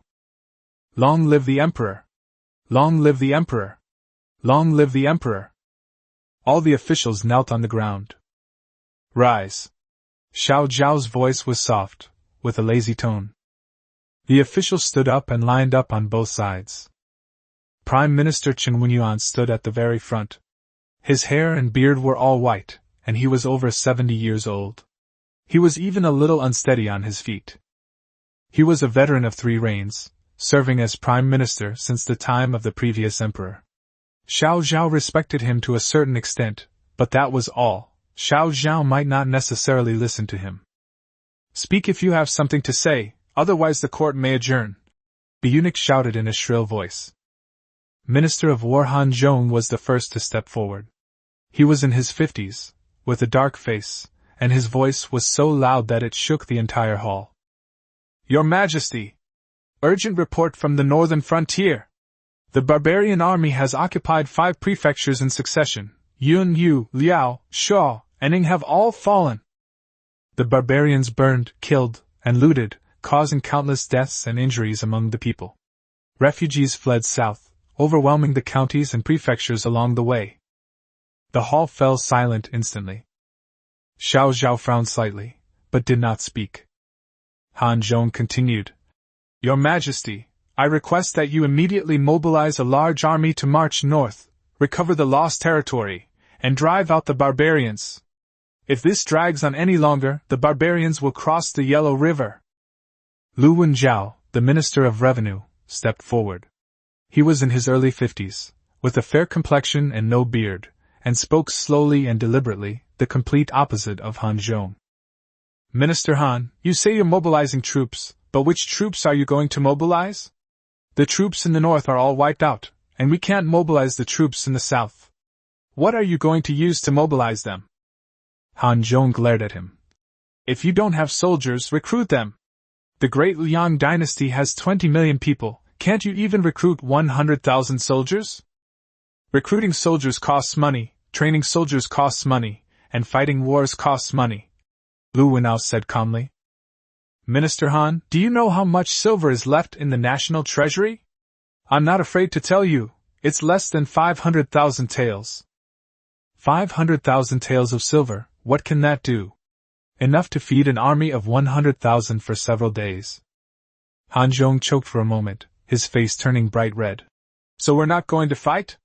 We're just going to watch the barbarians take over our land? I didn't say we wouldn't fight. Lu Wenjiao glanced at him. I meant we can't fight without money. If you have a way to get the money, I, Lu Wenjiao, will be the first to support you. Han Zhong opened his mouth, but couldn't say a word. Emperor Xiao Zhao sat on the dragon throne, watching the 2 ministers arguing below, his face expressionless. After a while he spoke. If you don't have money, then raise taxes. The main hall fell silent once more. Lu Wenao said with a bitter face. Your Majesty, taxes in various places have already been increased to the limit. The people can't afford to pay, and some have already started to revolt. I know about the rebellion. Xiao Zhao waved his hand. Those peasants are no match for us. Let the various prefectures deal with them on their own. The real enemy now is the barbarians in the north, not those peasants. As for the tax increase, your Ministry of Revenue should draft a plan and implement it as soon as possible. Lu Wenhao opened his mouth, as if he wanted to say something, but seeing Xiao Zhao's expression, he swallowed his words back. His Majesty. Han Zhong stepped forward again, saying, raising taxes is not a long-term solution. The people are already struggling to survive. Raising taxes further will only incite more people to revolt. Your Majesty, I request that troops be transferred from the southern prefectures. There are over 200,000 troops stationed in the south. Transferring half of them north would be sufficient to repel the barbarians. Xiao Zhao thought for a moment and asked, can the troops in the south be mobilized? Prime Minister Chen Wenyuan stepped forward, his voice faltering, but he spoke each word clearly. Your Majesty, this old minister believes that the matter of troop deployment needs to be carefully considered. The southern prefectures outwardly obey the court, but in reality, each has its own agenda. Whether they'll heed the imperial decree is another matter. Even if they do, mobilizing troops won't be a quick process. By the time the troops arrive, the north will likely already be. He didn't finish speaking, but everyone knew what he was going to say. Han Zhong grew anxious. Prime Minister Chen, what do you suggest we do? Are we just going to watch the barbarians attack? Chen Wenyuan sighed. This old minister did not say that he would not care. What this old minister said is that the troop deployment cannot be rushed. We must first stabilize the south before we can plan for the north. Stabilize the south? How? By promoting those local tyrants and letting them continue being local tyrants? Minister Han, you've gone too far, said Wang Chongwen, the Minister of Personnel. He was a tactful man who tried not to offend anyone. Chancellor Chen's idea is to stabilize the overall situation first. We need to manage things in the north, but we can't rush it. Rushing it will only lead to unforeseen changes. Han Zhong sneered. Not in a hurry? The barbarians don't wait for anyone. The main hall was in complete chaos. Some called for troop deployment, others for increased taxes, some for peace talks, and others for a fight to the death. Everyone had their own opinion, and no one could convince anyone else. Sitting on the dragon throne, Xiao Zhao watched the ministers arguing below and suddenly felt a little annoyed. He was emperor for 15 years and listened to arguments for 15 years. It was always the same. When something happened, they would argue. The argument ended without resolution. With no resolution, things got worse, so the argument continued. All right, Xiao Zhao said, his voice not loud, but the hall fell silent. The matter of troop deployment can be discussed later. The Ministry of Revenue will handle the tax increase. The war in the north cannot be avoided, but you must come up with a plan on how to fight it. Court adjourned. The eunuch shouted in a shrill voice. Court adjourned! And all the officials knelt on the ground. Xiao Zhao stood up, turned around and left. He paused at the back, glanced back at the empty dragon throne, and then at the kneeling ministers below. Suddenly he found it somewhat ridiculous. He was the emperor, but his word didn't count. Neither did the ministers. What mattered was money, grain, and weapons. He possessed none of these. He sighed, turned and left. In the imperial court, officials stood up one after another and walked out in twos and threes. Han Zhong walked at the front, his face ashen, ignoring everyone. Lu Wenhao walked behind, whispering something to Wang Chongwen. Qin Wenyuan walked the slowest, supporting himself on the shoulder of a young eunuch as he moved step by step. Prime Minister Qin. A voice came from behind. Qin Wenyuan turned around and saw Zhang Ziyuan, a Hanlin academician. Zhang Ziyuan was in his 40s, thin, and holding a stack of memorials in his hand. Zhang Hanlin, is something the matter? Zhang Ziyuan leaned closer and whispered. Prime Minister Qin, I cannot agree with what you just said in court.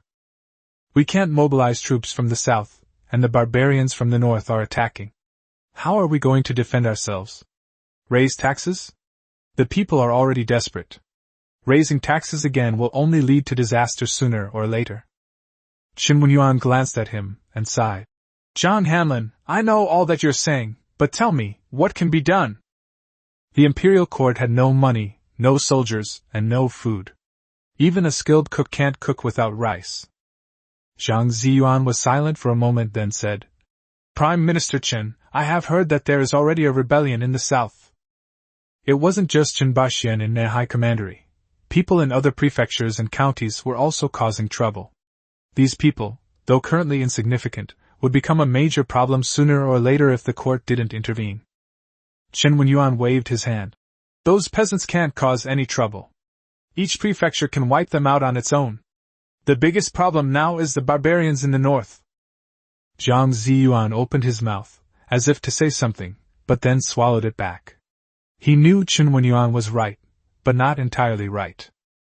The barbarians were a great threat, but so were the peasants. The barbarians invaded from the outside, while the peasants grew out from within. If it comes from the outside, you can at least block it. But if it grows out from inside, how can you block it? But he didn't say it.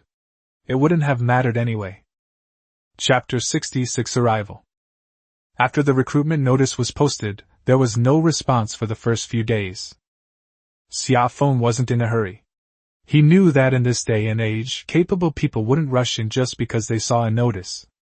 They wanted to observe, inquire, and see what kind of person this General Green Bamboo really was. Once the news spread, people would naturally come. Sure enough, a few days later, people started coming. The first to arrive was a down-on-his-luck scholar named Wang Wenyuan, who shared the same name as Zhou Wenyuan but had a different surname. He was in his 40s and as thin as a bamboo pole. Wearing a faded blue robe and carrying a small bundle, he stood timidly at the entrance of the county government office and asked, Excuse me, are you hiring here? Xia Feng met him in person. When asked what his skills were, he said he could write, calculate, keep accounts, and write documents. Xia Feng asked him to write a few words for him to see. He picked up his pen and wrote a line of small regular script. His handwriting was neat and elegant, even better than Zhou Wenyuan's. Xia Feng immediately kept him on the job, making him Zhou Wenyuan's assistant, in charge of documents and accounts. Wang Wenyuan was so grateful that he almost knelt down, saying that he was starving at home and his children were waiting for food. If it weren't for the recruitment notice, he really wouldn't know what to do. Xia Feng arranged accommodation for him and gave him an advance on a month's salary, telling him to settle in before returning to work. Over the next few days, many more people arrived. There was a retired soldier named Zhou Dezhuang, who was in his early 40s, with a dark face and thick arms. He served in the border army for over 10 years, but later injured his leg and had to retire. After returning to his hometown, he had no land or job and made a living by doing odd jobs. Hearing that the Qinzhou army was recruiting, he came. Xia Feng asked him, What can you do? Zhou Dezhuang patted his chest and said, I know exactly how to train new recruits. I served as a squad leader in the border army for more than 10 years. Xia Feng had Zhang Taizhan give him a try. Zhang Taizhan took him to the training ground and had him demonstrate a few moves. Although Zhou Dezhuang had a slight limp, he was still very skilled. His knife technique was solid, his commands were loud and clear, and he could train people in a disciplined and methodical way. When Zhang Taizhan returned, he told Xia Feng, This man is capable. He's an old soldier, he's seen blood, and he knows how to lead troops.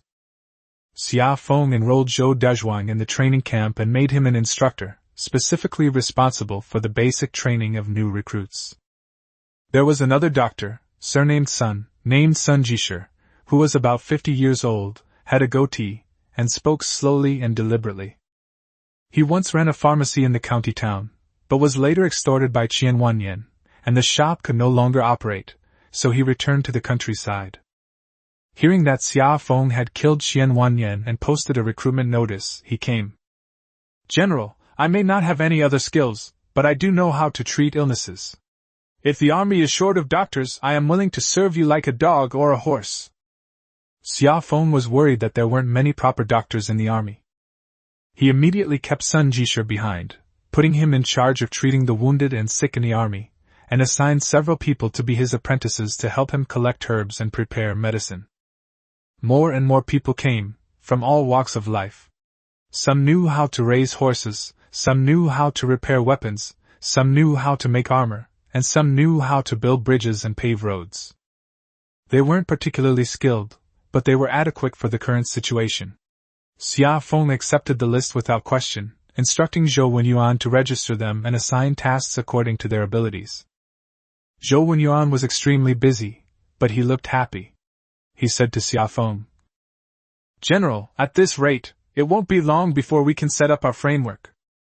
There are people in charge of paperwork, logistics, training, and medical care. Everyone has their own responsibilities, so I don't have to put out fires everywhere by myself."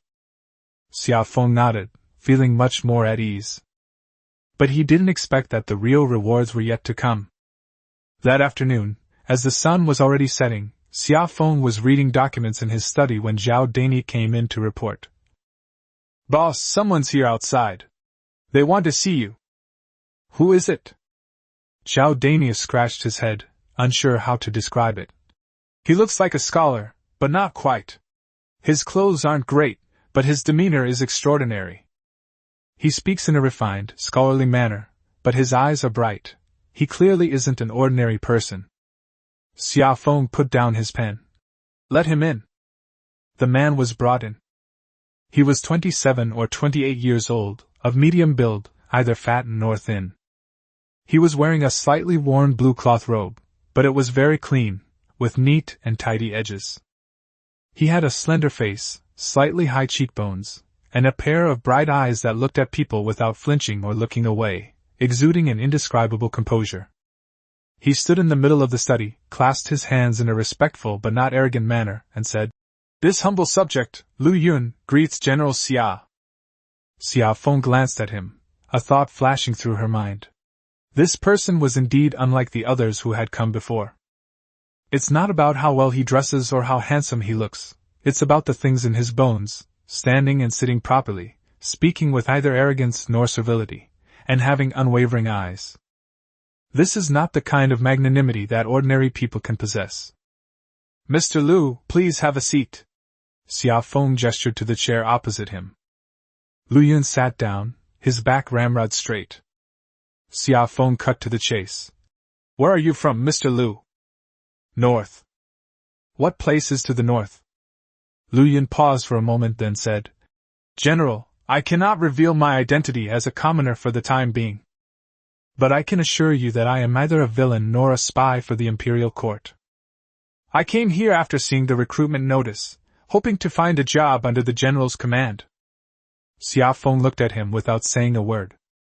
Lu Yun continued, "I am a scholar and I have also learned martial arts. I understand military strategy. I know how to train troops, and I can also offer advice. If the general does not believe me, he can test me." Xia Feng thought for a moment and said, "Since you don't want to reveal your identity, I won't force you. But sir, I must see what you're really capable of. Anyone can talk the talk, but I need to see the walk in the park." Lu Yun nodded. "Of course. What would you like to think, General?" Xia Feng stood up, walked to the wall, took out the geomantic map of the main beam, and spread it on the table. "Sir, please take a look at this picture." Lu Yun leaned closer, glanced at the drawing, and his eyes lit up. He stared at the drawing for a long time, his expression changing from surprise to seriousness. He looked up at Xia Feng, his gaze revealing something new. "General, where did you get this map from?" "Sir, don't ask," Xia Feng said. "Just tell me what your opinion is on the current situation." Lu Yun took a deep breath and started tapping on the map with his finger. "The barbarians have occupied 5 northern prefectures, Yun, Yu, Liao, Shuo, and Ying. The court has lost these 5 prefectures, which means not only losing land but also losing the most important defense line in the north. The Northern Army." He paused, his voice slightly strained, but quickly returned to normal. "After the annihilation of the Jinbei army, there are no more defensible terrains in the north. It's only a matter of time before the barbarians march south." Xia Feng listened without interrupting. Lu Yun traced his finger from north to south. The court is currently only concerned with its own problems. It can't control the barbarians in the north, nor can it control the rebellion in the south. Local officials obeyed orders but not proclamations, and each prefecture and county acted independently. The general's decision to establish himself in Guanjiang County was well-timed. The prefectural troops are bogged down at Taishan Pass by Chunbaxian, and cannot spare any troops to deal with the general in the short term. This is a golden opportunity. Then what should I do? Xia Feng asked. Recruit soldiers and horses to consolidate our territory. First occupy Yulin County, then plan to take Hepu County. By the time the prefecture reacted, the general already had enough strength. He couldn't defeat them. Even if they did, we weren't afraid. What Lu Yun said was similar to what Zhou Wenyuan said.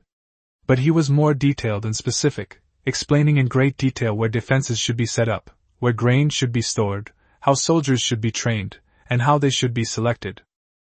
Xia Feng grew increasingly alarmed as he listened. This person was definitely not an ordinary scholar.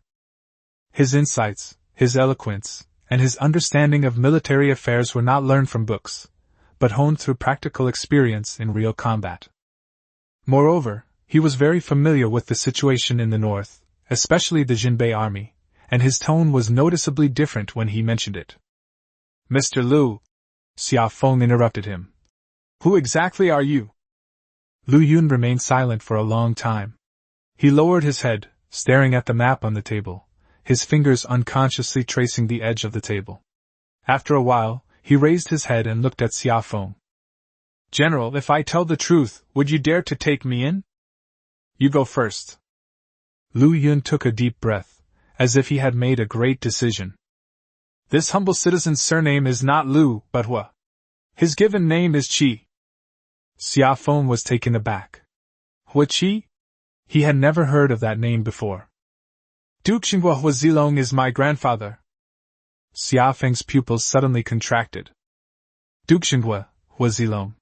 He had heard Zhang Taizhan mention this name before. The last capable general of the great Liang dynasty, he guarded the northern border for 20 years, and the barbarians dared not invade the south. He was later executed by the imperial court on charges of treason, and his entire family was wiped out. When Zhang Taizhan talked about this incident, he gritted his teeth and said, he destroyed his own great wall. Xia Feng took a closer look at the person in front of him. He was about 27 or 28 years old, thin, composed, and with an indescribable sadness in his eyes. Are you Hua Zilong's grandson? Hua Qi's voice was calm, but his fingers gripping the edge of the table were trembling slightly. My grandfather guarded the northern frontier for 20 years, remaining loyal and devoted without ever wavering.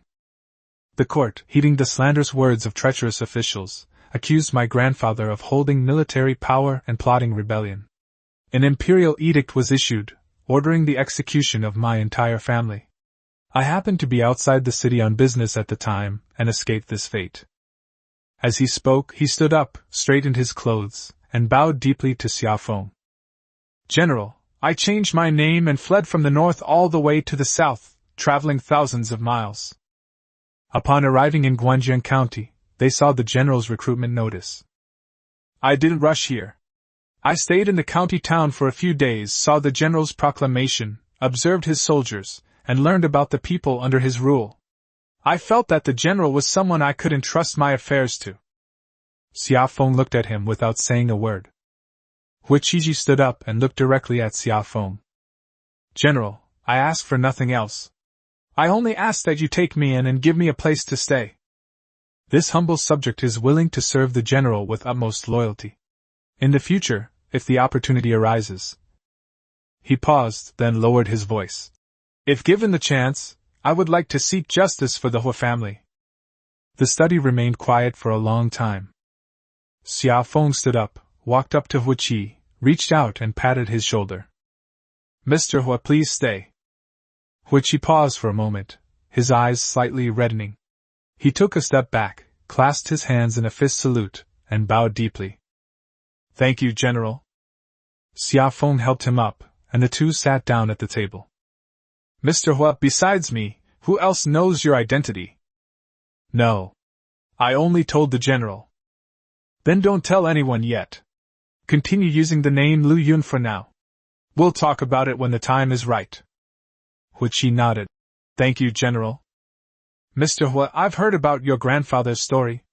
He was a loyal minister of the Liang dynasty and didn't deserve to end up like that.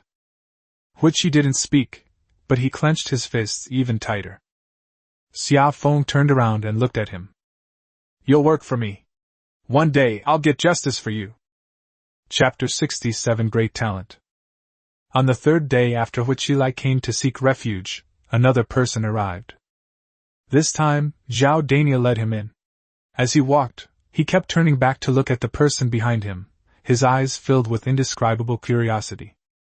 Xia Feng heard footsteps in the study, looked up, and saw a young man following behind Zhao Dania. He was in his early 20s and not particularly handsome, but his eyes were very bright, similar to Huichi's. He looked at people with a smile, as if he was always sizing them up. He held a folding fan in his hand, on which was painted a landscape. The ink had faded, but the brush strokes were still there. Zhao Dania said, Boss, Zhang Yuan is here. Zhang Yuan. Xia Feng remembered him. He was the young constable who was the first to throw down his knife at the entrance of the county government office and incite the other constables to surrender. He thought the man was clever and courageous, and even wrote down his name. Later, he got busy and forgot about it. Unexpectedly, the man came by himself. Xia Feng stood up, cupped his hands in greeting, and said, Brother Zhang, it's been a long time. Please have a seat. Zhang Yuan didn't stand on ceremony. He sat down in the chair, closed his folding fan, and placed it on the table. He looked around the furnishings in the study, his gaze lingering on the geomantic map for a moment before moving away. General, I am not here today as Zhang Yuan. He smiled. Zhang Yuan is my alias. My real name is Zhuge Yuan. Xia Feng was taken aback. Zhuge Yuan? He had never heard of that name before. He had only been in this world for a little over a year. His previous body was just an ordinary farm boy who had never even been to the county town many times. How would he know anything about celebrities? However, the surname, Zhuge, stirred something in his heart. Even if a pig had the surname Zhuge, he would feel that it was very clever. But Huichi's reaction was different. Huichi was sitting next to him drinking tea. When he heard the name, Zhuge Yuan, he paused for a moment, looked up, and stared at Zhang Yuan, no Zhuge Yuan, for several seconds. His eyes narrowed, and the expression on his face changed from doubt to surprise, and then from surprise to something indescribable. Are you Zhuge Yuan? Huichi asked. Zhuge Yuan turned his head, looked at Huichi, and nodded slightly. That is indeed me. And this is Lu Yun. Huichi gave an alias, but his gaze remained fixed on Zhuge Yuan. The Zhuge Yuan you're talking about, is that the Zhuge Yuan you're referring to? Zhuge Yuan laughed and said, How many Zhuge Yuans are there in the world? Huichi took a deep breath, turned to Xia Feng, and spoke with an unusual seriousness. General, this is a renowned talent of the great Liang dynasty. Zhuge Yuan, courtesy name Mingqing, became famous at a young age, and his name was known throughout Luoyang when he was 15. Some say that if he were willing to become an official, he would undoubtedly be the next prime minister. Zhuge Yuan waved his hand, smiling calmly. That's just others flattering me. What does it matter if I'm a prime minister? It's not as good as the joy of a day of leisure. Huichi ignored him and continued speaking to Xia Feng. But he didn't become an official. Some people said he was arrogant, some said he was haughty, and some said he saw through the fact that the court was beyond saving and becoming an official would be pointless. He left Luoyang and traveled the world, staying in each place for a while before leaving. Unexpectedly, he came to Guanzhong County. Xia Feng listened and then re-examined the young man before him. He was in his early 20s, smiling, waving a folding fan, and looked like a good-for-nothing playboy. But Huichi looked at him strangely. It was as if he were looking at a legend. Mr. Zhuge. Xia Feng cupped his hands in greeting. Since you've been using an alias as a constable in the county government, why don't you continue using it? Why did you reveal your real name today? Zhuge Yuan opened his folding fan, shook it, and said slowly, I became a constable to see what kind of person you are, General. I've been observing you for the past few days and I find you interesting. Since you've decided to come and join me, there's no need to hide anymore. Hiding is pointless. What did you see? I saw the General's proclamation, I saw the General's soldiers, and I saw the people under the General's rule. Zhuge Yuan closed his folding fan, his smile fading slightly, replaced by a more serious expression. Agricultural taxes 1/30th, commercial taxes 1/20th, and all exorbitant taxes and levies have been abolished. This tax system existed at the founding of the Great Liang dynasty, but it was abolished later. For the general to dare to establish such a system, he must either be a fool or genuinely care about the people. I don't think the general is a fool. Xia Feng didn't respond. Zhuge Yuan continued, Although the general's soldiers have not been trained for long, they are disciplined and do not disturb the people. I lived in the county town for half a year and saw it with my own eyes. The soldiers of the Great Liang dynasty were more like bandits than bandits themselves. The general's soldiers were different. Anything else? And then there's the general. Zhuge Yuan looked at Xia Feng with a very serious gaze. The general is 17 or 18 years old this year. He started from Qingzhou village and occupied the county town in less than a year. They killed the corrupt official, confiscated his property, distributed grain, and reduced taxes. The people applauded. In all my years of traveling the world, I've never seen another person like him. Xia Feng was silent for a moment, then asked, So you came here today to join the army? Zhuge Yuan shook his head. Yes and no. What's the meaning? 3 months. Zhuge Yuan held up 3 fingers. You give me 3 months, and I'll give you 3 months too. During these 3 months, I will help you with tasks, offer advice, manage the area, and do anything else. You see what I'm capable of, and I'll see if you're worthy of my loyalty. 3 months later, you will approve of me, and I will approve of you. I will acknowledge you as my lord. Xia Feng looked at him and found it interesting. This person spoke neither servilely nor arrogantly, not like someone begging for a meal, but more like someone coming to discuss business. He had the confidence and the ability to back it up. Although Xia Feng didn't completely believe what Huichi said, he knew that Huichi wasn't someone who praised people easily. Then tell me, what are your skills? Xia Feng asked. Zhuge Yuan smiled, unfolded his folding fan, and slowly uttered a few words. He is proficient in all aspects of planning and governance, and is knowledgeable in all areas. That's quite a boast. But Xia Feng didn't think he was bragging. There was something about this person, not arrogance, but self-confidence. Xia Feng thought for a moment and said, In that case you shall first serve as the magistrate of Guanjiang County, and concurrently as a military advisor. What do you think? Zhuge Yuan closed his folding fan, clasped his hands in a fist salute, and smiled nonchalantly. No problem.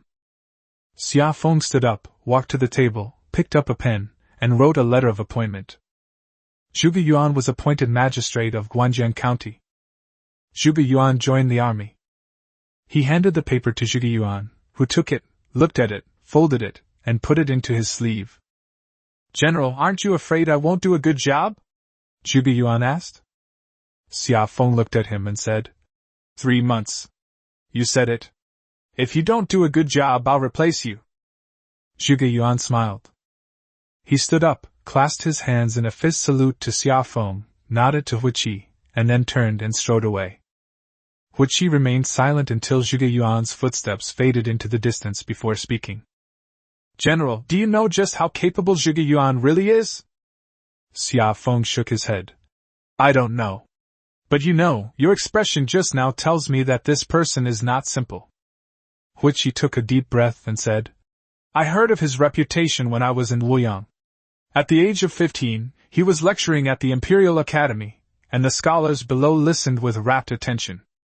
Chancellor Chen Wenyuan called him a hidden dragon of our time.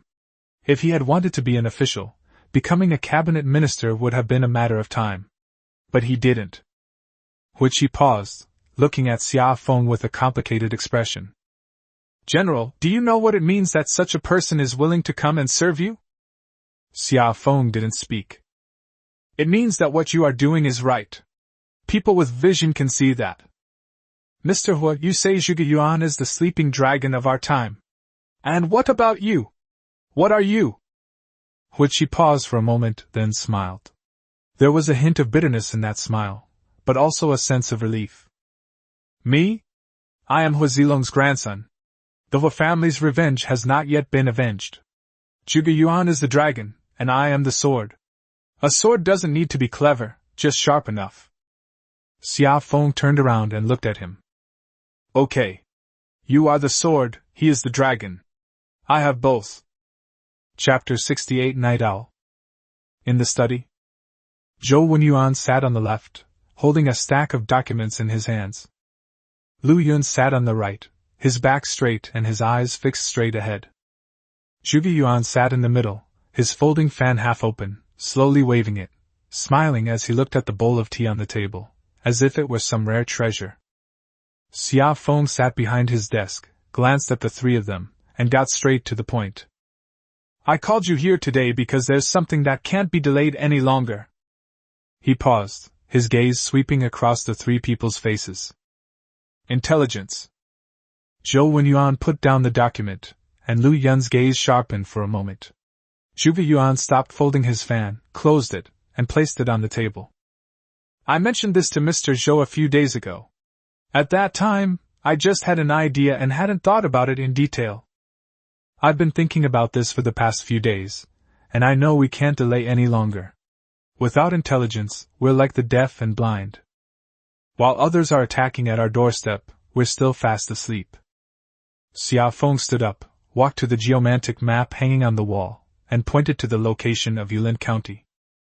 Now that we have occupied Guanjian County, the next step is to occupy the entire Yulin Prefecture, and the next step after that is to occupy Hepu Prefecture. Every step requires intelligence. How many enemy troops are there? Where are they located? Where are their supplies? Who are their generals? And what are their weaknesses? How can you fight if you don't know any of this? Zhou Wenyuan nodded. The general is right. Intelligence is of paramount importance. But how to build an intelligence system, what kind of people to use, how to transmit information back, and where to get the funding all need to be planned. That's why I called you all here today to finalize these rules. Xia Feng turned to the three of them. What are your thoughts? Zhou Wenyuan was the first to speak. For intelligence agents, the most important things are twofold, flexibility and loyalty. Without flexibility, you can't gather any information. If they're disloyal, even if we find out, it's useless. They might even betray us. Zhuge Yuan continued. Flexibility and loyalty are sometimes contradictory. People who are too flexible are often not loyal enough. People who are too loyal are often not flexible enough. We need to find someone who is both clever and well-informed. Ideally, they should be locals, from Guanjian County, so they can hide. These kinds of people are less likely to betray you. Lu Yun nodded and added. Also, their identities need to be diverse. They can't all be soldiers, nor can they all be scholars. Soldiers are too conspicuous, scholars are too conspicuous. There must be beggars, farmers, merchants, shop assistants, and waiters. They have all sorts of identities, blending into the crowd undetectable. Only people like that can gather information. Xia Feng listened and nodded inwardly. These three men each had their own strengths. Zhou Wenyuan was calm and collected, Zhuge Yuan was quick-witted, and Lu Yun was pragmatic. Together they came up with several things that the intelligence system needed. Diverse identities are fine, Xia Feng said. But how do we manage these people? How do we ensure the information they send back is accurate? How do we guarantee they won't get arrested? And what happens if they are arrested? Lu Yun said. It's a single-line contact system. Each person on each line only knows their upline and downline, and doesn't know anyone else. That way, even if one person is arrested, no one else will be implicated. Zhou Wenyuan said. News needs to be verified. A piece of news needs at least 2 sources to be confirmed. We can't just believe everything we hear.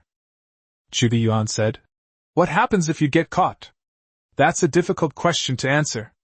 In this line of work, getting caught means death. All we can do is give them enough pay to make them feel it's worthwhile.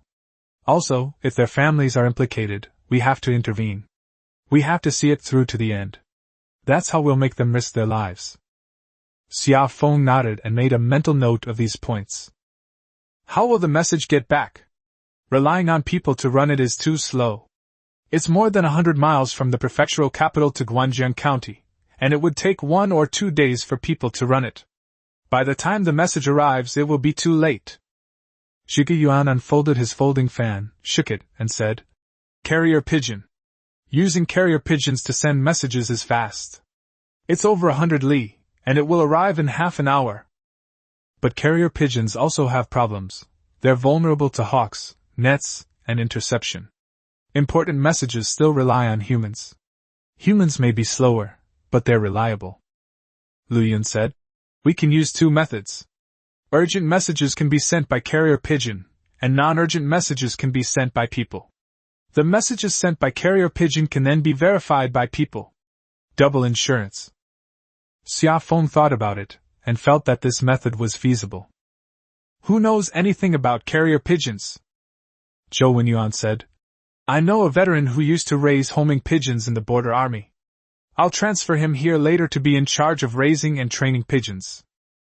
Okay. Raise more pigeons in all directions. From the prefecture, Hepu County, and Kangwu County, raise them all. Zhou Wenyuan wrote it down in his notebook. Xia Feng returned to his desk and sat down, looking at the 3 of them. There's another issue, the intelligence system. We can't deploy it all at once. We're short-handed right now, and if we expand too much, we won't be able to handle it. We have to take it one step at a time. Zhuge Yuan nodded. General is right. We should start with Yulin County. We need to establish an intelligence network in the counties under Yulin County. And then? Xia Feng asked. Then we'll do Jianzhu. And then? Then, it will be the whole country. Zhuge Yuan closed his folding fan and pointed to the 5 gray states in the north of the map. The barbarians in the north, the rebels in the south, every move of the imperial court. Touch as much as you can. Xia Feng was silent for a moment, then nodded. Okay. Let's go with this approach. First Yulin County, then Qinzhou, then the whole country. Take it one step at a time, no rush. All 3 nodded. Xia Feng's gaze swept across the 3 faces, finally landing on Lu Yun. Mr. Lu, you take charge of the intelligence system for now. Lu Yun was taken aback, clearly not expecting Xia Feng to entrust this matter to him. He paused, then said, General, my expertise lies in leading troops into battle, not in intelligence gathering. I know, Xia Feng interrupted him. But you're not leading any troops right now, right? Just keep going. I don't have many capable men under my command. The only ones I can use are you guys. Mr. Zhou has too many things to do: tax reform, recruitment, military conscription, public order, everything comes to him. He's overwhelmed. If I put him in charge of intelligence as well, I'm afraid he'll be worked to death. Zhou Wenyuan gave a wry smile and remained silent. Where is Mr. Zhuge? Xia Feng glanced at Zhuge Yuan. He just arrived and is still on probation. We can't entrust such important intelligence to someone who might be leaving. If he leaves in 3 months, the intelligence system will be cut off. Zhuge Yuan waved his folding fan and said with a smile, General, you don't trust me. Xia Feng smiled and said, It's not that I don't trust you. It's about the rules. You set a 3-month period, and I'll set a 3-month period too. If you stay after 3 months, there will be plenty of important things to entrust to you. Zhuge Yuan didn't say anything more and nodded. Lu Yun stood up, clasped his hands in a fist and palm salute. Since the general trusts me, I will accept the order. But what should we call the intelligence system? It needs some kind of name. Xia Feng thought for a moment, then walked to the window and opened it. It was already dark outside, the moon hadn't risen yet, and only a few stars were twinkling. A few bird calls came from afar. They were night birds, their voices deep and carrying far in the darkness. Night owl. Xia Feng turned around. Let's call him Night Owl. Lu Yun read it aloud. Night Owl. A good name. Zhou Wenyuan wrote the words, Night Owl, on his notebook. Zhuge Yuan unfolded his folding fan, shook it, and said, The night owl is a bird that flies at night, with sharp eyes and keen ears, unnoticed by any beast. The general has a profound meaning in choosing this name. Xia Feng didn't reply and went back to sit down at his desk. Mr. Lu, Night Owl, you set up the framework first. You choose the people, from the original village protection team, from the new recruits from the county town. We need people who are quick-witted, discreet, and have sharp minds. Once we've selected them, we'll train them first. After training, we'll send them out. Lu Yun nodded. Yes. The expenses will come from the public account. Mr. Zhou is in charge of the money. You can discuss the amount needed with him. If it's not enough, just let me know. Zhou Wenyuan nodded. Yes. Mr. Zhou, please expedite the carrier pigeon matter. Once the pigeons are well raised, release a few each to the prefectural capital and Hapu County to see if they can fly back. Yes. Xia Feng stood up, walked to the geomantic map, and looked at the counties of Yulin Prefecture. We'll start with Guanjiang County. Guanjiang County is our foundation, so our intelligence network must be tight. Also, send some men to the county seat and the prefectural capital. Don't bother gathering other intelligence. Just check for signs of troop deployment. We've been in rebellion for so long, they must have gotten wind of it by now, and they could send troops to attack at any time. Lu Yun walked over, stood next to him, and looked at the map.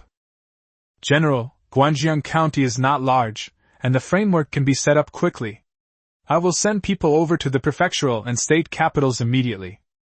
Okay. Xia Feng turned around and patted him on the shoulder. Mr. Lu, I know you are good at leading troops into battle, not doing this. But there's really no one else available right now, so you'll have to hold the fort. Once we have more men, I'll let you lead the troops. Lu Yun clasped his hands in a fist salute, saying nothing more. His gaze was steady, showing neither reluctance nor reluctance. Your subordinate obeys. Zhuge Yuan, who was watching from the side, closed his folding fan and suddenly said, General, there is something I need to remind you of. Xia Feng looked at him. Whether it's Night Owl or anything else, the most dangerous thing about intelligence is your own people. If something goes wrong with your own people, it's more terrifying than the enemy. Therefore, the person in charge of intelligence must be the most trusted person. He glanced at Lu Yun, then at Xia Feng, and said nothing more. Xia Feng nodded. I know. Chapter 69 Military Camp. The next morning, Xia Feng went to the military camp. The military camp was set up on an open space outside the south gate of the county town, covering an area of more than 100 acres. It was surrounded by a wooden fence, and a moat was dug around the fence, with sharpened bamboo sticks stuck in the moat. There was an arrow tower on each side of the camp gate, each tower being 3 zhang high. 2 sentries stood on top of the towers, carrying bows on their backs, with their hands resting on their brows, gazing into the distance. Xia Feng rode his horse to the camp gate, where the sentry recognized him and quickly opened the gate. Xia Feng rode inside, where Zhang Taizhan was already waiting. General, you've arrived.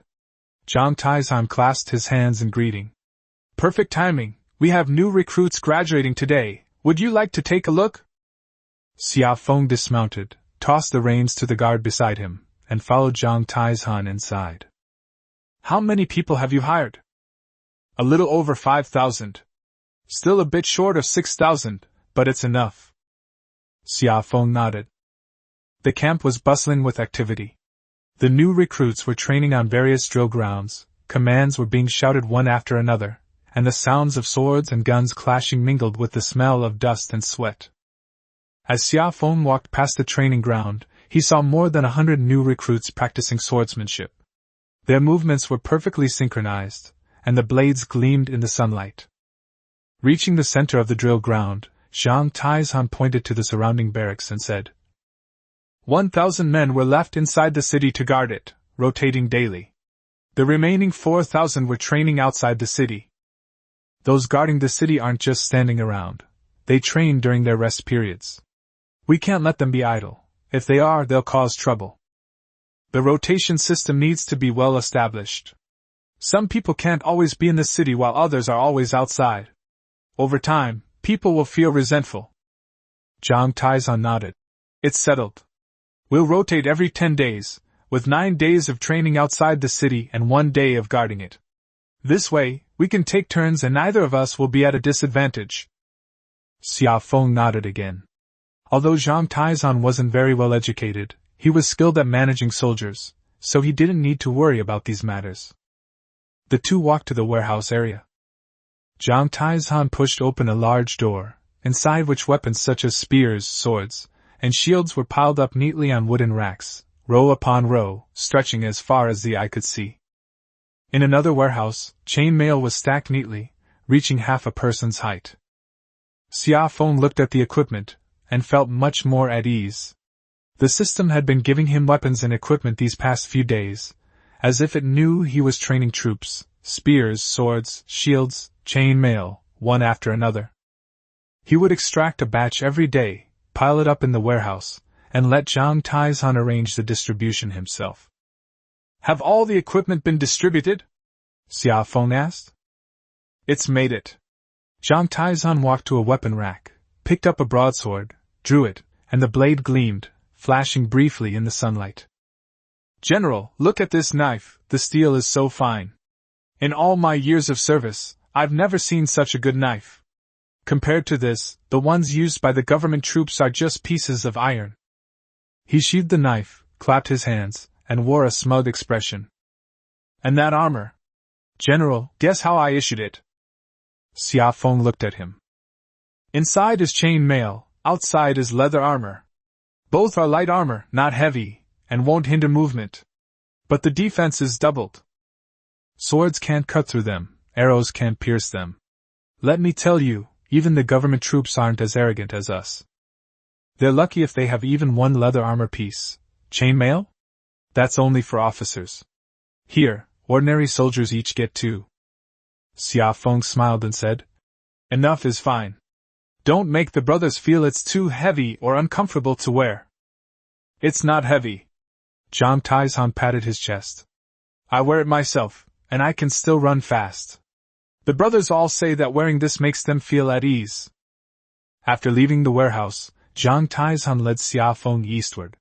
There, a separate area was fenced off, with higher barriers and soldiers guarding the entrance, preventing anyone from entering freely. This is the cavalry camp. Zhang Taizan pushed open the gate, revealing a wide open plain where dozens of cavalrymen were galloping on horseback, raising clouds of dust. Xia Feng looked at the cavalrymen, and a thought struck him. His cavalry was his proudest achievement. He took out 1,000 war horses and formed a cavalry unit. 1,000 horses, are they all here? Xia Feng asked. They're all here, Zhang Taizan said, pointing to the galloping cavalry. Training cavalry is difficult. Horse riding, archery, charging, everything has to be learned from scratch. Right now, there are only about 300 who can go into battle. The rest still need to be trained. No rush. Train slowly. Cavalry is an elite force. Better to have fewer but better ones. Zhang Taizan nodded. Xia Feng looked at the cavalry and did some mental calculations. 1,000 cavalrymen might not seem like much in the north, but in the south, they were a force that no one dared to underestimate. The entire Qinzhou region combined probably couldn't muster even 1,000 cavalrymen. Horses are rare and expensive in the south, and raising them is costly.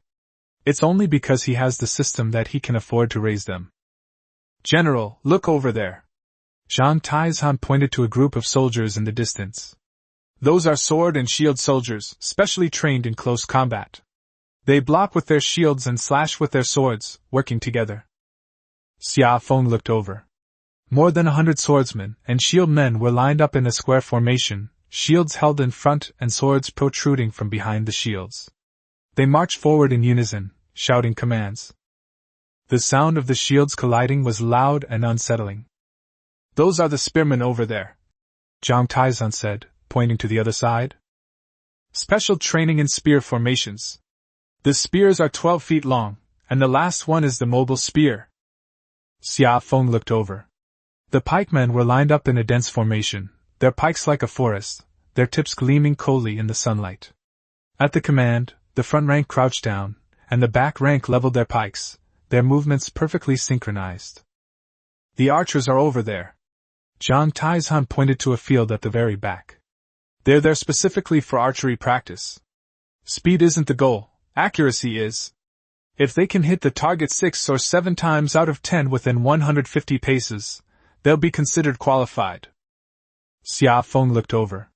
More than 100 archers stood in front of the shooting range, drawing their bows and releasing their arrows. The arrows whistled through the air, and the targets were covered with arrows. Xia Feng looked around and felt much more at ease. Swordsmen, spearmen, archers, and cavalry were all performing their duties and undergoing specialized training. Unlike the old village protection teams, where one person would wield both a knife and a bow, practicing a little bit of everything but mastering nothing.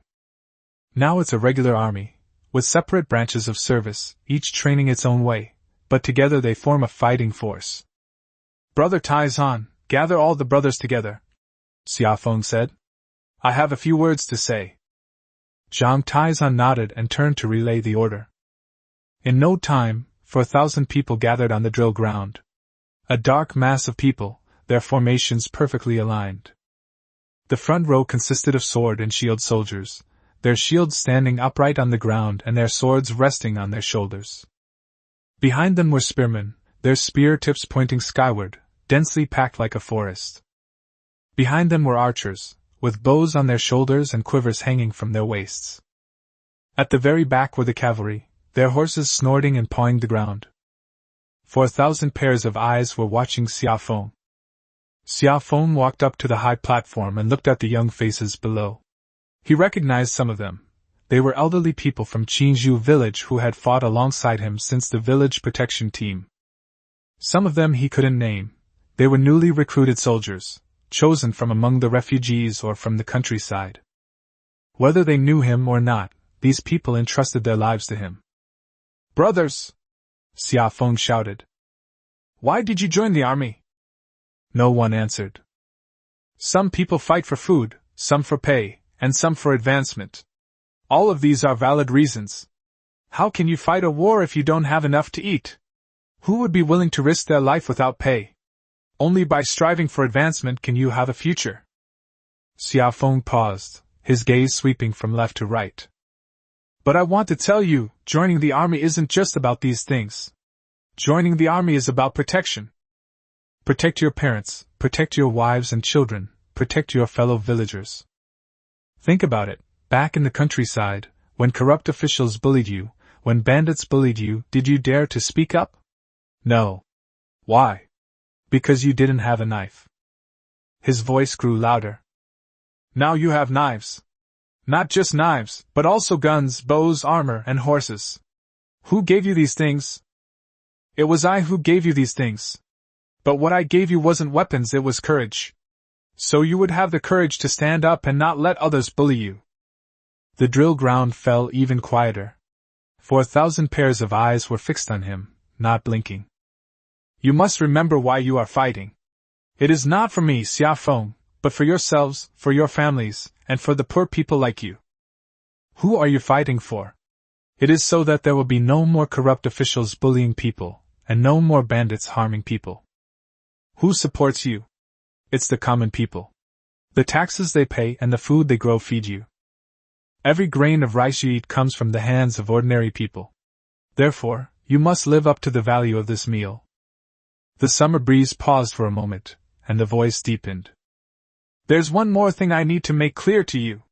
The money and provisions are in my hands. The guns are in my hands, the knives are in my hands, and the horses are in my hands.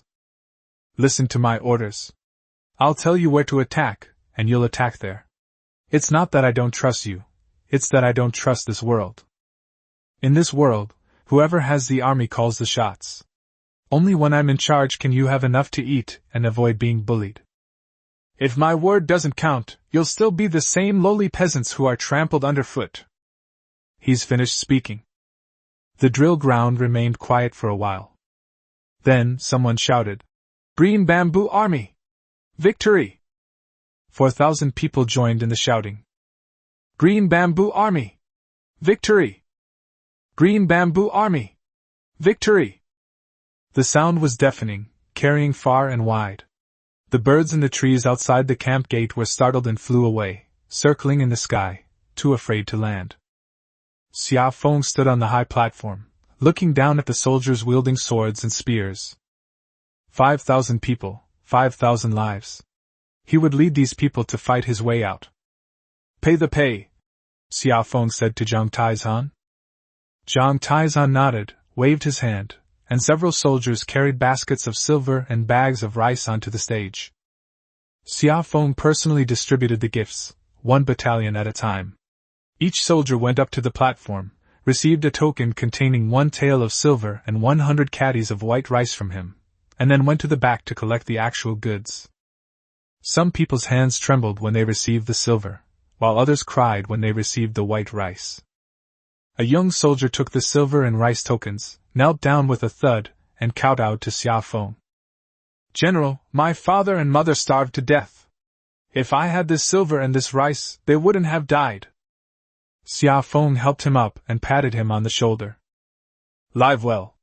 Live in place of your father and mother. Chapter 70 Female Doctor. After returning from the military camp, Xia Feng did not go straight home. The main street of the county town is called Nanjing Street, which runs from the south gate to the north gate, and is the most bustling place in Guangjiang County. Xia Feng walked slowly along South Main Street. He wore an ordinary blue cloth robe and was accompanied only by 2 bodyguards. The people on the street didn't recognize him, and just assumed he was the son of a wealthy family out for a stroll. The county town is not small, and not everyone has seen Xia Feng. Most have only heard his name. At the entrance of the grain shop, an old man carried a sack of coarse grain out. Someone next to him asked, "Old Li, how much is this grain per pound?" 10 coins! 10 coins a pound! The old man's voice was loud.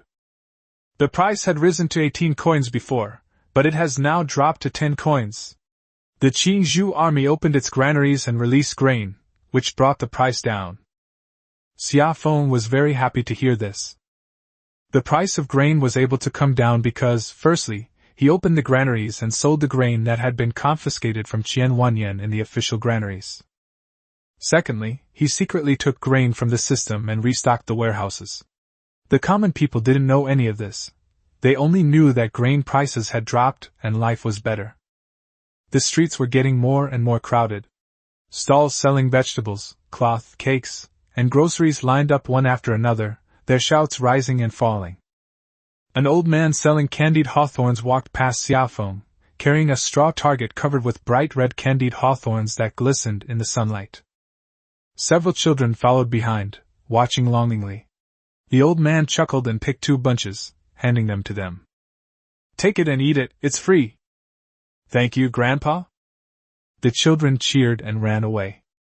Xia Feng watched the children's retreating figures, and couldn't help but curl his lips into a smile. Children are all adorable as long as they don't misbehave. After walking for a while, Xia Feng noticed a long queue ahead of him. The line stretched from the door of a shop all the way to the street corner, winding and numbering at least several dozen people. There were men, women, young and old, some were carrying children, some were helping the elderly, and some had difficulty walking on their own and were being supported by their families. "What are we arranging?" Xia Feng asked the guard beside him. The guard stood on tiptoe to take a look and said, "It looks like a clinic. There's a sign hanging at the entrance that says Jishitang. Xia Feng was somewhat surprised.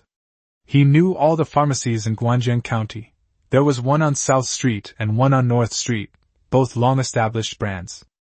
When did this Jishitang, a traditional Chinese medicine clinic, appear? He walked over there. The queue was long, but it moved quickly.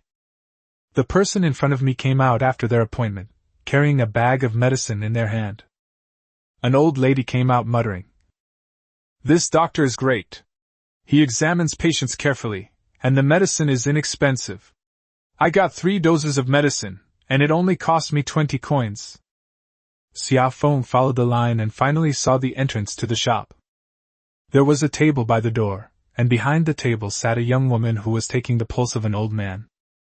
She was wearing a plain white dress, with a matching white cloth wrapped around her head, revealing a fair face. She has delicate features, bright eyes, and looks at people with great focus, exuding a seriousness. Judging by his age, he's no more than 20.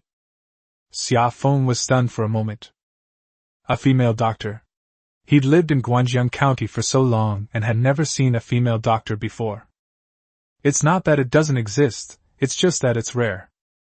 Xia Feng stood at the back of the crowd, not daring to approach or disturb them. He simply watched as the female doctor treated each patient one by one.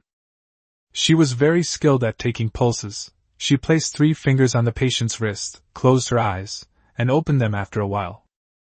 Then asked a few questions. Where does it hurt? How long has it been? What medications have you taken? After asking all the questions, she picked up her pen and wrote out a prescription. The patient took the prescription to get the medicine, and she moved on to the next patient. Each person takes about the time it takes to drink a cup of tea. A shy child hesitated to reach out, so she took a piece of candy from the table and handed it to him. The child took the candy and obediently held out his hand. Xia Feng watched and nodded to himself. After waiting for about half an hour, the line finally came to an end. The last patient left with his medicine bag. The female doctor stretched, rubbed her wrists, and began tidying up the things on the table. Xia Feng walked over. The female doctor sensed someone approaching, but without looking up and still tidying the pulse pillow, she casually asked, "Where does it hurt?" Xia Feng stopped opposite her and smiled. "I'm not feeling unwell. I'm just a little curious." The female doctor looked up and glanced at him. The 2 women exchanged a glance. The female doctor's gaze lingered on his face for a moment before shifting away and continuing to pack her things. "What are you curious about? Did you just arrive in Guangjiang County recently, young lady?" The female doctor paused for a moment, then looked up and examined Xia Feng again. "How did you know?" "Because there were no female doctors in Guangjiang County before," Xia Feng said. "I've lived here for a while now, and I've been to all the pharmacies in the county town. The doctors there are all old men, and none of them are young women like you." The female doctor was silent for a moment, then put down the pulse pillow in her hand and sat up straight. "I just arrived.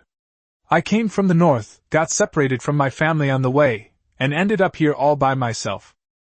Xia Feng nodded and didn't ask any further questions. He'd heard the story of someone from the north who got separated from their family far too many times. 8 out of 10 of those refugees said the same thing. "The girl will find her family," Xia Feng said. The female doctor glanced at him. "Thank you for your kind words." Xia Feng stood there for a while, unsure of what to say. He had only wanted to get to know the new female doctor, but now that he had met her and spoken to her, it would seem strange for him to stay any longer.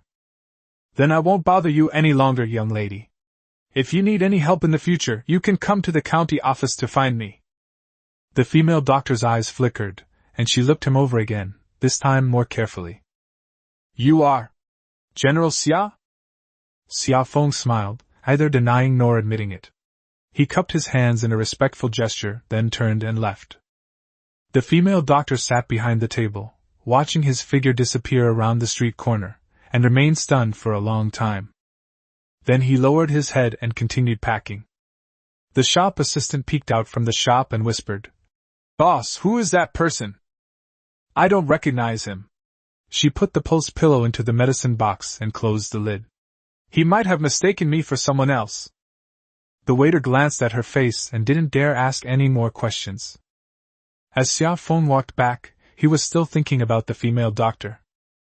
White clothes, plain cloth, fair face, focused eyes. Be neither arrogant nor humble, either surprised nor delighted. "Young master, shall we return to the manor?" the guard asked. "Let's go back."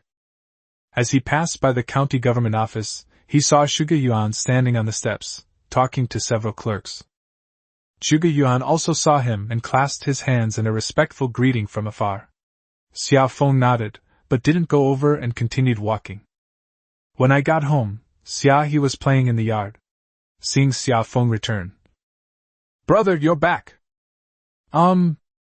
Brother, where did you go today?" "I went to the military camp for a look, and then I went for a stroll in the streets." "Brother, I want to go too." "Maybe next time." Xiao Feng stood in the yard, looking at the flowers. He then remembered what the female doctor had said. "I just arrived. I came from the north and got separated from my family." "Someone come here!" Xiao Feng called out. A bodyguard ran in from outside. "Go and find out the name and background of the female doctor at Jishitang on South Street. Report back once you've found out." Chapter 71 Becoming King. Taishan Pass. The border between Kenwu Commandery and Nahai Commandery is characterized by steep mountains and narrow passes, making it a strategic location that has been contested by military strategists throughout history. The state troops have been stationed here for more than a month, but they are blocked inside the pass by Chen Baxian's army. After such a long standoff, the morale of the state troops has been declining day by day, while Chen Baxian's side has been getting better and better at fighting. The central command tent was set up on a high ground south of Taishan Pass. The tent was brightly lit, and Chen Baxian was sitting in a chair with a bowl of wine in his hand, listening to his generals discuss the military situation. Chen Baxian is in his early 40s. He is burly, with a square face, large ears, and a thick beard. He looks like a rough man, but in reality, he is very shrewd. He was originally a minor official in Nahai County. Because the county magistrate withheld his salary, he killed the magistrate in a fit of rage and occupied the county town. In just a few months, his forces grew from dozens to tens of thousands, and he occupied the entire territory of Nahai County. "General!" A lieutenant stood up and clasped his hands in a fist salute. "I have just received news that there has been an uprising in Yulin County in the north. A man named Xiao Feng seized Guanjiang County, killed the county magistrate, and caused quite a stir." Chen Baxian put down his wine bowl and wiped his mouth. "Yulin County?" The adjutant continued. "General, should we send someone to make contact? If we attack from both sides, the prefecture is in Kenwu County. If things also get out of hand in Yulin County, the prefecture's troops will have to deal with both, which will reduce the pressure on us." Chen Baxian thought for a moment and asked, "How many people does Xiao Feng have?" "The message I received said that there were only a few hundred people, but they occupied an entire county town of Guanjiang." Chen Baxian laughed and said, "A few hundred men? I have tens of thousands of men here. Do I care about his few hundred? He might be wiped out by Chui Wenyuan before he even reaches the prefecture. Forget it, once I break through Taishan Pass and occupy Kenwu County, if he's still alive, I'll recruit him and make him a general." A burst of laughter erupted inside the tent. The lieutenant was about to say something when someone pulled him down, and he sat down. Chen Baxian picked up his wine bowl, took another sip, and was about to speak when another general stood up. This man is named Wang Dui. He is a fierce general under Chen Baxian. He is fearless in battle and has a loud voice. "General, I have something I've been holding back for a long time," Wang Dui said, clasping his hands in a fist salute. "General, you now occupy a prefecture and command tens of thousands of troops, utterly overwhelming the government forces. Yet we are still called general. Isn't that a rather lowly title?" There was a moment of silence inside the tent. Chen Baxian paused for a moment, holding the wine bowl, but said nothing. Wang Di continued, "I've heard that those rebels in the north dare to declare themselves kings after occupying only a county. General, you've occupied an entire prefecture, making you far superior to them. I believe you should declare yourself king." These words immediately caused a stir inside the tent. "Yes. Become king. It is only natural for a general to be called a king. We've fought so many battles and made so many contributions with the general. If the general becomes king, we'll have an even higher status." The crowd chattered excitedly, their conversation growing increasingly animated. Chen Baxian sat on the tiger-skin chair, his expression subtle. He lowered his head, seemingly deep in thought, but a smirk played on his lips, a smile he couldn't suppress. "What are you doing?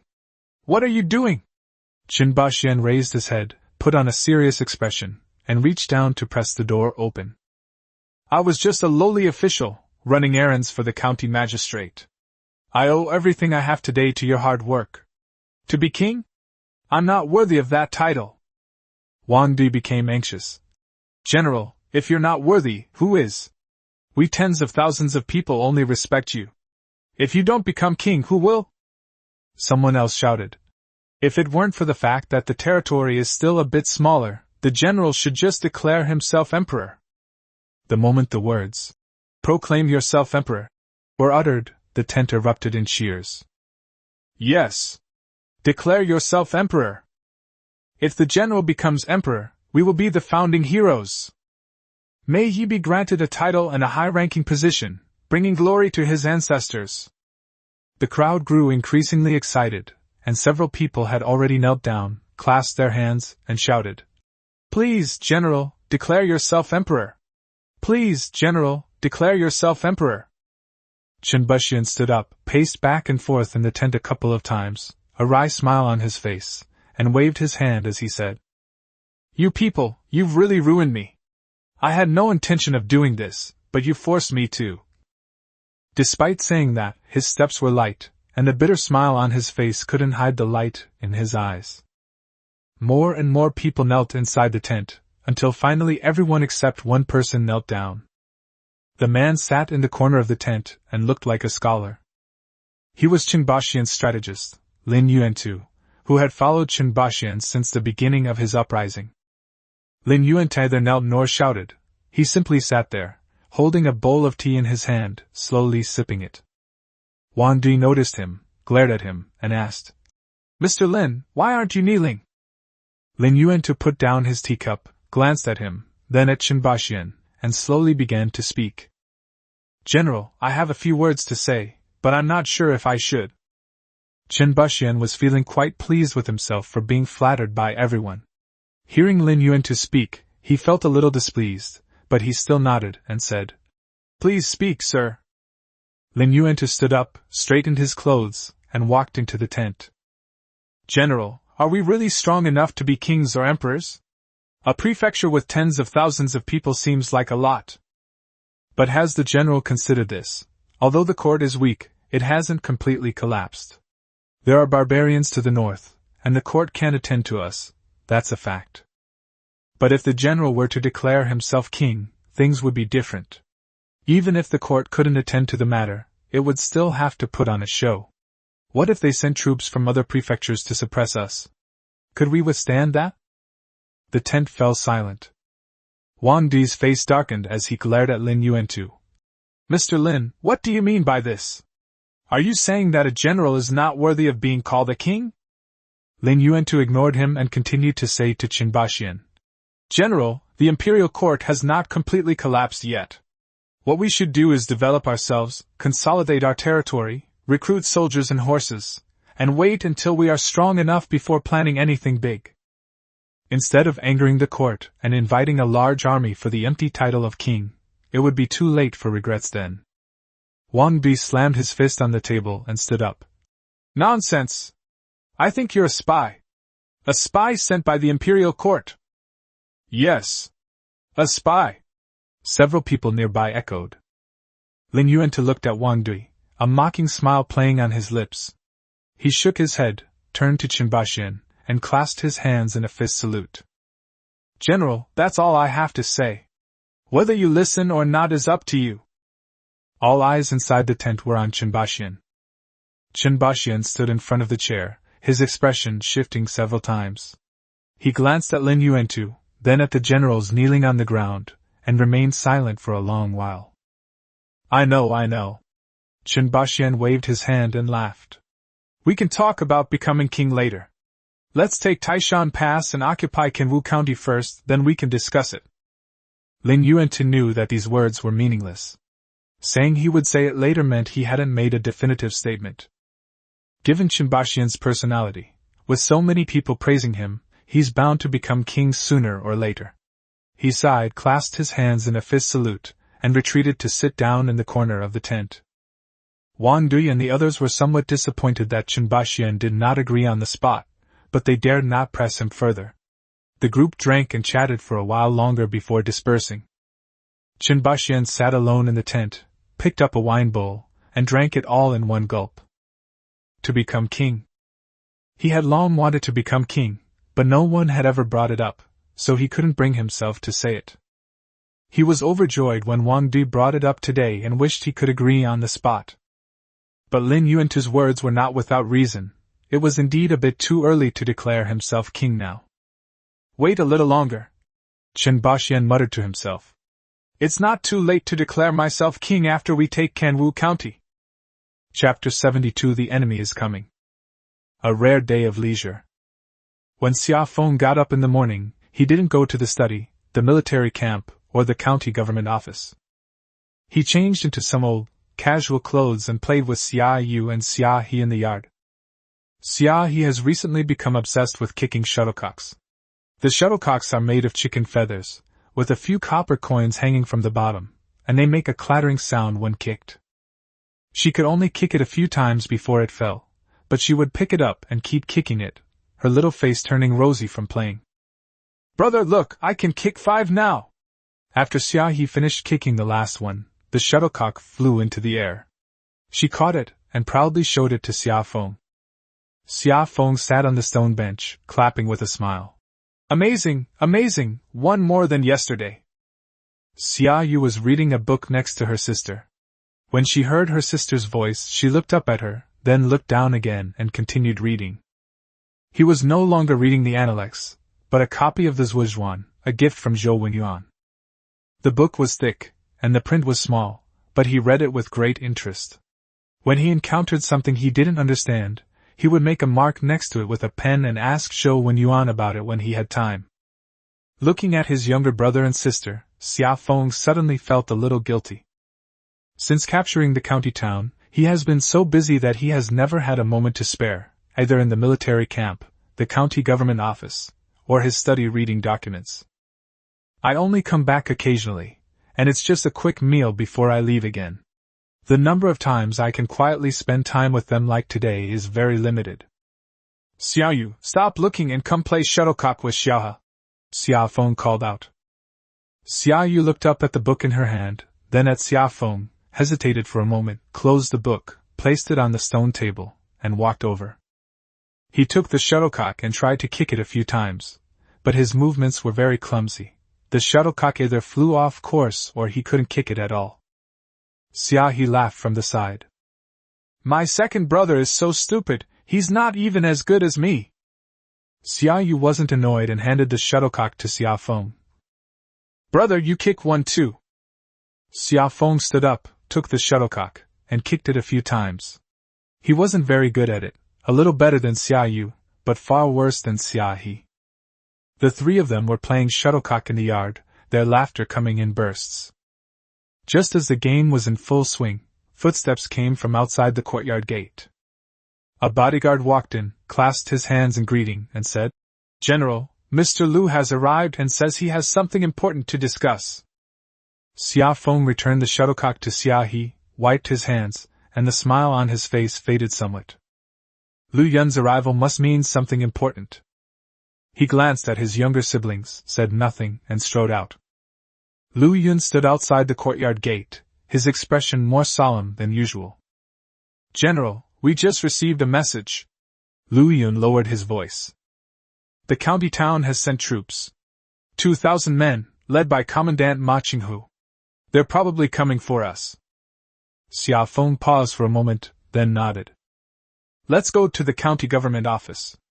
Have someone invite Zhuge Yuan, Zhang Taizan, and Zhou Wenyuan here. Liu Yun responded and turned to leave. Xia Feng returned to the courtyard. Xia He was squatting on the ground picking up shuttlecocks, while Xia Yu had already gone back to reading. Xiaohe, I have to go out for a bit. You all stay home and take care of yourselves. Xia He looked up at him, nodded, and didn't ask what was wrong. She was used to it. Her brother always had something on his mind. Xia Feng changed his clothes, mounted his horse, and accompanied by several guards headed towards the county government office. In the back hall of the county government office, everyone quickly arrived. Zhang Taizan arrived the fastest. His eyes lit up as soon as he heard there was a battle going on. Zhou Wenyuan arrived a little later, carrying a stack of documents in his hand. He had obviously been summoned halfway there, and was still stuffing them into his sleeve as he entered. Zhuge Yuan arrived last, but not slowly either. He waved his folding fan and smiled, as if nothing was on his mind. The four people sat down at the table and shared the news that Lu Yun had brought. The county seat has sent 2,000 soldiers, led by Commandant Ma Qinghu. They're probably here to annihilate us. What are your thoughts? Zhang Taizhan was the first to speak, scoffing. A mere 2,000 men dare to come and wipe us out? We have 5,000 soldiers now, and they only have 2,000. Aren't they courting death? General, give me 1,000 men, and I'll go head-to-head with them and devour them. Zhou Wenyuan shook his head. Taizhan, we can't be careless. Although he has fewer men than us, he is still a regular army. Our soldiers have trained for a while, but they've never fought a battle or seen blood. If a real war breaks out, victory isn't guaranteed. We still need to be prepared. Zhang Taizhan snorted, but did not refute. Xia Feng looked at Lu Yun. Lu Yun was the head of Night Owl, and he was the one who delivered this message. Mr. Lu, you said the team leader is Ma Qinghu? Do you know this person? Just as Lu Yun was about to speak, Zhuge Yuan closed his folding fan and spoke first. Ma Qinghu. I know him. Several people looked at him. Zhuge Yuan continued. I spent some time in the county town and had dealings with Ma Qinghu. He is a capable general. Commanding tens of thousands of troops is no problem for him. Xia Feng was taken aback. According to you, sir, with his abilities, how come he only became a county commandant? Zhuge Yuan smiled, unfolded his folding fan, and shook it. It's simple. He has no connections and no money. These days, you can't climb up the ranks in Daliang just by being capable. Without connections and without gifts, no matter how capable you are, it's useless. Ma Qinghu is that kind of person, capable, but lacking in cunning. That's why he served as a captain for 8 years, remaining stagnant. Xia Feng nodded, understanding. Mr. Zhuge, do you have any ideas? Zhuge Yuan closed his folding fan and placed it on the table. He leaned forward and glanced at the faces of the people. General, consider this my first gift to you.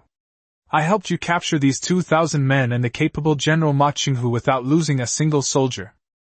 There was a moment of silence in the back room. Zhang Taizhan didn't believe it. Without losing a single soldier?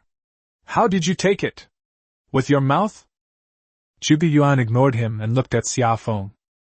Xia Feng also looked at Zhuge Yuan. He knew this man was no ordinary person, but to claim he could take down 2,000 men, without losing a single soldier, was an overstatement. Could he really do it? Sir, if you can really do it, I will definitely remember your great merit. Zhuge Yuan smiled, stood up, and straightened his clothes. General, you should proceed with your normal deployment, deploy troops as needed, and set up ambushes as required. Leave the rest to me. He clasped his hands in a fist salute, then turned and left.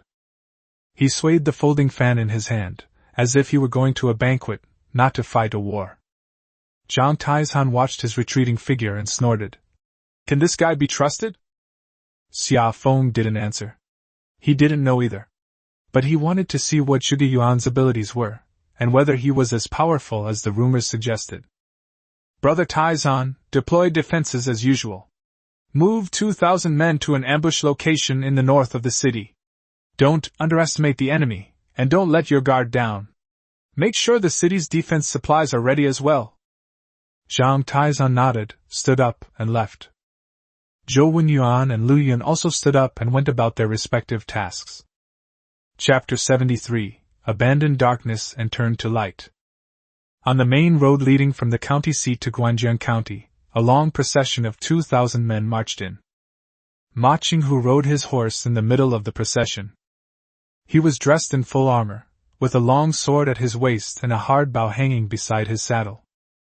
Ma Qinghu looked at the road ahead, his mind filled with Cui Wenyuan's words. Get it over with quickly, don't drag it out. He wasn't worried about losing. What could a few hundred peasants possibly do? His only worry was that Xia Feng might run away. If he heard the news and ran off beforehand, all his 2,000 men would have made a wasted trip, and he wouldn't be able to explain it back home. Just then, the line of soldiers ahead suddenly slowed down. Ma Qinghu frowned and was about to send someone to ask when a soldier ran over. "Captain? There's someone blocking the road ahead." Ma Qinghu was taken aback. "Who is it?" "That man didn't say. He only told me to report that he was an old friend of yours named Zhuge Yuan." Ma Qinghu's hand paused on the reins. "Zhuge Yuan? Is he here?" Ma Qinghu and Zhuge Yuan had a fairly good relationship. They often drank together when they were in the county town. Later I heard that he left the county town, and I didn't know where he went. I never expected to run into him here. "All personnel stand by." Ma Qinghu dismounted and tossed the reins to his personal guard. "I'll go check it out." He strode forward to the front of the group and, sure enough, saw a man standing by the roadside, leading a horse and smiling at him. It was Zhuge Yuan. Ma Qinghu walked over, clasped his hands in greeting, and said, "Mr. Zhuge, it's been a long time. I thought you had already left Yulin County." Zhuge Yuan clasped his hands in a fist salute and said with a smile, "I was away for a while, but then I came back. Where is the commandant heading?" Ma Qinghu glanced at him, but did not answer directly. Instead, he said, "Sir, you've come at the right time. I have something to attend to. If you have nothing else to do, would you like to talk to me?" Zhuge Yuan nodded. "That's exactly what I was thinking." Ma Qinghu turned to his subordinate and said, "The whole army rests where it is and waits for my return." Then he pulled Zhuge Yuan and walked into the woods by the roadside. The grove wasn't large, just a few old locust trees with dense foliage that blocked out the sunlight overhead. A thick layer of dead leaves covered the ground. Ma Qinghu found a rock to sit on, and Zhuge Yuan stood opposite him, leaning against the tree trunk. "Sir, you just asked me where I was going, and I won't lie to you," Ma Qinghu said. "The prefect ordered me to suppress bandits in Guanjiang County. A man named Xia Feng has occupied the county seat and killed the magistrate. Have you heard of him, sir?" "I've heard of it." Zhuge Yuan nodded. "Not only have I heard of it, I've also seen it." Ma Qinghu was taken aback. "Sir, have you seen him? What is this man like?" Zhuge Yuan smiled, but instead of answering directly, he said something that Ma Qinghu didn't expect. "Commander Ma, I am currently under Xia Feng's command." Ma Qinghu suddenly stood up, his hand on the hilt of his sword, his eyes fixed on Zhuge Yuan, his expression changing from surprise to tension. "What did you say?" Zhuge Yuan didn't move, still wearing that smiling expression. "I said I'm now working for General Xia." Ma Qinghu gripped the hilt of his knife, staring at Zhuge Yuan for several seconds, his Adam's apple bobbing up and down. "Sir, are you here to stop me?" Zhuge Yuan shook his head, his tone relaxed. "No, I'm here to help the commandant." Ma Qinghu loosened his grip slightly, but didn't remove it from the hilt of the knife. "Help me? I'm fine now, there's nothing I need help with." Zhuge Yuan sighed, took 2 steps forward, stood in front of Ma Qinghu, and his gaze became serious. "Captain, do you know that you are about to face a terrible disaster?" Ma Qinghu frowned. "What do you mean by that, sir?" "You will surely lose this battle." Ma Qinghu laughed, a laugh filled with disdain. "Sir, aren't you underestimating me? That Xia Feng is just a few hundred peasants. With my 2,000 regular troops, we could drown him with a single spit from each of them." Zhuge Yuan shook his head. "Captain, your information is outdated. Xia Feng now has 5,000 men, all armored and fully armed." Although most of them were newly recruited soldiers, they had trained for more than a month and were quite proficient. Even if all 2,000 of your men were veterans, they might not be able to defeat 5,000. Besides, I think most of your men are just newly recruited soldiers, right? Ma Qinghu's smile froze. He stared at Zhuge Yuan, trying to find a flaw in the other's eyes. But Zhuge Yuan's gaze was calm, not like he was lying. 5,000 men? And each one is armored? Ma Qinghu's voice was strained. That's impossible. He's just a farmer, where would he get so much equipment? Zhuge Yuan shrugged. I don't know about that. But I saw it with my own eyes. If you don't believe me, you're welcome to go and fight. If you lose, don't blame me for not warning you. Ma Qinghu remained silent. He loosened his grip on the knife hilt and paced back and forth in the woods. The fallen leaves on the ground rustled under his feet. Then what should I do? Ma Qinghu stopped and looked at Zhuge Yuan. Not fight? Just surrender? Instead of answering directly, Zhuge Yuan asked an unrelated question. Captain Ma, what do you think of the great Liang now? Ma Qinghu paused for a moment, thought for a while, and then sighed. This is bad. The barbarians in the north have occupied 5 prefectures, and there are rebellions everywhere in the south.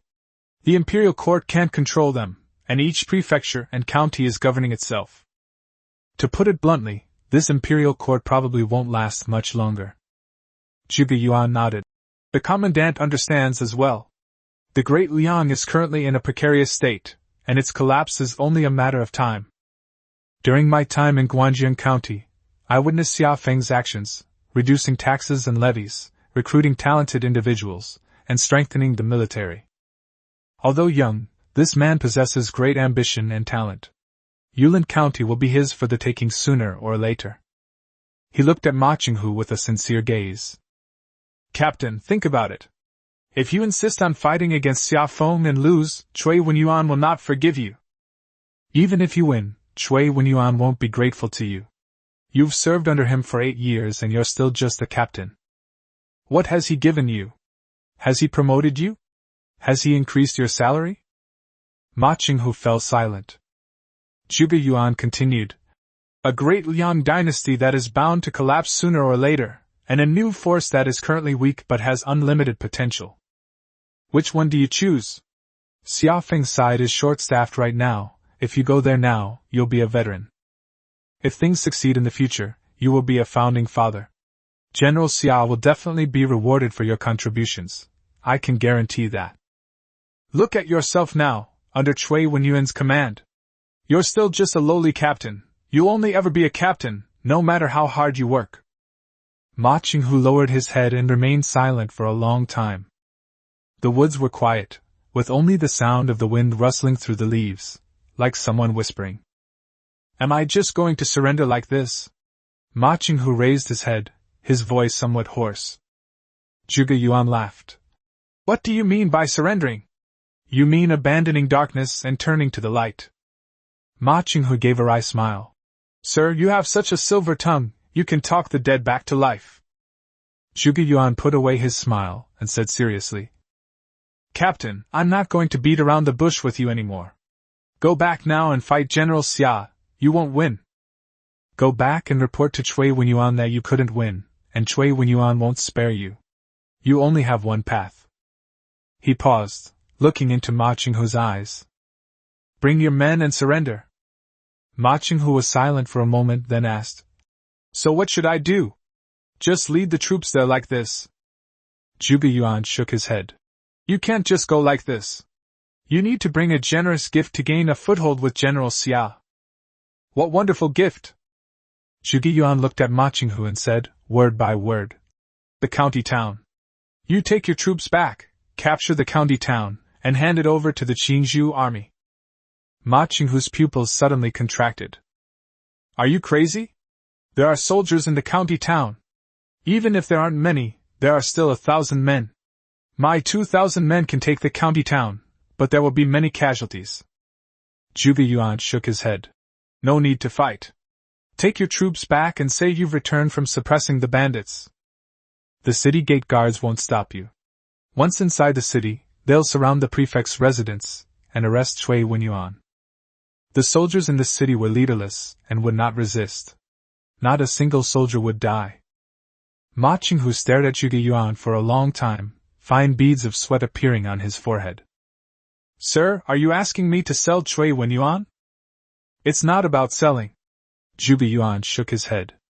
It's about bringing justice to the people of Yulin County. What good things did Cui Wenyuan do during his 8 years in Yulin County? He increased taxes, levies, and corvée labor. The common people called him Cui the Skinflint, didn't you know? Ma Qinghu didn't say anything more. Zhuge Yuan knew he was hesitating, so he said nothing more. He patted Ma Qinghu on the shoulder and took a step back. Captain, I've finished speaking. The choice is yours. General Xia's side has already set up the necessary defenses. Go ahead and try, see if you can win. If you're willing to come over, I'll put in a good word for you with General Xia. You don't need to agree to my request about the county seat now.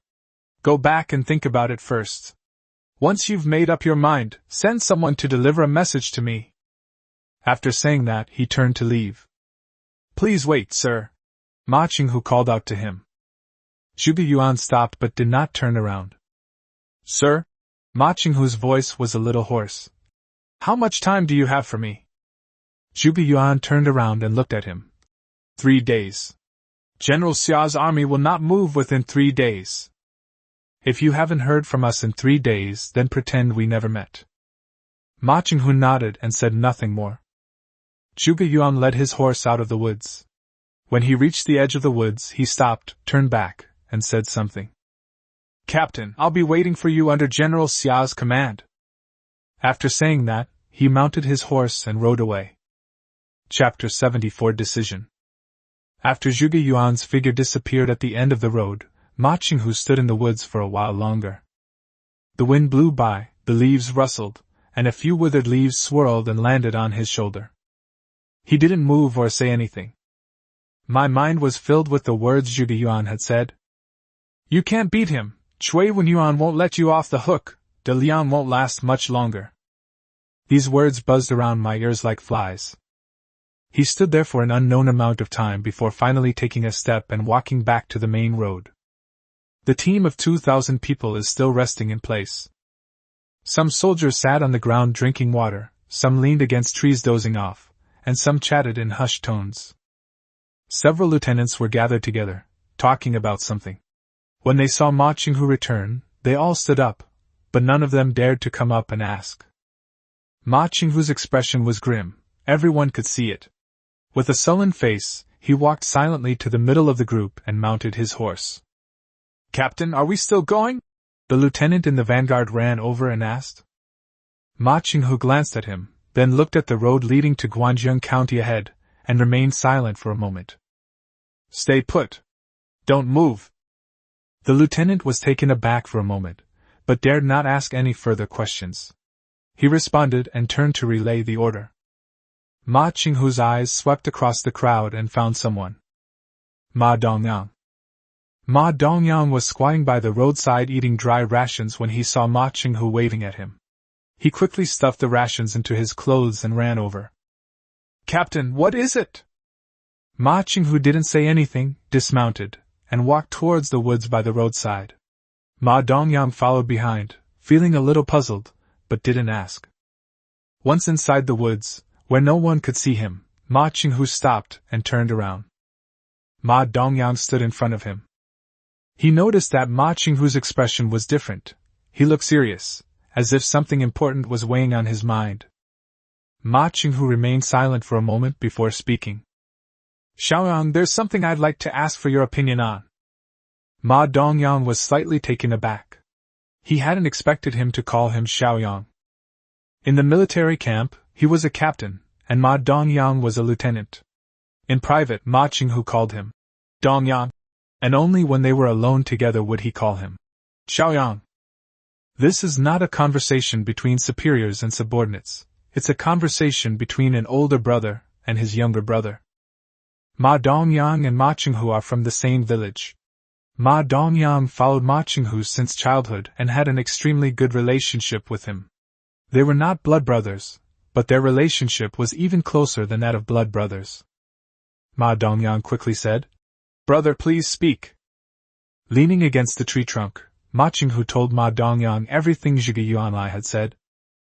After he finished speaking, he remained silent for a moment. Xiaoyang, which side do you think I should choose? Ma Qinghu asked. Ma Dongyang didn't answer immediately. He lowered his head and thought for a long time. Ma Qinghu didn't urge him either, and just leaned against the tree trunk to wait. After a long while, Ma Dongyang raised his head. Brother, I can't make the decision for you. I can only offer my opinion. Okay. Go ahead. Ma Dongyang took a deep breath, as if organizing his thoughts. I think Mr. Zhuge is right. The Great Liang is doomed sooner or later. The barbarians in the north have occupied 5 provinces, and the court is powerless to do anything about it. Rebellions were raging everywhere in the south, and the imperial court was powerless to stop them. Those officials only knew how to make money. Who cared about the lives of the common people? Who cared about the lives of us soldiers? Why should we be forced to die with this kind of regime? Ma Qinghu didn't speak, but his eyes flickered. Brother, how many years have you served as a captain? 8 years, right? In those 8 years, how many merits have you made? Not to mention the major ones, you must have made several minor ones. Suppressing bandits, quelling rebellions, defending cities. Which of these didn't you contribute to? And what was the result? Were you ever promoted? No. Has my salary been increased? No. Not only have I not been promoted, but I also have to pay bribes out of my own pocket, otherwise I wouldn't even keep this position as a captain. I don't think there's anything to miss about this kind of court. Ma Qinghu sighed.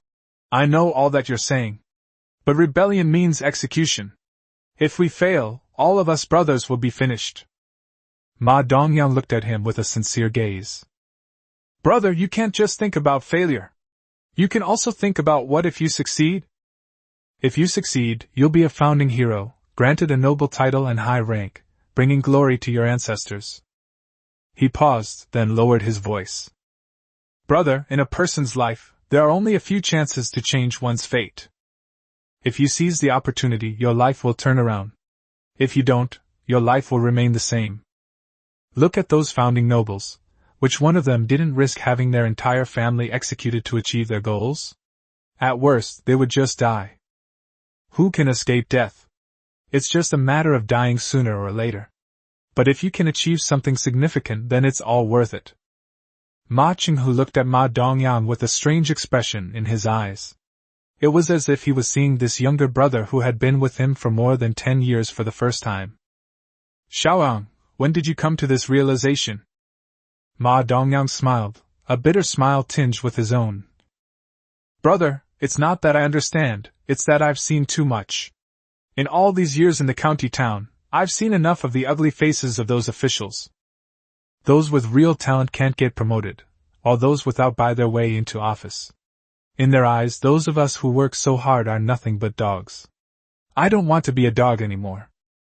Ma Qinghu remained silent for a long time.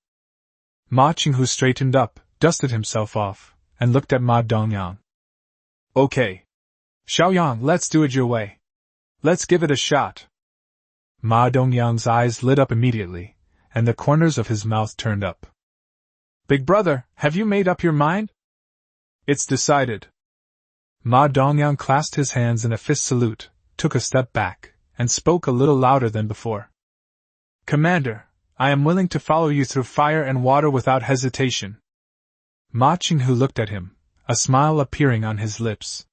He reached out and patted Ma Dongyang on the shoulder. Ma Qinghu continued. Xiaoyang, do you think Mr. Zhuge will speak up for us? Ma Dongyang thought for a moment and said, Yes, he will. If he didn't want to speak up for us, he wouldn't have come all this way. He's not like he has nothing better to do. Ma Qinghu nodded and then asked, Do you think Xia Feng can succeed? Ma Dongyang thought for a moment and said, I don't know. But the fact that someone like Mr. Zhuge was willing to work for him shows that he is at least not a good-for-nothing. Brother, you know Zhuge Yuan's mind. He wouldn't look down on just anyone. The fact that he'd side with Xia Feng means Xia Feng must be capable. Ma Qinghu nodded again and didn't ask any more questions. Chapter 75 Raising the Flag. When Ma Qinghu emerged from the woods, the expression on his face was different. The solemn, hesitant, and indecisive look he had just given me was completely gone. He strode back to the middle of the group, mounted his horse, and stood ramrod straight. Ma Dongyang followed behind him. Beat the drums! All troops assemble! Ma Qinghu shouted. The messenger hurriedly ran to beat the drum. Knock, knock, knock! The war drums sounded, deep and urgent, echoing across the wilderness. The soldiers got up from the ground, dusted themselves off, and gathered in twos and threes towards Ma Ching-hu. The officers exchanged glances, none of them knowing what had happened, but they all quickly ran to the front of the ranks and stood in line. 2,000 men quickly assembled. The formation wasn't perfectly aligned, but it was still quite orderly. The soldiers whispered among themselves, creating a buzzing atmosphere. Ma Ching-hu rode his horse to the front of the formation. He reined in his horse, his gaze sweeping from left to right, from front to back. 2,000 pairs of eyes were on him, some with doubt, some with curiosity. "Brothers!" Ma Ching-hu's voice was loud. "I have something to say to you." The line quieted down. "Just now, people from the Green Bamboo Army came looking for me." Some people in the group whispered among themselves, but were quickly stopped by those around them. "The court is tyrannical, and the people are suffering. You have all seen this over the years. The northern barbarians have occupied 5 prefectures, and the court is powerless to do anything about it. Rebellions broke out everywhere in the south, and the imperial court was powerless to stop them. Those officials only knew how to line their own pockets. We soldiers, after risking our lives for so many years, what have we gotten in return? We've been cheated out of our pay, looked down upon, and unable to even support our families." Ma Ching-hu's voice grew louder and louder. "I've thought about this for a long time. Today, I've made a decision. I've decided to take you all and join the Green Bamboo Army to overthrow this rotten dynasty and establish a new dynasty that can truly stand up for the people." The team erupted in chaos. "What? Join the rebels? Is the commandant going to rebel? This is punishable by death." The officers were also stunned, exchanging bewildered glances. But no one stood up to object. Ma Ching-hu's prestige in the army was so high that no one dared to interrupt him when he spoke. Ma Ching-hu raised his hand, and the line fell silent again. "I know this is a risky business. I'm not forcing anyone. If any of my brothers don't want to work with me, you can step forward now. I will never force you or make things difficult for you. However, you'll have to endure this for now and be locked up. Once things are settled, I'll personally release you, give you travel expenses, and take you home." The team remained silent for a long time. No one stepped forward. Then, someone in the crowd shouted, "Captain, whatever you say goes. I'm sticking with you. Captain, if it weren't for you, my mother would have been dead long ago. My life is yours, I'll go wherever you tell me to go." "Ha ha! It's just a rebellion. I've long been fed up with those corrupt officials. Count me in. Captain, we'll go with you." The voices grew louder and louder. Finally, several lieutenants spoke up, clasping their hands in a fist salute, saying, "We are willing to follow the commandant in this great undertaking." Ma Ching-hu nodded, a final weight lifted from his heart. He took a deep breath and shouted, "Good! Since you brothers trust me, I, Ma Ching-hu, swear to God that I will never mistreat you in this lifetime. All of you, listen to my command. Turn around and return to the county town." The 2,000-strong force sprang into action. The front ranks became the rear ranks, and the rear ranks became the front ranks, marching along the route they had come from towards the county town. County town. People came and went at the city gate, while soldiers guarding the city leaned against the city wall, lazily yawning. Everything was as usual, so peaceful it was drowsy. Suddenly, someone shouted, "Look! An army is coming over there!" The soldiers guarding the city quickly stood up, put their hands on their brow bones, and looked into the distance. On the main road, dust billowed as a dark mass of people and horses drove toward them. Some people tensed up, their hands gripping the hilts of their swords, muttering, "Could they be rebels?" The column drew closer, and the flag became clearer. It was the military flag of Yulin County. The leading general had a dark complexion, wore iron armor, and rode a black horse. Who else could it be but Ma Ching-hu? "You scared me. I thought it was the rebels." The soldier guarding the city breathed a sigh of relief. "It's the captain who's back. Wasn't the commandant supposed to be out suppressing a rebellion? Why is he back so soon? It's definitely the captain who's more capable. He wiped out the rebels in no time." That's way too fast. Why do you care so much? It's good that you're back. The troops slowed down as they reached the city gate. Ma Qinghu reined in his horse and looked at the soldiers guarding the city. Captain, you're back! The junior officer guarding the city quickly stepped forward and saluted. Has the rebel army been quelled? Ma Qinghu grunted in response, offering no further explanation. He glanced at the guards inside the city gate. There were only 7 or 8 of them. You've worked hard. Go and rest. I'll have men guard the city gate. The junior officer hesitated for a moment. Captain, we're not tired. You're the ones who are tired. Let us keep watch. It's all right, you guys rest. Ma Qinghu's tone was calm, but authoritative. What, you're not listening to me anymore? The junior officer shrank back, not daring to say anything more. He waved his hand and led the few soldiers guarding the city away. Ma Qinghu gave Ma Dongyang a wink, and Ma Dongyang immediately led a team of men to take over the defense of the city gate. Replace all 4 city gates with our men, Ma Qinghu said in a low voice. Hurry up, and don't alert the people inside the city. Ma Dongyang nodded. Soldiers entered the city through the north gate and dispersed along the main street to various city gates. The common people didn't know what had happened, they just assumed it was a change of troop strength, and went about their business as usual. The vegetable vendors are still selling vegetables, the pancake vendors are still selling pancakes, and people are still drinking tea and chatting in the tea houses. Everything is as usual. Inside the prefect's residence, Cui Wenyuan was drinking tea in the back hall. The tea was still the same preaching Ning Longjing, but he wasn't in a good mood today. Ma Qinghu has gone to suppress bandits. The news hasn't come back yet. Master Sun, Cui Wenyuan called out. Sun Dimeo trotted in from outside. Sir, what is it? Any news from Ma Qinghu? Not yet.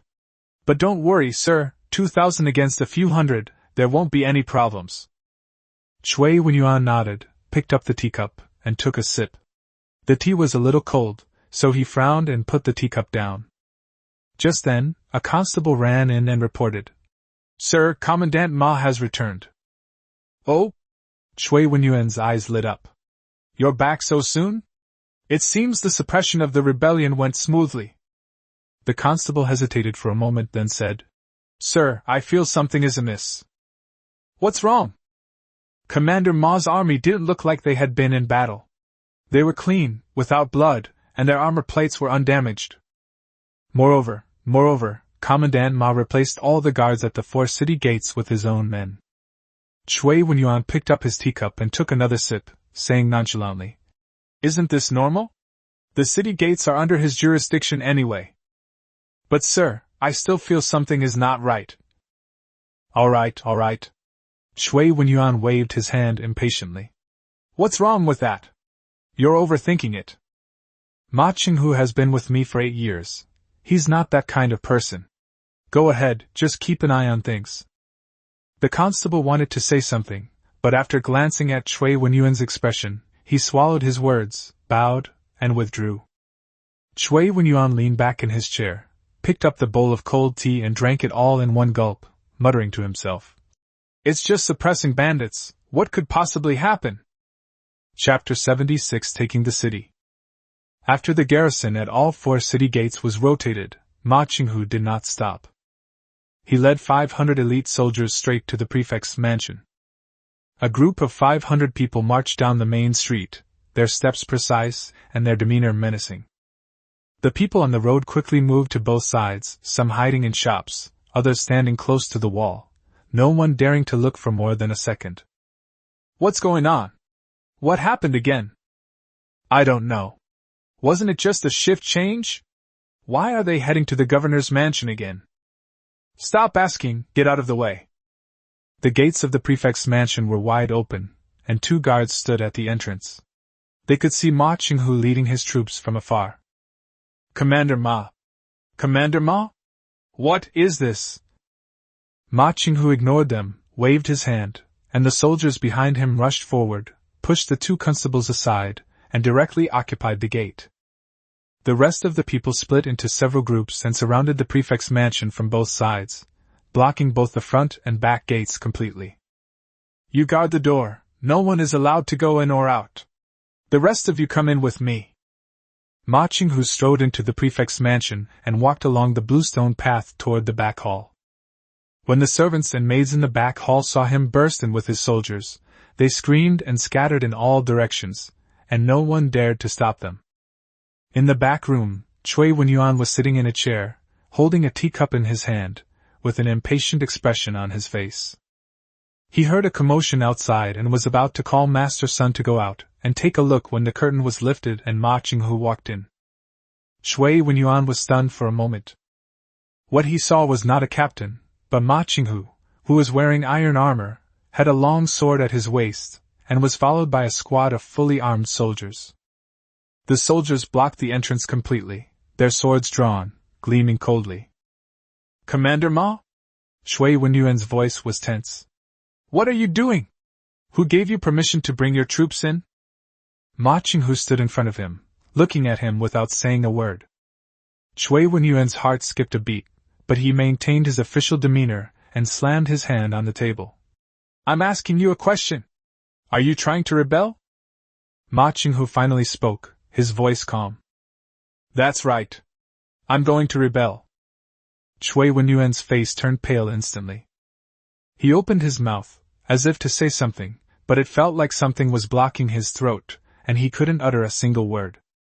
His fingers began to tremble, the teacup shook in his hand a few times, and tea spilled all over the table. Captain Ma, calm down. Cui Wenyuan's voice softened, tinged with ingratiation and panic. Rebellion is a serious crime, punishable by death. If you leave now, I'll pretend nothing happened. You'll still be the commandant, and I'll still be the prefect, and everything will remain the same. Ma Qinghu looked at him and smiled. Prefect Cui, you're really funny. Have you ever seen anyone start a rebellion and then back down halfway through? Now that I've made up my mind, I won't regret it. Cui Wenyuan's last hope was shattered. He stood up from his chair, his legs a little weak, and he had to hold on to the edge of the table to steady himself. He looked at Ma Qinghu, his expression changing from panic to pleading. Captain Ma, we've been together for so many years, haven't I treated you well? Think about it, in all the years you've served as a captain, when have I ever mistreated you? If you have a family emergency, I'll grant you leave. If your soldiers are short of food, I'll allocate more.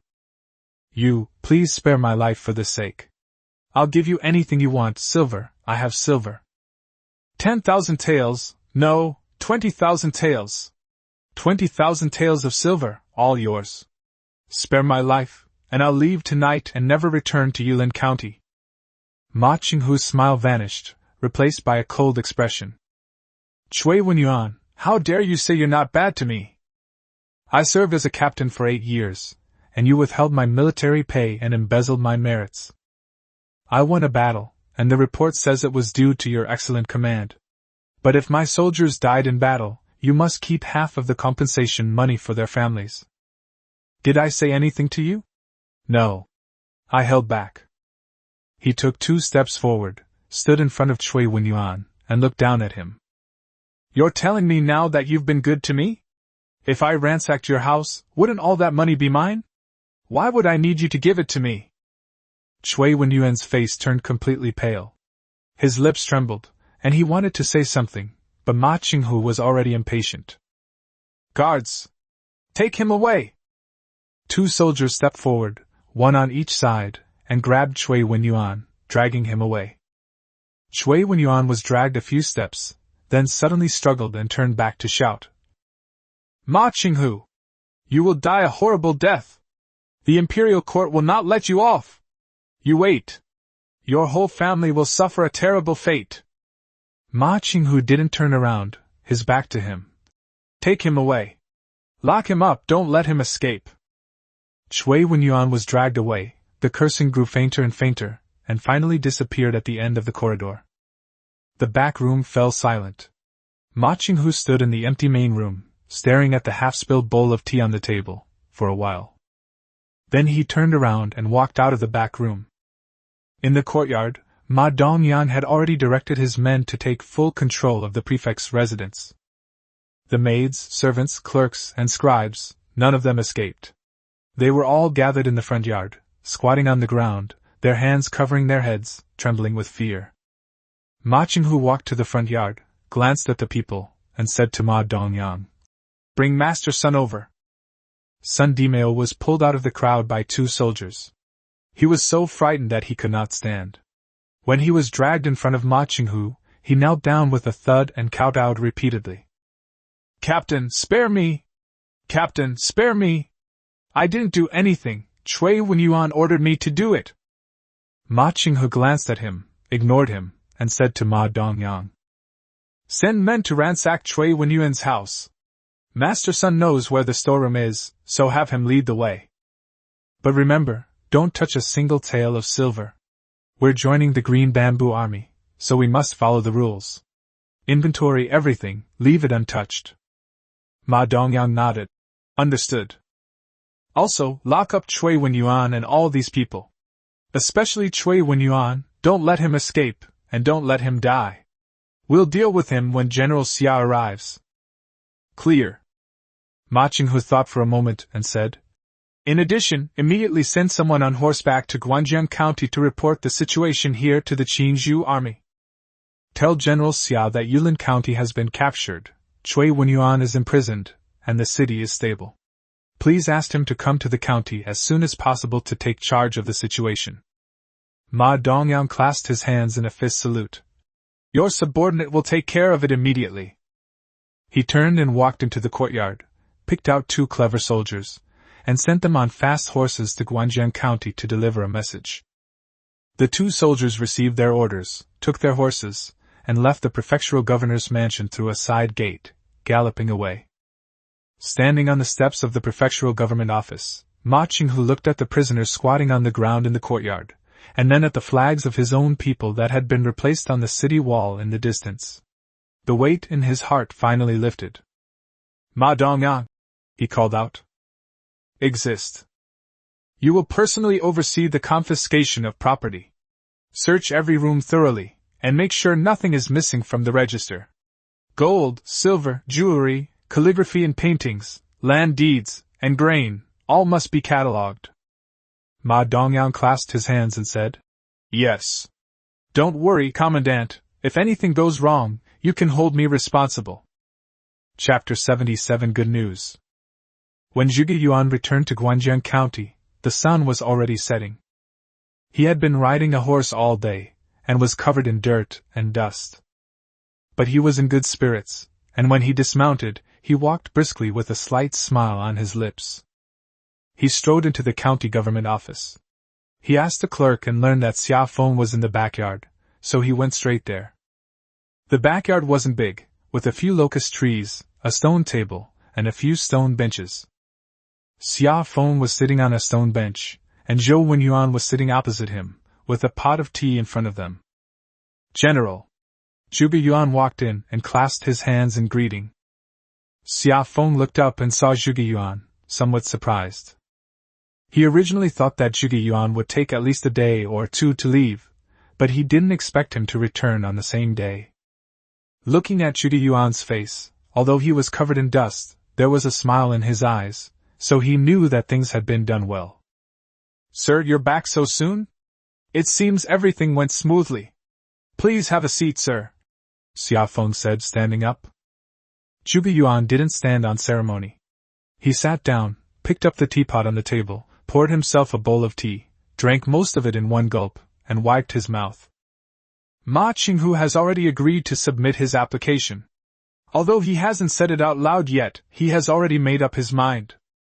Xia Feng's eyes lit up. Zhou Wenyuan also put down the document in his hand and looked at Zhuge Yuan. Zhuge Yuan recounted the whole story, how he met Ma Qinghu, how he persuaded him, how Ma Qinghu hesitated, and how he was shocked by the news Zhuge Yuan brought. He spoke succinctly, but explained the cause and effect very clearly. Zhuge Yuan put down his teacup. "If Ma Qinghu acts quickly, the county town should already be in his hands by now. If nothing unexpected happens, the news will arrive first thing tomorrow morning." After listening, Zhou Wenyuan let out a long breath and looked at Zhuge Yuan with a hint of respect in his eyes. Master Zhuge is amazing. He captured 2,000 soldiers and a general without losing a single soldier, and even gave away a county city for free. I wouldn't even dare to think about doing such a thing. Zhuge Yuan waved his hand, his smile faint. Mr. Zhou, you flatter me. It's not that I'm particularly capable, it's just that the time was right. Ma Qinghu has been stifled under Cui Wenyuan for 8 years, and he's long been dissatisfied. I was just saying what was on his mind. Anyone could say the same thing. No, the same. Xia Feng looked at him and said, If it were anyone else, Ma Qinghu might have just killed them. He went to see you because you are Zhuge Yuan. He trusts you as a person, which is why he believed what you said. Zhuge Yuan stopped being modest and finished the rest of his tea. General, now it all depends on Ma Qinghu. If he really takes the county seat, Yulin County will be yours for the taking. For the other counties, we don't need many troops, just send a few teams over and make announcements. The county magistrate, without his backer, won't fight back. Once we've taken the entire Yulin Commandery, we'll concentrate our forces to attack Hapu Commandery. By then, we'll have half of Qizhou under our control. As Xia Feng listened, the expression on his face changed from calm to relaxed. If that's the case, then Mr. Zhuge's contribution is immeasurable. He looked at Zhuge Yuan with a sincere gaze. I don't need to wait 3 months. I'm convinced of your abilities now. Zhuge Yuan shook his head, unfolded his folding fan, and shook it. His tone was unhurried but firm. If I say 3 months, then it's 3 months. It can't be changed. Xia Feng looked at him, somewhat puzzled. If the rules are broken, there will be no rules left. Zhuge Yuan closed his folding fan. I said 3 months, and it will be 3 months. By then the general will recognize me, I will recognize the general, and then I will acknowledge my lord. Not a single day less. Xia Feng smiled and didn't insist. He picked up his teacup, using tea instead of wine, and raised it towards Zhuge Yuan. Okay. 3 months it is then. Zhuge Yuan also picked up his teacup and clinked it against his. The two drank it all in one gulp. Zhou Wenyuan watched from the side, stroking his beard and smiling. Xia Feng put down his teacup, suddenly remembered what he had just talked about with Zhou Wenyuan, turned around and said something to Zhou Wenyuan. Sir, you just said that Xiaoyu is a good student and can participate in the imperial examination? Zhou Wenyuan paused for a moment, then smiled. Yes. Xiaoyu's scholarship is more than enough to pass the imperial examination at the county level. However, he glanced at Xia Feng's expression and didn't continue. Xia Feng gave a wry smile. Sir, we've all rebelled now, where are we supposed to take the imperial examinations? Zhou Wenyuan smiled gently as well. He thought for a moment, and then said something. In the future you can participate in our own imperial examinations. Xiaoyu is still young, there is still time. Xia Feng nodded and said nothing more. He recalled Xiaoyu sitting under the osmanthus tree reading a book, so quiet and focused, so out of place in this chaotic world. But perhaps it is precisely because of people like this that they deserve a different ending. Sir? Xia Feng suddenly asked. Do you think we can succeed? Zhou Wenyuan paused, his smile vanished, and he adopted a serious expression. He looked at Xia Feng with a deep gaze, and his voice was not as casual as usual. General, anyone can ask that question, but you shouldn't. Xia Feng was stunned for a moment. Zhou Wenyuan continued. Anyone can doubt our ability to succeed, but not the general. You are the leader of the Green Bamboo Army and the backbone of thousands of brothers. If you don't even have confidence, how can others have confidence? It's best to avoid saying things like that in the future. Xia Feng fell silent. He knew Zhou Wenyuan was right. He could doubt himself, but he couldn't let others see it. The confidence of the leader determines the confidence of the entire army. If the leader panics first, the army will fall apart. Sir, I understand. Xia Feng nodded, his gaze much more determined than before. Seeing that he had taken his words to heart, Zhou Wenyuan's expression softened, and he picked up his teacup and took a sip. The tea had gone cold, but he didn't care. Zhuge Yuan listened from the side without interrupting, but the corner of his mouth curled up slightly. The courtyard was quiet for a while. A few sparrows landed on the locust tree branch, chirping and chattering, before flying away again. The sound of patrolling soldiers' footsteps drifted from afar, one after another, carrying far into the twilight air. Xia Feng stood up, walked to the middle of the courtyard, and looked up at the sky. As darkness fell, the western clouds were dyed a dark red by the sunset, layer upon layer, like burning mountains. Get a good rest tonight. Xia Feng turned around and looked at Zhuge Yuan. Tomorrow, wait for news. Zhuge Yuan stood up, clasped his hands in a fist salute, and turned to leave. Zhou Wenyuan also stood up, tidied up the documents on the table, tucked them under his arm, nodded to Xia Feng, and left. Xia Feng stood alone in the courtyard, looking at the dark red sunset on the horizon. Everything will happen tomorrow. Chapter 78 Dawn Breaks. Before dawn, the moon still hung in the sky, casting its silvery light on the city walls and the open fields outside. The wind was strong, making the flags on the city wall flutter loudly. The soldiers guarding the city leaned against the battlements, yawning incessantly, their eyes half open and half closed. Suddenly the sound of rapid hoofbeats came from afar. Clatter, clatter, clatter, which was particularly clear in the quiet night. The soldiers guarding the city suddenly opened their eyes and looked out of the city. Under the moonlight, a horse was galloping towards the city gate. The rider was wearing a military uniform and was lying on the horse's back, running very fast. Halt! Who goes there? A soldier on the city wall shouted at the top of his lungs. The rider reined in his horse, which neighed, raised its front hoofs high, and then brought them down, kicking up a cloud of dust.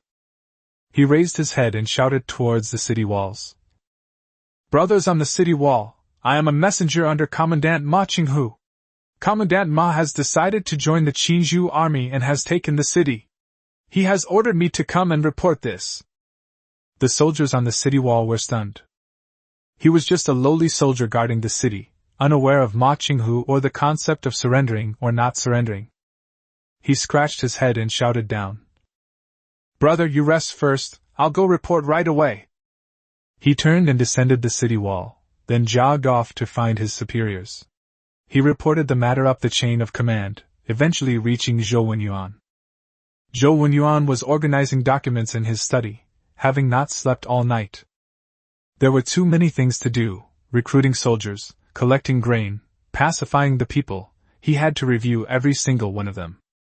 Xia Feng couldn't bear to watch, and this was only now. At the beginning, he was even busier. Upon hearing the messenger's report, he put down his pen, rubbed his eyes, and asked, Are you sure there's only one person coming? Just one, the messenger replied. Zhou Wenyuan thought for a moment and said, Open the city gate and let him in. If he really has come to seek refuge, then he is our brother, and we cannot neglect him. But be careful, and if you notice anything amiss, close the door immediately. The messenger took the order and left. A short while later, the messenger was brought into the county government office. Zhou Wenyuan had someone pour him a bowl of hot water and told him to rest first, then he quickly walked to the backyard. Xia Feng was sometimes too busy to go home and would stay in the backyard of the county government office.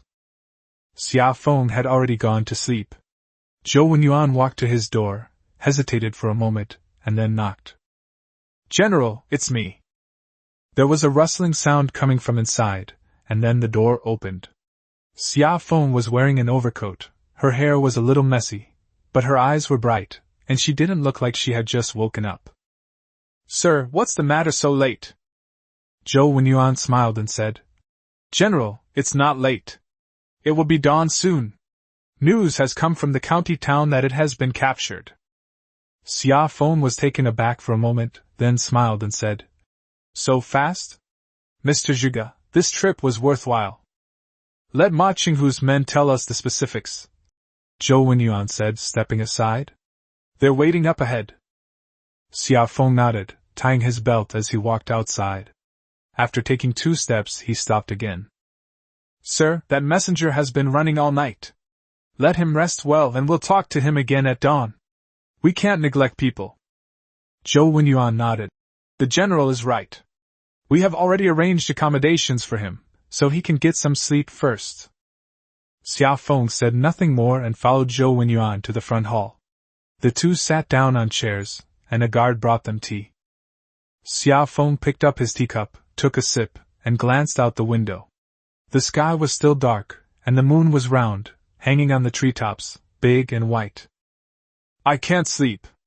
Xiao Feng put down his teacup and leaned back in his chair. Zhou Wenyuan also picked up his teacup and slowly took a sip.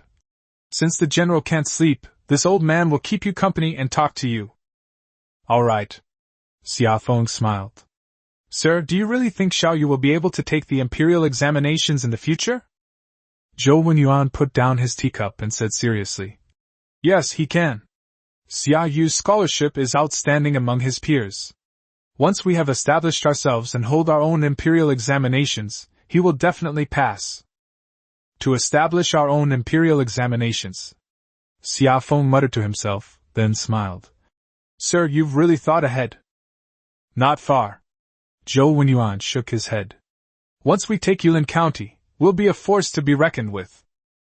By then, the area under our jurisdiction will be larger, and the number of personnel needed will be greater. Relying solely on recruitment orders will not be enough. We will need our own channels for selecting talent. The imperial examination system is the best method. Xiao Feng nodded, but didn't reply. He picked up his teacup, took another sip, and suddenly asked, Sir, do you still remember the threshing ground in Qingzhou village? Zhou Wenyuan paused for a moment, then laughed, and said, How could I not remember? They held meetings up there, distributed rations up there, and practiced archery up there. It was quite a lively scene. Back then, we only had a few dozen people, Xiao Feng said. We didn't even have a decent knife. We have 5,000 men now, Zhou Wenyuan said. We have everything, swords, spears, armor, and more. As the two talked, the sky outside the window gradually brightened. First, a layer of gray-white appeared on the eastern horizon, then the gray-white turned into a pale white, which was tinged with a faint orange-red. The chirping of birds came from the yard, starting with a few scattered calls, then increasing in number, chirping and twittering, waking up the whole yard. The sun hadn't risen yet, but it was already bright outside. Xiao Feng stood up, walked to the window, and opened it. The morning air rushed in, carrying the scent of flowers and the dampness of dew. He took a deep breath and turned around. Sir, please go and invite Zhang Taizan, Lu Yun, and Zhu Yuan over. Let's listen together to what's going on with Ma Qinghu. Zhou Wenyuan responded and turned to leave. The three people arrived very quickly. The four people sat down in the front hall. Xiao Feng sent someone to fetch Ma Qinghu's messenger. The messenger entered. He had washed his face, changed into clean clothes, and looked much more refreshed. He stopped at the door, his gaze sweeping over the faces of the group before finally settling on Xiao Feng. Greetings, Your Excellencies. He clasped his hands in greeting. Xiao Feng smiled and said in a kind tone, No need for formalities. Brother, have you rested well? The messenger nodded hurriedly. You rested very well. May I ask if you are General Xia? Xiao Feng nodded. The messenger knelt on one knee and clasped his hands in greeting. Greetings, General. Xiao Feng reached out and gently helped him up. Stand up and speak. No need for formalities. Tell me about your news. The messenger stood up and recounted in detail how Ma Qinghu decided to surrender, how he turned back to the prefectural city, how he took over the city gates, how he surrounded the prefect's mansion, and how he captured Shui Wenyuan. Finally, he clasped his hands in a fist and said, General, Commandant Ma said that the city has been captured and the city is stable. Please go there as soon as possible to take charge of the overall situation. After listening, Xiao Feng nodded and glanced at Zhou Wenyuan. Zhou Wenyuan nodded slightly. Okay. I understand. Xiao Feng said to the messenger. Brother, you go and rest first. We'll give you an answer after we've discussed it. The messenger clasped his hands in a fist salute and withdrew. The front hall was quiet for a moment. The group of people looked at each other, waiting for Xiao Feng to speak. Xiao Feng picked up the teacup, took a slow sip, and put it down. Everyone, let's discuss this. How should we handle this? Chapter 79 Resolution. As Xia Feng finished speaking, the front hall fell silent for a moment. Everyone was waiting for someone else to speak first. Zhang Taizhan was used to waiting for orders, Lu Yun didn't like to interrupt, and Zhuge Yuan sipped his tea with a smile, looking like it was none of his business. Finally, Zhou Wenyuan put down his teacup and spoke first. General, it's a good thing that Commandant Ma has captured the county town and is now surrendering to us. Zhou Wenyuan spoke calmly. In this way, we can move much faster.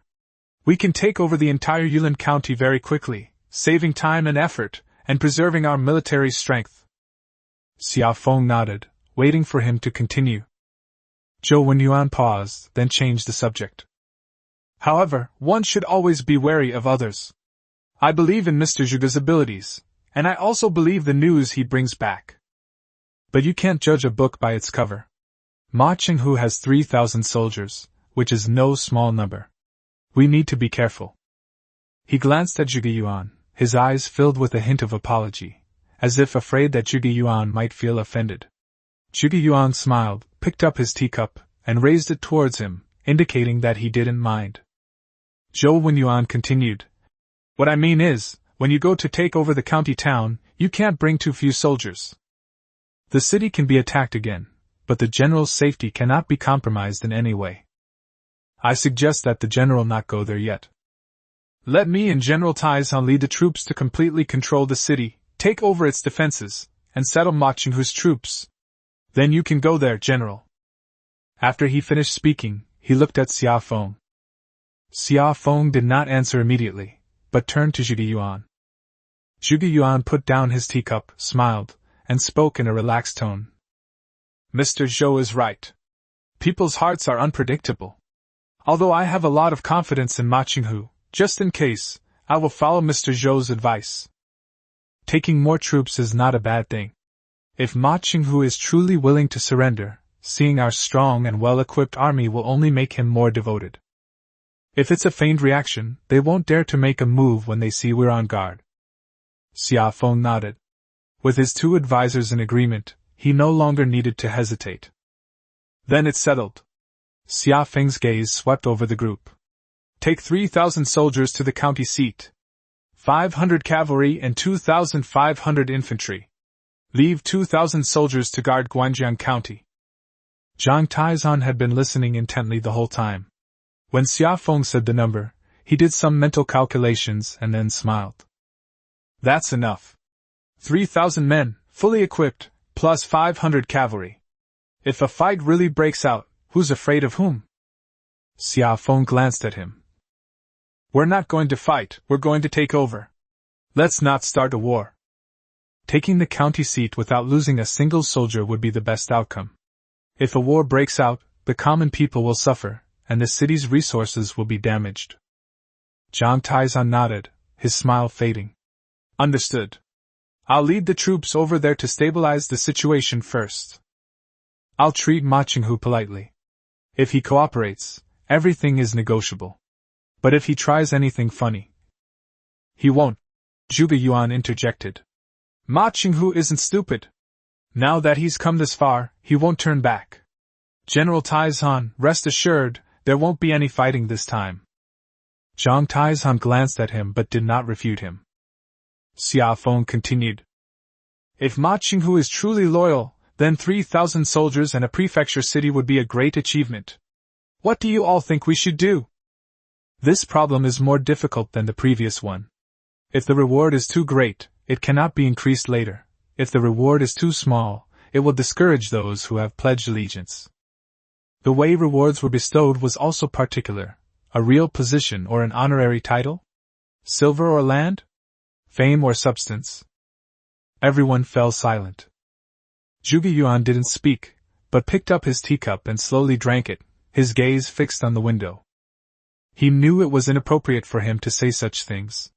He had only been there a few days and was still on probation. It wouldn't sound good if word got out that he was interfering with Ma Qinghu's placement. Zhou Wenyuan thought for a moment, put down his teacup, and said, General, I have an idea. Sir, please speak. Our current military system assigns 10,000 troops to each captain. Although we haven't recruited 10,000 troops yet, we will definitely need to expand our forces after we take over the entire Yulin County. At that time, there will be no shortage of 10,000 men.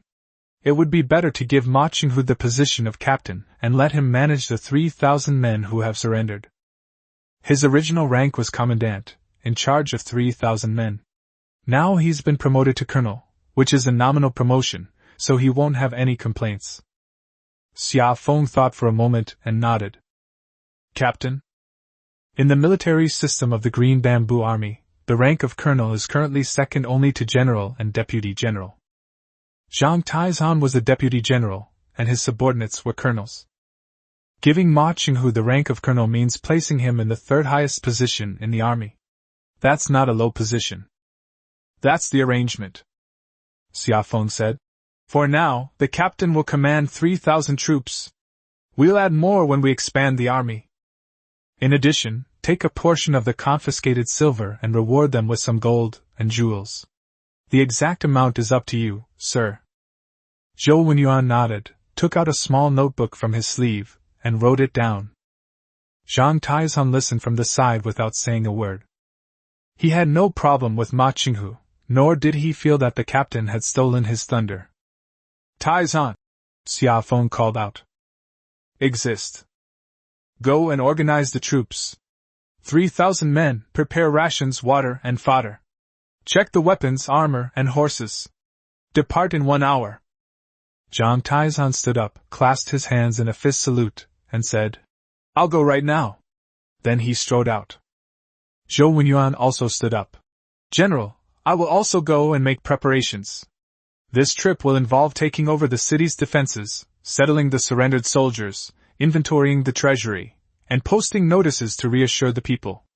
There's a lot to do. I'll go and prepare the documents first.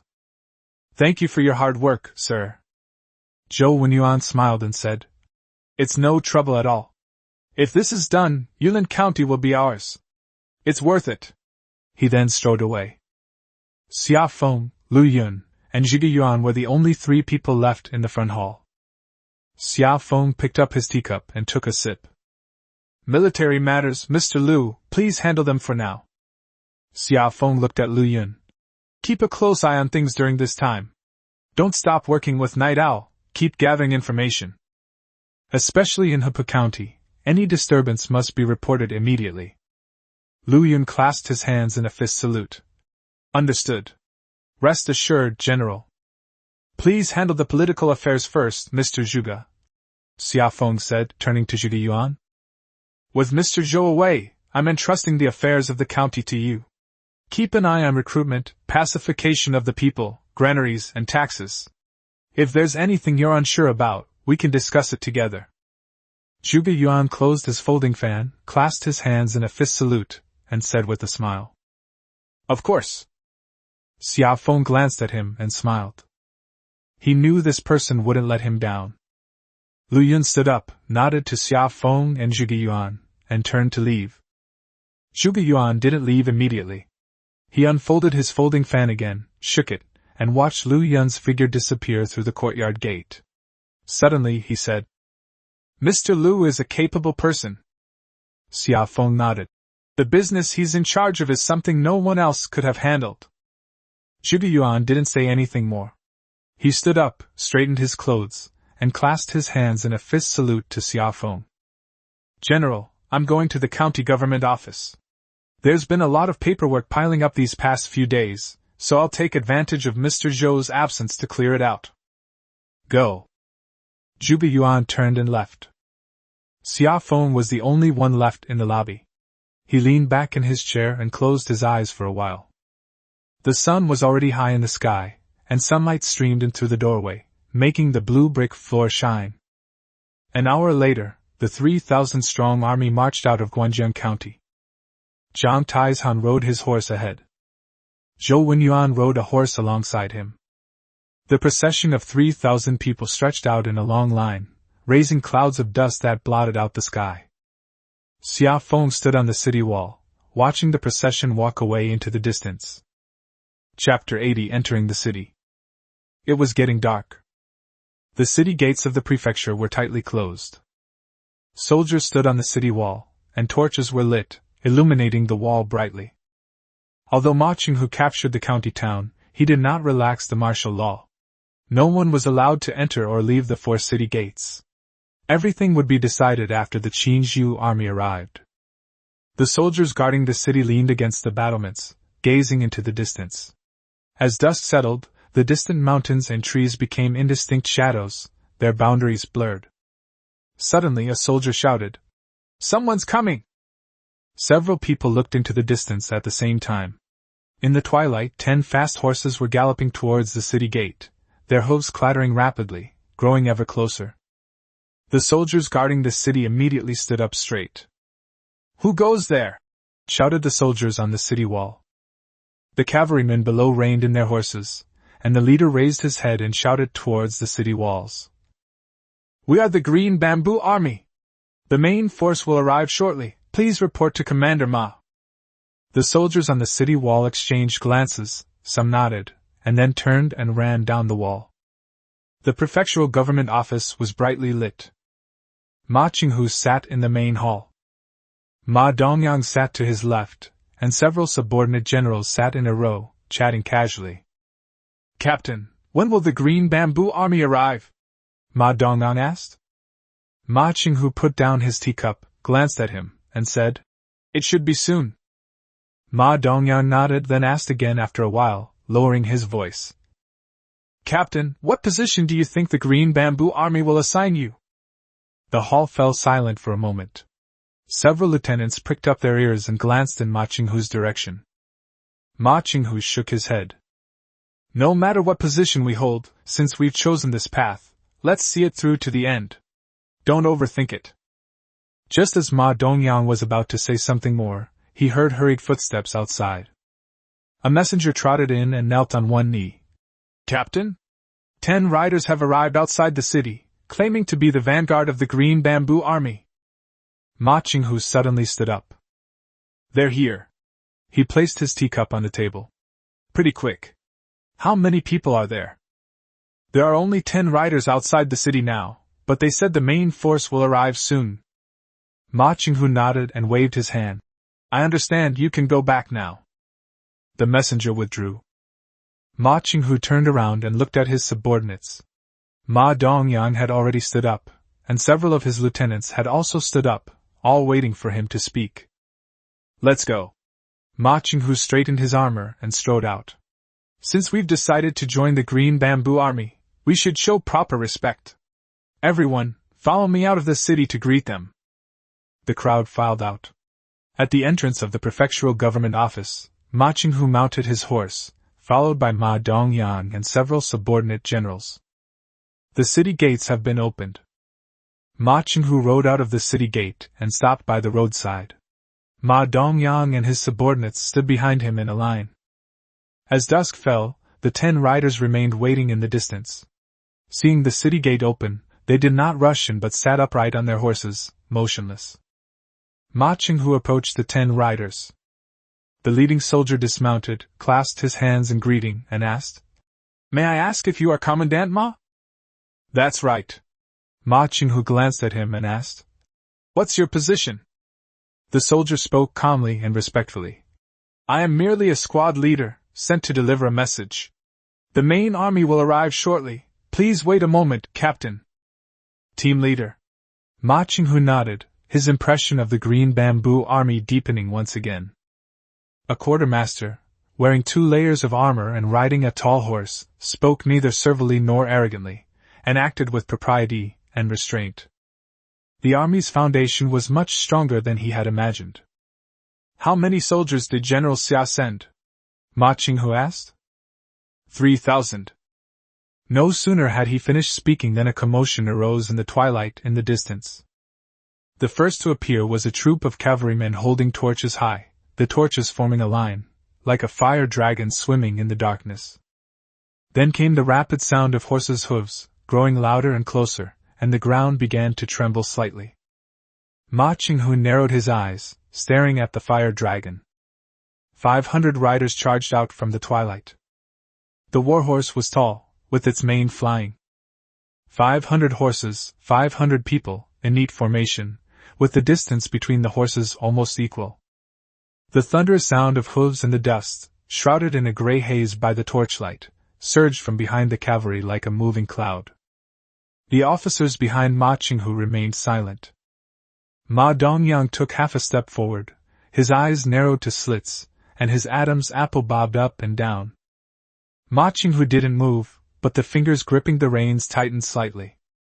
He had 3,000 men, but only a few dozen horses, most of which were in the hands of officers. These 500 riders before us are all fine horses, and each rider is a skilled warrior.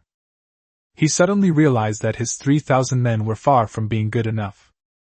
The cavalry halted outside the city gate, their movements perfectly synchronized.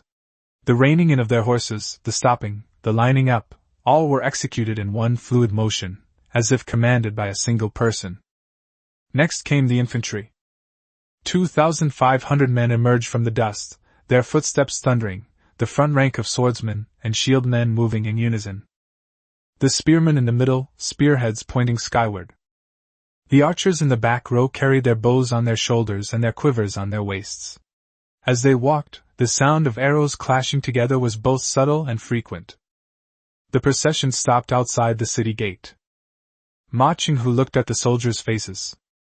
Most of them were very young, some still had the naivety of teenagers, but they were full of energy, their eyes were unwavering, and their backs were straight. Having led troops for many years, he could see the difference between new recruits and veterans. Although these soldiers were not quite fierce enough, their spirit and morale were already there. After a few more months of training and some bloodshed, they will become a team capable of fighting tough battles. The procession parted to make way. 2 men rode out on horseback. One was a young, burly general, the other a scholar, thin and frail, but with a steady gaze. The 2 dismounted outside the city gate. The young general strode over, clasped his hands in greeting, and asked in a loud voice, "May I ask if you are Commandant Ma?" "Indeed." Ma Qinghu dismounted and returned the greeting with a fist and palm salute. "Are you General Xia?" The young general shook his head and smiled. "I am not General Xia. I am Zhang Taizhan, the Deputy General of the Qingzhou Army. This is Mr. Zhou Wenyuan, the strategist of our Green Bamboo Army. General Xia still has matters to attend to in Guanjian County, so he can't come this time. He'll come over after he's finished dealing with those matters." It wasn't Xia Feng.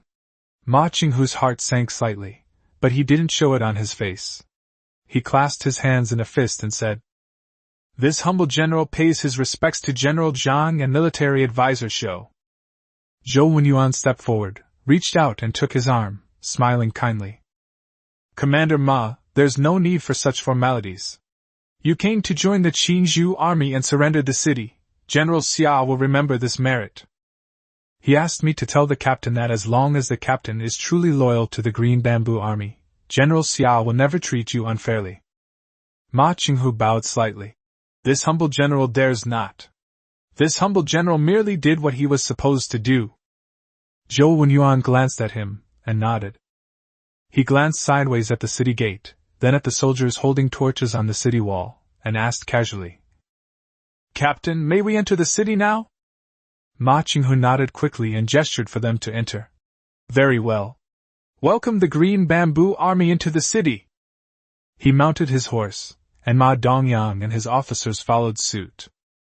Zhang Taizhan and Zhou Wenyuan also mounted their horses, and the 5 of them walked side by side at the front. Behind them, the Green Bamboo Army began to move, with cavalry units entering the city one after another. The infantry followed behind, with swordsmen, shieldmen, spearmen, and archers filing in one after another.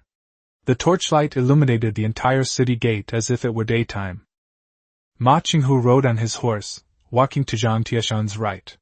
He turned his head, looked at Zhang Tieshan's armor, then at the knife at his waist, and seemed about to say something, but swallowed his words.